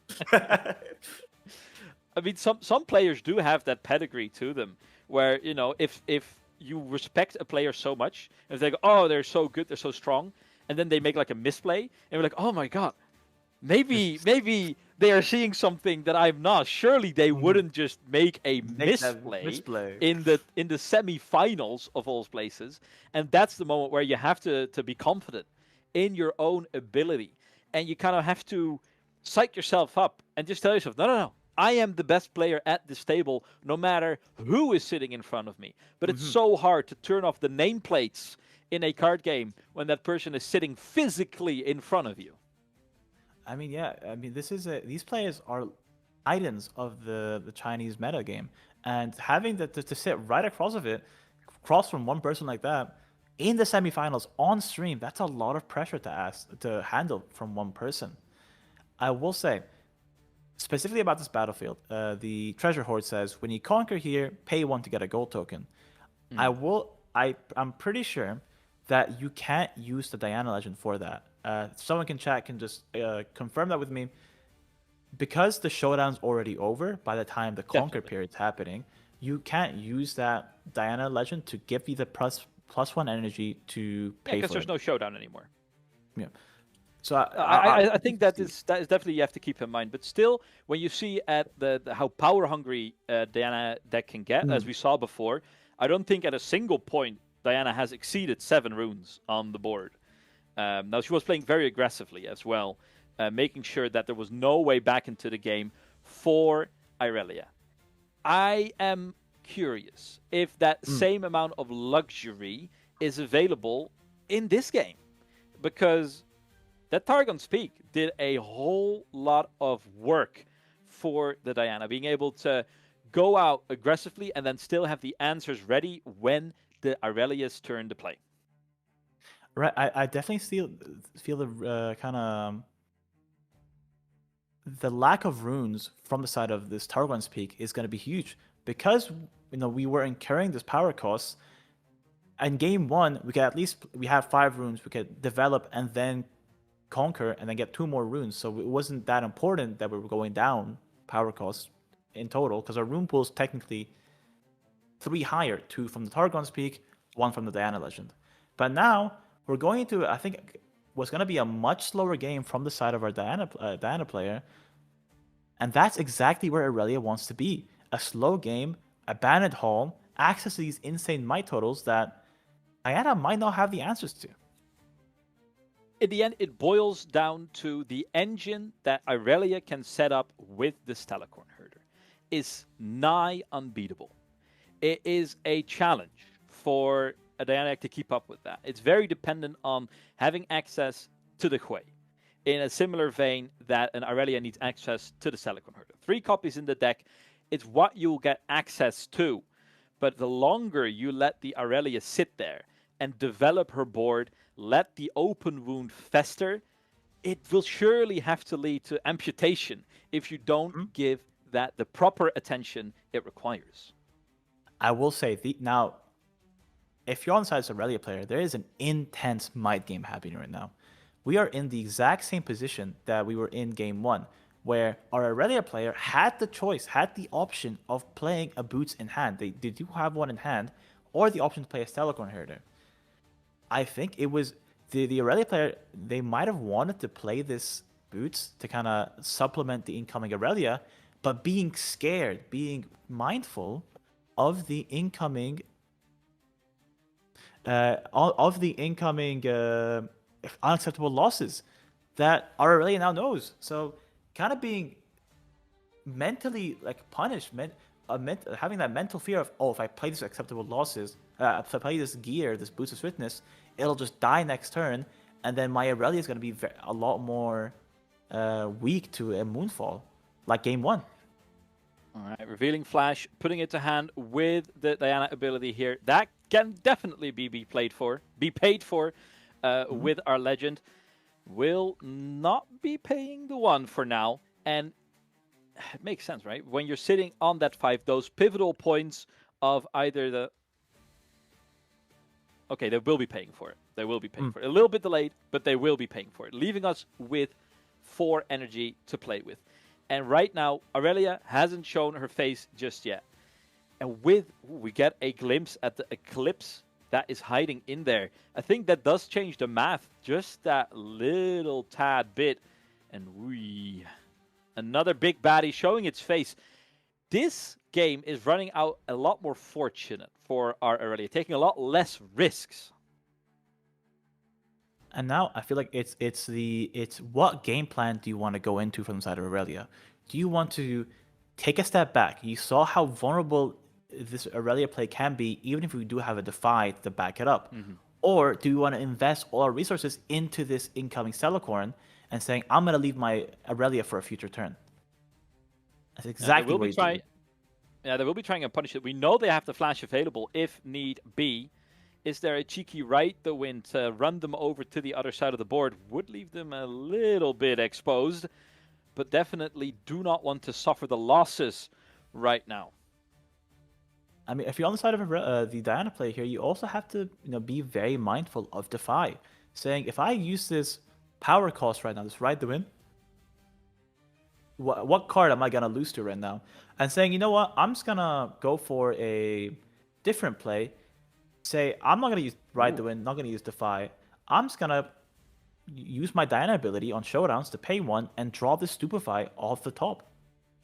They will be sacking it. They will be letting go of their champion unit, looking for a better opportunity to take a proper stand, because you are facing down 3 more energy on this side. You have to be mindful. You don't want to waste unnecessary resources. However, I will say, with 7 cards in hand from the Diana, I feel like you can bait out any and all resources. Any Defy that you can bait out right now is one that you will not have to face down the line. Was this the most pivotal moment? I think this might be a very big turn from the side of Aurelia, because not only did we get this conquer, we got the draw engines going. We're now threatening a lot on our turn with stuff like Stellacorn plus Defiant Dance on guard. These big buff +2s, +4s basically. But on the side of Diana now, we now have to not only answer this 5 might unit with a plethora of buff spells behind it, but we also have to answer the incoming Aurelia right after. And that just might be too much to ask without our units. And you can't sit and you can't sit on your hands right now, because every turn that this Stellacorn Herder is allowed to exist, your problems gets worse and worse and worse. If they didn't have to Defy before, they surely have drawn it by now.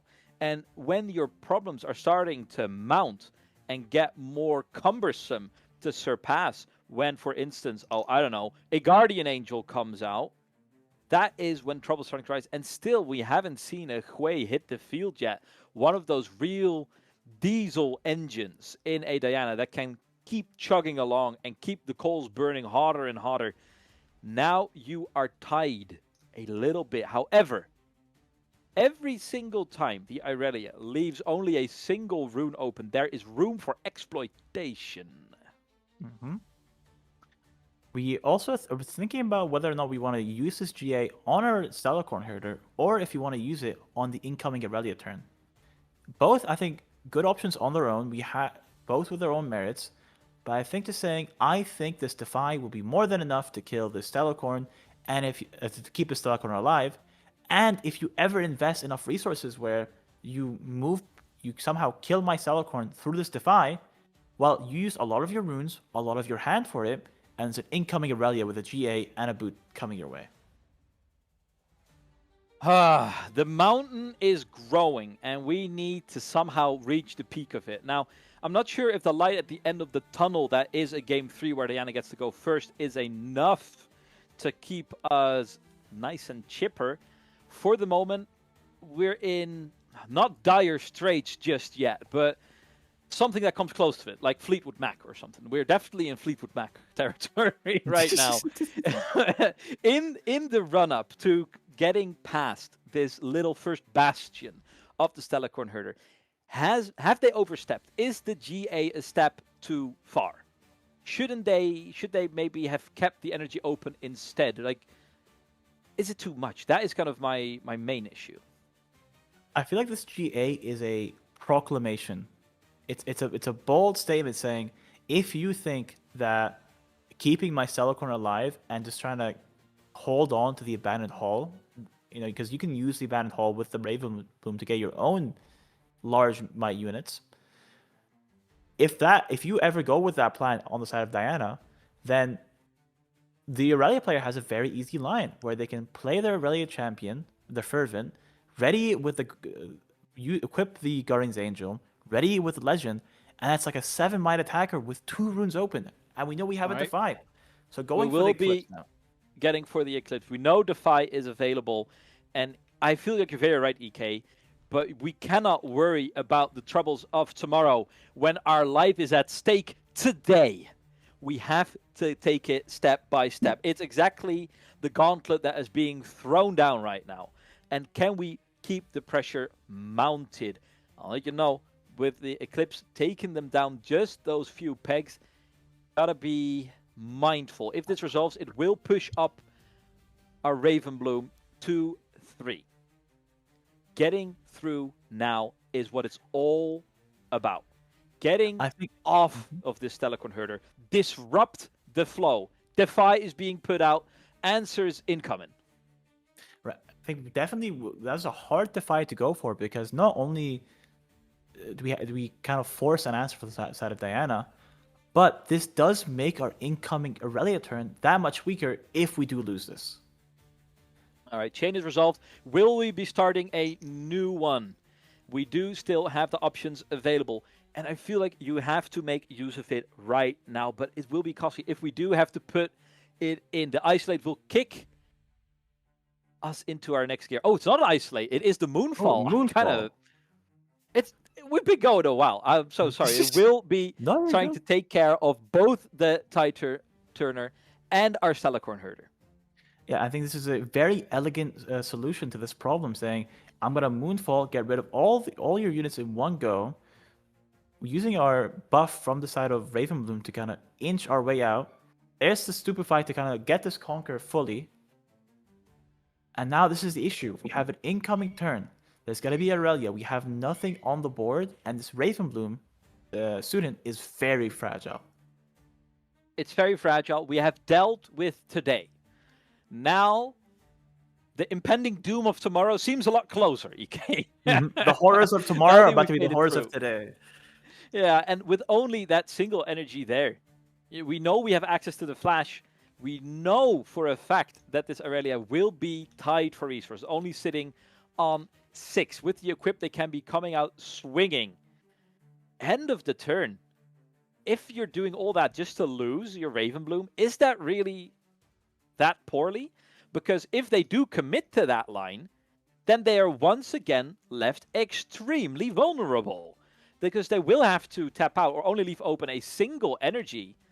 And we've seen what good that did them in game 1.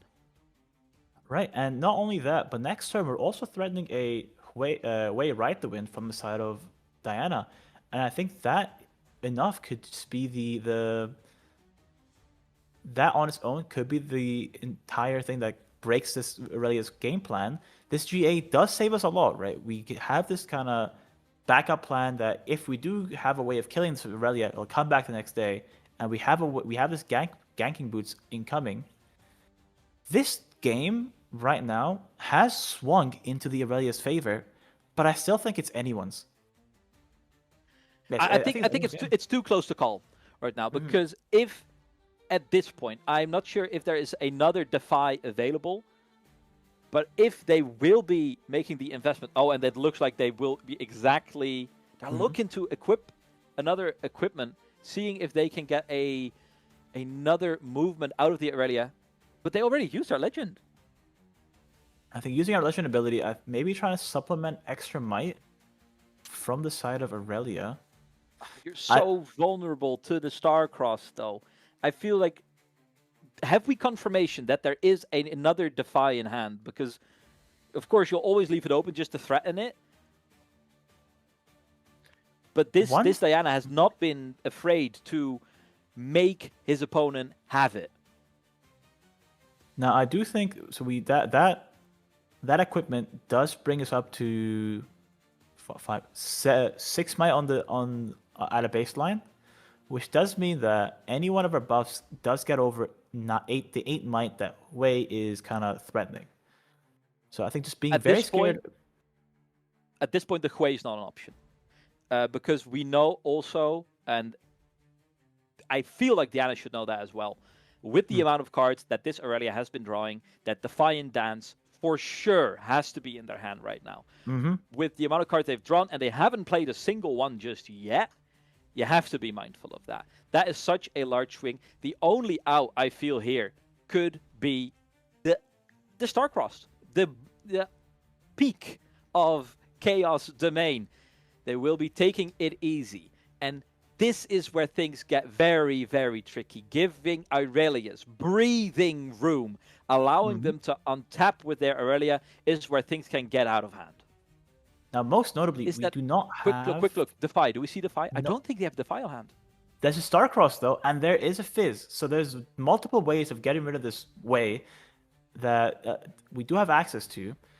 I will say the one thing we can do to get rid of, to kind of counter this incoming attack from the side of Aurelia, is as a Diana player, we could ride the wind to the battlefield that Aurelia just left. We know we don't have a Defy, and that will bait out the Starcross. But do we have an answer to Starcross? That's the most important part now, I feel. What kind of answer would there even be for Diana? I feel like you're just kind of dead in the water to that. I think you'd have to find a counterspell, a hard bargain, and abandon. But I mean, if we didn't, we want to be using that on our turn, on our moonfalls. So no matter what, this is going to be huge. This Starcross being the biggest kind of card in this matchup.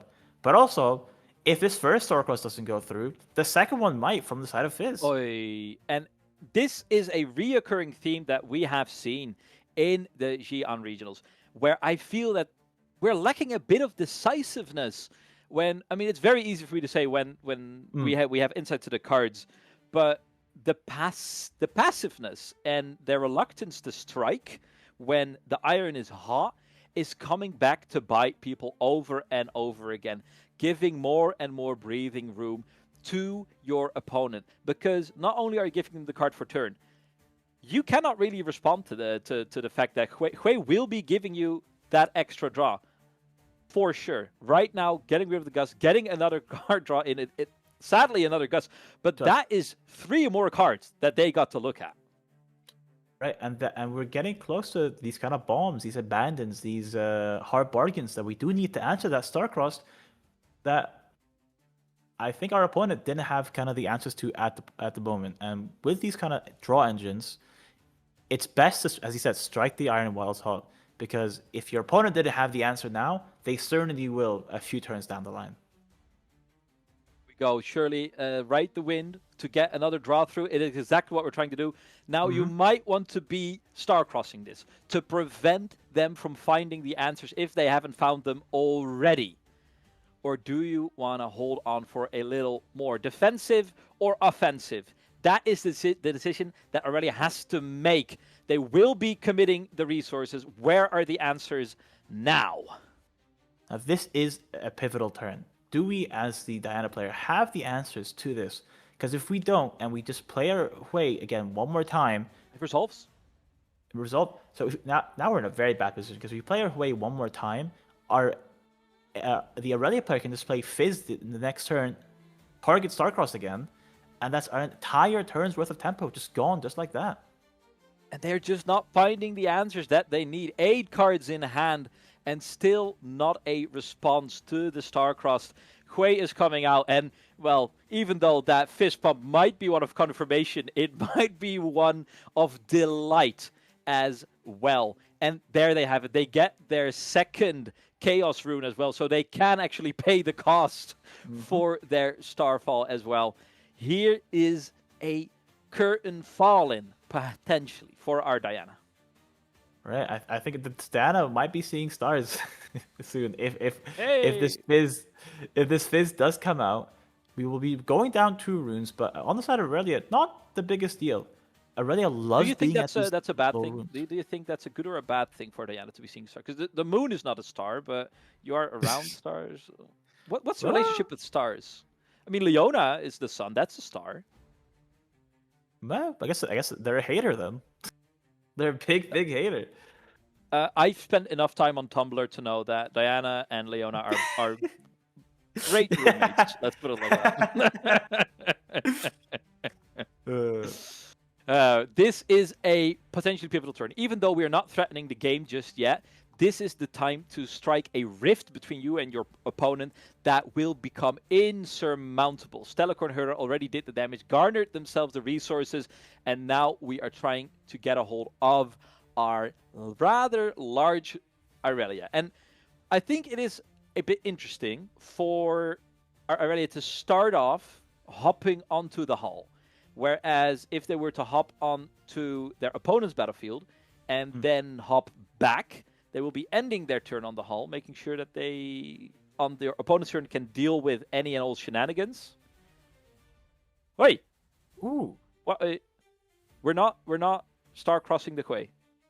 I think just saying, you have no way of beating me. No way of beating me on my abandoned hull.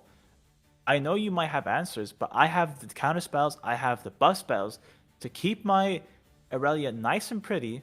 So that means I don't have to invest my Fizz just this turn, and instead I'm going to use it for a future turn where I can just guarantee the win.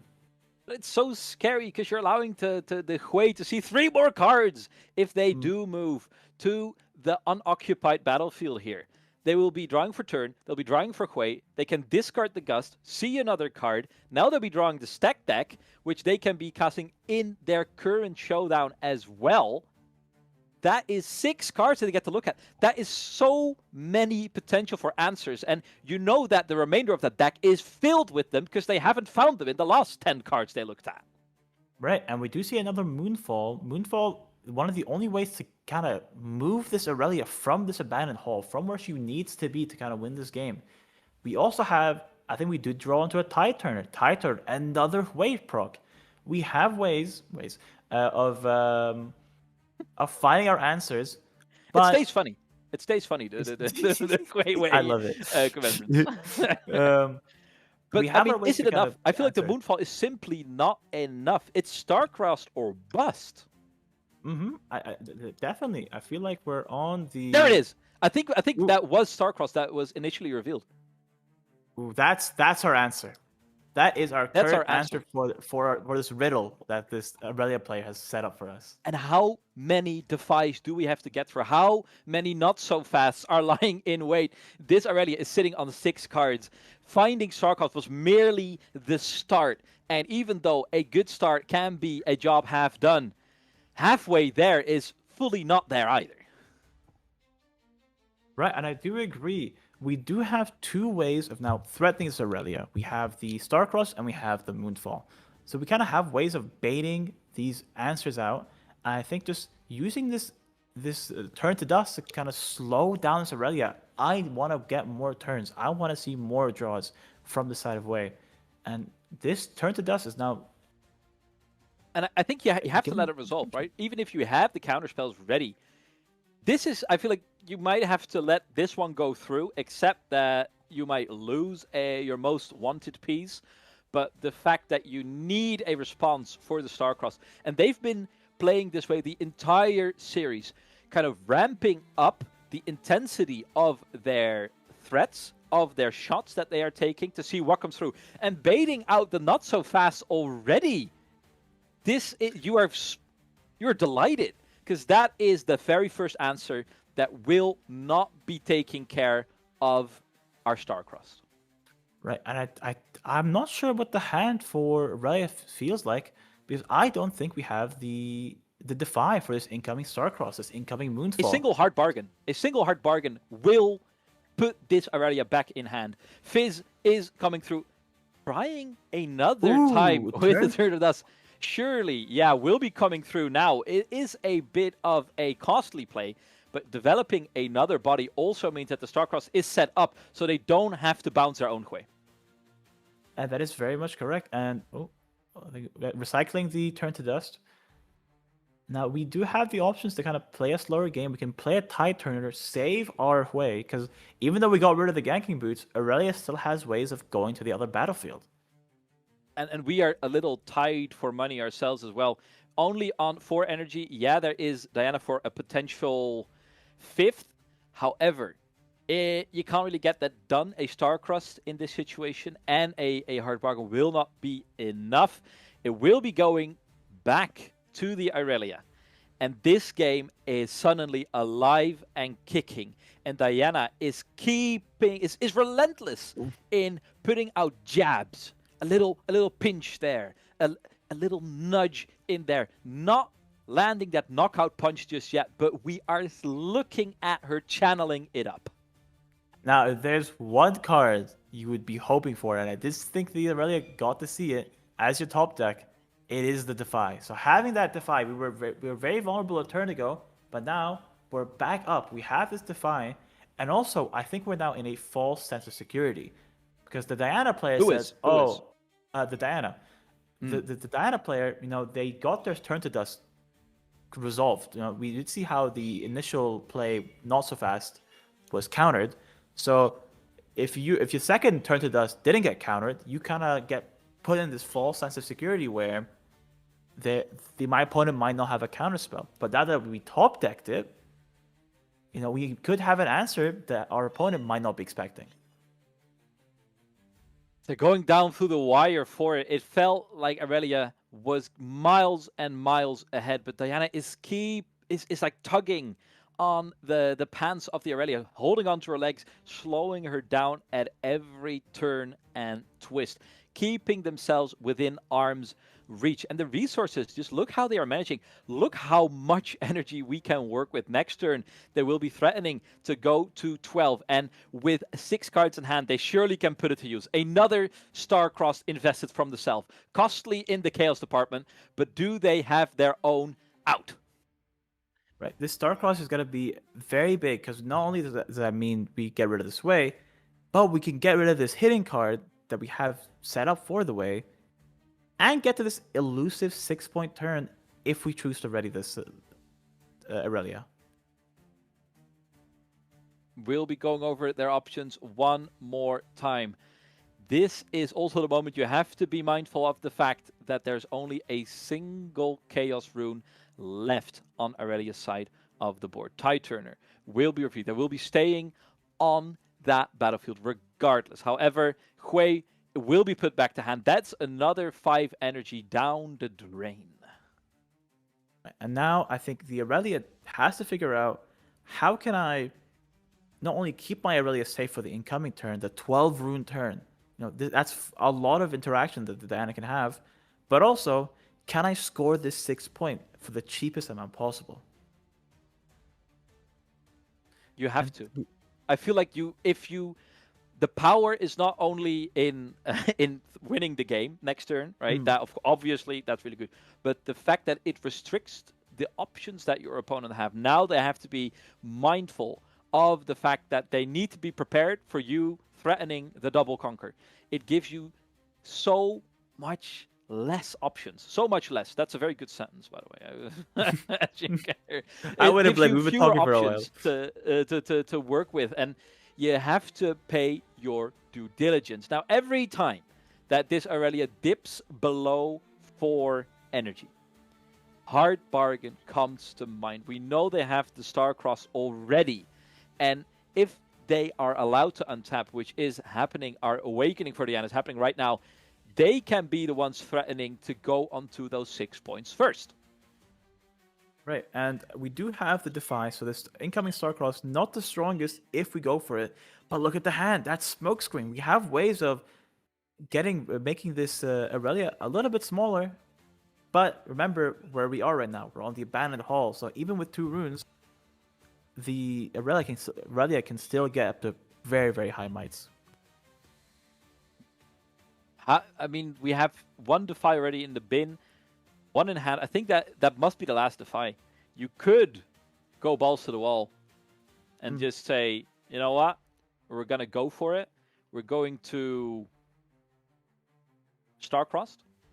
Let it be Defied. Let it be countered if they have it. And then just fizz it 1 more time. It's costly. It's costly. I would love that play if we can somehow... I think that's a very good play, but I think it's made much, much better if we can somehow get rid of this GA and conquer this point. Because if we can be on 6 points and force our opponent to now play 5 of their incoming 7 runes to just playing Aurelia, then we are put in a very good position to win this game. And it's all about... Oh, go on. I hear you. But we haven't seen a single Defiant Dance yet. They have 2 of it up. I feel trying to win against Aurelia in combat on the hall is such a dire proposition. Even if you moonfall it away, I feel like that is just such a mountain that is unclimbable. How do you deal with an Aurelia that can boost herself into the stratosphere? And I think our Diana player might be saying, Quay is my answer. It's going for the right riding the wind. They will be going for it 1 more time. And this is the issue that you have right in front of you as the Aurelia, right? Because when you are faced with the proposition of, okay, do I have to put on the gas or can I take it slow? The fact that Aurelia did not get to her 6th point means that Diana can have another turn. They can be patient. They can take it slow. They will be riding the wind. It gets defied. But doesn't that open the door for the Star-Crossed? I think it opens doors to a lot of things right now. This smoke screen, the Star-Crossed, there's a lot of answers that we have available to us. And as the Diana player, you have to go, what are the chances my opponent has the 3rd Defy? And it's very low. Is that the 3rd? Wasn't that already the 3rd Defy? Was that the 2nd or I'm not sure. That might be 2nd or either way. I'm going to ask chat if you guys know if that was the 2nd or the 3rd Defy. That's because I feel like we have been seeing a lot of Defies, and they can only be played by our Aurelia. But it is, like, we've all seen it not so fast. So counting to 3 has not always been my forte. We are going over our options at this very moment. And the Hui will not be moving just yet. Boiling down to our options and the freedom to wait another turn. The fact that this Aurelia is only sitting on 4 runes, there is a disparity in energy available. And the fact that these extra gold tokens have been reaped from Diana time and time again, we will be going into the showdown. Is it just for the extra energy? Here comes the Star-Cross. The flag cost will be paid. Is this the play of the game? Will it come through? 1 more energy available. Do they have it, or is it a bit of a stinker? They're going through the options 1 more time. Going through the bin. I mean, if they had the Defy, they surely would have just knocked it onto the field. This Diana will be going back to hand. and untapping with the Diana with only a single energy left, your options are so limited. And the exposure of even taking down that battlefield, taking it back, is only few and far between. You'd be taking down a Fizz. The real cannon is still sitting in the base. Right, and still, the way is going to be set up for that double conquer turn if you have Right the Wind. There's a hidden card right there. And that's a tide turner. We can move the way with the tide turner. That's an 8 might attacker. We still have runes up for a smokescreen. So even if we play the Aurelia, even if we have something like the Defiant Dance, I'm pretty sure the 8 might attacker with that 4 might debuff from the side of Aurelia might be too much. It might be too much, and the fact that they are still threatening lethal on the very next turn, Tide Turner swapping around, meaning that you will have a ready unit in base, ready to strike. I do believe that Ride the Winds are few and far between right now, so that option is a little bit off the board. Flash, of course, still in hand as well. The options are limitless, and the lack of resources for the Aurelia, we were highlighting it at the very start, might be the difference maker between making it to the finals or going home. This right now is the turn for Aurelia. We have to figure it out. 3 runes up that can be Starcrossed, Moonwell, so many things that can answer our plea, our final struggle for this finals. And right now, the Aurelia is stuck. We are stuck right now, Ben. They have such a hard decision to make. Don't forget, Diana's still sitting on 5 cards on hand. It's been a while since they could have that information. They've seen so many cards. God knows what might be lurking in there. They have Seymour available to get that extra information if they have to. Might be the sacrificial scuttle to make sure that they're not walking into any hidden traps. For me, it's going to come down to who can stick it out, who can be decisive when it matters, because both these players have been patient throughout the entirety of the game, at times to their own detriment. And if this Diana manages to eke out the win, this would be the most crushing 2-0 that we've seen in a while, but a more deserving finalist I have trouble imagining. Right, and this is the issue right now. The Starcross, we had the Defies early game, but we don't have them right now. Our fuel has started to run out. We didn't have the Celicorn engine for as long as we would have liked to. We had to go down runes for these Defies. We've kind of suffering the consequences of all those double equip turns with the Aurelia, and now it all comes down to this. Do we go in with this Aurelia? Do we choose to go in with a different unit? How do we figure out this incoming defense? Do we give up our Celicorn? So many questions, so many different lines, and it's up to the Aurelia to figure it out. For our current predicament, we cannot allow them to hold. If they hold a single battlefield, it's kind of a write-off from here on out. The only alternative you have is to take a stand on the opposing battlefield. See, all right, you're going to need that 8th point. I will be sitting there high and mighty, but it's giving your opponent so much agency. We have seen SW be prepared to give his opponent that agency, and he has been giving his opponent so much time to set themselves up for success time and time and again. Now we are in a situation where the value engine on Diana's side seems to be outpacing an Aurelia, which is not something we were predicting at the very start. The fact that committing to an Aurelia play in this instance is so costly. It is a price tag that they have struggling to pay, let alone being able to pay that and then have a solid turn afterwards. It is all crumbling, crushing down, and Seymour might be leading the way to our own demise. Now imagine a different world. Imagine where we did get that extra point, where we didn't give our opponent that agency.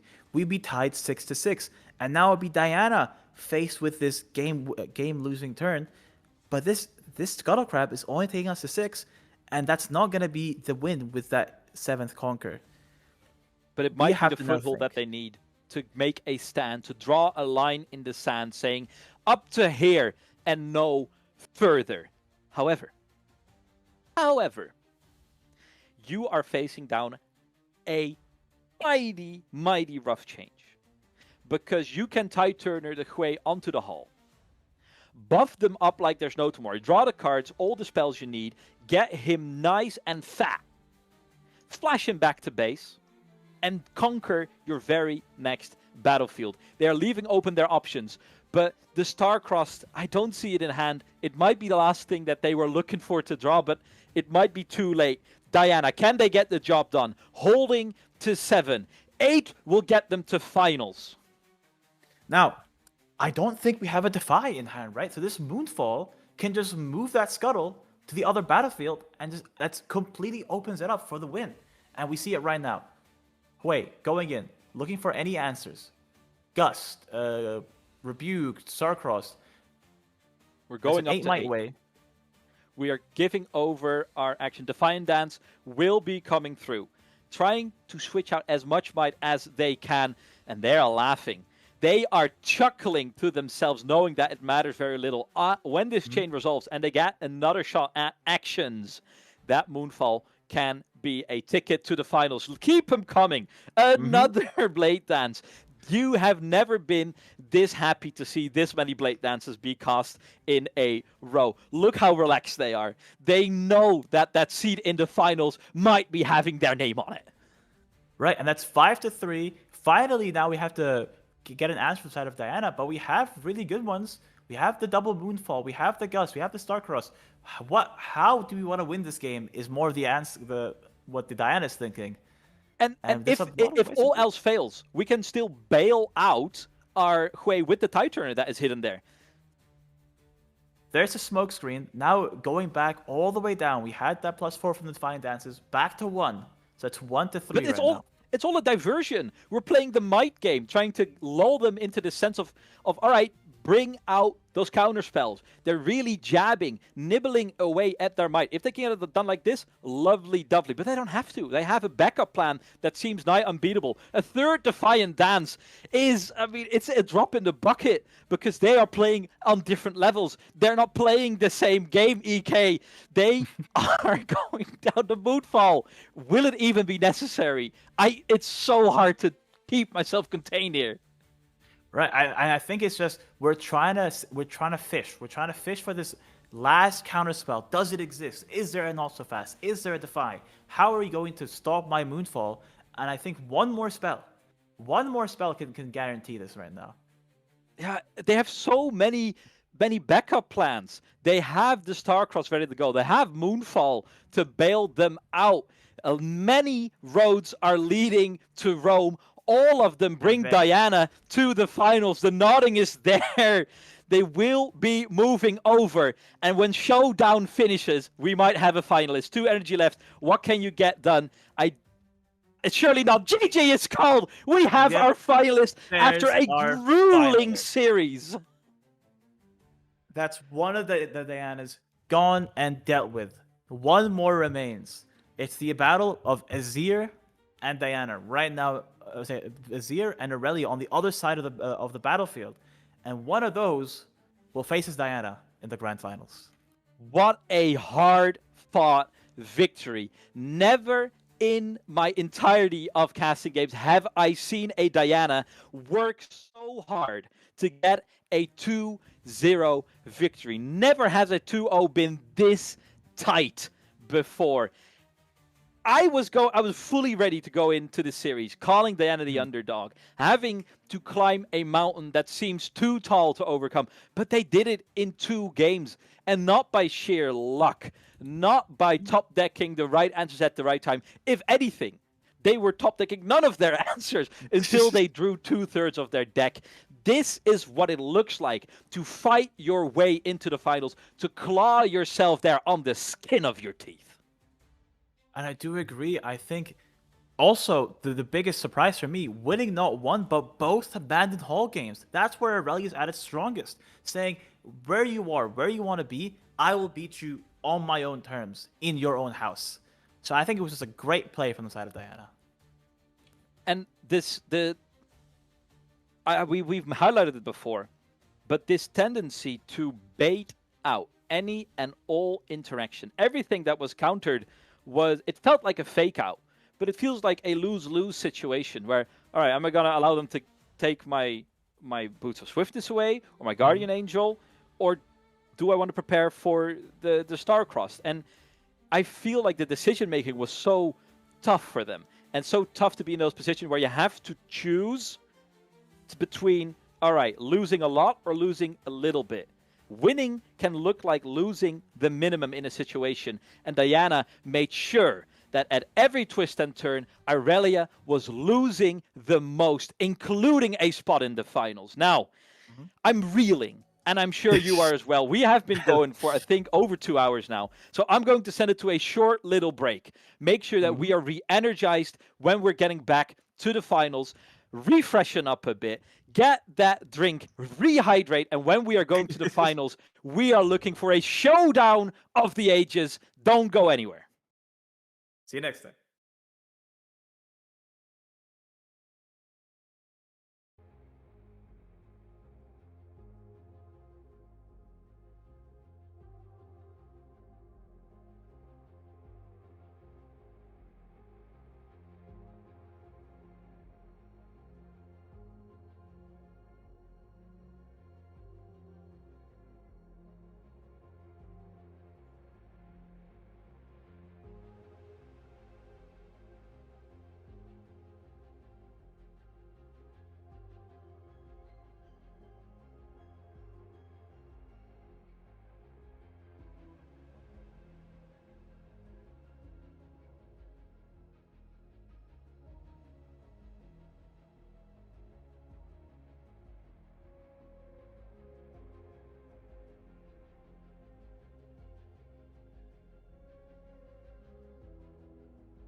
Attention, attention. All viewers, this is not a drill. We are getting ready for the Xi'an finals in the regionals. Next to me is no one less than EK Pilot. We are Hello? getting ready to jump into the game. EK, we don't have any confirmation just yet, but are we praying for the Azir? I am praying to see Azir, because Azir is one of those decks that you don't get to see often, and it's always going to be one good player on that deck, and he's going to play that thing like it's no tomorrow. No mistakes, just pure masterclass, and that's what I expect from this player. We are holding our hearts. We used to pray for times like these, and I mean, as W taken out, Rico is the out of the Azir. tournament. We will be getting a Azir versus Diana finals. Now, And there's a deck I will list. tell you, this Diana was an absolute scorcher of a semifinals, tearing her way through the Irelia. We know she can do that, but the Azir is a whole different ballgame, EK. Right, and I feel like, looking at the deck list right now, Azir would be a hard matchup, but this Diana, it runs 3 gear destruction in main. This is... Yeah. They are ready They for this seem to Aurora be matchup. very well equipped to handle a more gear-oriented strategy. And when you're facing into the Zero, where you do have to face off against the BF swords, right? All the equipment's coming through. You gotta be on your toes. You gotta be ready for that. And does that make immediately in one shot Diana our favorite? I feel like it's Azir that's gonna have to kind of climb this mountain that the Diana had to climb the last game. We saw how impactful these gear destructions were last game, with getting rid of a boots, getting rid of a GA, and more targets now. We post side will have 3 turn to dust and 2 unaccepted losses. That's an eighth of your deck purely just to get rid of these big equipments. And on the other side of the field, I feel like the interaction pieces to, with precision strikes, take out all the most important bits of a Diana deck. And then we are looking at mostly the Hui in this regard are quite limited, right? We're looking at a single Call the Week. We're looking at a single Charm in deck. Yeah, we are running the 3 Hidden Blades, but that is truly more of a last resort, in my opinion. So it will be coming down to tempo once again. And in that regard, we've seen from our top 4 match that Irelia is no slouch in keeping up with a scorcher of a pace. Right, and I feel like these decks are kind of both built to have some kind of tempo. We've seen it with Diana going into Wei, going into these 2 drops. But Azir, if given the right equipment, can have this endless stream of tokens. And the one good thing about these tokens that, hey, if you're going to star across one of my Azir tokens, I can just equip the equipment that was on him immediately afterwards. So those kind of removals that were so important last game, not as important this game. And we were talking about it in our previous little podcast episode. We're crossing over the break. The presence of the Death Grasp is very important. However, in this list, I don't see it in the main board. Right, having only one Death Grip, one of those cards In the sideboard. In the sideboard and not in the main, kind of shows that we're really going for other win cons, other ways of kind of winning these might battles. And I think that's just kind of a slower way, and that's of the Vi Yellow Ambush Champion. When I attack, stun a unit here, I think Azir players saying, hey, if I send a lot of might into a Elder, I'm gonna die. But if I stun the Elder and then go in for a fight, I will live because the Elder does 0 damage to me. Well, we don't have to spend a lot more time wondering ifs, whats, and buts, because we are gearing up towards our final series here in Xi'an. We are looking to get started on what could be the most decisive series just yet. Can the Emperor be crowned king once more, or do we have to welcome new royalty and congratulate on a new queen entering? We have said goodbye to Irelia already. So definitely fresh faces, especially over in China. Wonder no longer. We are getting ready to sculpt our hands in EK. If we are looking at Azir and saying, oh, it's going to be a bit of a slower matchup, do you think pivoting into a more Vi-heavy strategy, is that worth the cost? Because yes, it's more vulnerable to Star-Crossed. However, it's great at dealing with a Hui. Right. I feel like being able to deal with Hui, but also we do say that it's weaker to Star-Cross, but in some ways it's actually strong. Because if we're not Star-Crossing our Vi, let's say we're attacking with a 5 might unit Brutalizer Sand Soldier, and we're attacking into a wave, and we're threatening a trade, the Diana player might feel encouraged to go, okay, I'll Star-Cross one of my units and your Sand Soldier back. And that's exactly when we can actually react with the ambush mechanic from the Vi, kind of accelerate a unit over, say no to that Starcross, still get the stun, and be able to kill that wave. So both players have the answers to each other. We have the Defies, we have the ambush, we have the Starcross, the gear removal. It's all about how these players pilot their way into a victory. Will be boiling down to who can slither out between the cracks and find their way onto the throne. I will call some attention to some of the battlefields available towards the Azir, because there are battlefields that I don't think we've seen too much before, with both the Hall of, like, first of all, Tarfanian War Camp, that is as common as they get. However, Classic. Hall of Legends, for a single energy being able to untap your legend, and then Arena's Greatest, being able to race just that tad bit quicker. And that is kind of a deck that now is trying to tell me two different stories. Yeah, I think definitely the Arena's Greatest going. I think Azir, I remember if Azir is ever on that 6-point turn, he can always just arise for the win. And having that always be a possibility made that much quicker with the Arena's Greatest is a very scary kind of thing to think about. Makes it so that those first turns will already be on the even point total as well, right? Being able to bump yourself up to 2 will be a major, major boon. Getting everything ready for success is the name of the game. A trophy hanging above our heads, just 2 simple game wins away. But even at the last hurdle, everything can come crashing down if you are not careful. You have to be incredibly mindful. First priority, getting onto those battlefields, stopping your opponent from getting that ball rolling. Not seeing a turn 1 drop, not the biggest kind of issue with the side of Diana. Diana's a deck that can afford to lose that turn 1 play, but that's still, you're a bit slower on the play than you want it to be. Yeah, will not be suffering the same fate on the other side of the board. First gear coming down, Sand Soldier greeting the general, saluting, and will be equipped already. Weapon Master is a hell of a keyword to be running, and now it's up to the Irelia. First Moonfall has been spotted, but like we said before, the value of a Moonfall is heavily diminished.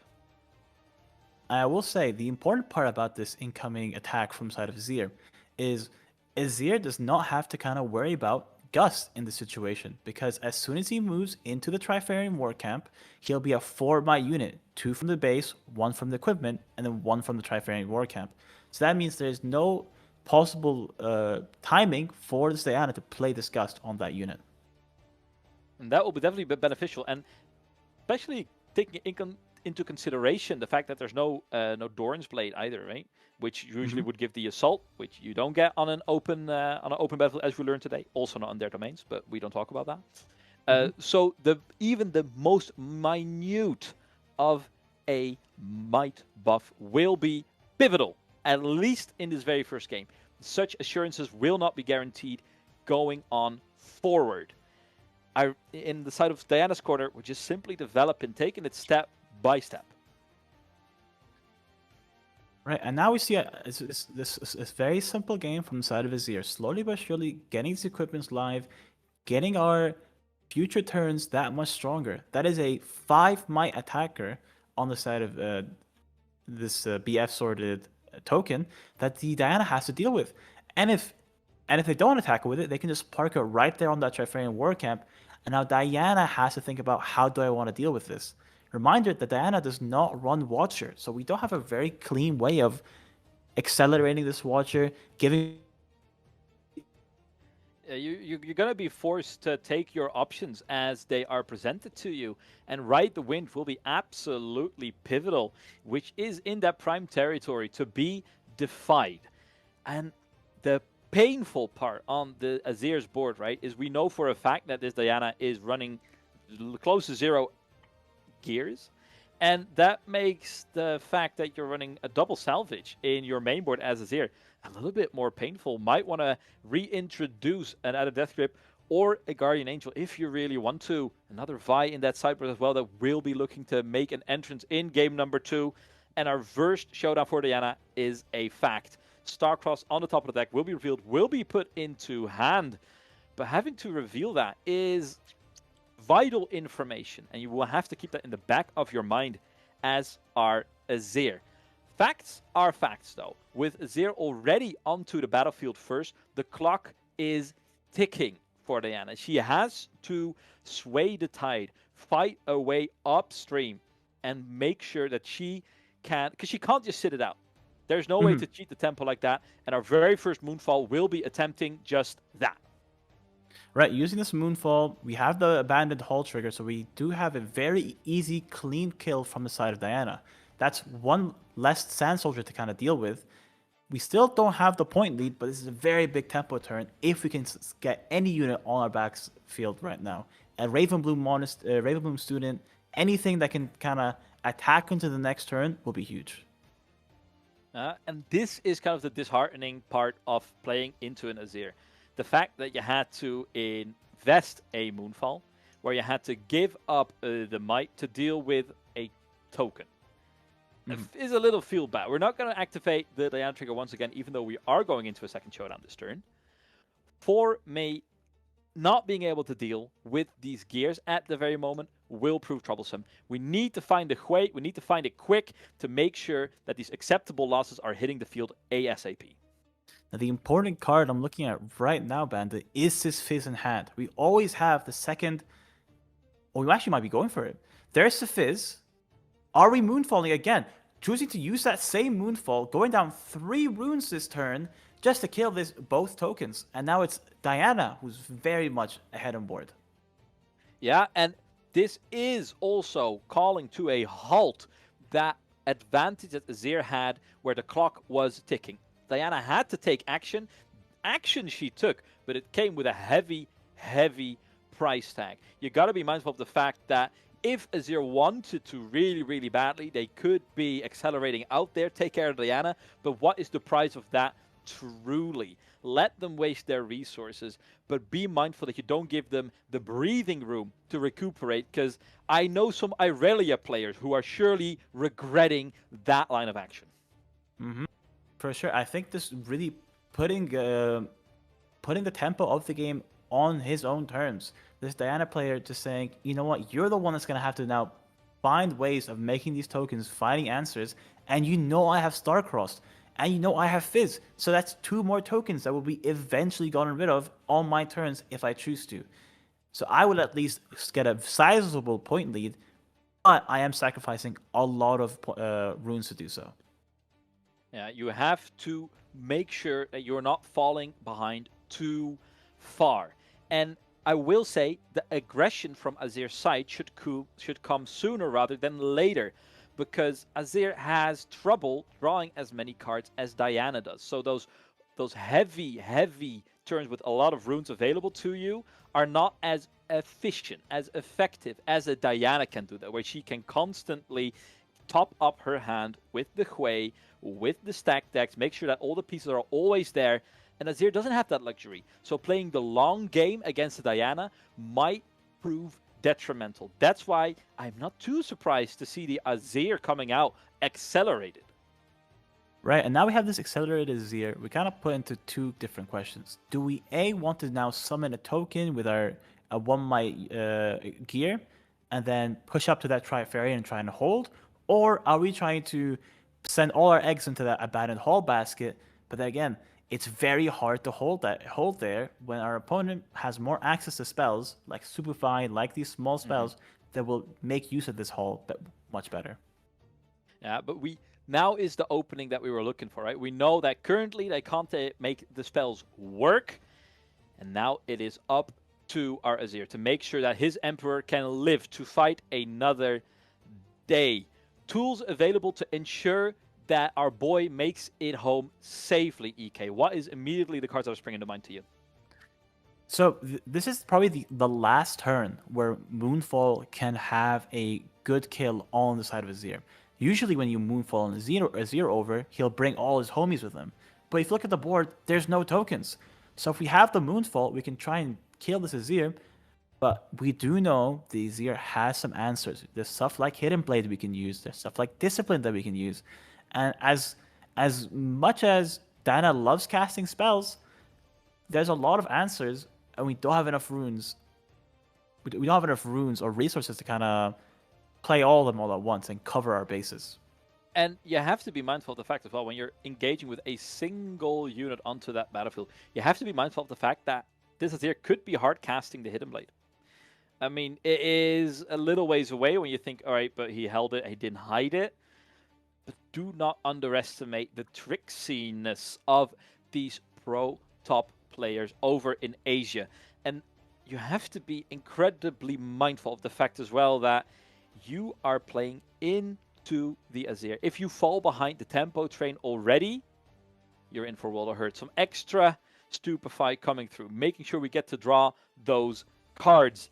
Now, trying to hold down the Trifarian war camp is definitely a hard task for the Fizz, but they do have access to the Flash.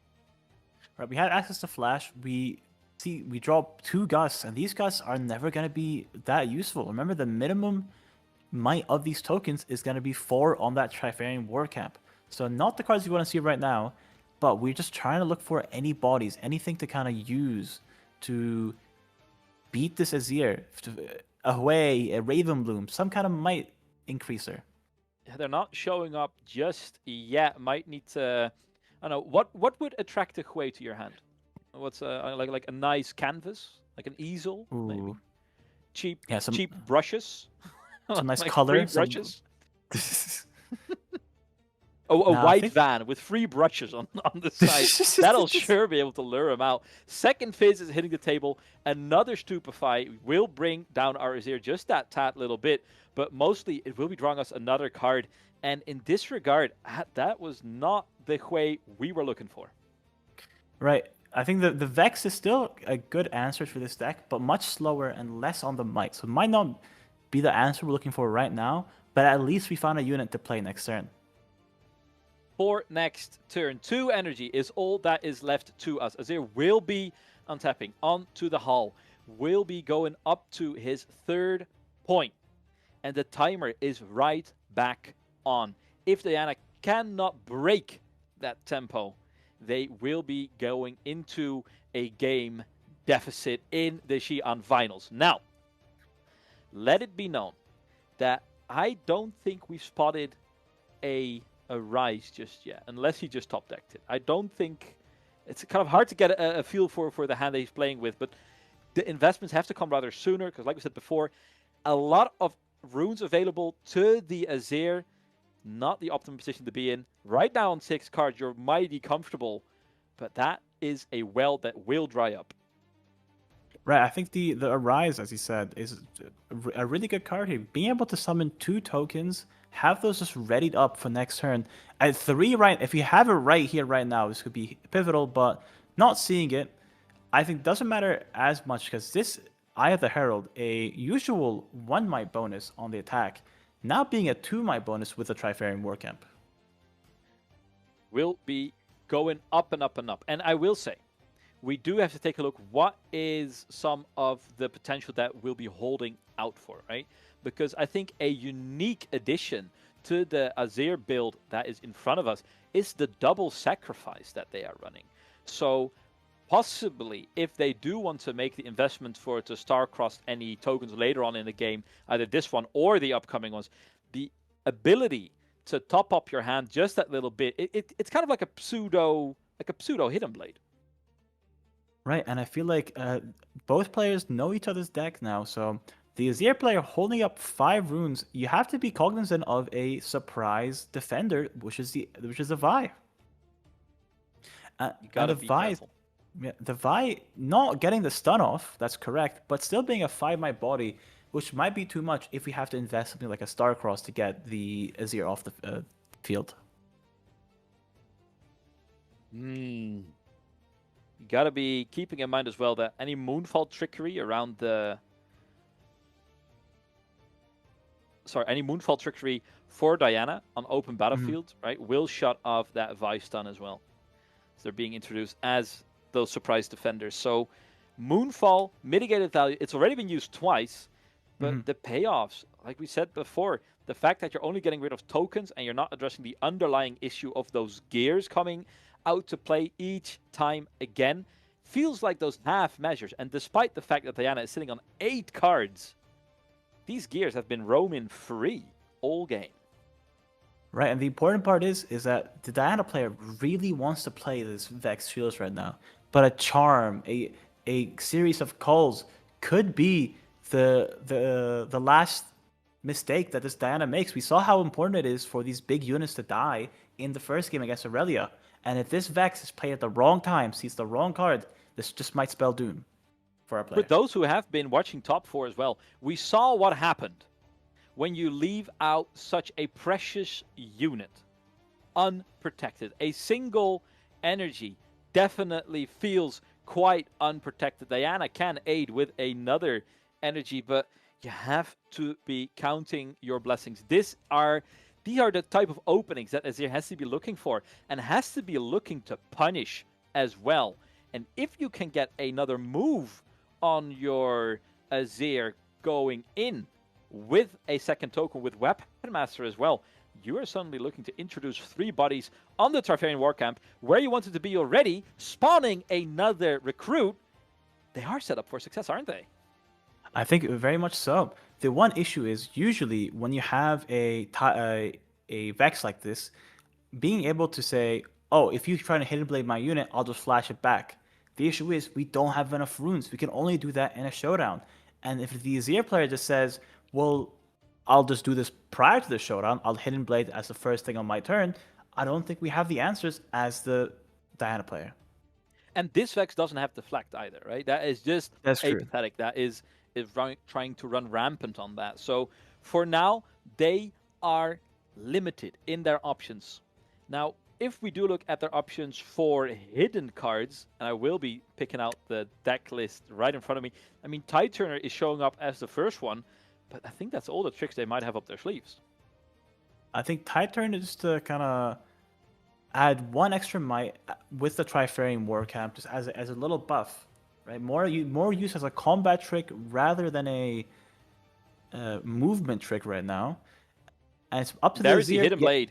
There's the hidden blade. No answers for one rune. Yeah, we are outside of the showdown, like you mentioned before, and the awareness of our Azir is paying off in a big, big way. Yes, they'll be filling up their hands, but they were already sitting on 6. I mean, relatively, that is a minor price to pay, and it keeps them down. Now this Fizz is more exposed than ever.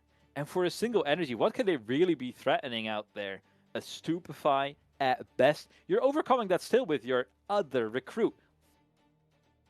I think the only thing we can try and get into is a Stupefy plus Gust using the Diana ability. But even that's a lot of resources to kind of throw down for this singular battlefield. And this might just be us overextending. Not really needing to hold that point. It doesn't take into account as well the fact that they can just choose to equip the Dorn Shield. And then make sure that that is out of reach as well. Will they be paying attention? It is quite a niche line to be thinking about in this regard. But anything that can slow down this Azir is something that Diana has to lurch onto with both of her hands. And now it's about a question of how many resources do you want to invest into this battlefield?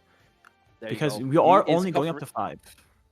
You're going up to 5, and look at that. With the equip coming through of the Darren Shield, any potential niche out for Diana is met with precision, met with cautiousness, not leaving nothing up to chance. The Emperor is calculated in his ways and will be looking to retake the Trifarian war camp. Now, if Azir does take control of this battlefield, again, we don't have many answers to kind of get it back on our own. We don't have a way. Our Vex Shields did die. So this is a very important turn for the remainder of this game. They are looking for more fuel to add to the fire, but the coffers are quite empty. Cards in hand in abundance, but that resource management that we saw be so imperative in our top 4 semifinals is far away coming up right now. What kind of options do you have except but to concede the battlefield and try again on another turn? I think right now, if you're on the side of Diana, we have to kind of start leveraging our card advantage. We do have 8 cards. We have 2 runes up. I want to start seeing some kind of answers without paying runes. Kind of start getting rid of the cards in Azir's hand. And I think that's what we're about to see. Having the Tide Turner switch with the Fizz, that's 8 might on the defense. 8 might on the defense. Will that be enough to overcome what is laying out there? 2 of the might going to 4 to 5, 6, 7. There is currently, I believe, it's enough. As we are flicking, but a single buff up for 2 will definitely turn that tide. Thumbs up for it to resolve, and now you're suddenly out 2 fizzes at the cost of a single recruit. I don't think you're too mournful. Right, so I think currently we're on as a 4, 5, 6. So we are trading right now. So it's up to Diana to kind of stop this. Again, we're not too kind of worried on the side of Azir if we trade a token and a token for these 2 fizzes while still having our Azir on the other battlefield. Now the important question slipping is down a slippery slope as Diana, because end of the day, Azir is not losing any cards on this one. It's just the meditate. It's just these combo tracks that are replacing themselves as well. So every time that you're losing cards from hand means not only that you're losing the cards from your hand, but the resources spent on that is 2 power going down the drain. Gust will be trying to get rid of that recruit that is introduced. So at least one of these fizzes will make it through. However, there is still a lot of energy available to our Azir. Now, I think that the Diana player was put in a very rough position there. They had the choice of either using the flash, getting rid of both of their units, putting them back to base, lose that battlefield, but then we do give the opportunity for Azir to kind of now start building that battlefield up. Dazzler's Call, Hidden Blades, these cards that just would say that would stop any further movement onto that battlefield. Going for this Gust play, saying, you know what, I need to figure out a way of getting rid of these, stopping your advance at all. Will it be enough? We are paying. We are going deep through our coffers, and a second Hidden Blade. Now, this time, it is not as efficient, not as big of a mark that they are getting rid of, assuming it will be targeting the fizzes, right? And I feel you have to at least respect the value that these players are assigning to tempo on the board, knowing that they need to stay ahead if they want a inkling of hope to win this game. So there's a draw too, up to 9 cards, but next turn we're only on 6 runes, and that's at most a away and another card. We do have the cards in hand, we have the answers, but we just don't have enough resources. I think that's the kind of consequence of that earlier 3 rune turn where we went for that Moonfall with the Fizz. And for me, I am now starting to worry a little bit, because you can draw your entire deck, but if you don't have the economy to support it, then it's all moot. Hui is finally spotted, as a big back-breaking unit, but the fact that these bombs, I'm going to call them, on the side of Diana are so costly, and they would take another turn to be even making it through. There is another Hidden Blade in that deck of Azir. It might be hidden a little bit deeper. But Not- you have to be worried. You have to be mindful. I think the important part here is, Bandit, we actually didn't keep the way. I think we took turn to dust from the side of Diana. Knows that his hands are tied, and by building for tomorrow, you might lose it all today. And that is the adaptiveness. I do respect it, right? They're not sticking to a linear plan. We're like, all right, I need bodies on the floor. We have to work around our tide turner. We have to work with what is in our hands already. And if we can supplement it with a Ravenbloom student, for instance, maybe there is a way out of this. But it's not way. I'll tell you that much. And Way! the important... Wait. That the joke important has part legs here like is- you wouldn't believe, guys. That's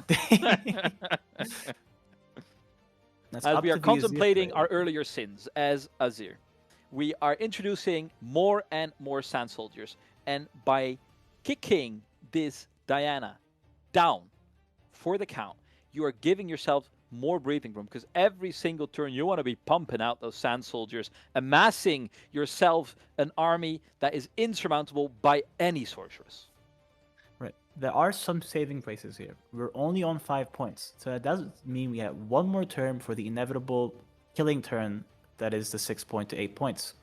The issue is, next turn, we're going to get a conquer because it is Azir. I think Azir getting a conquer every turn is more of an inevitability than a question, than a question, right?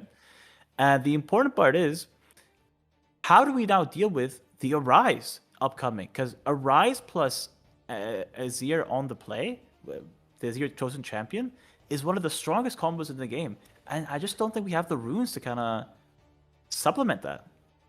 There is stop a that, sorry. single hard bargain.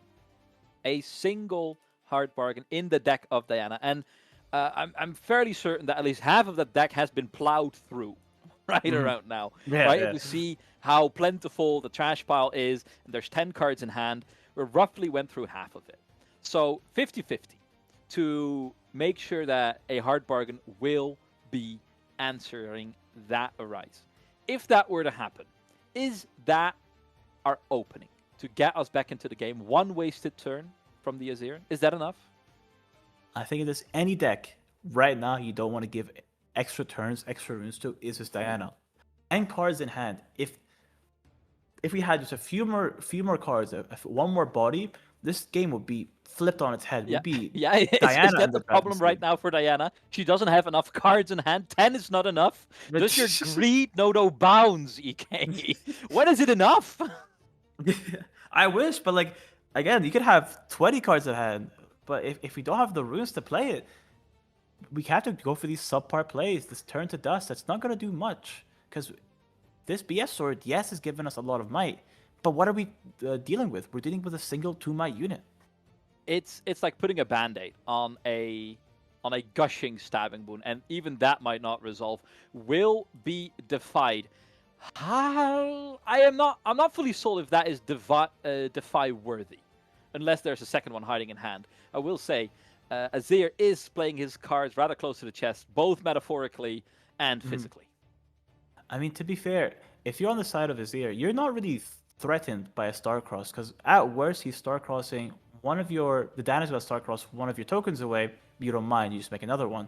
Or if he eventually takes the Starcross to the Azir, remember that Azir has Accelerate, so we can just play him the turn he's sent back. And there's the hard bargain. That is the one we're worried about, and I feel like it might have been flipped on its head a little bit, because Diana, right, we're talking about you need to be mindful of the Arise. There is only a single hard bargain in that deck of Diana, so no more counterspells for an Arise. So the door is open. And now you just have to think, how are we going to stop this incoming attack? Because at worst, the Azir player can just go, okay, I'm at 6 points. I'm not even going to try an attack. I'll just set up my board, go for the kill next turn, and you only have 2 runes to develop a board, and then 8 with the Emperor. Trying to make a stand will be incredibly difficult, even on the halls themselves, right? By allowing this Azir to move about for another turn will mean he get another recruit, another Sand Soldier. If he gets to Arise, then, well, the options are really starting to look more and more grim. And despite the fact that this Diana got to go first, missing that 1-drop is really having major ripple effects. Pulling the trigger just a turn too soon, not getting enough done on the board. And is it so that Azir, the Emperor of Shurima, is truly inevitable? And I do feel like this turn we'll be seeing it taking a slower pace, saying you have 3 runes up with that Diana Legend. I'm not gonna try and lose any more units than I need to for this upcoming attack. 6 point is acquired. We can just play it simple, play it easy, and starting from this point out, you have to consider the fact that a lot of these series that we've seen being played, both players were being very careful, very cautious, and in the finals, nothing less has been the case. Both of these players are coming out swinging. They are looking to get on these battlefields first, but now would be the time for caution. He has bought himself that luxury with the amount of victory points differential they acquired.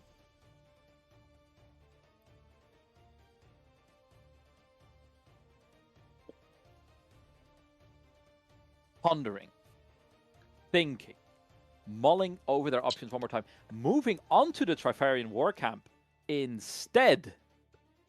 And I Getting that extra recruit. I mean, it doesn't matter too much. As long as you have Azir to come crashing down, you're covering all your bases, right? I actually love this play. So not only stand on the Trifarian War Camp that much stronger, we can still pay 1 to make another recruit token. So making that battlefield so much harder to get into, and we know we don't have a Watcher on the side of the Diana. There's no easy way to break this. But aren't you worried about the fact that when you are splitting up your units like this, you are more susceptible to being picked off by a big combo Hui play, right? We are going up to, I think, all the way up to 8 energy next turn, 9 with Diana in there, 5 for the Hui, right the wind, putting you up to 8. There is a few more capabilities there, 8, going to 7, leaving you with 1 more energy to be annoying with, a Stupefy or what have you. If that were to break your hold and get rid of both of your Sand Soldiers, you might be in a world of trouble there, no? I think one thing on that play is we didn't equip the Doran's Shield, which let us finally be kind of made vulnerable into that Gust that we've been keeping in our hand for the longest time. Will find its mark, and that is that cautiousness, that attention to detail that was so fruitful earlier in the game that has been missed this time around. The consequences are rather dearly, and now it's a single Sand Soldier that is sitting on that Trifarian War Camp. This, yeah, it's nibbling away at the footing of the Azir. You have a long ways to go, but you got to start somewhere now, don't you, EK? For sure, and I do feel like we still have 1 more token, and going Doran's Shield. Yeah, it's not gonna have that happen to him once again. Mm-hmm. But this turn, I'm going to be real honest with you, it feels like a bit of a non-bow, a bit of a do-nothing. And I feel like it was mostly due to the fact that we got that Gust off. That's 1 card that the Diana needed to... There was 1 thing that Diana needed to have go right for them. Still, look at what we're facing down next turn. We're facing down a lot of Might and a ready Desir. And it's going to be a lot to deal with. Oh, just going right now. Yeah, Will, that is definitely a point of contention as well. Now, pointing out the obvious here. By putting everything we have onto the Hollow Legends, yes, we are threatening the hold in a little bit. Very, very true. However, that means you have to hold down on the hull into a Diana. Yeah, she will be sitting on 8, maybe 9 energy. However, I feel that we're giving Diana a fighting chance to break our hold there. All the agency is with our opponent rather than ourselves. Right. But if this attack does go through, there's no accelerated options from the side of Diana. It's just way plus right to win. And correct. I feel like if we know we have a call on the side of Azir. So if it's just 1 year to deal with, that's fine on our side. If you have that 3rd Hidden Blade, you are chilling. You are in control. And putting Diana up to the test, giving her no more chances, no more outs is an option here. And maybe that is the luxury that they have accrued for themselves. They are so far up, they get to take a little bit of more risk. They can dictate, they can have more freedom in how they put up fights. A reminder, even though we have 3 mites worth of tokens right there on the spot, we did give the tank to the Azir. So even though we have enough might to kill those 2 units, we won't be able to assign them to those tokens. And now it's up to Diana. We have the flash in hand. Probably going to use it, trying to get this tide turner, get as much use out of him as possible. Do we have the Defy? Is it even worth considering? Or would you rather have the tools to your up for Diana's turn? This is over or under. Do or die in game number 1. Azir has fought its way back by being on the draw. That is a major element in here that you have to take into consideration for the entirety of this series. And this is the issue of fighting into an Azir. It feels that if you're not addressing these minor threats that Azir is putting out, you're getting overwhelmed. But if you are addressing these minor threats, like Diana was doing, by the way, it feels futile because we're dealing with tokens. It feels like it costs Azir nothing to tighten the screws around our neck. And you can witness here how damning this can be, how futile your sections can be in your game. And I think the one thing we're thinking of on the side of Azir is, do I now use this call? Do I think that there's no other better time to do so? Trying to make sure that our opponent has 0 way of getting onto this battlefield, except for that Hui Ride the Wind? Or do we just try and take it slower and say, you know what, I'll let you use Hui. Go for it. And if we do so, I'll just win the game with the call next turn. They will be giving the turn over, and our potentially last turn of our first game in the Xi'an finals is underway. This is it. The bodies available, there are minimal. Right the Wind is showing, but that is about it. How many more bodies can they get through? Commence the counting to start, because this is going to be a rough one. Moonfall will definitely be getting a lot of value done when you're fighting into 3 separate bodies. Right, so the Moonfall will at least make those 2 tokens kind of null. They'll both be at 0. That Azir is sitting at a very mighty 8 might. So that is going to be going down to 6 to our incoming 3. So even then, even with the Moonfall, we have to make up for 3 extra might, and I'm not sure if we have that. For a last time, we will be setting up for a showdown. Star-crossed, minimal value. You have to whittle down on this board. Can we get there? Up or over? Or are we maybe mentally already prepping for game number 2? Now, the biggest thing, if you had it, if we had the Eclipse, if we had any sort of way to kind of get this Azir down to enough might to kill, we would actually have a very good line. We would go into that battlefield, Moonfall the last token, go for the Eclipse, go for a full board wipe, but we just don't have the cards. We drew a lot of it, but we just didn't see it. We have spent so much trying to keep the Azir in check that right now, when it matters most, and he got there anyway, we are looking in a situation where our hands are tight just that little bit. And now coming through, we get the Ravenbloom student to come through regardless. Our last little bit of help. Right. Now trying to get rid of every single one of these tokens at once. This is Azir. This is Diana's last hand. We have the incoming Starcross on this Ravenbloom student, and this Tide Turner will have enough might to kind of deal with this entire board, but it's next turn. We'll have an accelerated Azir, we'll have enough tokens to kind of deal with it, and we're put in a very similar situation, but with less units on board. Yeah, now still 4 energy available. We can ride the wind on action, our Ravenbloom student. But yeah, we are pulling out all of our stops.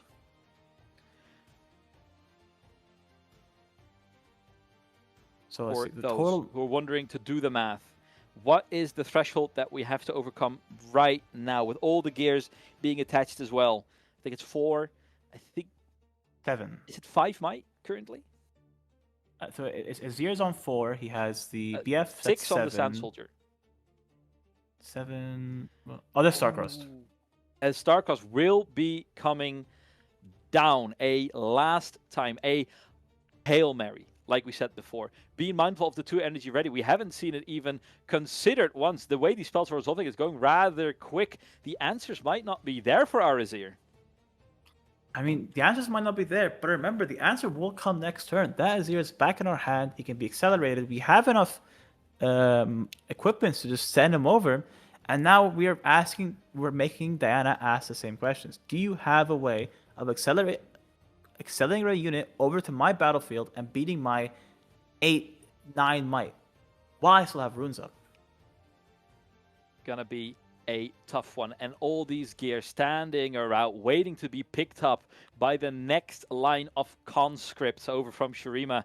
Yes, we live to fight another day, but battered and bruised, this Tide Turner is sitting on its battlefield. Only a single energy left at Diana's disposal. She has given it her all, but was it enough in the end? What is left in the tank? Now we know we have the Azir. We have a call, a salvage, and a soul sword. So we have one way of getting a token onto play. That's one more token generated. But other than that, we actually have no interaction on our opponent's boards. The salvage is not targeting anything. The call's on our turn, and that's pretty much it. So now it's up to the Azir. Do you now contest the abandoned hall, make this incoming attack much stronger, if we do have a way right to win, or do we try and park on the Trifarian and say, I'm just going to hold for the game? To me, especially if you get to make a Sand Soldier now as well, I feel you want to play to your strength. And the Hall was so pivotal in winning that combat for the Diana, right? There was a lot of elements coming together. Very, very true. And this time around, there's only 4 cards left for our Diana. That's pales in comparison to the 10 or 11 that she was fielding before. But I feel like you want to play to your own strength. However, you can still waddle on over and make sure that you call the weak hit. However, you will be relying on your board having an extra unit, and that's incompatible with the amount of energy available to you. I know the most amount of units we can get on that Trifarian war camp is we'll get one from the Soul Sword, and then we can get another one from the Herald. So we can get three units on that board, deciding against it, going for a tank and a Herald. Yeah, there will be 1 energy floating, I believe, because that was an untapped order rune. We're going for the BF swords, going for pure might here. And that is, well, I think it's a daring play, but with the resources available of a Diana, the value of a Starcross or a Fizz coming through have just skyrocketed. Right, we're looking for very specific answers. I think Azir also kind of being very cognizant of the incoming runes he's going to have. If he stays on 4, he can top deck into the Arise and just win the game outright with those 2 ready tokens. So something that he has to kind of keep note of. And it's up to the Azir. Now, do we either go into the Trifarian or the Abandoned Hall? Both very dangerous. You have to make a decision. The only saving grace... All right, decision has been made. We're going to bring the fight towards our Diana. A single Emperor will be coming down. Any and all Sand Soldiers will be held onto. Now, keep in mind that there is still that single energy still floating for Azir. So 2 at their disposal if they want it to be. But the fact that this Eye of the Herald is not being equipped either means that they will be missing out just that tad little bit on this extra recruit coming down too. And I think that's our Azir player saying, if I equip this Eye of the Herald, I go down a rune that takes me out of my Arise turn, but that kind of light of play just loses to Gust. You know, that one rune only says Gust. That's the only card we're really worried about, and you want to stay on your 6 rune turn. So I think just getting a draw 1 card closer. That is the Tide Turner dealt with. A last source of resistance on the side of Diana's board is now being put into the bin. A last Sand Soldier being put in base, so make sure we can still threaten next turn if we really wanted to. The noose is tightening around Diana's neck. But we are talking about these pivotal points for Diana, which is on those count of 3, being able to untap with 8 energy and a 9th supplied by our Diana. Means that there is a fighting chance. And she is staying in this game a lot longer than I thought she was capable of, as they're struggling that tiny bit to close it all out. Right, and right now we're just looking for a very specific sequence of cards. The acceptable loss is coming way too late into this game. We need to find some way of getting a unit on board. Do we have one? There's simply too much choice for the Azir, right? He can just discard whatever he is not too interested in. A second Starcrossed is... it feels like it will only delay the inevitable, and the fact that this Diana cannot threaten the game in response because she's only sitting on 5 with no units on board is so nasty a position to be in. To even get it off, you would have to play your Ravenbloom student beforehand, and then suddenly you are 5 mana into the hole. So this Ravenbloom student is one of the only ways we can kind of get a lot of might on this battlefield. We need something like Stupefies, these small units, to kind of buff up this way of getting spells. And yes, there's the Azir. And remember that this still is... Because the Azir will come accelerate next turn, and we do have a unit. They will be threatening game if there is not a supplemental answer. Only 3 energy to work with. 2 will be coming down. Another Ravenbloom. If they pass it over and there's no Gust available, then they might be done for. And even if they do have the Gust, I don't think the Azir will fall for that trick 2 times in a row. I mean, yeah, we equip one of our units, go to the Trifarian War Camp, and then Azir over to the other one. We can accelerate our Azir. What tricks are left for our Diana? The options are slimming by the second. Go over your options once more. How long do you need to commit to your winning line of playing with confidence? The only card that saves Diana here is Ride the Wind into a blunder from the side of Azir. Azir has to be mindful that if he sends a unit for the first Conquer, that unit better be ready to beat a Ride the Winded Ravenbloom student. You're looking at 4 might, right? Because if you Ride the Winded in a best case scenario, right, you get it on the Trifarian War Camp, and we are doing our due diligence. We are stacking our gears onto our last remaining Sand Shoulder, making sure that if they go to war, they will enter ready. I love the smell of sand in the morning as they are marching on to their Trifarian War Camp. The Emperor lying in wait, looking to strike, looking to get ahead that first game in the finals. And this should be all that she wrote. Going for this Conquer, I don't think we have enough ways of kind of stopping this incoming attack from the accelerated Azir. I'm not sure if we want to run a Rebuke, but then again, Rebuke is only solving a very temporary, very, very temporary question. And this Azir accelerated should be the end of the game. Yeah, 1, 2, 3, 4, 5 coming in through. Make yourself ready for get on your knees and kneel. Give and pay respects to the Emperor. He is looking to coming out swinging. What options are even left for Ardiana? What kind of Hail Mary can they get across the field? Here he comes. Get yourself ready, because we are looking to march ourselves into a game 2. And it's a dominating performance from the side of Azir. We saw how those Moonfalls kind of stopped the advance of Aurelia, but the Emperor does not care, does not mind these Moonfalls. And this will probably be the end of the game right here, right now. And it just goes to show that all the power of a moon and wherever it may fall stands no match for the Emperor of the Sun. And all of its discs will be the difference maker. A final charm to get it out of the way as well. Will that surely be doom and gloom for the Diana list that has passed a Vex before, but now looking to go down by the hands of AI Potu himself. Yep, and I think this is the end of the game. We have a ride to win, go over on the other battlefield, but that's going to be us tapped out, and that's enough might to kind of say no to that entire line of play. Now all you're thinking of is how do I kind of get back into the game? What do I have to There change it from my is. game style? There it The is. white flag is waved by Diana. Finally, Azir manages to close it out. They had to drag the Diana, kicking and screaming, but down they go all the same.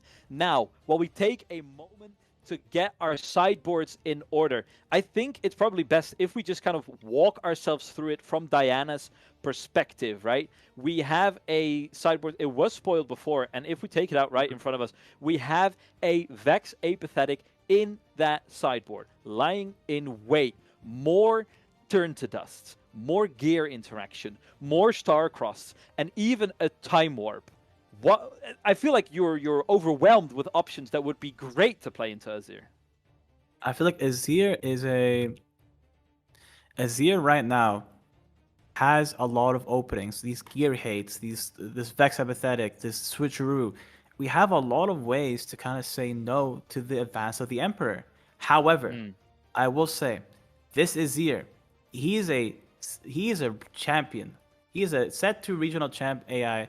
He won the game with Draven. This guy is no stranger to these finals. He's no stranger to the stress, to the overwhelming kind of pressure that it takes to be inside these grand finals. And I feel like do take a look, he has it. oh no, please finish your point. No, I feel like he's ready. He has all the answers, all the tools to kind of push on. And when I do look at the sideboard of our Azir, right, even if you look at the main board, there is a lot of route, like the 2 salvages coming through. I feel like it's easy to put in more of your strong cards to be dealt with. You have the Ashes if you really want to. And I feel like that is not a bad choice. Making sure that a Diana can hold against a Azir is quite a tough task, as we saw before. Meanwhile, Death Grip in the sideboard, another Call of Week. We didn't see it played before, but if you saw how badly that this Diana was struggling to have units stick around on the board for more than the blink of an eye, you will know that the power of a Call of Week can be devastating for an Azir that will just discard a Recruit or a Sandshot that costs him a single energy. Right, and we saw that dominating victory without the use of our strongest cards. We didn't see the Vi, we didn't see the Arise. It was more of our bottom end of the deck that kind of took us through. And it's more about, if this game does go into the later parts, does the Diana have answers to this Vi, to this Arise? So we didn't get to see them in this game. Yeah, and I will say you will probably want to reintroduce some more interaction, but there's no extra hard bargains in that sideboard. It is really only the Abandon that they can be bringing to the field, but make sure that at the very, very least, you bring something to break the back of that Azir. And what will you be taking out? Because can you really afford to take out, let's say, a Traveling Merchant? Can you afford to take out any sort of body? I mean, it is a hard thing. All these cards seem very pivotal to this matchup. The only one that I can see being slightly not as important is this Vex Cheerless. Azir, while he does have spells, such as the Discipline, such as the Hidden Blade, those spells can be played prior to combat. The only spell you're really hitting from the side of Azir is this Defy. And having to spend 5 energy and a power to only target the Defy might be too much. So I might be seeing both Vex leaving the main board, being replaced by another Vex, and a turn to dust. Boiling down as we are getting ready to head into our game number 2. EK, if you, we've been going for quite a little bit. If you need to take a little bit of a break to rehydrate or anything, make sure you get on that right now. I can hold down the fort if need be. Or are you good to continue? I think I have my water right here on the table, so I'm ready to go. Just waiting for these players to kind of think You're an about these absolute trooper. sideboards. You're an absolute trooper. And I will say, I've been enjoying our chats back and forth so much. And I think your understanding of the game has been put on display time and time again. I'm leaving rest assured, a more knowledgeable player than when I came in. And what is, I think, in your opinion, the most misunderstood aspect of the game right now? In your opinion, can be just an opinion, but don't worry about any other one coming crashing down on you. In your opinion. In my opinion, I think beforehand, I think now people get it. There was this kind of the idea of point tempo. That was a very much misunderstood concept in this game. The idea of 2, 4, 6, 8, and the whole deck being on 7 to 8.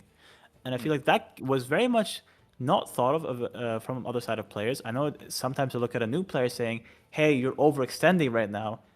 You're at this point, as much as it is getting closer to your victory, it's not making you win the game."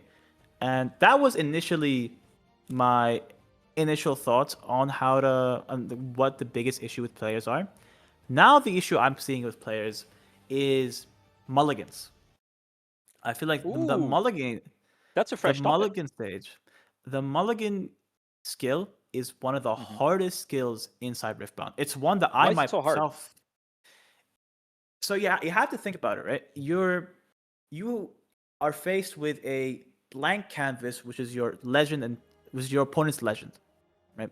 You have to think, all right, of these 4 cards, 2 of them at most, I'm not going to need until the upcoming future. Which of these 2 cards can I say I will not be using in this matchup? Which of these cards will I say I have to use in these matchups? A lot of decks, they look at their hand and go, "Oh, I have my big guy. I need to keep him in my hand."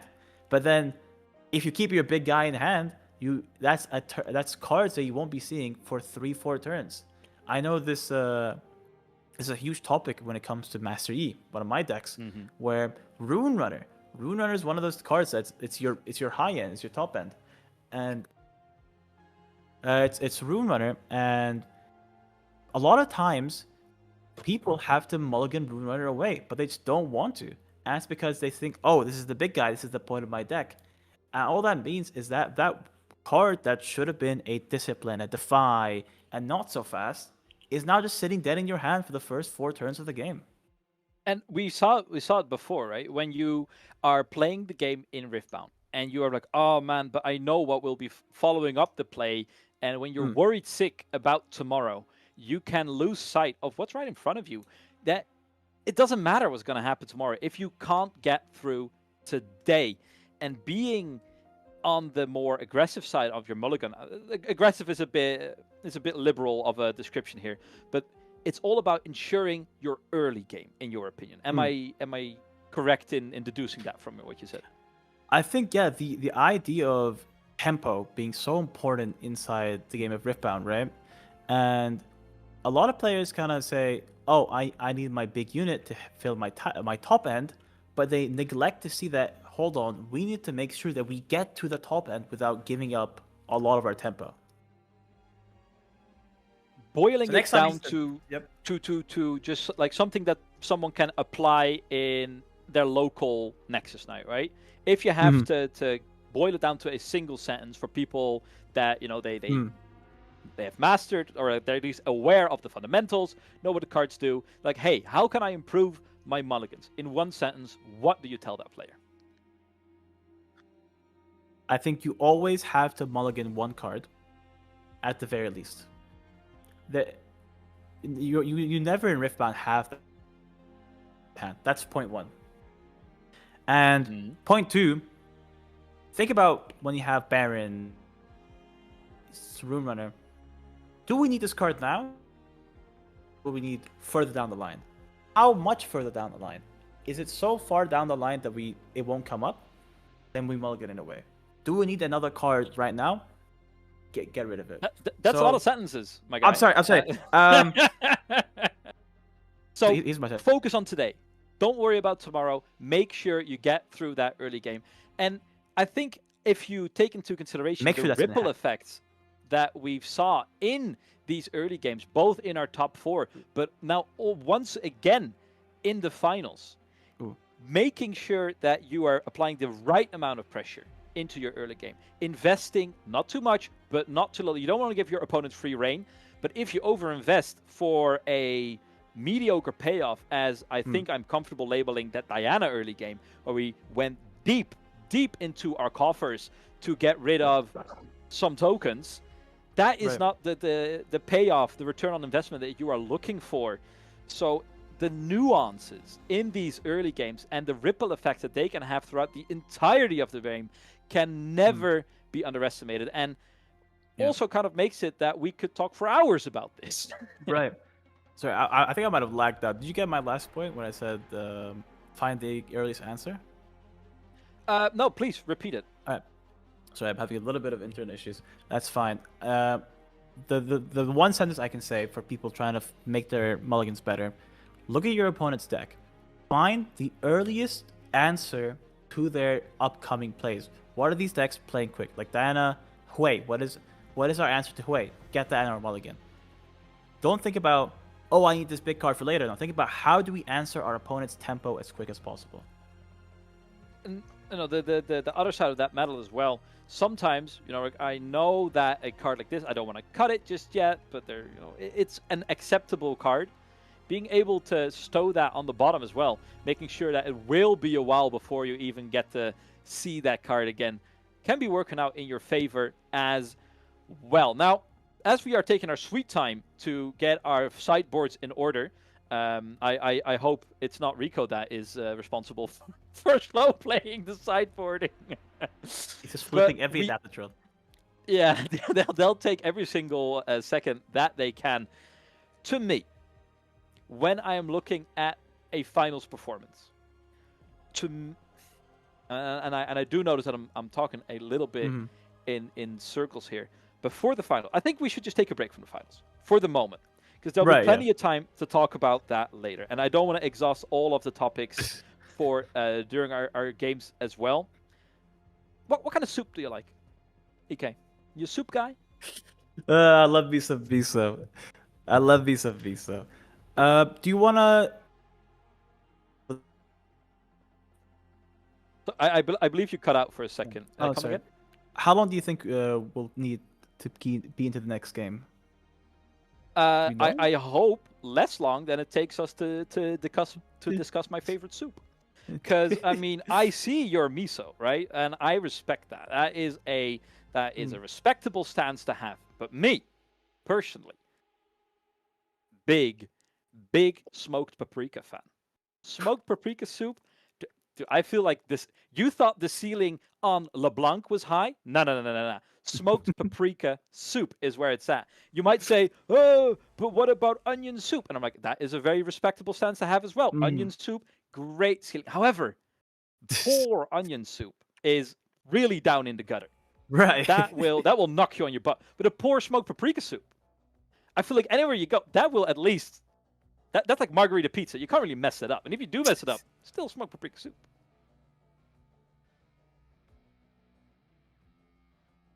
This is the type of debates that casters are not ready to take yet. The world is not ready for the real soup debate. Luckily, we are saved by the regional finals. Soup no longer. We are ready for our main course, and it is steaming on the table right now. EK, feast your eyes upon these battlefields. We have Targon's Peak and Hall of Legends. Now, you are a big-time Azir enjoyer. How impactful, how unorthodox is it to play that Hall of Legends? Because I haven't seen it a whole lot in my local scene. Hall of Legends lets you do a very interesting play with Azir, which is to spawn 2 tokens for the price of 3 runes, right? The Azir Legend does not say for every token. Signing out the Rise is actually not what I expected there. Ooh. Maybe expecting the Vex. Apathetic. That.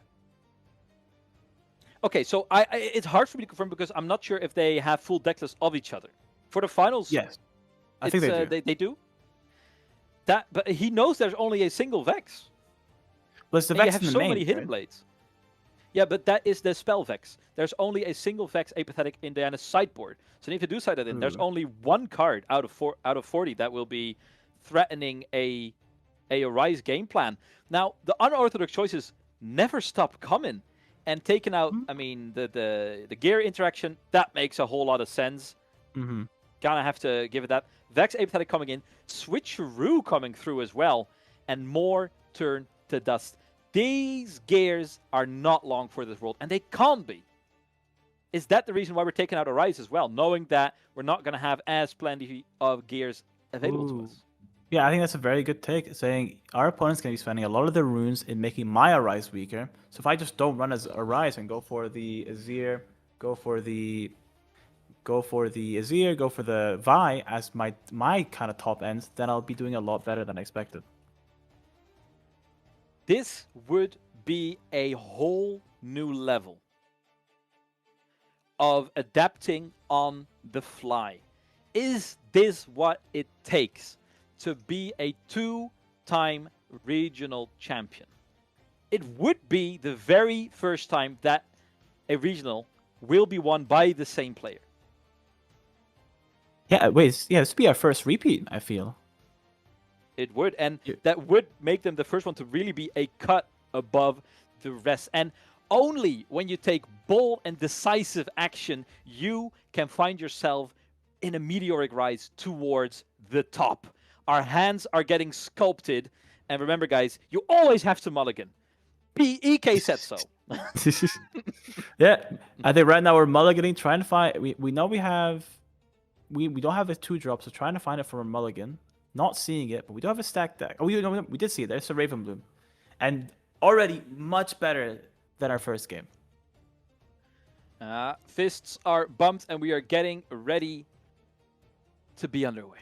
Now, as we are mulling over our options once more, just the early game. To get it out of the way once more, we talked about the importance of the early game tempo, regardless of victory points, making sure that you're putting your opponent on the clock, because the longer that this game goes, the tougher it gets for the Azir. He had the lucky out, he had the fortune to not have to face the Hui. Can he fade the artist twice in a row? It'll be hard, because we're at a very, very good start from the side of... Coming through. A very good start of... Yeah, sorry. please continue. We're a very good start from the side of... And I think start, sorry. if you're... Yeah. Take a moment. Sorry, I keep getting interrupted. We're on a very good start from the side of Diana. We have the Ravenbloom student. We get to develop our Diana chosen champion with 2 runes the next turn, 4 interactions with our spells. So very good start from the side of the... Ooh, very good start from the side of the Diana. We now have a very interesting question. I keep saying very. Turn to dust. Do we turn to dust the brutalizer now? Or do we wait till next turn where we have to do it? I feel that the strategy that has been working for Diana in both her semifinals match should be reapplied here. And that is pumping up the pressure as early as you can. Even though it was futile in game 1, I feel that you have to kind of give yourself as much breathing room as you can to see as much of your deck as you can. So addressing these early gears already, I feel like that has to be your number 1 priority. It's just a bit unfortunate that our Azir is expecting it and that he has adapted his game plan, taken out the Arises, so that he can withstand losing these gears. Right, and now you're going to play this Diana. We have 2 runes up next turn, so we're going to be passing the turn with 3 runes. A very scary place to be when you're fighting against a Ravenbloom student. Getting onto the Targon's Peak, getting access to those 2 extra runes, being able to untap. This is where Diana shines, when the options are plentiful, when she's not forced into these linear lines of play, when she has the freedom to make use of all of the cards in hand. And the start of our Azir, it's not as flashy as we saw before, but it's not being interrupted as much either. Keep your eyes on how many bodies will be summoned by our Shuriman Emperor. Now, I think we have a decent Azir drop here. We can play the Azir. He's going to be vulnerable to a Moonfall. I think just going for the Hall of Legends play here, saying I'm going to try and make as many units as possible. So we're going to try and conquer the Hall of Legend battlefield, pay one, ready our legend, and then we can pay another one to summon another Sand Soldier token. Trying to make our base as wide as possible. That I do like this line of play because it's very, very difficult for Diana to address multiple smaller threats.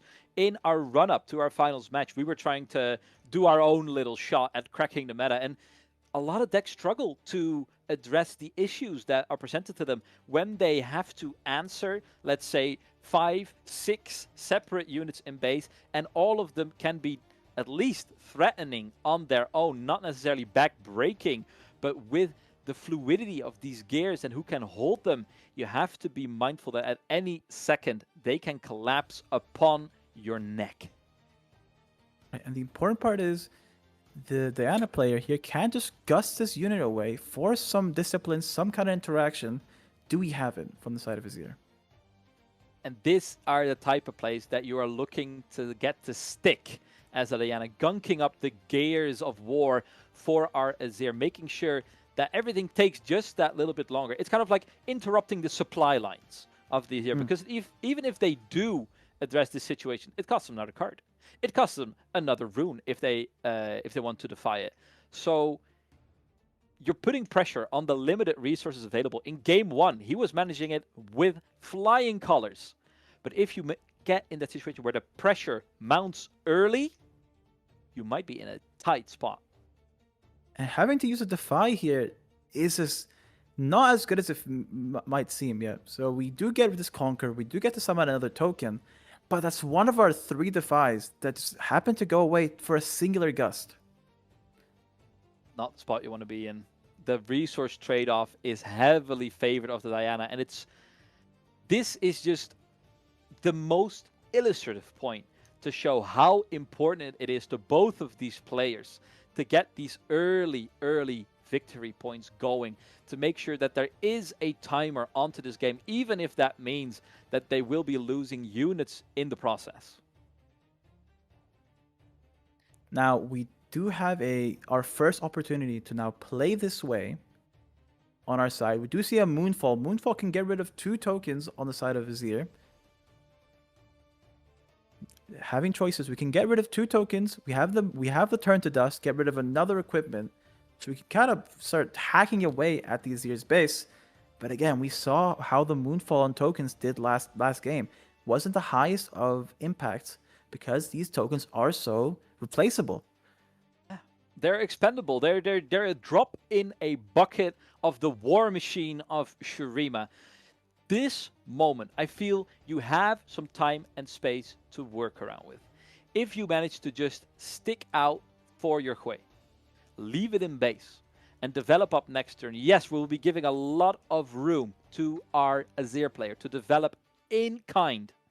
However, it's all about the Hui, getting the value from that, and if you take a step too swiftly, too soon, it might all come crashing down. Regardless, this will be the Diana moving on to the battlefield, trying to contest with what is out there already, and in kind of shutting the door on any potential Hui plays. Moonfall coming through, they will be trying to lay down the law, and that is how it will go down.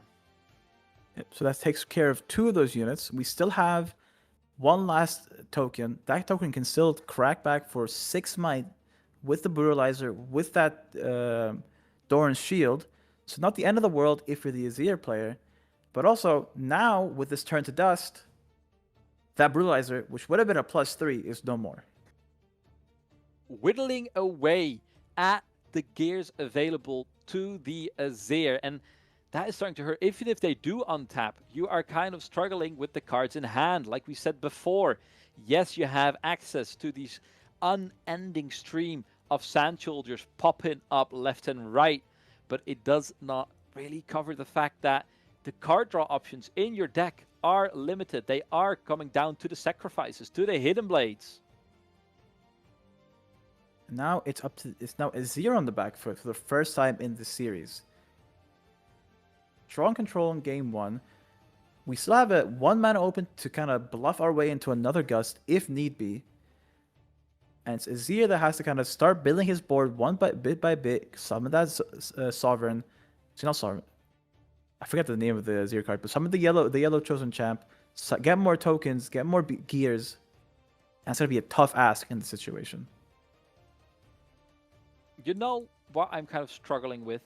I'm struggling to feel the opening for a Vine. I feel like in this entirety of the game, it's been a bit of a struggle to really realize the full potential of the ambush that a Vi can offer. We haven't seen it just yet, and I'm just a little curious when we will see the Piltover Peacemaker show her face. Right now, we're continuing our initial plan of stacking up on a single unit. And once again, none of these players are willing to give up the tempo garnered by them. They will not be taking it lying down with the last energy invested into the ability of our Diana to make sure if we can find another spell, it will be the Moonfall. This is not going the way they have been looking forward to it, but they have the energy available to develop just that little tad bit more. Right, that's 2 more units, and that's 2 more tokens for the incoming attack. So this Moonfall, as strong as it is, will still leave 1 more unit in the base, if need be. Oh, man, it is tight, because the resources available to both of these players, they are dwindling by the second. Now, finally, Azir is finding some extra cards to put in his hand, and lucky for him, these are some of the best gears available to him. Right, drawing the BS sword is going to be pivotal for the next turn. Having a way of stopping this Raven Bloom from at least getting a free conquer is going to be really strong, because next turn, we're going to lose that Soul Sword due to the temporary proc. We get to play our BS sword, so that's a +4 to the might that this Raven Bloom student, while yes, they can get up with these +1 for each spells, it's still a lot of spells that we have to play. And this will be a very, very important card that we just drew. It is the switcheroo, and there is no confirmation for our Azir, for AI, that the switcheroo is in hand. If they manage to get that to stick on a battlefield, even though that they're pumping out a whole lot of units, they are also prone to stacking multiple gears onto a single unit. The switcheroo, extremely impactful, and most importantly, for a single power, they get to free up their turn, having insurance, and also the freedom to develop their Hui if they want to. And I think the important part is that this way is going to be as safe as one can be, because we're going to have the extra 2 runes. So there's 4 runes floating at our next turn, so on the opponent's turn, if we get this Conquer on the Targon's Peak. And it's going to make us at least a bit safe. We can abandon some Call of the Weeks. We can try and flash or Moonfall or ride the wind the way over. So if there's a spot to place down this Dark Prince, as we call him, it's now. It's really the centerpiece of this deck, I feel like.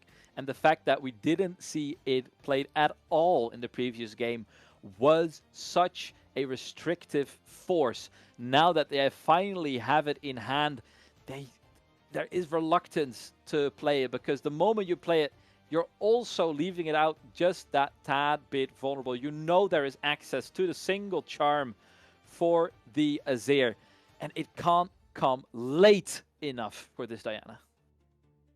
So that's the Conquer on the side of the Diana player. We go up to 4. We still keep our even point tempo if we choose to do anything about this, using our Diana ability. And we're going to go for another Moonfall.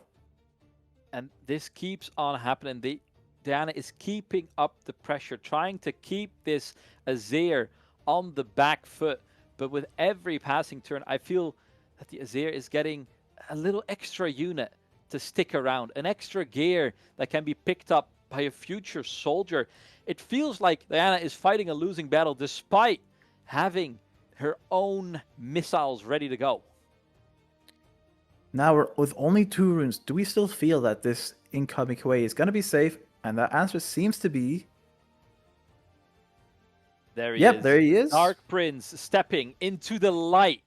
Will he live to tell the tale? Is the question that is all on our lips. There goes the switcheroo. I don't believe there was a tie turner in hand, though you have to be mindful that that could be hiding out there. I remember the tie turner also is a kind of an 8-might addition. If we get the draw 1, 100%. we discard a unit, and now it's Azir, only 1 unit on the battlefield. I think we have just enough runes to accelerate this Azir over, but are we accelerating him to his death? That's the real question right now. The pressure to act is not fully there yet. Agreed? Because they're sitting on 4, going up to 5, potentially 6 next turn. However, do you need more time? And both of these players have been very reluctant to give their opponent more time. It feels like they're both playing whack-a-mole, where when the threat pops up, they try to address it immediately, which makes sense for a lot of value accruing parts, such as the Hui, but they are indiscriminatory, taking down every unit that has had the gall to show their faces.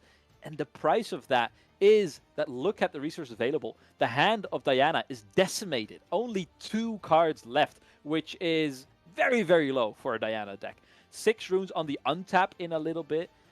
The options are just a tad bit limited, where the Azir did manage to get that top up a tiny little bit. Sitting on 5 feels like an abundance for any Order Calm deck. Right, and the most important part is we do have the BF sword in hand. So that does mean we can... 2 of them. Now, this is the issue. Because of the amount of pressure that we're putting on our side of the... on Diana's side, we have to equip more units, which means we've gone down 1 extra rune where we could have been on 7. If we were on 7 runes, we could have played the BF sword, tapped 1, that's 5 runes, made a Sandsolar's token, went over to the Hall of Legend, tapped 1, ready our Legend, tap 1, summon another token, and then we'll be in a very good position.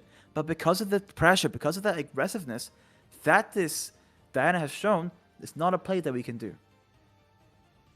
Here we might finally see some restraint coming out from our Azir, who has been so keen to pounce on every opening that has showed themselves. They're not even going to commit themselves to a battlefield not worth the investment to get to those uneven point totals. It's all or nothing. Diana sitting on 5, looking to get her 6th, but most important of all, looking to get this Hui painting. Right, so we do have one more way. It does feel like a dead card in hand, not the card we want to see. It can be used later for the +2 trigger, +3 buff, sorry, with the discard. But right now, I think all you need to do is just conquer Hall of Legend and figure out a way to keep your way safe. We have the right to win. I am not completely sure if I agree with that, EK. I feel like a second way is just double the fun in this regard. I mean, being able to have twice the amount of draws coming through, I feel like that cannot be understated. And because the Azir is taking his time, now it's up to you to answer that in kind and also take your time. You're still sitting easy peasy on 6. Putting down a second Hui gives you that extra redundancy that you might be looking for. Right, and it's something I didn't take note of. So this second Hui does still allow us to play the right to win. Remember, we still have access to our Diana ability, so that's 2 runes. So we can also just ride the wind our way if we seem like he's going to be in danger. And to add on top of that, you are not... I mean, of course, we'd rather not see our Hui be hidden bladed. Correct. Of course not. We would hate that. But drawing 2 cards while we're only sitting on 3, that's not too bad. And these are the freedoms that they are the space that they're taking up to be, all right, this would be an acceptable loss for the cost that it gives you, right? Going down another power to give me 2 more cards it would get you up to 4 at best, and I can still ride the wind on over if I really, really wanted to. Now, we do have one kind of last push from the side of Azir to kind of end off this game as quick as possible, and that is the Arise. We do have it in hand. It does currently summon 1, 2, 3 tokens, so it's not the worst, not the best. The issue is, how do we deal with these 2 battlefields? And the point differential is starting to amount to a serious threat now. We are on, I mean, we sound like a broken record, but it cannot be understated how important it is to be threatening the game. And any deck that has access to chaos knows you have to be respectful of a potential double Ride the Wind play, or just the double conquer with Ride the Wind, rather. So Arise might just be a tad on the slow end, especially when you then take into account that a Moonfall could absolutely rain down havoc upon the armies of Azir. And with 2 ways, and we've only drawn 1 Moonfall, the chance that we draw into another is very, very high. That's about 4 cards we can go down to if we do discard all spells. Plus And the one for turn, of course. Right, the one for turn. So that's 5 cards that Diana has a chance of seeing. If we use our Ride the Wind now into an incoming attack, there's another 2 cards. Azir has a lot to kind of answer.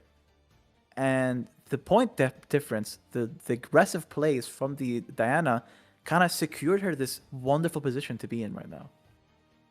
Another Brutalizer being put down. Are we gearing ourselves up for that Arise play? You have to go through the motions. Equipping it, I doubt we're going to invest into the Arise. Too much of a risk, perhaps. We're going to feel out our first forces. And if that is the switcheroo, they might be done for. They're peeking. They want to show it. It is that switcheroo. That's a switcheroo. I'm not sure if our Azir was really ready for that, because they only saw the Tide Turner before. And with all the crates on the battlefield, that I feel like you've had to make the assumption that that was going to be a Tide Turner. Now they're up for a serious debate here. What can they do to turn around this switcheroo? So not only do we get the switcheroo, but remember the Ravenbloom student gets a +1 after resolve. So not only are you switching might, you're actually becoming stronger than the token than it originally was. Now we have to either Hidden Blade is the answer. Maybe not so fast would be the perfect one, but it's up to the players. It's up to the Azir to kind of play his card hand out. I'm not sure if he has access to the not so fast. Oh, this is not. I don't think he plays it. It's not in the main deck. It's not in the side deck. There's no not so fast available towards Azir, so the options are quite limited. And you can see that this really caught them off guard. Going over all of their options, you saw them throw their head back in pure bedazzlement, and there's not even an Aurora in the game.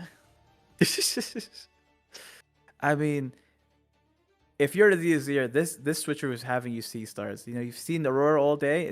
Now it's just straight to the stars with Diana. And the switcheroo does go through. We switch the entire might, and we get the +1 from the Ravenbloom. Yeah, get those. So get those second die on there. Yep, but there's a 9 might Ravenbloom student. Have you seen one this big ever before? It's been a while. I mean, it gets kind of crazy on the haul, but it has been a good while before we saw it come through. That is the Sand Soldier going down, and I kind of hate to say it. What kind of outs do they still have? Because I'm not sure a Rise right now will get the job done when that Ravenbloom is sitting on 9 might. The best part is we didn't have to use any single one of our runes. We're still floating. We're still threatening the 2 runes on Showdown for that Ride the Wind if we ever decide to go into that way, giving us 2 ways in base, and I just don't know how we can deal with that if we're on the side of Azir. There is still energy available too with the Diana in our Showdown. The Showdown is underway. Diana is online. He can tap into that second energy if they want to. Does he even need to, is the question here. Also true, just saying, I'm just gonna let this way die. I can ride the winds other way, but I think just a safer plan There's the Ride the Wind. Let him go Will he back to put it base, over get the that base? draw. I think Yeah, it is a safer play. Yeah, the greedy play would be to introduce a second Hui. But that will be a very costly endeavor. Will be pulling back his Hui, will be drawing, making sure that he's set up for the next turn. There is the Vex Apathetic, but doesn't even truly need it, but it would cover off that mighty Arise play that is waiting in the hands of our Azir. And the best part is, if we really wanted to be greedy, Bandit, we could have actually Ride the Wind the Ravenbloom student for a 10 might on the attack. But I think just taking the easier route and going for this. They don't have to take the risks anymore, right? When you're 4 points ahead and the Azir is only sitting on a single unit, you have that freedom to be taking it easy. And the double Hui here, it is just such a menace to be fighting up against. And the fact that our Ravenbloom is sitting high and mighty on 9, a floating energy for Azir, but what options are left to them? I just don't know. If we had the Hidden Blade, we would have done it last on the Ravenbloom attack. If we have a stun, I'm not sure if we run any stuns. I have to look over the deck list. The Vi is not as important because we're on the defense. We're committing. Going This for might be the 5 Arise runes. coming out. That is the first rune going down. Surely they want to get as many bodies onto the battlefield as they can. There's the Arise. Arise, my soldiers. Pick up arms against the Lunar Rebels. Make sure. Stand and fight for your Emperor for a place as champions. A 2-time champions. It's all on the line now. I think this is just the last stand. This is our last kind of hope. Going for all these tokens, give them as much might as possible, saying, I don't think you have the way to break through. The issue is, those 2 ways, they're threatening 16 might. And even though we have a lot of tokens, yes, I don't think we're beating that outright, especially with zero runes and 0 cards. I am worried, though, because usually There is a this hidden. is a game-threatening play. However, because they are so far behind in points total, they can just sit tight on Targon's Peak. And if they have to accelerate out the Azir, they can ride the wind over to the other battlefield if they are not careful. If there is even a hint of carelessness from our Azir pilot, that might be the element that undoes them. And we have seen it before, where he failed to cross his T's and dot his I's into a gust play. Minor back then, but right now it could cost you the entirety of the game. Now, if you're the Diana player, you actually have... So this would have normally been a 50-50 of whether this card is the Hidden Blade or the Guards. But I feel like with how the switcheroo play ended up going, you have a very good idea that if he did have Hidden Blade, we would have used it. So the chances are that hidden card there is a Guards. And a Guards in this situation is very good because we can play a Sand Soldier and then equip the Brutalizer for a +6 bonus. So we're actually holding with a lot of might here from the side of Azir. Holding with a lot of might, but is it in time? Because it has been absolute devastation on the economy of our Azir. It's in shambles. It's in tatters. Meanwhile, there's no urgency for the Diana. It's really up to the Azir to show, like, hey, I can move around. I'm just going to sit tight on our Targon's Peak.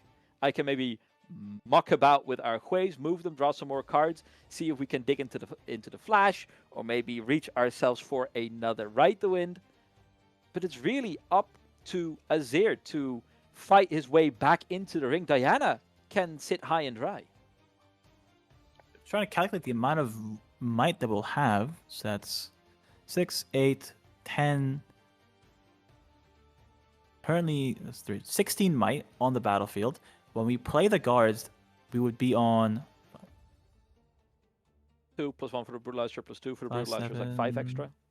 That's 5, 10, 13, 15, and then be 20. We'd be on 20 might. So it's 20 might to beat. That's a number to beat. If you have to expect a incoming Brutalizer Guards Sand Soldier token coming up out of the ground. But you Now- can't bring them all, right? You cannot bring them all if you want to bring them over with Azir. Oh no, for sure. I'm just wondering if there's a way to break through this attack right here this turn. So we need to get. Why would we? It's so risky, and they're at 3 points. What are they threatening? Well, they're threatening. To be fair, so they're threatening Azir move around shenanigans. We have the right to win, but if we can win on this turn, because we know that cards are guards most likely, like with like a 90% chance. If we have a way of breaking through 20, Tell me, EK, why are you so certain? Why is that not a hidden blade?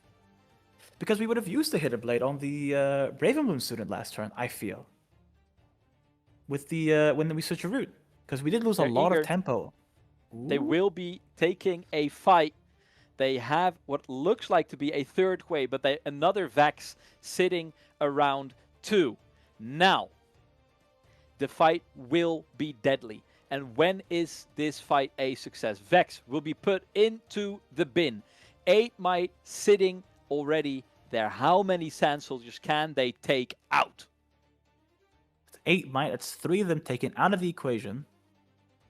We still have 6 runes. We still have cards at hand. The Moonfall right here would be the best card to see. Say no to absolutely any one of say no to the entire might distribution of this kind of battlefield.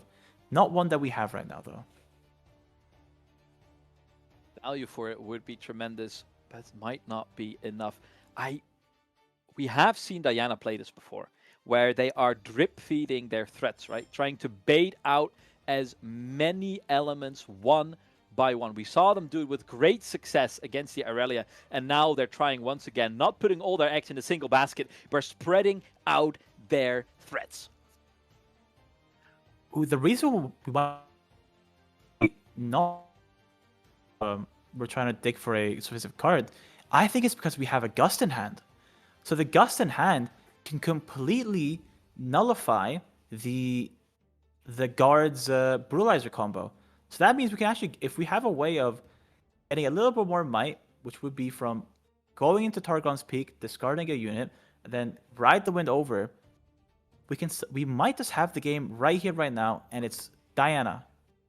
One last push. Softened up a little tiny bit. One more way, and the hidden card not invested just yet.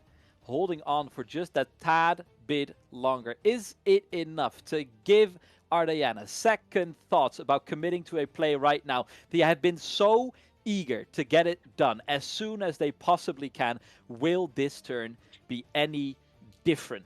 Remember, they're fighting for their tournament life. If they misstep now, end up losing because of it, they are out. We're keeping it chill. We're keeping it breezy. Another Hui being put into the board, and that kind of locks up any threat that we could have had with a attack this turn. However, with Diana untapped, you're still threatening to ride the wind over to that battlefield if you leave it unguarded. And now it's going back, saying send your Azir over. Send your Azir over. Try and go for this hold. I have an incoming barrage of might coming in. And it's 5 runes. This surprises me.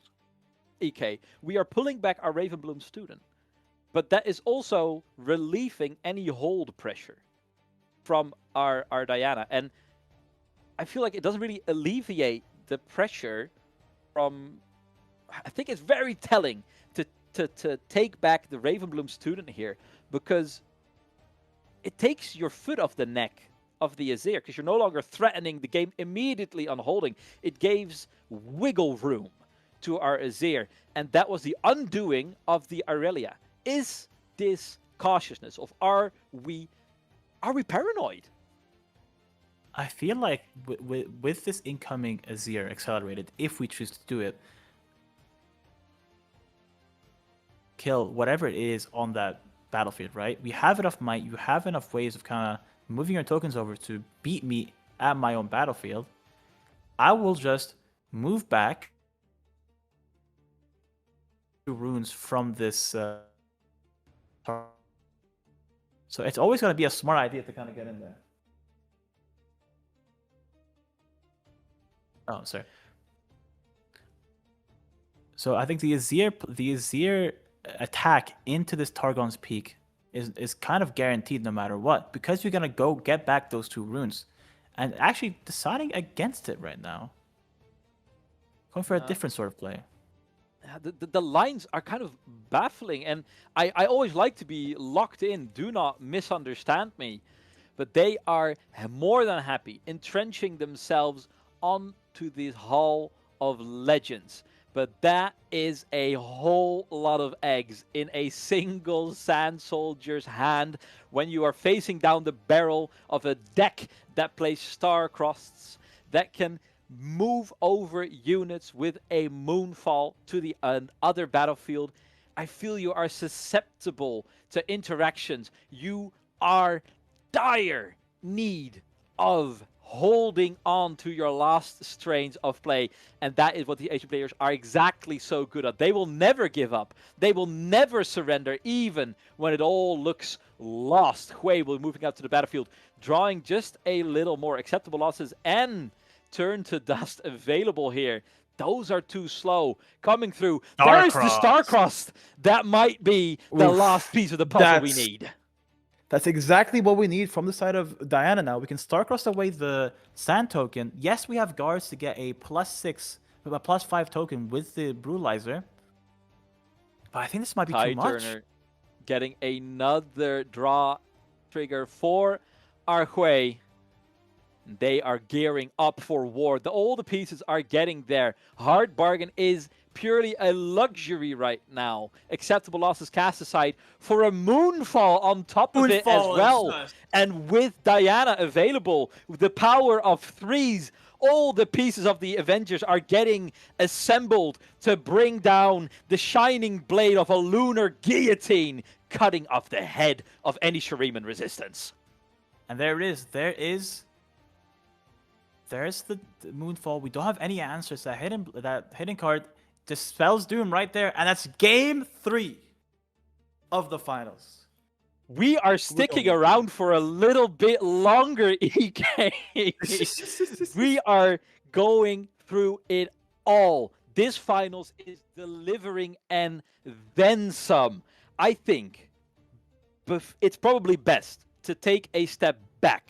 Make sure that we are entering our game 3, our deciding game of the entire regionals, energized. So I will be throwing it over to break. We get to mull over game 2 and all of its ripple effects that it will have onto game 3 after this short little break. When we get back, we will be crowning a champion in Xi'an. Make sure you're here to witness it. Right. See you guys soon.